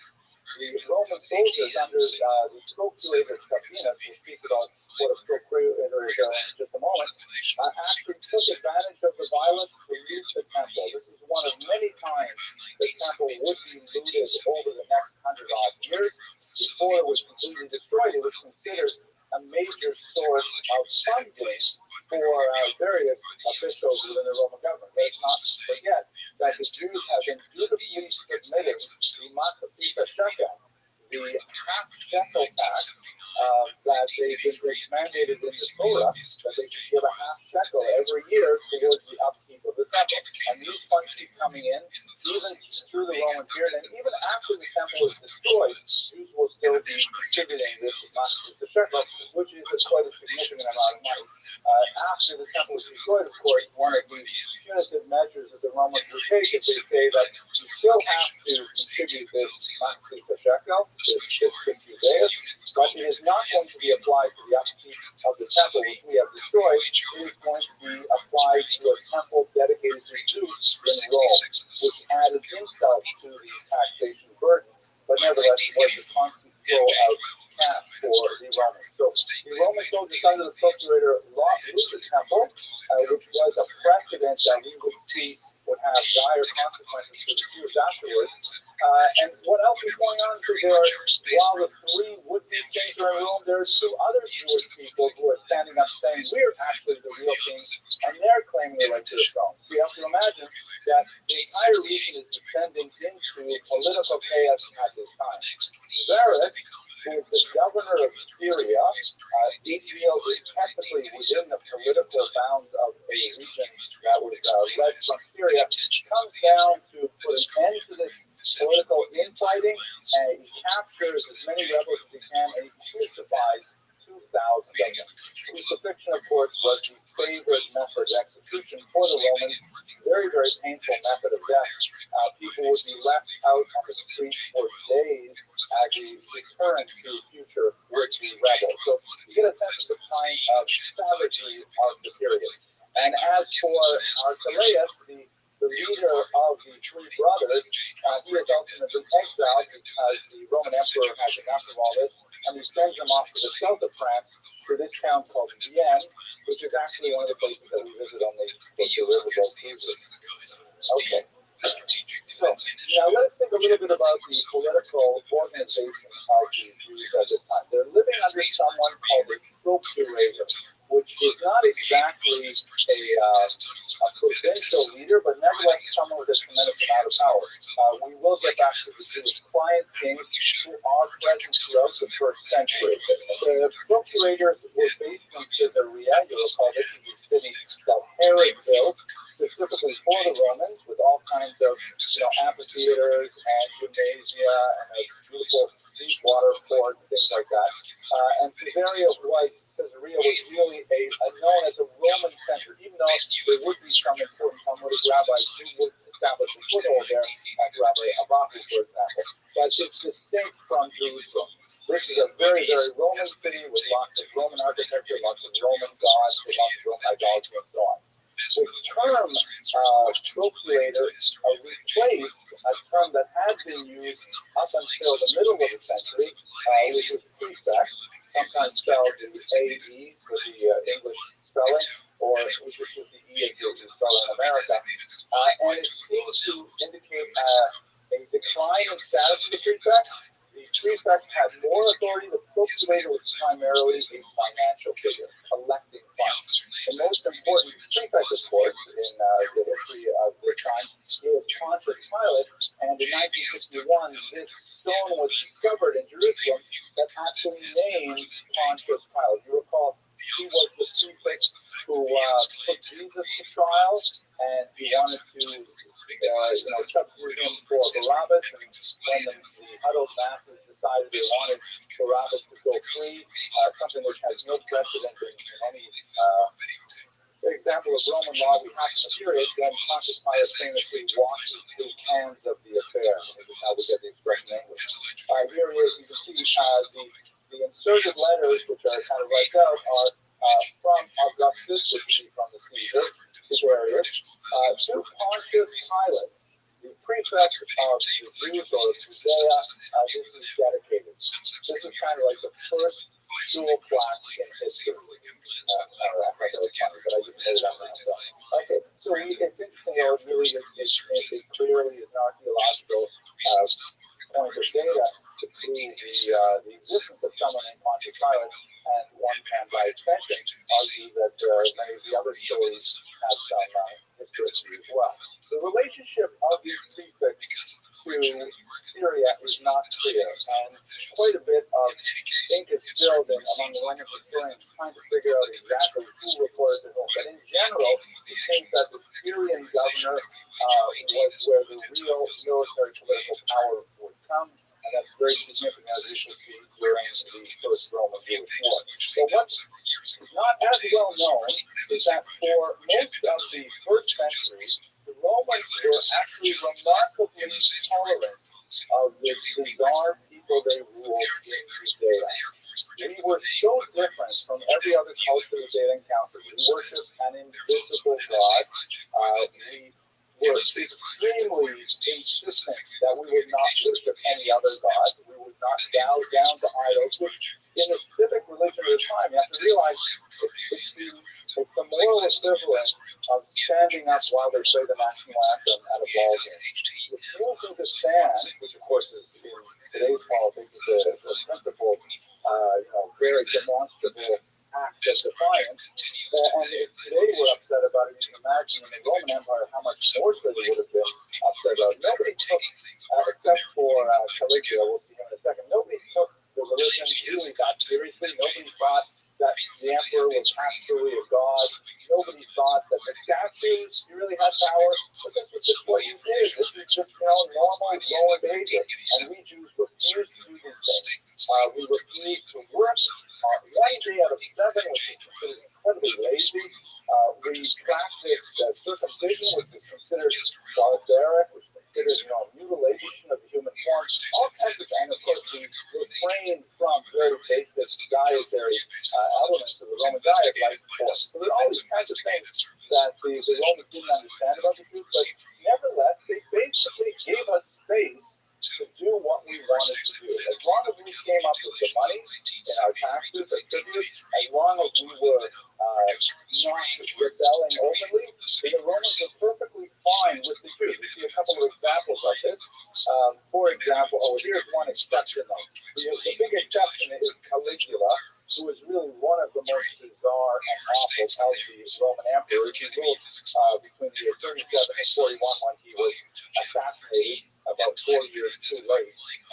He actually believed he was a god and wanted everyone else to believe the same. And after there was a major pogrom pogrom in Alexandria, Egypt, generally considered the first anti-Jewish pogrom in history, there was a demonstration in the city of Yavne. We'll come back to Yavne a little later today. It's a very important city of this period of time. Jews were demonstrating against the setting up of smaller idols in the city of Yavne, and so he said, that's ridiculous. If the Jews in Yavne, this small provincial town, are going to be upset about a few statues, I will show them. I want a statue made of myself, and I want to plant it in the temple in Jerusalem. And he actually ordered the stone, and he ordered it carved. It was actually carved in the city of Sidon in the north of Lebanon. And even the local Roman governors, the local Roman prefects were saying, please, this is, what's the point of this? You just can't make a lot of trouble, and he's really trying very hard to dissuade Caligula from this particular course of action. In the end, Caligula died before the outcome could be installed in Jerusalem. It actually was ended up being shipped somewhere else. But this is one of the major exceptions to the general rule that until the 60s, the Romans were generally fairly tolerant of Jewish idiosyncrasies. Other examples, if a Jew was called to court in a Roman court of law, they were exempted from attending on Shabbos. I'm not even sure if we can say that about many modern European countries. If they have courts of law on Saturday, would a Jew be exempted? I know that kids going to non-Jewish universities have difficulty getting out of classes on Shabbat. Can you imagine the Roman Empire would say, "That's no problem for you"? By the way, I am a dean at an amazing college, Plural College. We have a lot of people complain about anti-Semitism rising on campus. We have precisely zero incidents of anti-Semitism on our campus in Brooklyn. Okay. So the Romans were also satisfied with just token observances of their authority. Like, for example, they were perfectly okay knowing that the Jews were offering sacrifices in the morning and the evening for the benefit of the empire.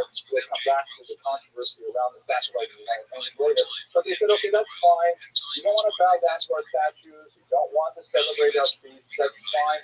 You're doing the sacrifice thing. That'll be your assignment. So basically, they were willing to go along to get along as long as they got the money and as long as it was not like that. They also made some really tremendous efforts not to display standards with the form of any living creature within the boundaries of Jerusalem. It didn't apply for the rest of Judea, but they were very sensitive in general not to walk into Jerusalem, let's say, with military banners that had an eagle on it, things like that. They had instructions, depending on which emperor was in charge and which procurator was in power at the time. By and large, for much of the first century, they were really pretty good about these kinds of things, because Jews at the time were very, very particular about the graven image, which of course relates to the second commandment, which says you shall not make such graven images, and the interpretation that was common then was literally no images of cows, fish, people, anything. And so these things were observed. So for the most part, they were not terribly awful as oppressors go, but we will see that this was going to go south very rapidly in the 60s. So let us turn now briefly to the two major client kings of the first century. They're both named Agrippa. They're actually both named Herod Agrippa, but they're usually referred to simply as Agrippa or even Agrippa. Agrippa the first. This is a coin minted by Agrippa the first. He ruled in Israel between the years 37 and 41. You can see this is actually a pruta. This is a copper coin. It is the smallest denomination of currency in the Mishnaic and Talmudic period. This is the minimum, it's about the size of a dime in real life. This is the minimum amount of money that it takes to seal a transaction or an agreement. Famously, in the country tradition, this is what it takes to get married. Getting unmarried is considerably more expensive, I understand. But you can see that on the left, it says in Greek, Basileos, king, and there is a parasol, which I think is kind of like a symbol of protection, of shade, something like that. And on the right are seeds of wheat, which are symbolic of plenty, of harvest, and so on. So Agrippa was an unusual figure. He was raised in Rome from the age age of 6. We see this quite often with minor royalty, that they are raised in a kind of a hostage environment in the home or city in order to learn the values of Rome, which he, of course, absorbed quite heavily. He was somewhat of a dissolute character. He was frequently in debt, and he was moving from place to place, borrowing money, especially against his family name. And at one point, he was so impoverished, so heavily in debt, according to Josephus, he actually contemplated suicide. However, he fell in with the Emperor Caligula, who found in him a kindred spirit, and he actually traveled with Caligula's retinue. It was kind of like a Caligula's groupie. And then when Caligula was assassinated, oh my gosh, he was in big trouble now, because what is he supposed to do? He has tied his entire career to this individual. He makes his way to Israel, and he becomes something of a Baal Tshuva. He actually becomes much more interested in Pharisaic Judaism, that is the traditional rabbinic Judaism of the great rabbis that would later form the basis of the Judaism we know today. And the rabbis actually express some of their admiration for his support of Pharisaic ideas. For example, this famous passage in Tractate Sota, where Agrippa the king is given an aliyah within a particular context, and he's called up to read the Torah. And as he's reading the Torah, he begins to cry, because he reads the verse, "You may not appoint a foreigner over you." And he, of course, is from Herod, his grandfather, and Herod was Mason, and so he feels, as much as I like these people, as much as I'd like to be appointed over them, I can never be those, because the Torah says I may not. And as he's crying, the entire nation said to him, "Fear not, Agrippa, you are our brother, you are our brother. Ateno ata, ateno ata." Right? It's a very beautiful passage, for which the Jews were all criticized. He says, hey, it says in the Torah, the passage, it doesn't change. The kingship would have come through the Father. So he's a kind of a complicated character, but still, he was not very strong. He was not so sharp. We know, for example, that he sort of practiced kosher style. Like when he was in Jerusalem, he was really straight and narrow. He loved the rabbis, stood up for Daf Yomi, he did everything. But when he was on the road, he was great with going to the theaters and to naked gymnastics, things like that. And we even have coins in which he printed images of himself, which was totally circular in Jerusalem. But outside of Israel, he had no problem with transgressing the Jewish law. So a little bit of a complex character. His son, Agrippa II, who reigned from around the year 50 until possibly the year 92, there's a lot of clarity about that. He's an even more complicated character. This is amazing portrait from 1875. Nikolai Rothschild'S, the Apostle Paul on trial, because Agrippa II actually shows up in the New Testament, the Christian scriptures, where Paul is put on trial and defends Christianity before King Agrippa. So, like his father, who was raised in Rome, he comes to Israel about the year 53, and just as his father was a groupie of Caligula, so too is the son of Rabbi of Vespasian and later Titus. And it's absolutely astonishing that while the temple is besieged by Titus, and while Jews are being killed by the Romans, he is enjoying banquets with the leader of the Roman generals. It's absolutely astonishing that he can simply be completely allied with the Romans. But that is, in fact, where he put himself on the political spectrum. He had a very scandalous relationship with his own sister, Berenice. So there's, in this painting, Berenice, the queen is right next to Agrippa on the throne now. He corresponded with Josephus himself. Josephus reproduces some of his letters, so we get a sense of his personality directly as a result.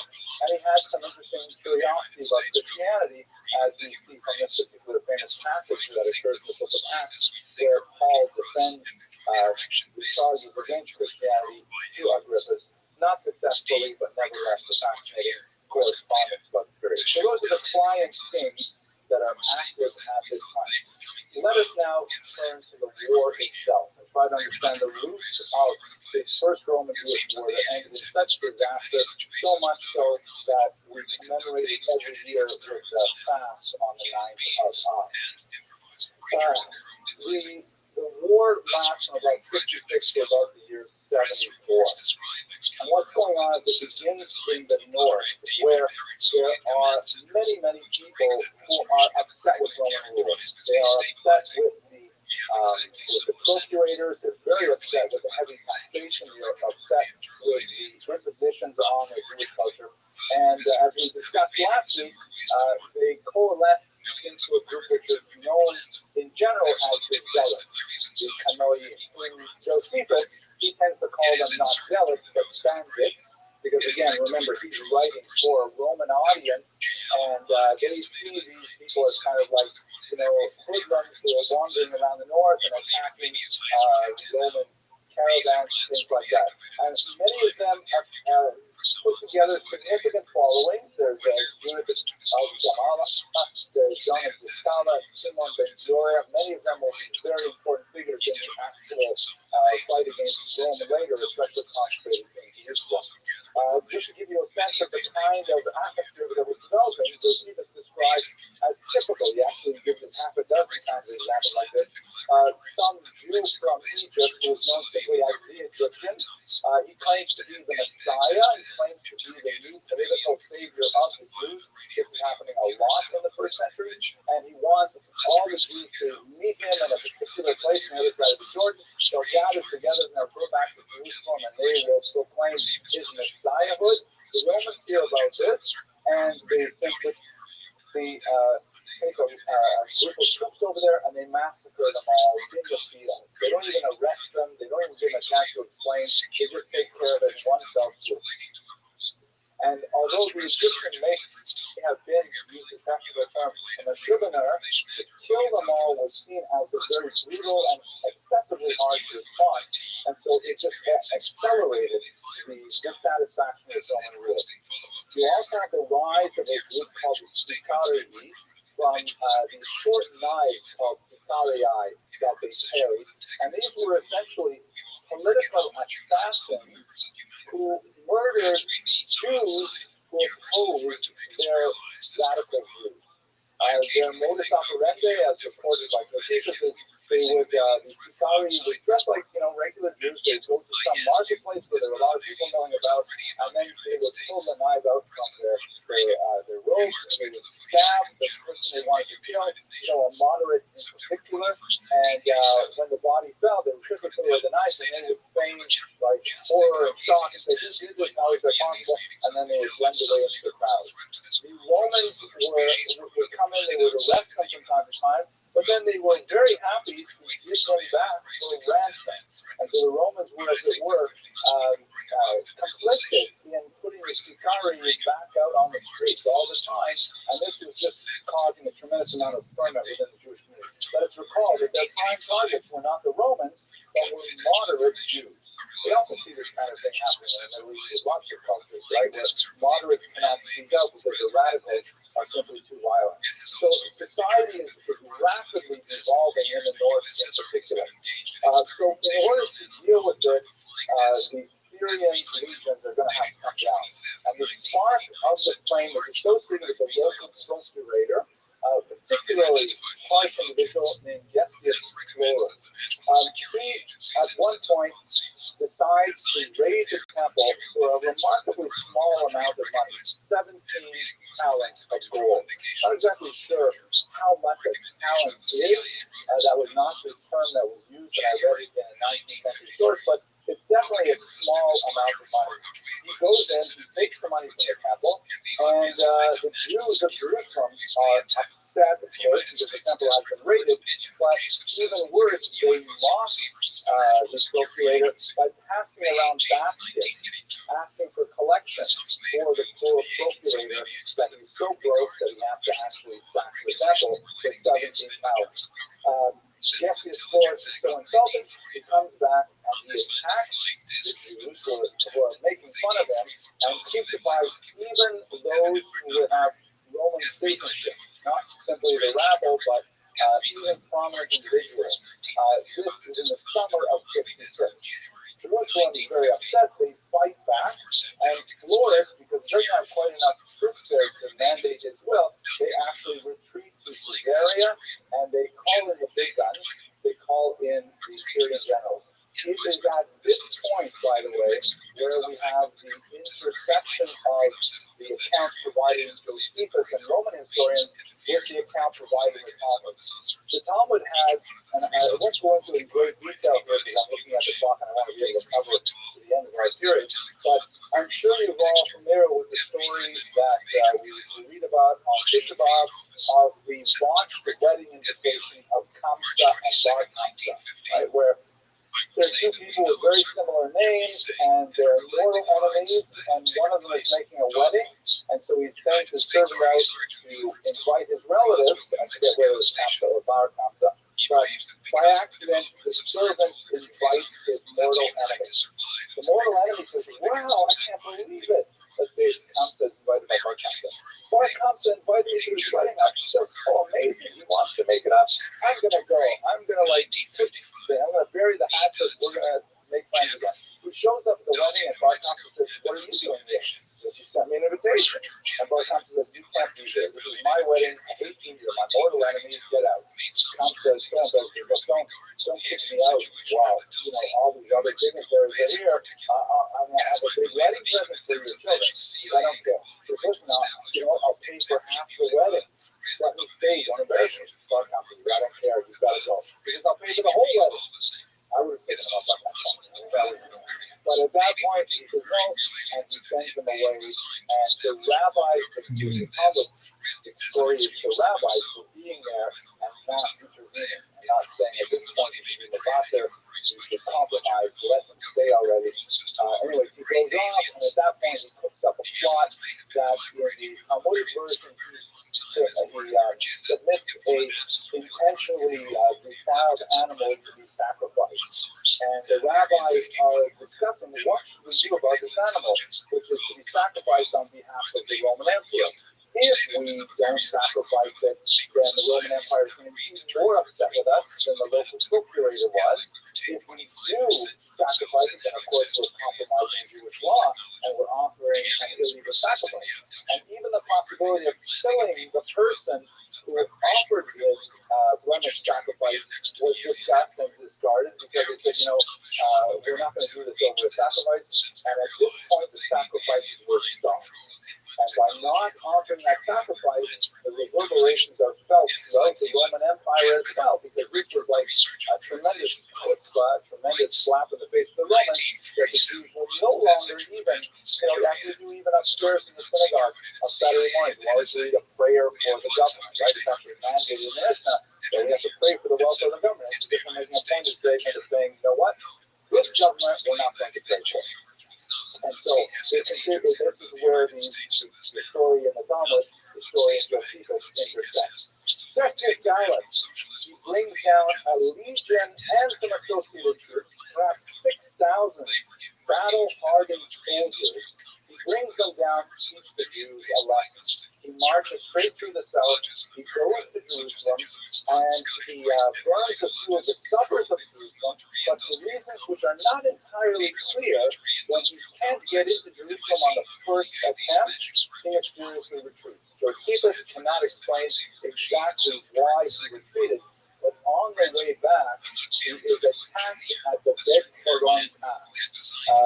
If I just go backwards here, you can see this is a drawing of Bet Horon. There is a fairly narrow path from a higher elevation to a lower elevation, and there's a valley which is quite exposed. As they're coming through this fairly narrow path, that's when the rebels attack, and they completely destroy the legion. Sextus Gallus, the leader, the governor of Syria, he manages to escape with his life, but he's completely humiliated because he went there with 6,000 soldiers, and he's coming back with the ragtag element of the original force. And this is at the hands of some, totally dominated minority population that really should not even have even the wherewithal to attack them. By the way, a lot of the war route that the Jews took from the corpses of that legion was extremely useful in the future war that was going to ensue. Because they were unarmed. They didn't have anything other than pitchforks and things like that. The rebels returned back to Jerusalem, but everybody knew that you can't take out a governor's legion and expect to be left alone. At this point, they prepared for war, and they appointed our Josephus to be in charge of defending the north. Thinking that correctly, the next attack would come from the north, and the Galil was the front line.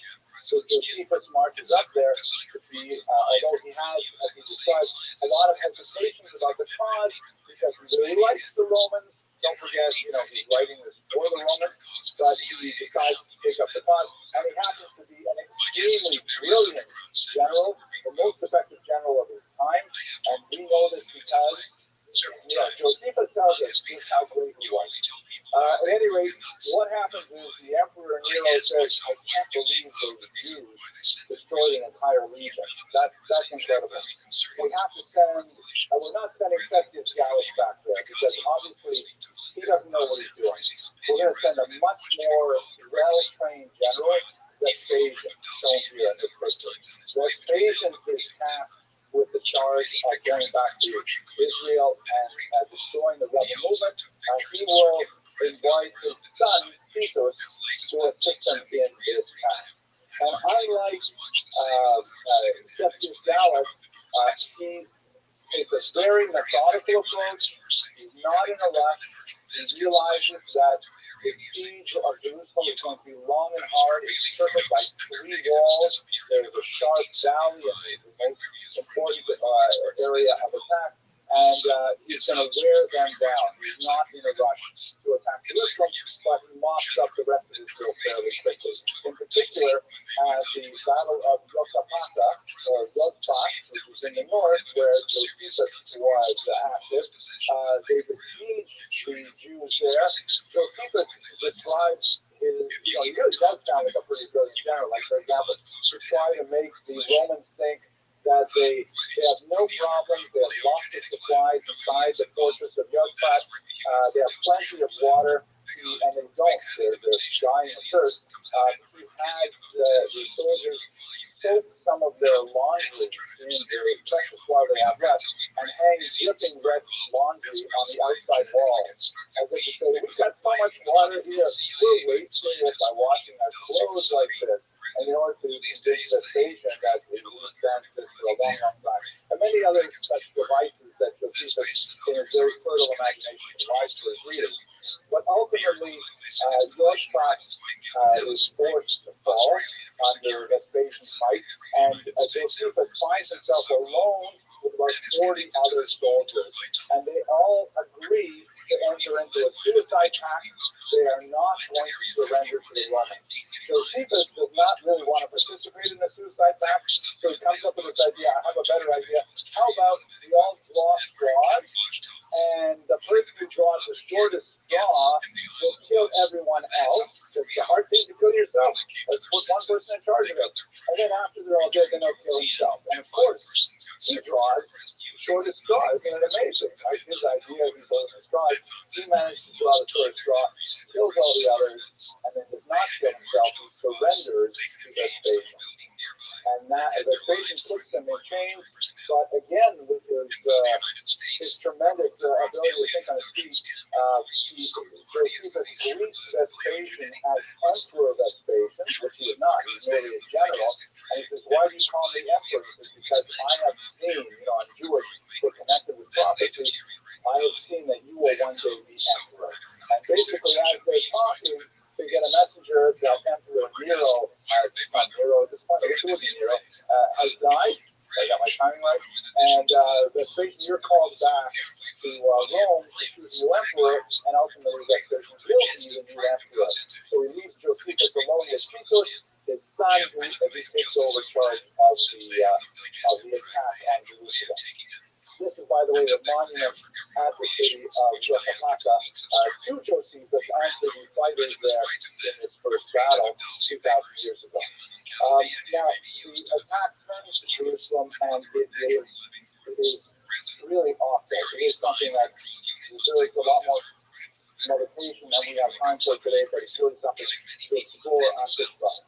The rebels in Jerusalem showed phenomenal ingenuity and remarkable bravery and hold off the Romans in an incredible manner. In fact, at one point, when the Romans were encamped on Carthage scheme on Mount Scopus, the Jews actually mounted a surprise attack and nearly destroy a legion while it's besieging them. It's a really incredible thing. They do things like when the Romans build these siege engines to bring them up close to the walls, the Jews tunnel underneath these roads, and they put in lots of wood, and then when the big heavy engines are coming along the road, they set the wood on fire, collapsing the tunnels underneath and destroying the siege engines. So amazingly ingenious kind of devices are used to try to hold off the inevitable. But what is also true is they had a stunning inability to get along.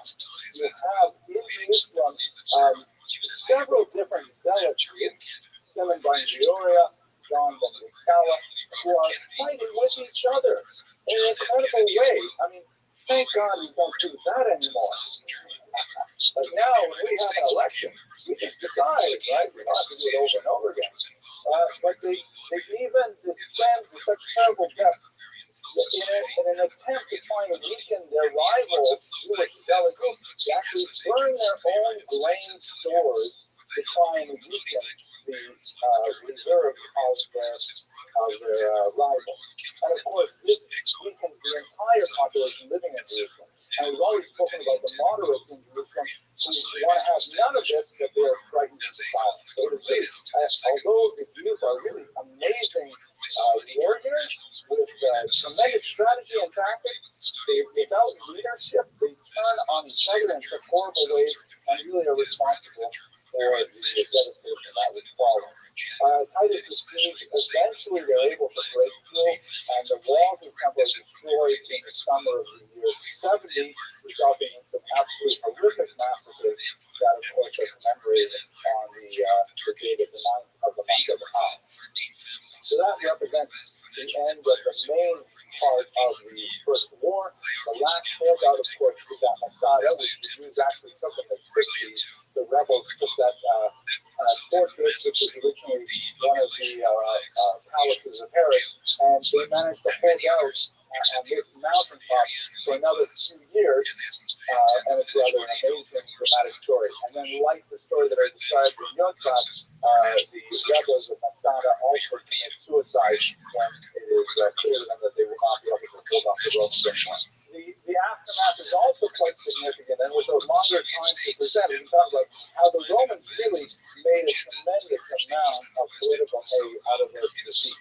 We should recall that although it was a long war, we're talking about 8 years, it was not the conquest of a new territory. It was merely putting down a local rebellion of a very insignificant people, and yet the Romans made a tremendous amount of political propaganda out of this victory for their own internal purposes. They built, among other things, this amazing arch dedicated to Titus, the general that brought the war to a close. And of course, as you go on the right-hand side of this arch, you see the famous bas-relief that shows the Jews being taken off into captivity with the spoils of the temple.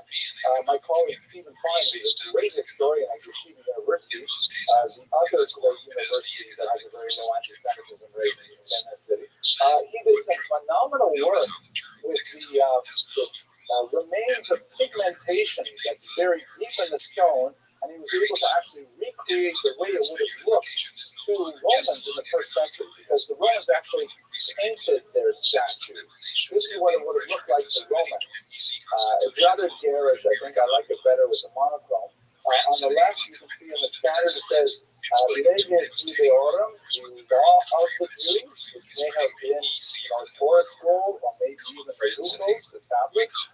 Then, of course, you see the menorah, and then to the right it says Candelabrorum Judeorum, the candelabra of the Jews. And on the right, it appears to be the shulchan, the table used in the temple. It says Sakra Judeorum, the holy thing of the Jews. And they have, they're carting away Hashotros, the long trumpets and things like that. And this was meant to be a monument that that enshrine the victory of the Romans over the Jews.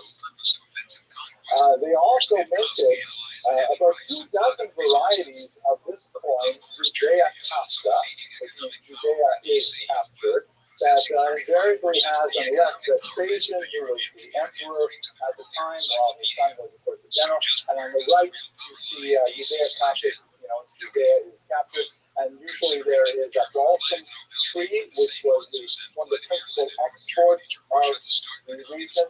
And on the left, you see a Roman soldier and a forlorn Jewish woman representing fallen Jerusalem, who's sort of like in a Tachamim-like pose.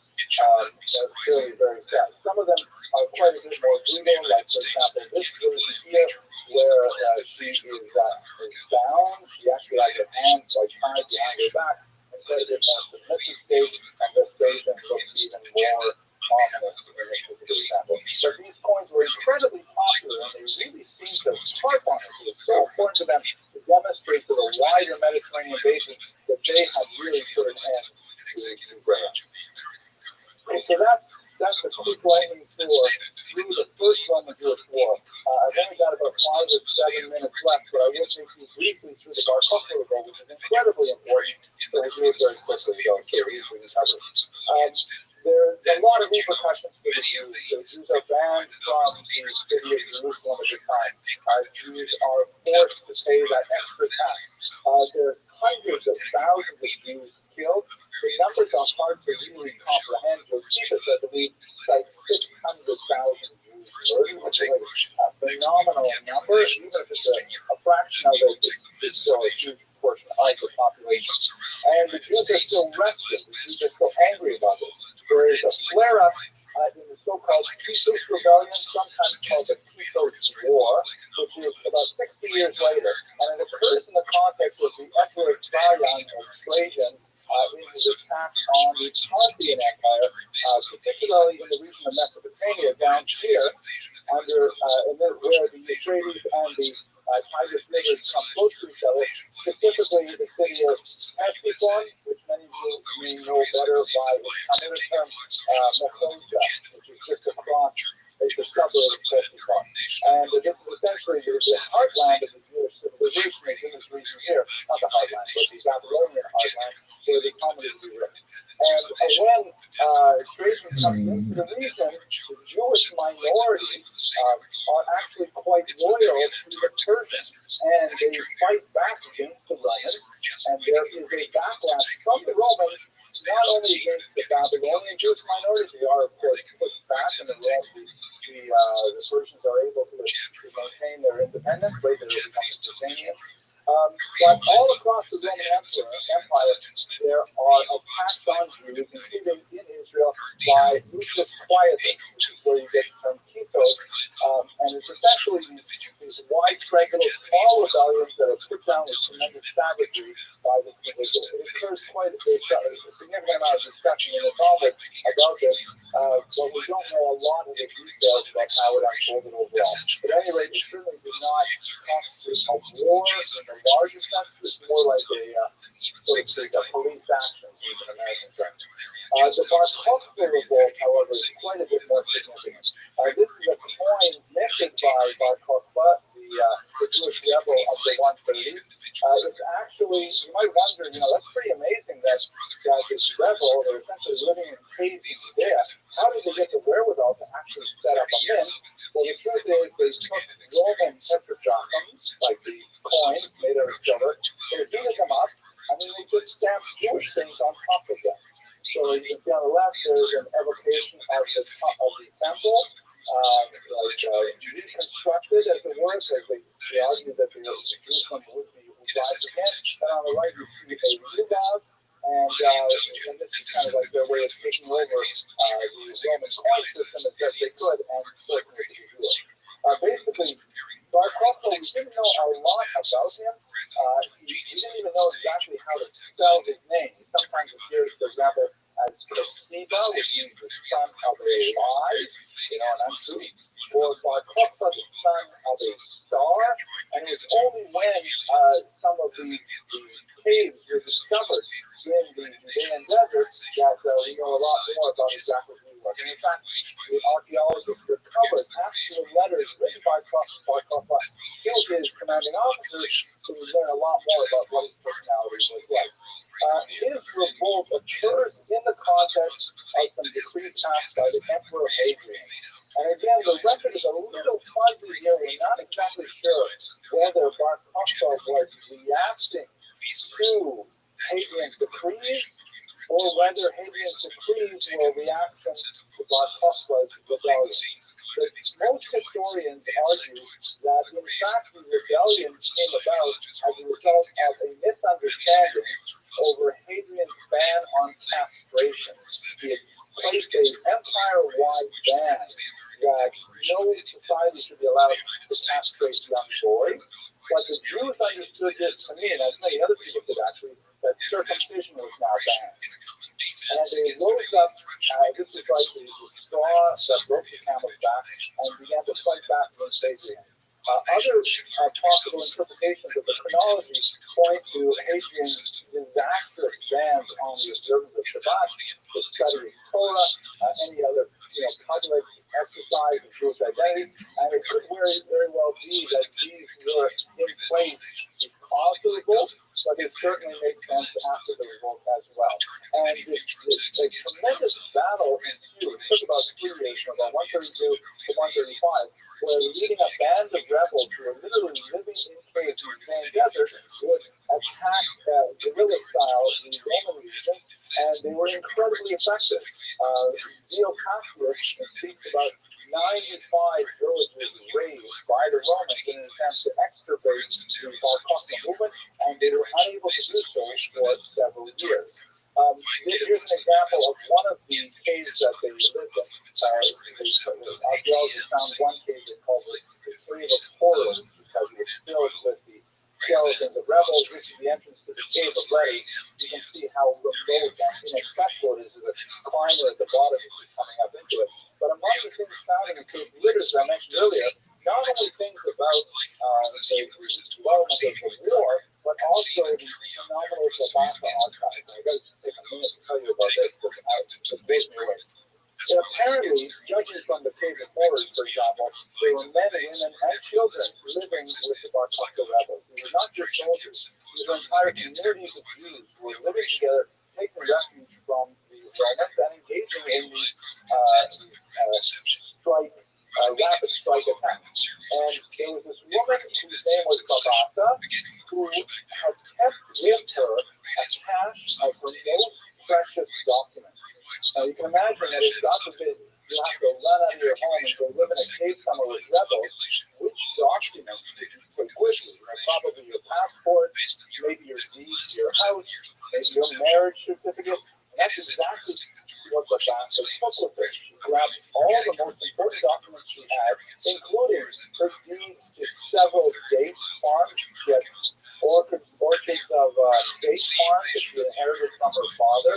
She kept her marriage, her marriage contract, and she was also in a protracted child custody battle with her ex-husband, and she kept all the lawyer's documents related to her child custody battle.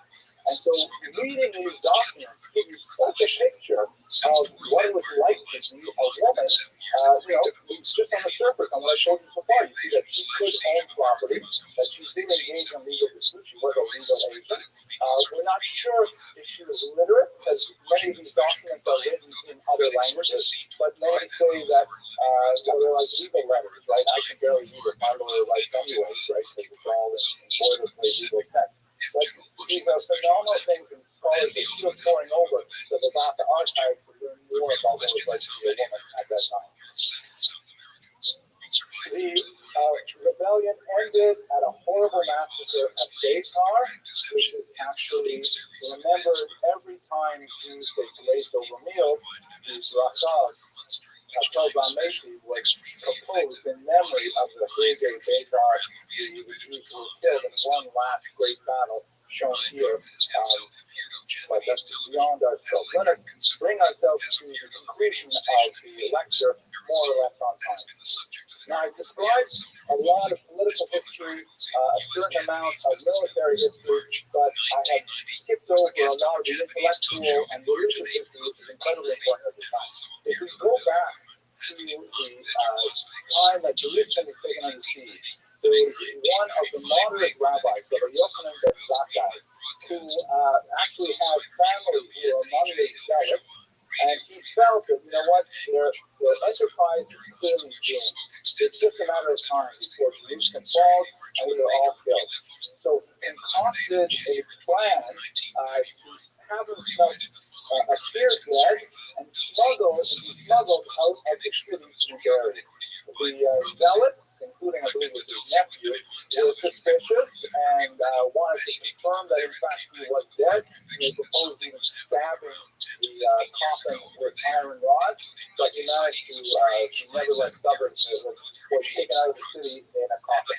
When he got out of the city, he went up to the station and he said, "Listen, you know, this is going to happen, I understand it, but there's a whole story there in the comment, I won't go into details, but essentially the station gives him three wishes.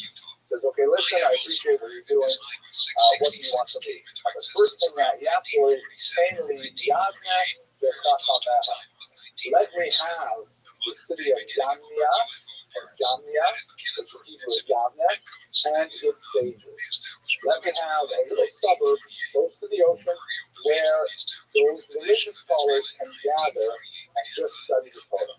The Bayesians magnanimously grasps it, and in so doing, makes the next 2,000 years of Judaism possible. Because there in Yavna is the beginning of the flourishing of the reconstituted religious body, which will ultimately be the Sanhedrin, and in that place they begin to put together what would be codified as the Mishnah. The Mishnah is an extremely important document that is the basis of the Talmud. It has 6 orders to it, and it basically discusses the main elements of Jewish law. It's a very complicated document that I'd like to have more time to talk about, but I see we're running out of time. Here, these are the 6 orders, though. The first is seeds. It deals essentially with agricultural law, which includes things like the sabbatical year, mixing, grafting, and things like that. Holidays, the second is the Sabbath and Yom Kippur and things like that. The third is women. As you can see from the very fact that there's an order named women, it indicates it's primarily written for men. And the section on women is how to relate to women. That's why it is the biggest section. Not just, but it's like marriage and divorce and things like that. And then as the yeshiva joke goes, I'll probably touch this over the internet. After you study women, you have to study damages. Right? So damages are like, you know, someone's ox towards someone else's cow, and then the ox died, blood poisoning, and all these things, who pays for what. And then the last 2 sections deal with temple rituals and with personal laws of purity, like the Mishnah and things like that. And this Mishnah was a document that suddenly made Judaism portable, because when it would be codified into a text, it actually took an oral body of teaching, which was a great risk of being lost forever. But when it was finally written down, right about a few decades after the Bar Kokhba revolt, it suddenly made it possible for Jews to survive despite the intense persecution that was following. So, in conclusion, we should meditate just a little bit on Jewish survival. What we've seen in these last 3 lectures are a steady decline since the Maccabean era of Jewish political authority. Even when Jews had political authority, they frequently messed it up by infighting. They were slavishly imitative of foreign values, so much so that it betrayed the essential elements of what was teaching them Jewish identity. However, there's always a saving remnant. There's always a group of people who want to focus on the core values.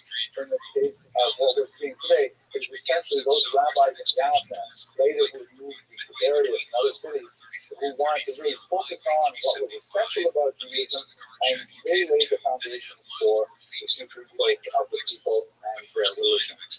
Next week, I want to remind you, we will not have a class. There's some school events scheduled, I believe. So we will pick up the series God willing with Sustaining Persia and the Talmud on Wednesday, February 26th. Thank you very much for your attention. Adjacent to the civilian vehicle that tries to enter those access roads off of Highway 375, located on public land. The GB patrols themselves, part of Wagonot Special Securities Division, however, are strictly ordered to avoid any direct contact with civilians. They are only instructed to radio the Lincoln County Sheriff immediately should anyone be spotted driving on any of those dirt roads. The most common radio frequency used between security control and Lincoln County Sheriff's patrols is 138.306 MHz. The only area allowed by the sheriff for such curiosity seekers to congregate is an open area near a black mailbox located at the south side of Highway 375 between mile marker 29 and 30. Even then, the sheriff patrol will routinely stop by during the evening to check on the cars parked at the mailbox area. Moreover, it is our understanding, based on information provided by a highly reliable source connected to a special United States Navy SEAL Operations Center, that the mailbox area is constantly being monitored by high-powered, state-of-the-art infrared telescopes set up in a facility known as Security Control by Tugboat Mountain, 10 miles west of the area, the highest peak in the Roman Mountain Range. It was precisely at 4:45 a.m. on the morning of Thursday, April 16, 1992, that NBC News crew dispatched to the area to report on the landing of an alleged source known as Rothschild'S accidentally succeeded in videotaping the first flight, which we have been calling the Old Faithful, of a mysterious object while standing at the mailbox area and looking due south toward Jumbo Hills. The footage, taken with a night scope vision camera, was broadcast nationally on NBC Nightly News with Tom Brokaw on April 20th, 1992. The NBC News reported that it had videotaped a test flight of a new United States aerial craft that had definitely defied laws of physics, and that the news team may thus have taken the first glimpse at the other big black projects, aside from the Aurora project, being conducted within the confines of the top-secret facility. Also, in regards to the ongoing program, it is to be noted that usually a day worked to wireless significant test flights, that is, only if the test flight is a significant one. By whatever measure known only to the installation, the vehicle traffic counter is laid on Highway 93 at approximately a mile and a half north of Ash Springs, right before the juncture of Highway 375. The outer counter is set up about a half mile or so west upon entering Highway 375. The obvious question is, in such desolate, less traveled areas of Nevada, why should there be such traffic counters installed on undefined, lonely highways? It is now my belief that the number of cars being registered to head out west on Highway 375 at such times, particularly in clusters such as caravans, is relayed to several of the security posts at Area 51, including the main observation post high atop the previously mentioned Bald Mountain.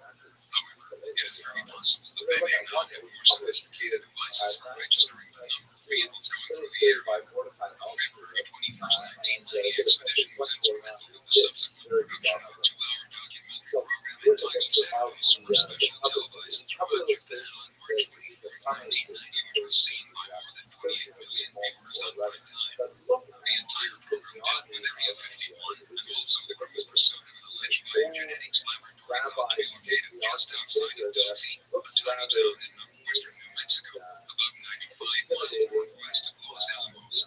The United States Naval Research Laboratory seems to have a perhaps psychology research unit that coordinates its research activities with DARPA and Defense Advanced Research Projects Agency. It is my understanding that some of their activities conducted under the auspices of the Office of Naval Intelligence are being held at locations such as Area 51, ELF, extremely low frequency wave emitting devices, scalar machines, electromagnetic beam weapons, and highly defined holographic projections are just a few examples of the many known types of mind control weaponry that the government seems to have developed in the past 3 decades or so.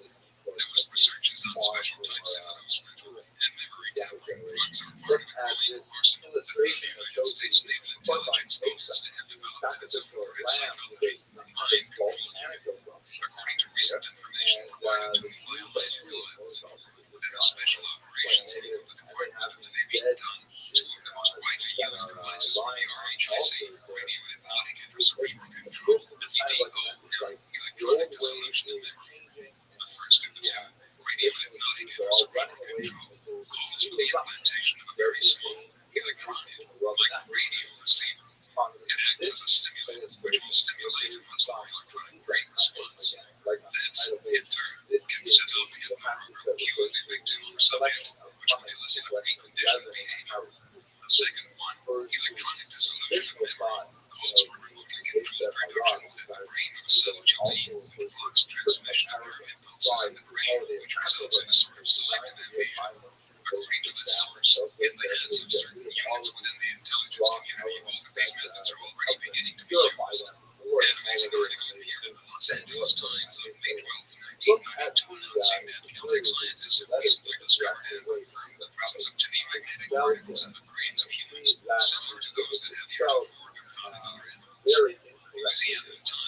Section, page 3.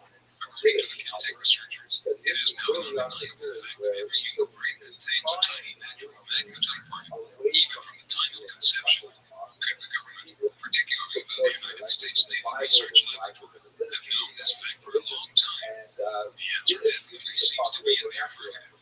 It is interesting also to note that as of this writing, many strange turquoise colored antenna towers with triangular configurations on top are beginning to be constructed in non-key areas near the freeway systems of many United States cities, particularly proliferating the Los Angeles and Orange County areas in California. According to several reports, these antenna towers are presently being used as relay towers for the increasing networks of cellular telephone systems that are being operated by such firms as Pacific Rail and Telesys. Yet the most interesting aspect of the constructions of these strange antenna towers is that there are increasing reports that the Department of Defense is somehow involved with this operation. The frequency waves being utilized in cellular telephone communications are, according to several researchers, strikingly close to the range of frequency waves used in several of emission and microwave experiments of the United States Naval Research Laboratory, as well as DARPA, the Defense Advanced Research Projects Agency. These towers be utilized throughout the nation. In the meantime, government-sponsored genetics researchers and biotechnology experts at New Mexico's Los Alamos National Laboratory are said to be conducting in-depth studies not only on the total effects of mind control upon human behavior, patterns, but also on its possible applications relative to such areas as genetics engineering and exploration of the human genome. This may be of special interest considering the note in early 1997 noted that Scotland had the successful cloning of an adult human. There are some who contend that certain technological breakthroughs are allowed to leak out into the public domain only after that technology has been harnessed and used for years by the secret scientific fraternities who serve the agendas of the military industrial elite. It is interesting that following the announcement of this discovery, a Jesuit priest made the rounds on the talk shows defending this new science and advocating the various benefits that it can provide. It is interesting that Adam Rothschild, who founded the Bavarian Illuminati, was a Jesuit. And it is also interesting that the Scottish Rite of Masonry originally had its origin within the Jesuit College of Claremont in France. Brenton, a large underground genetics laboratory, is thought to be located just outside of Dulce, a tiny town in the midst of the Aegean reservation located about 95 miles northwest of Los Alamos and 100 miles east of sinister sounding Highway 666, the only stretch of highway in the United States without designation, and the only highway that connects the four states of Arizona, New Mexico, Colorado, and Utah. Perhaps it may just be a pure coincidence that this highway, fittingly named Highway 666, which originated in southeast Arizona and goes up north, cuts into northwestern New Mexico, quite near the Four Corners area, an area that happens to have one of the most consistently concentrated UFO sighting reports in the country since around 1947.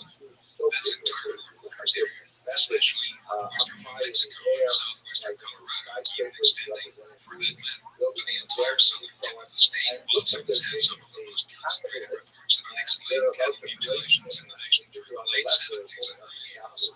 There's something covert taking place in those areas, even though we cannot locate the alleged underground genetics laboratory in Dulce. Women upon television crew that I visited the area in late February of 1990. I had several opportunities to interview scores of local residents there that had admitted nightly appearances of mysterious lights, occasionally accompanied by black helicopters darting over in and out of nearby Arboleda Mesa and Arboleda Mountains. Quite common during the late 70s and early 80s. Many of them even claim to have spotted, on many occasions, military tank trucks and jeeps as well as government vans passing through Dulce and loitering around nearby mesas. Occasionally, even black limousines carrying what appeared to be CIA agent types were claimed to have been sighted loitering around the foothills of other nearby mesas. We must bear in mind that the Dulce area is only 95 miles northwest of Los Alamos. Los Alamos National Laboratory is one of the top United States research laboratories specializing in the study of the human genome. Also, it is a vital center of the government's STEA research and development programs. Just about 800 miles southeast of Los Alamos is Albuquerque, New Mexico's largest city, and more significant, a city where Kirtland Air Force Base is located right next to the sensitive Manzano storage facility, a top-secret underground military facility where nuclear warheads are stored. Sandia Corporation, one of the nation's top secret government contractors specializing in top military industrial projects, is also located in Albuquerque.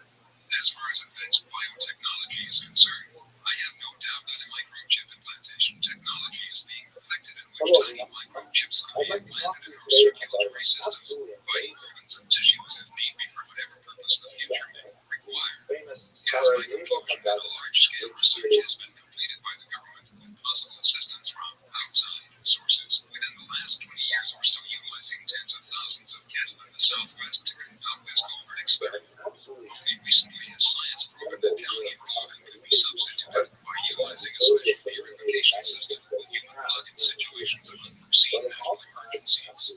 Chapter 6. Cosmic Top Secrets in the Dulce Base. The September 10, 1990 issue of Buffalo Universe-related following title heading William F. Hamilton III, Anthology Specific Mental Field Cosmic Top Secrets. Until just recently, William F. Hamilton III managed to keep on a relatively low profile so that he could continue his work in private without needless interruption from well-meaning, but nevertheless prying eyes.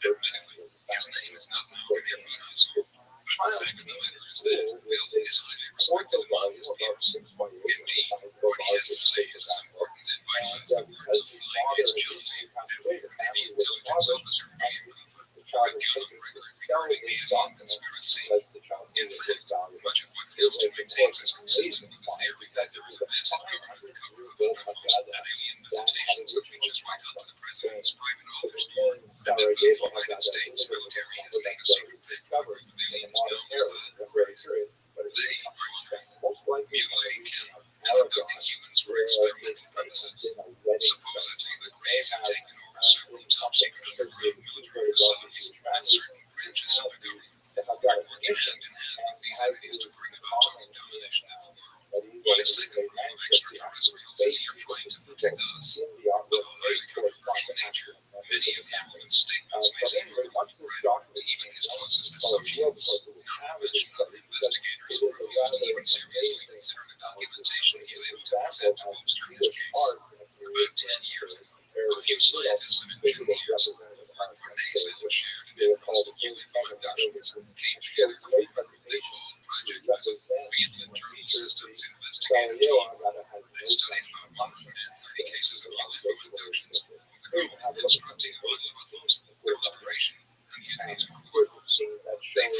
UFOs have quite a material lighting. Abductees undergo a medical type examination with a pair of highly sophisticated equipment.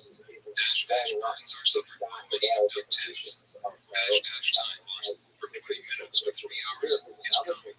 Project Visit Dr. Richard E. Exo described the universe as 4 feet tall, hair smooth gray in color, with a small mouth and large slanted eyes. A gray human lies emotionless and communicates by telepathy. The Greys have earned a reputation quite different than the Nordic blondes and other different species. Most of the abductions are done by Greys, and more than one variation of Grey. The Greys do most of the biological intervening on abductees. Tans, whites, and blues, and Greys of other skin colors. Grey tan, grey white, grey blue, etc. Red have also been reported by abductees. I have personally had some sort of encounter with what I call the whites. They are small with extremely white skin and black, wrap-around eyes, earth-made saucers. In April 1984, Lieutenant General George Pope, Vice Commander of the United States Air Force Systems Command, was killed while testing flying a secret aircraft like a top-secret facility located about 100 miles north of Las Vegas, Nevada. This facility is designated Area 51. The systems command repeatedly uses this facility to test fly-spotting planes, such as the Senior Sydney Black Record successor, Airway. According to the February 1988 issue of Global magazine, which ran a feature article on Area 51, some of the ground being blown out at that test facility would make George Lucas crumble. In the early 1980s, a radio technician working Area 51 reported seeing a saucer underground. It was some 20 or 30 feet in diameter, he said, and when it flew, it moved silently through the air. The technician also viewed a number of human shipping crates marked Project Real. The project may have been a front or smoke.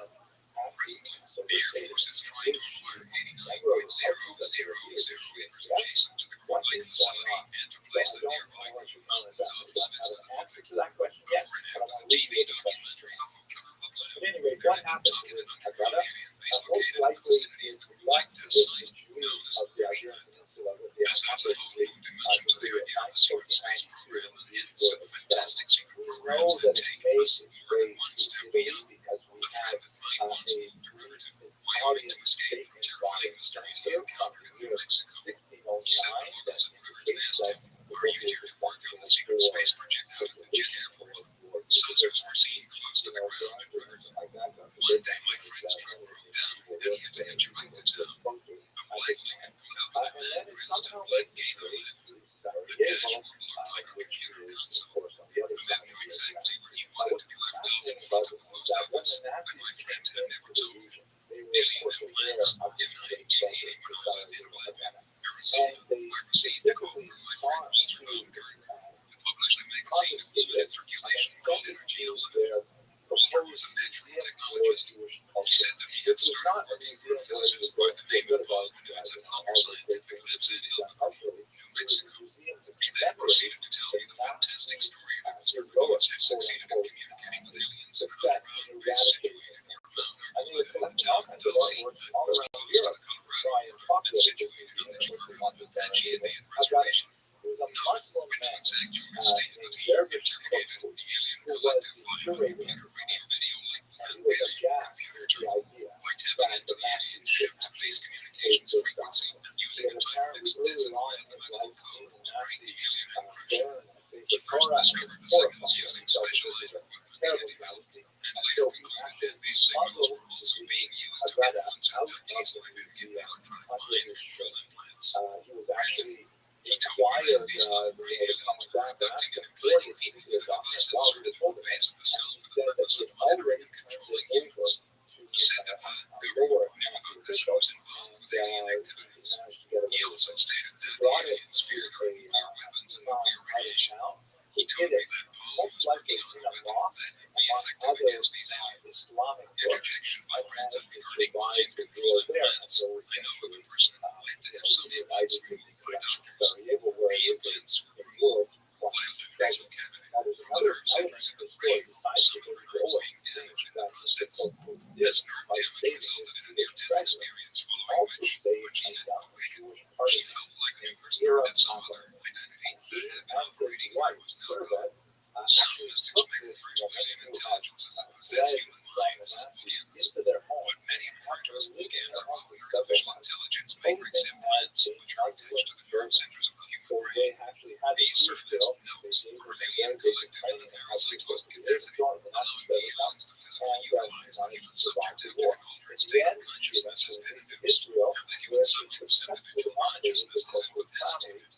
This transfer to the alternate consciousness often occurs at night. Also, both verbally and orally, manipulative encounters often induce within human subjects one or more alternate personalities which are taught or programmed to work in operated the realm. If the individual has left brain dominant and right-handed if they are conscious and alive, in the alternate life they may be right brain dominant and left-handed, as is the case with my awareness of alternate identity. Rather than saying that humans have one brain with two hemispheres, it would be just as legitimate to say that we have two brains and one cranium. In many cases where benevolent humanoids are concerned, the individual may have flashes of memories of a double or alternate existence where they have been from exterior, subterranean, or even other dimensional humanoid societies, often in incapacity, and in some cases even serve as distortion for members of violence. In the case of the benevolent non-interventionists, such an alternate personality may be a means of interacting with Germans without violating the laws of non-intervention and interfering with another person's subconscious life. Although I myself would suggest that even this would be stretching non-interventionism to the limit. However, in the case of the malignants, such alternate identities are programmed through intense mind control techniques with the intent of producing unconscious mind slaves to the alien collective. The secrecy and fear of the exposure of the interventionist agendas is in this case the motive for maintaining secrecy. What is especially confusing, however, is when one, as in my own personal case, has been infused with alternate personalities or identities by both benevolent and malevolent otherworldly cultures. In my personal case, this involved being patched into an alien collective mind,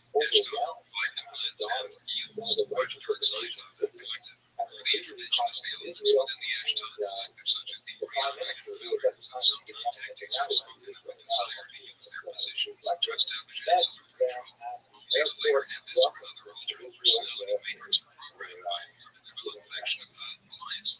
This more benevolent faction would either be involved with a separate federation, or it would be a faction that is part of the collective itself, yet which is involved in an ongoing conflict with its darker side, a faction which is opposed to the interventionist control agendas of the infiltrators. One cannot comprehend the significance of the psychic battles that could rage through a single human mind until one has been caught in a crossfire between two opposing alternate personalities, one of which is an individualist and one of which is a collectivist, and are slugging it out for dominance in one's unconscious existence. The best one can do in such an event would be to try and retrieve as many suppressed memories as they are able, script the whole bits out, and assimilate and take conscious control of those thought patterns that will be most beneficial to eliminate the harmful thought patterns. I will not deceive you. Such a process can be very painful at times. After all, it is the root individual consciousness of a human being which is the final stage that just WHO that person is going to be, based on the universal law of free agency. For those of you reading this and feel that they may have been programmed with a quote, alien personality which is activated during alien encounters, I would say for an absolute fact that according to universal law, this collective as an alternate personality must submit to the demands of your conscious will. Anything else would be a direct violation of the non-intervention laws. Even without the assistance of alien psychic technology, certain psychiatrists are fully aware of how easy it is to hypnotically induce an alternate personality within a human being if they had access to the suppressed mind control techniques that have been used by certain intelligence agencies and occult fraternities. Random underground bases. On April 1st and 2, I spent 24 hours visiting with John Lear at his home in Las Vegas. He took out his stack of papers and had me peruse them at my leisure. His study room had walls covered with autographed photos and certificates. There was no doubt in my mind that John loved flying. John is a soft-spoken individual, and frequently, while visiting him, I have watched him putter in the garden. We discussed Area 51. John had some long-distance photos of the Groom Lake facility. The one thing that stood out in one photo was the radio telescope pointing straight up in the midst of a group of buildings. The scope was probably tracking any overhead spy satellites.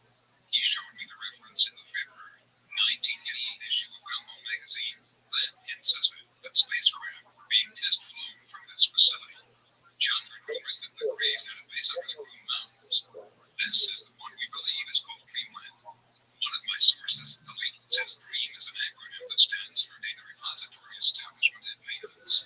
John told me the story of Mr. K, whose son Robert was trapped inside a droid human alien underground base in Utah. This Robert had apparently worked at Dulcie base at one time. Mr. K felt like he was being given the runaround by the military in his attempts to locate his son. I learned that there were a few technical people who worked at Sandia Labs in Albuquerque who were interested in alien activity.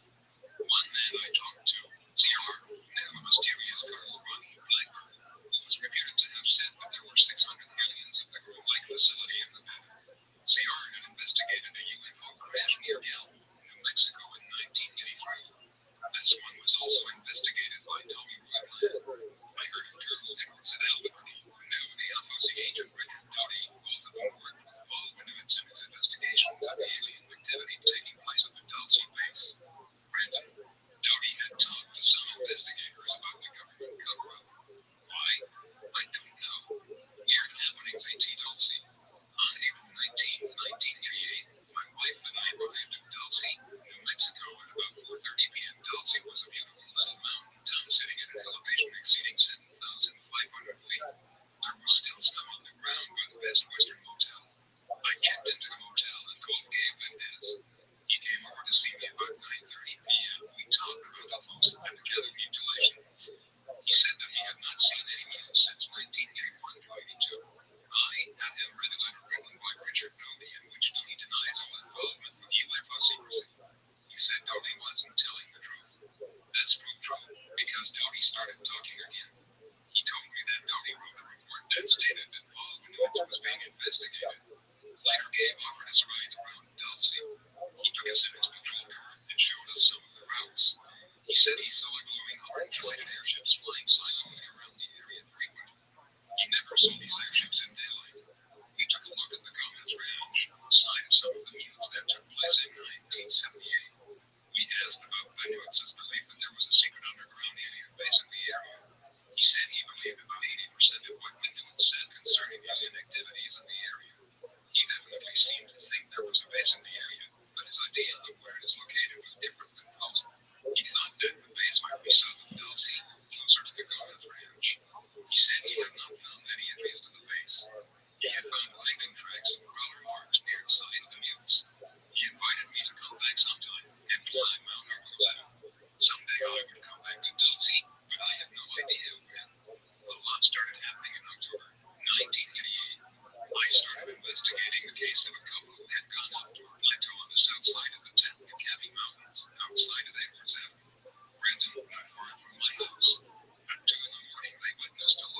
alien networks on North Earth, the anti-Grey Nordic Federation factions, the anti-Nordic Grey Empire factions, and the Nordic Grey Collaborators, which would also include those Terran intelligence agencies and occult lodges are involved in the collaboration for whatever motive. Even within the collaboration, there is a great deal of struggle over whether the humanoid or reptilian agendas should have the upper hand. Within the collaboration itself, speciesism, akin to racism, exists at certain levels. So in spite of the species' prejudices, the collaboration continues nevertheless because of a marriage of convenience. In other words, the Greys want to take over the planet and impose a slave society to ultimately serve their empire. But they need the Illuminati's international economic connections to do so. And the Illuminati wants the same thing, but they realize that they need the alien mind control and induction technology to accomplish their goals. So then, it is more of a love-hate relationship. They collaborate in order to set up a planetary government. However, both the humanoids and reptiloids are constantly plotting for the time when the world government arrives, so that once it is established, they can move in and take full control and expel the necessary collaborators. The humans doing away with the Greys, or the Greys doing away with the humans, whatever the case may be. For instance, the Illuminati might negotiate with the Greys while at the same time develops deep weapons to potentially use against them. On the other hand, the Greys may continue negotiating with the humans while at the same time implanting microelectronic mind control devices in the human agents with whom they negotiate in order to ensure that they remain under alien control once the planet succumbs to the New World Order. So a one-world government will not bring peace to the planet. It will merely be a matter of fighting for control of one super government rather than for many smaller ones. What many do not realize is that there appears to be a third element behind this agenda, that race of metaphysical entities that some might refer to as the Luciferians, or the Overgeist, who are often described by abductees who have encountered them as being in the appearance of quasi-physical ethereal energy beings who have often been seen overseeing and directing the actions of the humanoid reptilian collaborators. Although it might sound simplistic to imply that this cosmic battle is essentially being fought between the Nordic bases near Death Valley and the Grey bases near Argolan Mesa, the truth of the matter is that when we are dealing with multi-level subterranean systems, the border zones are a little more complex than on the surface, where we have obvious horizontal borders between countries. In interplanetary warfare, the battle lines are horizontal, vertical, and in some cases interdimensional. The battle will be one that is being waged above, below, and within our society, even though the outward manifestations of that war might not be immediately seen for what they are, unless one is aware of the real conflict behind the scenes. There are also indications that at least certain factions of the NSA MJ-12 CIA aviary agencies have defected from the neo-Nazi world order agenda of joint interaction with the reptilian/Greys and are now acting more with the same. Recently, a researcher with the initials Kansas was approached by the family of the United States intelligence worker, Oates, by the name of Tucker, who had disappeared mysteriously. The family was concerned and frightened as they had discovered in a personal locker of his several papers describing intimate details of activities surrounding the Dulce, New Mexico, and Nevada, Escort, etc. underground installations. Several of these papers are reproduced throughout this present work. Among this large stack of papers was the following letter, which was stamped secret. The letter, copies of which were apparently also in the hands of a few other researchers as well, stated the following: Dear John, I am writing to you in the event that I do not return. There is a triangle surrounding the Nevada test site. There are in fact two of them. Each one frontiers on the other. One is the electromagnetic triangle installed by MJ-12. This is a shield to protect the benevolence, very human-looking, from the EMS, the so-called extraterrestrial biological entities or Greys, granted while they help us develop our counterattack/defenses. The other is the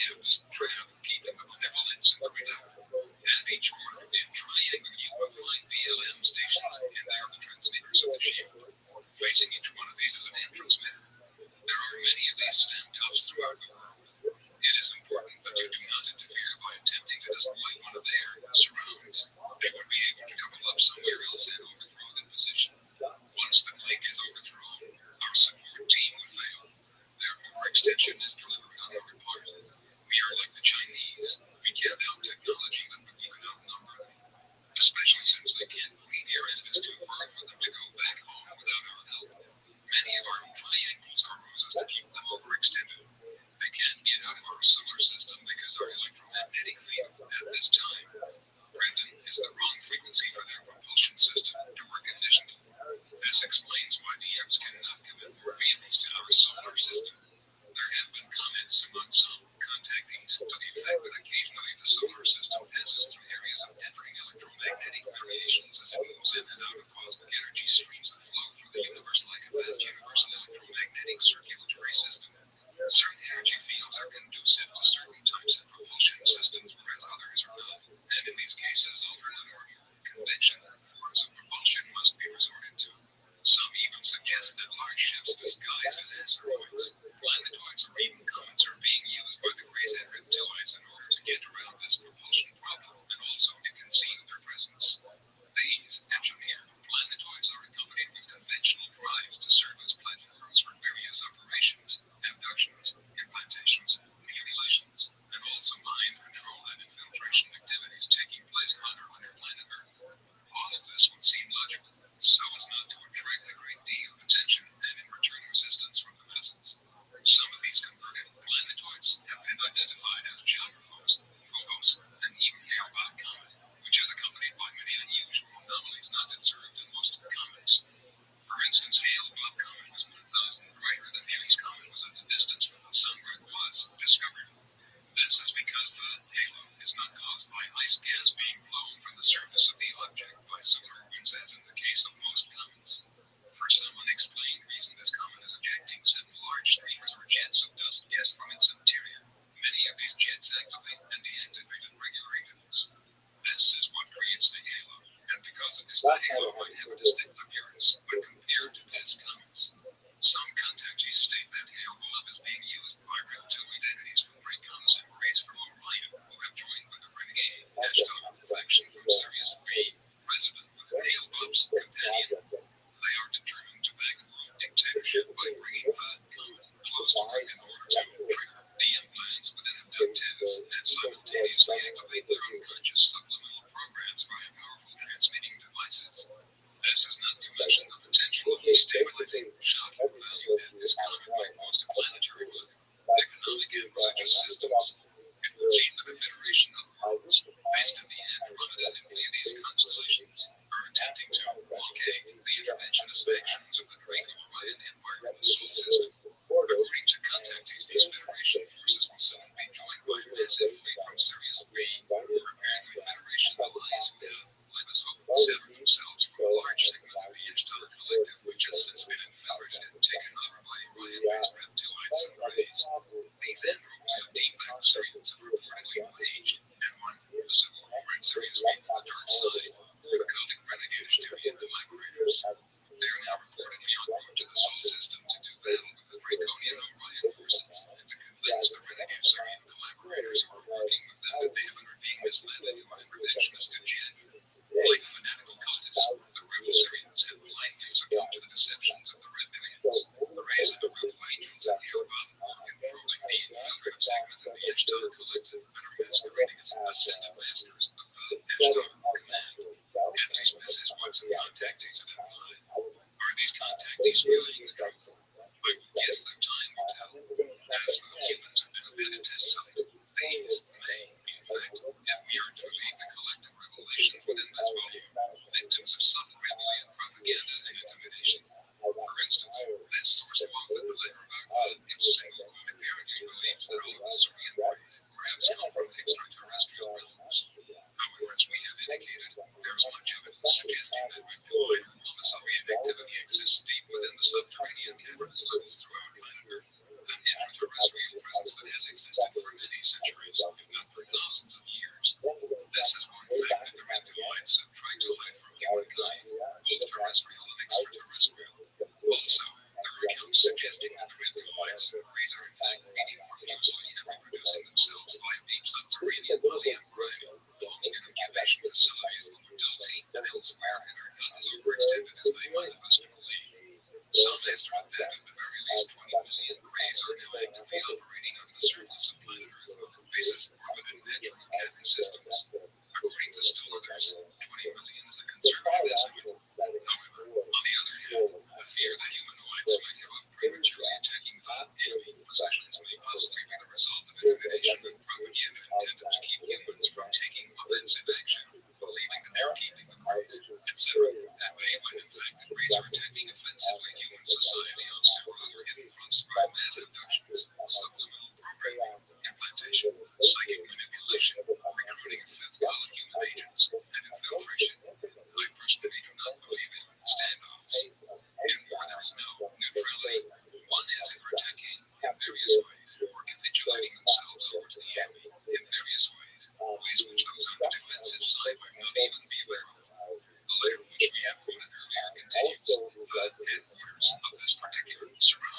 homosexuals who have defected to the X in exchange for a cure for AIDS and a promise to their own before, including reproduction by cloning and artificial means. Their sperm fertilized eggs taken from abductees. You will not likely see the hybrids hidden inside the mound unless you have starry binoculars.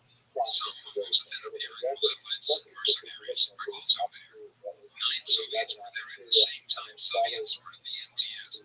They were there in the hopes of talking about and deflecting back to our side. We are still hopeful. The collaborators use the cover organization Natural Resources Defense Council, with front offices in New York and 1350 New York Avenue, NW, Suite 300, Washington, DC 20005 to 202-783-7800. It is headed by Tom Conrad, staffed by Kevin Reesbaum, John Brunan, Willie Eisler, Hudson Yeager, Gary Reisling, University, Pasadena, Willie Nelson, New York, Mary Manning, Elvison, Edmo LBR, and many others I can reveal later. One will also find that each corner of their triangle is a phase of a mountain. At each location, you will find several entrances to underground systems. Do not attempt to enter unless you wish to become like one routine. You may, however, harass the M's 2 other corners by placing a large magnet on the walls. Placing a magnet on the other 2 entrances of each location will not affect anything. This temporarily interrupts their communications with deep springs until a collaborator team comes out to see what is going on. If you place a large magnet on this entrance, it is a large computer near the surface. You can hear it. It will affect immediate interruption. So, you can take it off in a short time, whenever, and take it with you. They will still have to come and reset the system. If you plant magnets, camouflaged like rocks, around these entrances, the M's won't come out and the sellouts won't be able to find them.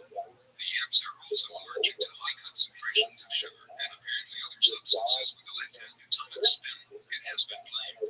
Granted, you will find that at 2 locations I have poured sugar around their exits. One was where magnets were these locations. They interrupt the M's sense of direction due to an internal compass much like those found in migrating birds, similar to the loss of balance when your run is affected. Please wait until I have returned. If you have an airplane, I would like to take aerial photos. We can photograph them together. Our Alliance crest, symbolic of the M-shield, and our sign/mark/graffiti is enclosed. Do not reveal them or else everybody will use them and you won't know the real from the pseudos. You do not know me. I do not know you. This is not for public dissemination. Zealots may disrupt the balance before the end day. Another researcher by the name of Jason Bishop has revealed that John, to whom the letter was addressed, is none other than John Lear, himself claims many connections with people in the know go right to the top. According to the letter, both independentist side of deep springs are areas of conflict between the United States government and the Nordic Alliance of the Socialists, Reptiloid Grand Alliance. In this context, socialist could indicate international socialist or global socialist. Both hold the same basic philosophies of tyranny and different methods for bringing them to pass. Both have the same roots and are very mutual answers in the deadly Machiavellian game that is being carried out by the Bavarian Illuminati, which backed the communists by sending Lenin from Germany to Russia to incite the Bolshevik Revolution, and the Bavarian Thought Society, which backed the Nazis by grooming Adolf Hitler for his part as Nazi dictator. Yet most importantly, it has been orchestrated by the international black mobility, banking cults that have kept Europe under their financial grip since around 500 AD. These are the same bankers playing direct descent from the royal families of the ancient Roman and unholy Roman empires, families who have ties to both Bavarian cults, fellow Illuminati, and in turn with aliens. Jason Bishop also released some other information he received by way of John Lear from the individual whose letter we've just acquired. According to Lear, the author of the letter was actually a security officer at the test site who had called into the Billy Goodman talk show, Edge Radio, Las Vegas, Nevada, on a few occasions before Goodman went to Southern California to take over a talk show position. This person used the code name Yellowfruit, which he claimed was actually the code name for the top secret security division that worked at the site with which he was involved. It also sent Lear a copy of the Benevolent Teachings. The Benevolence are reportedly working at the test site with MJ-12 and are belong to Oregon black people. I would personally guess that the Benevolent ones are members of the Extermin Andropoid Federation and or members of the Subterractile Guardian Alliance, which has maintained ties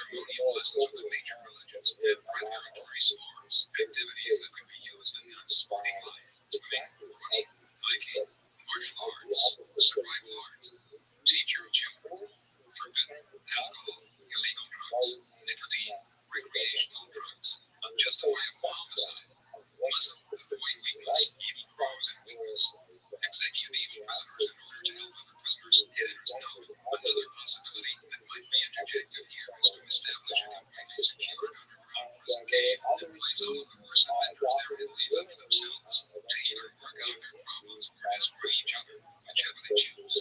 Random. Muslim, avoiding contagious disease, AIDS, let those you may. Show strength. Stop illegal drugs. Stop destruction of environment. Stop pollution. Use nuclear power. Study Bill of Rights, biology, computers, economics, geography, history, Latin, mathematics, philosophy, survival skills, United States of America's Declaration of Independence, United States of America's Constitution, vocational skills. Yellow fruit also provided coordinates for the electromagnetic triangles he referred to in his letter.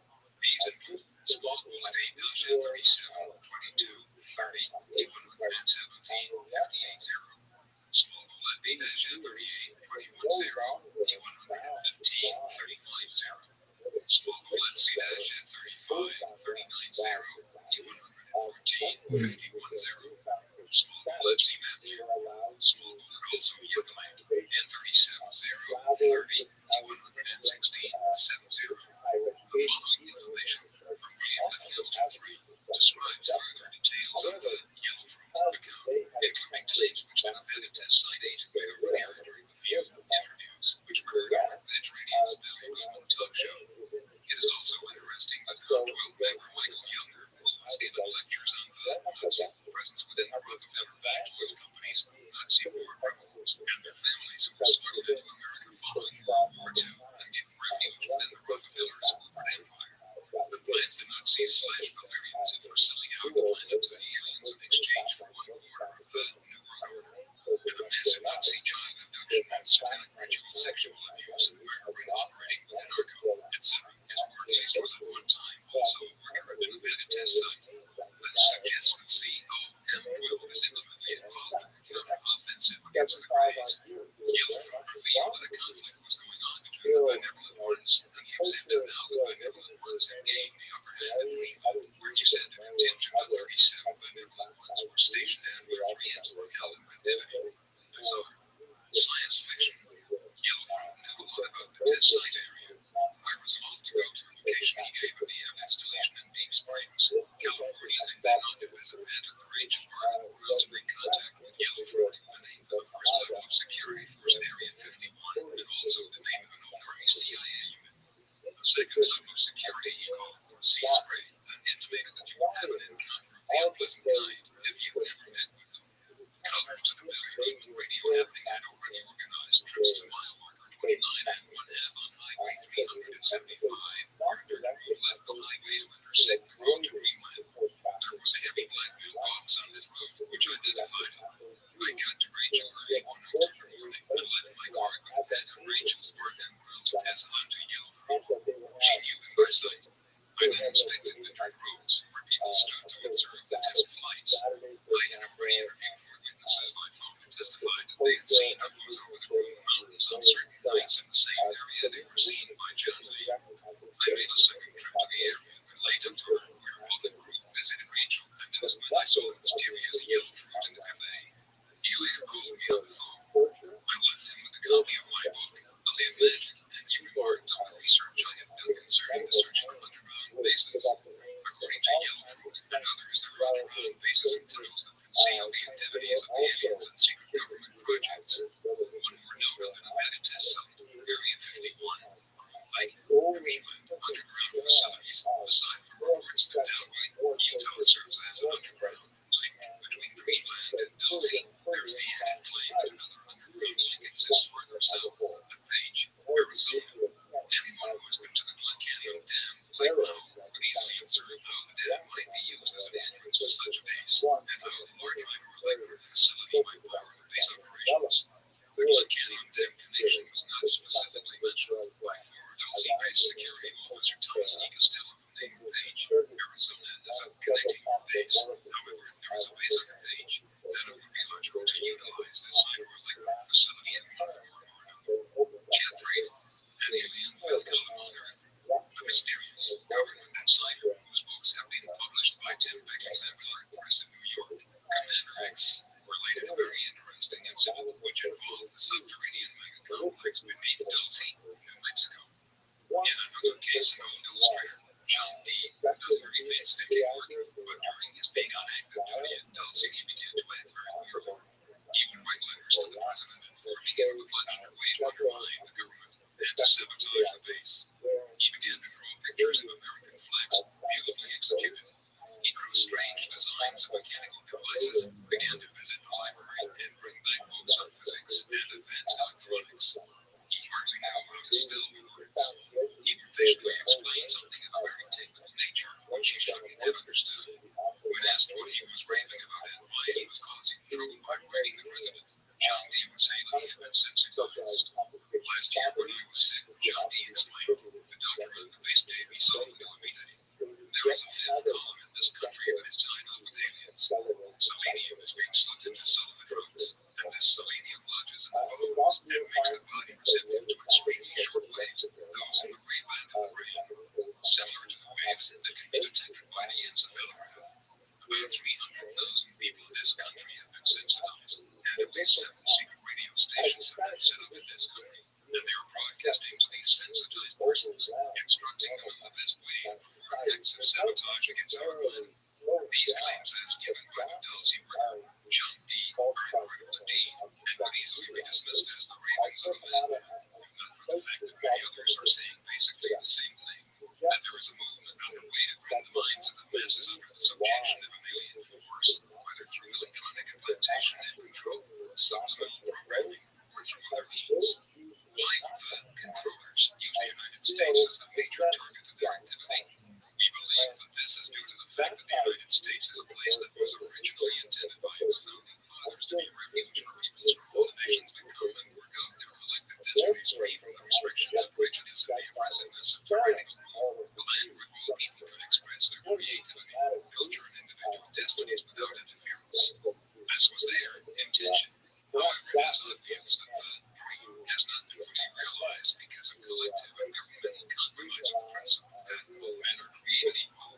The United States, nevertheless, is unlike any other single nation. It is a culture, melting pot, and a place where not only international human societies on the surface converge and intermingle in a dramatic way, but apparently with human societies beneath or beyond the earth converge as well. For instance, according to various reports, most non-surface human societies are aware of planet Earth have their representatives walking among us in our own society, and to some extent, other nations throughout the world, although many of these choose to keep a low profile for either one, or not so wonderful reasons. Another factor is the respect which the Bill of Rights gives to all American citizens, allowing for personal freedom and individuality so long as the freedom and individuality of others is not threatened. Individuality is the mortal enemy of the alien kind, you would say. The United States, then, seems to be in essence a world scenario, not a universal scenario in miniature, and therefore the conspiracy sees it as the most valuable prize.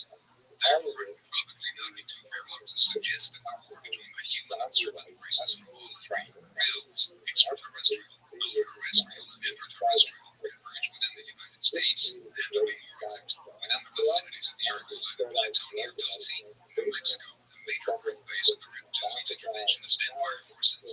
The Death Valley region of California, the major birthplace of the human-wide non-interventionist Federation forces, and then the battlegrounds between the American CEO and 12 Wall, Philadelphia, Nordic, and the Bavarian Aquarius Magi Phoenician reptilian forces within high security military complexes like those which permeate the underground territories of California, Nevada, Utah, Idaho, Arizona, Colorado, Oklahoma, and New Mexico, and apparently centered specifically in our small and the underground military industrial systems beneath Lancaster, California, small at Mercury, Nevada, small at Berkeley, Idaho, small at Delray, Utah, small at Page, Arizona, small at the underground systems below the Denver International Airport in Colorado, small and also below Oklahoma City, these rising areas are seen by the proponents of the New World Order as strategic signs that they must maintain control if they are to force America to submit to a one world government.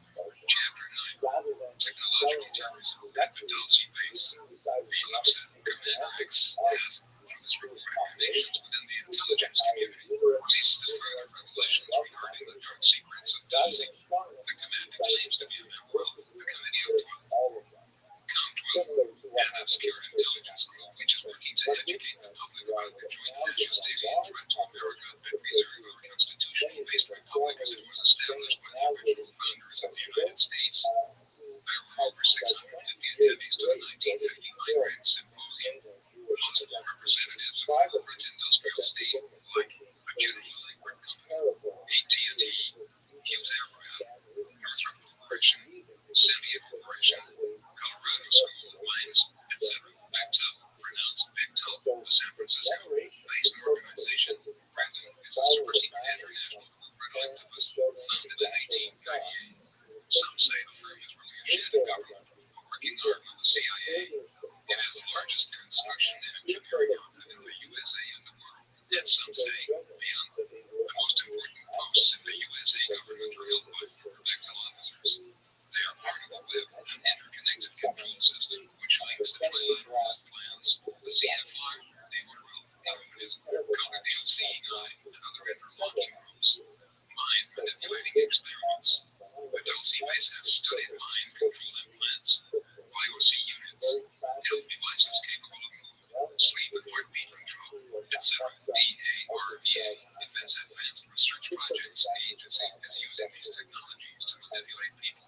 They established the projects, set priorities, coordinate efforts, and guide the many participants in these undertakings. Related projects are studied on Sandia based by the Jason Group of 55 scientists. They have secretly harnessed the dark side of technology and hidden the beneficial technology from the public. Other projects take place at Area 51 Single Quad in Nevada.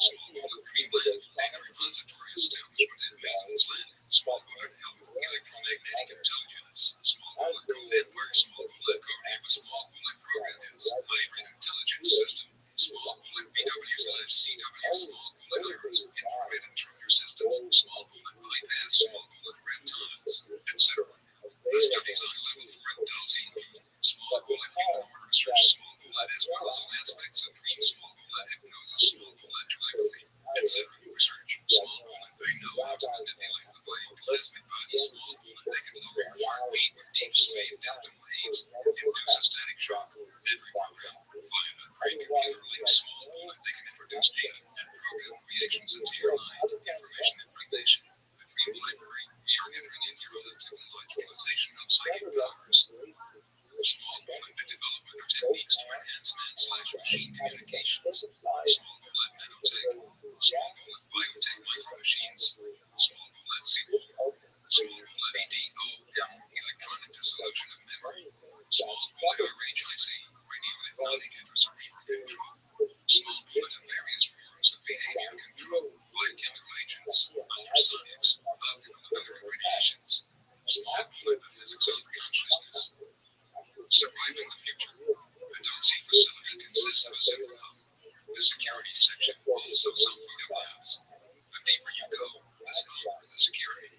This is a multi-level complex. There are over 3,000 cameras at various high security locations, exits and labs. There are over 100 secret exits stored around Dulce, many around North Mesa, others to the source around Dulce Lake, and even as far east as Lemberg.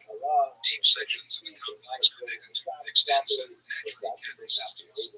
Inside the Dulce base, security officers wear jumpsuits, with the Dulce symbol on the front. On the left side, the Dulce symbol consists of an upside-down triangle with an inverted T superimposed over it. Random. The ID card used in card slots for the doors and elevators is the Dulce symbol above the ID photo. Government honchos use cards with the great seal of the United States on it. The code of the OCEI, the New World Order, 13, single code 666, single code, the Phoenix Empire, single code 9, single code, the Invisible, one out of many, and so on. The family court above the law. Most meetings in the Dulce court are held in Denver and Taos, New Mexico, the former United States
small hovering spheres.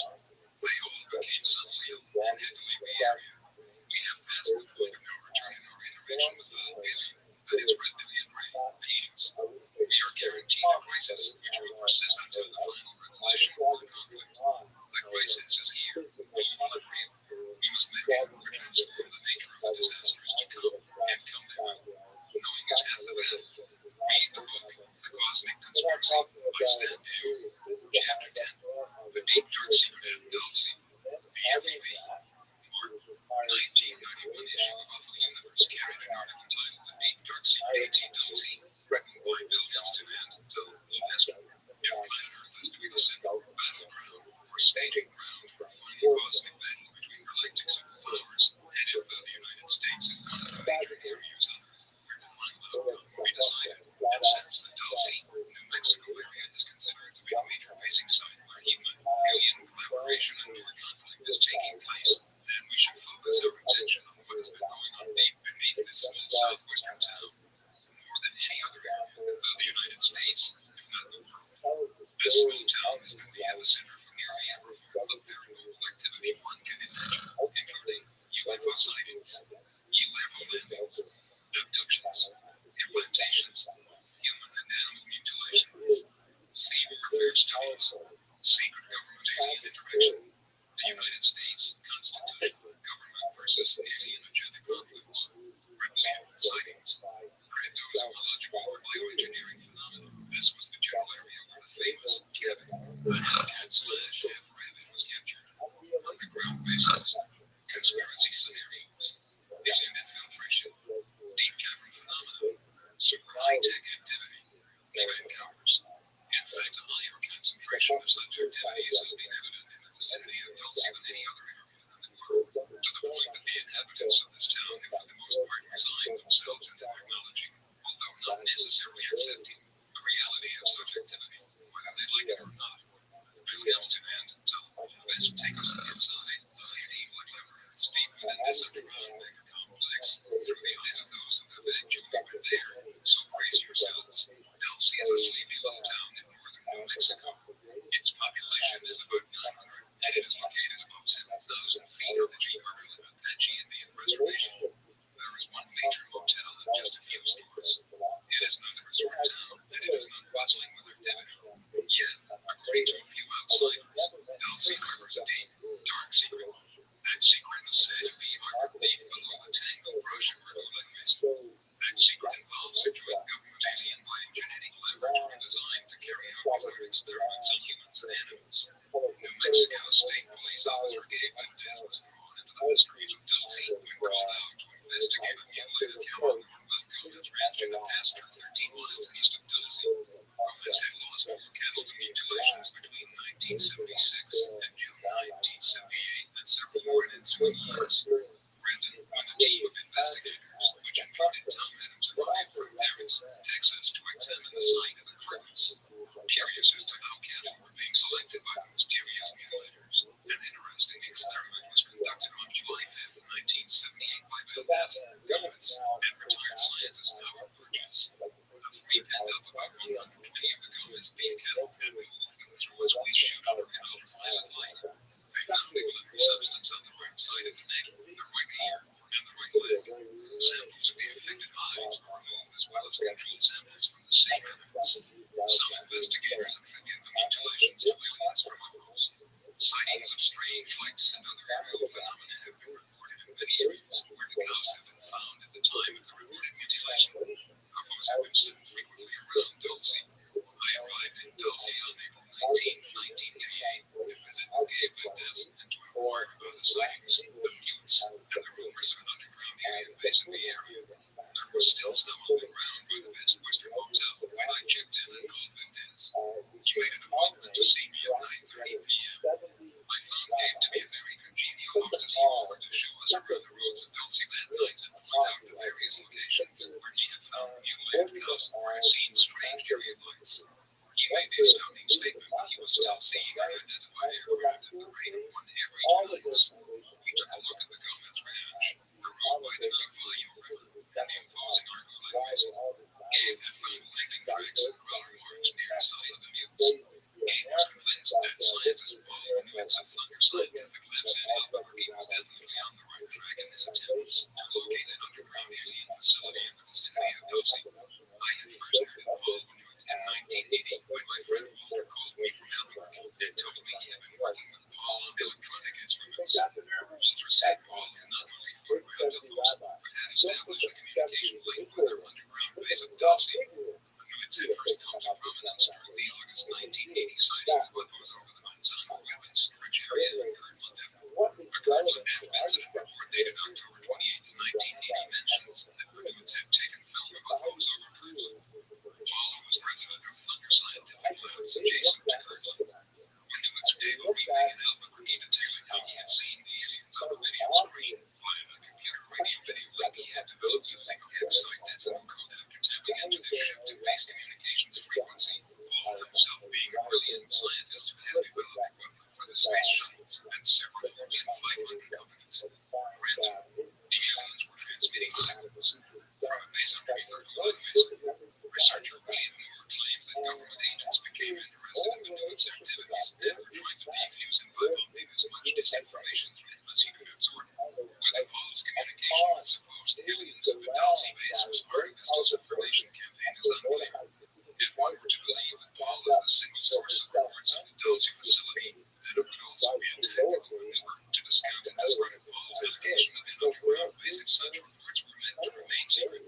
Then the actual disinformation maneuver would be to disinform the public and not a single individual. In a report entitled Project Beta, Paul states that he had spent 2 years tracking alien craft, that he had constant reception of video from an alien ship in underground base views green, that he had established constant direct communications with the aliens using a computer in the form of hexadecimal code with graphics and printout, and claims to have used aerial and ground photography to locate the airports and charge beam weapons. Paul claimed that the aliens were devious by deception and did not adhere to agreements. Paul and Walter were working on a weapon that would counter the aliens.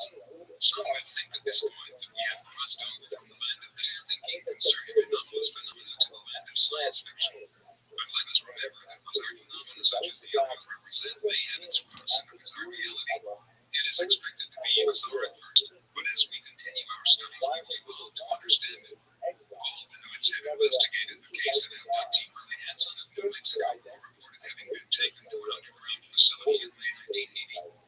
Krista Tilton of Oklahoma has reported that she had an experience of missing time in July 1987, where she had been abducted by 2 small gray aliens and transported in her craft to a hillside location where she encountered a man transmitter in military-like jumpsuit. She was taken into a tunnel for computerized checkpoints displaying security cameras. She reported having been taken on a transit vehicle to another area where she stepped on a scale-like device facing a computer screen. After the computer issued her an identification card, she was told by her guide that they had just entered level 1 of a 7-level underground facility. Krista goes on relating how she was eventually taken down to level 5. She reports having seen alien craft and little gray alien entities in some of the areas that she passed through. Krista reports going into one large room where she saw large tanks with computerized gauges hooked to the tanks and large arms that extended from some tubing down into the tanks. She noticed a humming sound, smelled for iodine, and was under the impression that some liquid was being stirred in the tanks. Krista has made drawings of much of what she had witnessed during her abduction. These tanks Krista talks about were depicted in a set of controversial papers called the Dulce Papers. These papers were allegedly stolen from the Dulce underground facility along with 30 black and white photos and videotape by a mysterious security officer who claims to have worked at Dulce up until 1979 when he decided that the time had come to part company with his employers. The rest of the story is about this security officer who has met with one of us in an attempt to tell us the truth about the aliens, the so-called the United States government, and the Dulce base. He is announcing his intention to come out of hiding and present soft and hard evidence of his claims. It will be up to you to decide whether this evidence constitutes an addition to the growing proof that a government cover-up exists. In late 1979, Thomas Costello could no longer cope with the illicit reality he had to confront.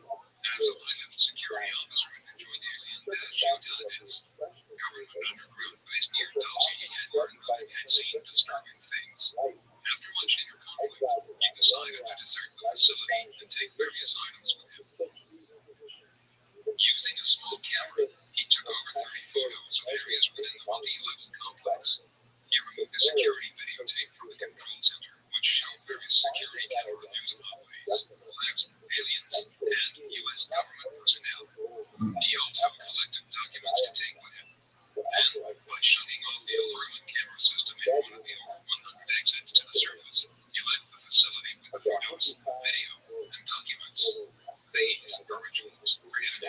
sets of copies were made. Note, these were placed in the hands of 5 individuals who were told that if they failed to hear from Costello for 3 consecutive 6-month periods, normally he would visit each of them every 6 months, then they would release the information or do whatever they wanted with it.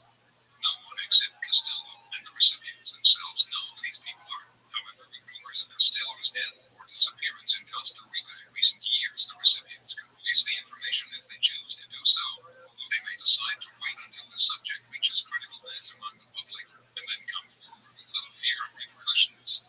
Brandon Thomas was ready to go into hiding, but when he went to pick up his wife and young son, he found a van and government agents waiting. He had been betrayed by Kay Lomas, a fellow worker who was instrumental in the kidnapping of his wife and child. The agents wanted what Thomas had taken from the facility for which he would get his wife and son back. It became apparent then that his wife and son would be used in biological experiments and were not going to be returned unharmed. That was a little over 10 years ago. How did Thomas get involved in all this covert intrigue? Thomas is now about 50 years old. At the time that the article was written in 1991, Brandon, when he was in his mid-20s, he received top-secret training in photography at an underground facility in West Virginia.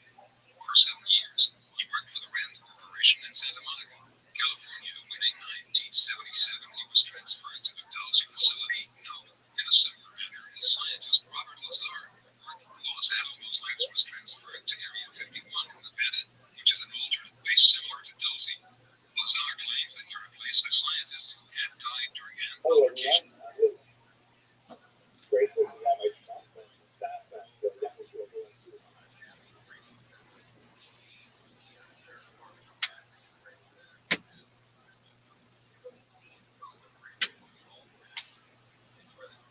asking me to deliver a very short Bar Torah,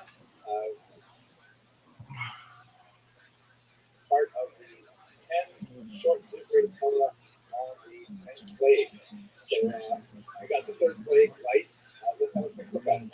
Here's an awful, really modern depiction of a louse. There were 2 species of lice that plague the ancient world. These little, the Ezekiel's telling us is the scientific name, and they were dark and light versions.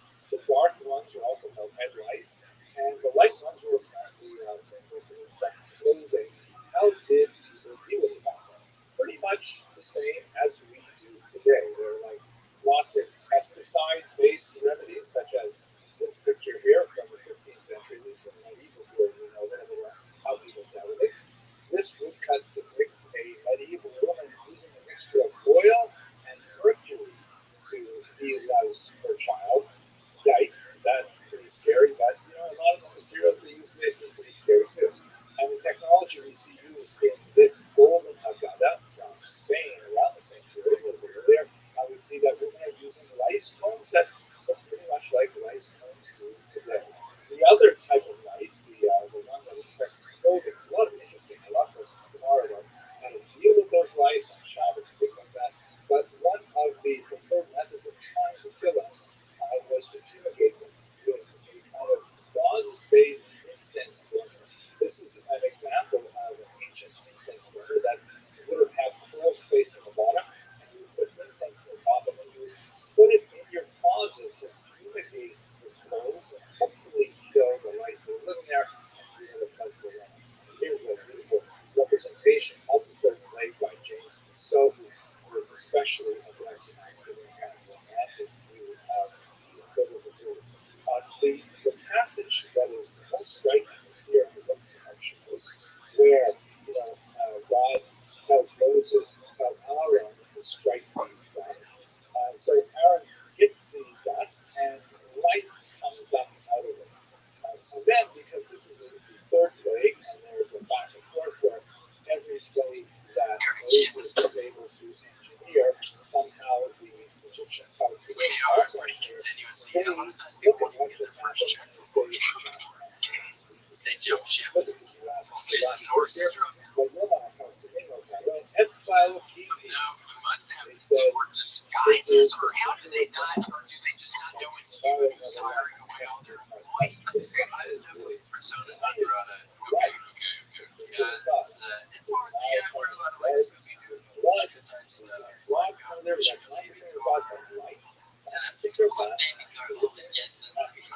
guess he's just like grandma. says that the fact that the magician is quite talented at this,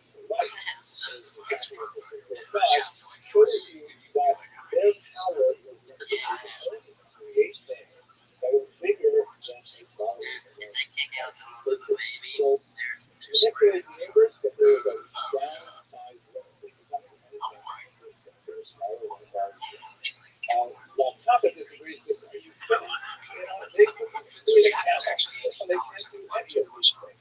But in reality, what they do is they're able to control this universe and allow various things in space to make it look like them. Alligators or rocks or frogs and so on. You just get the demon to do something this small. Now, the way that I approach this, I see how you can get people. It's a good excuse to leave the conversation really quickly, but it's like, you don't really leave any room for error right there. It's like either you're coming or you're staying. That's why it can be so stressful for people out there. I'm sure it's a future walking a little baby walking out of the door. Can I do my call? This opportunity to take. That's exciting.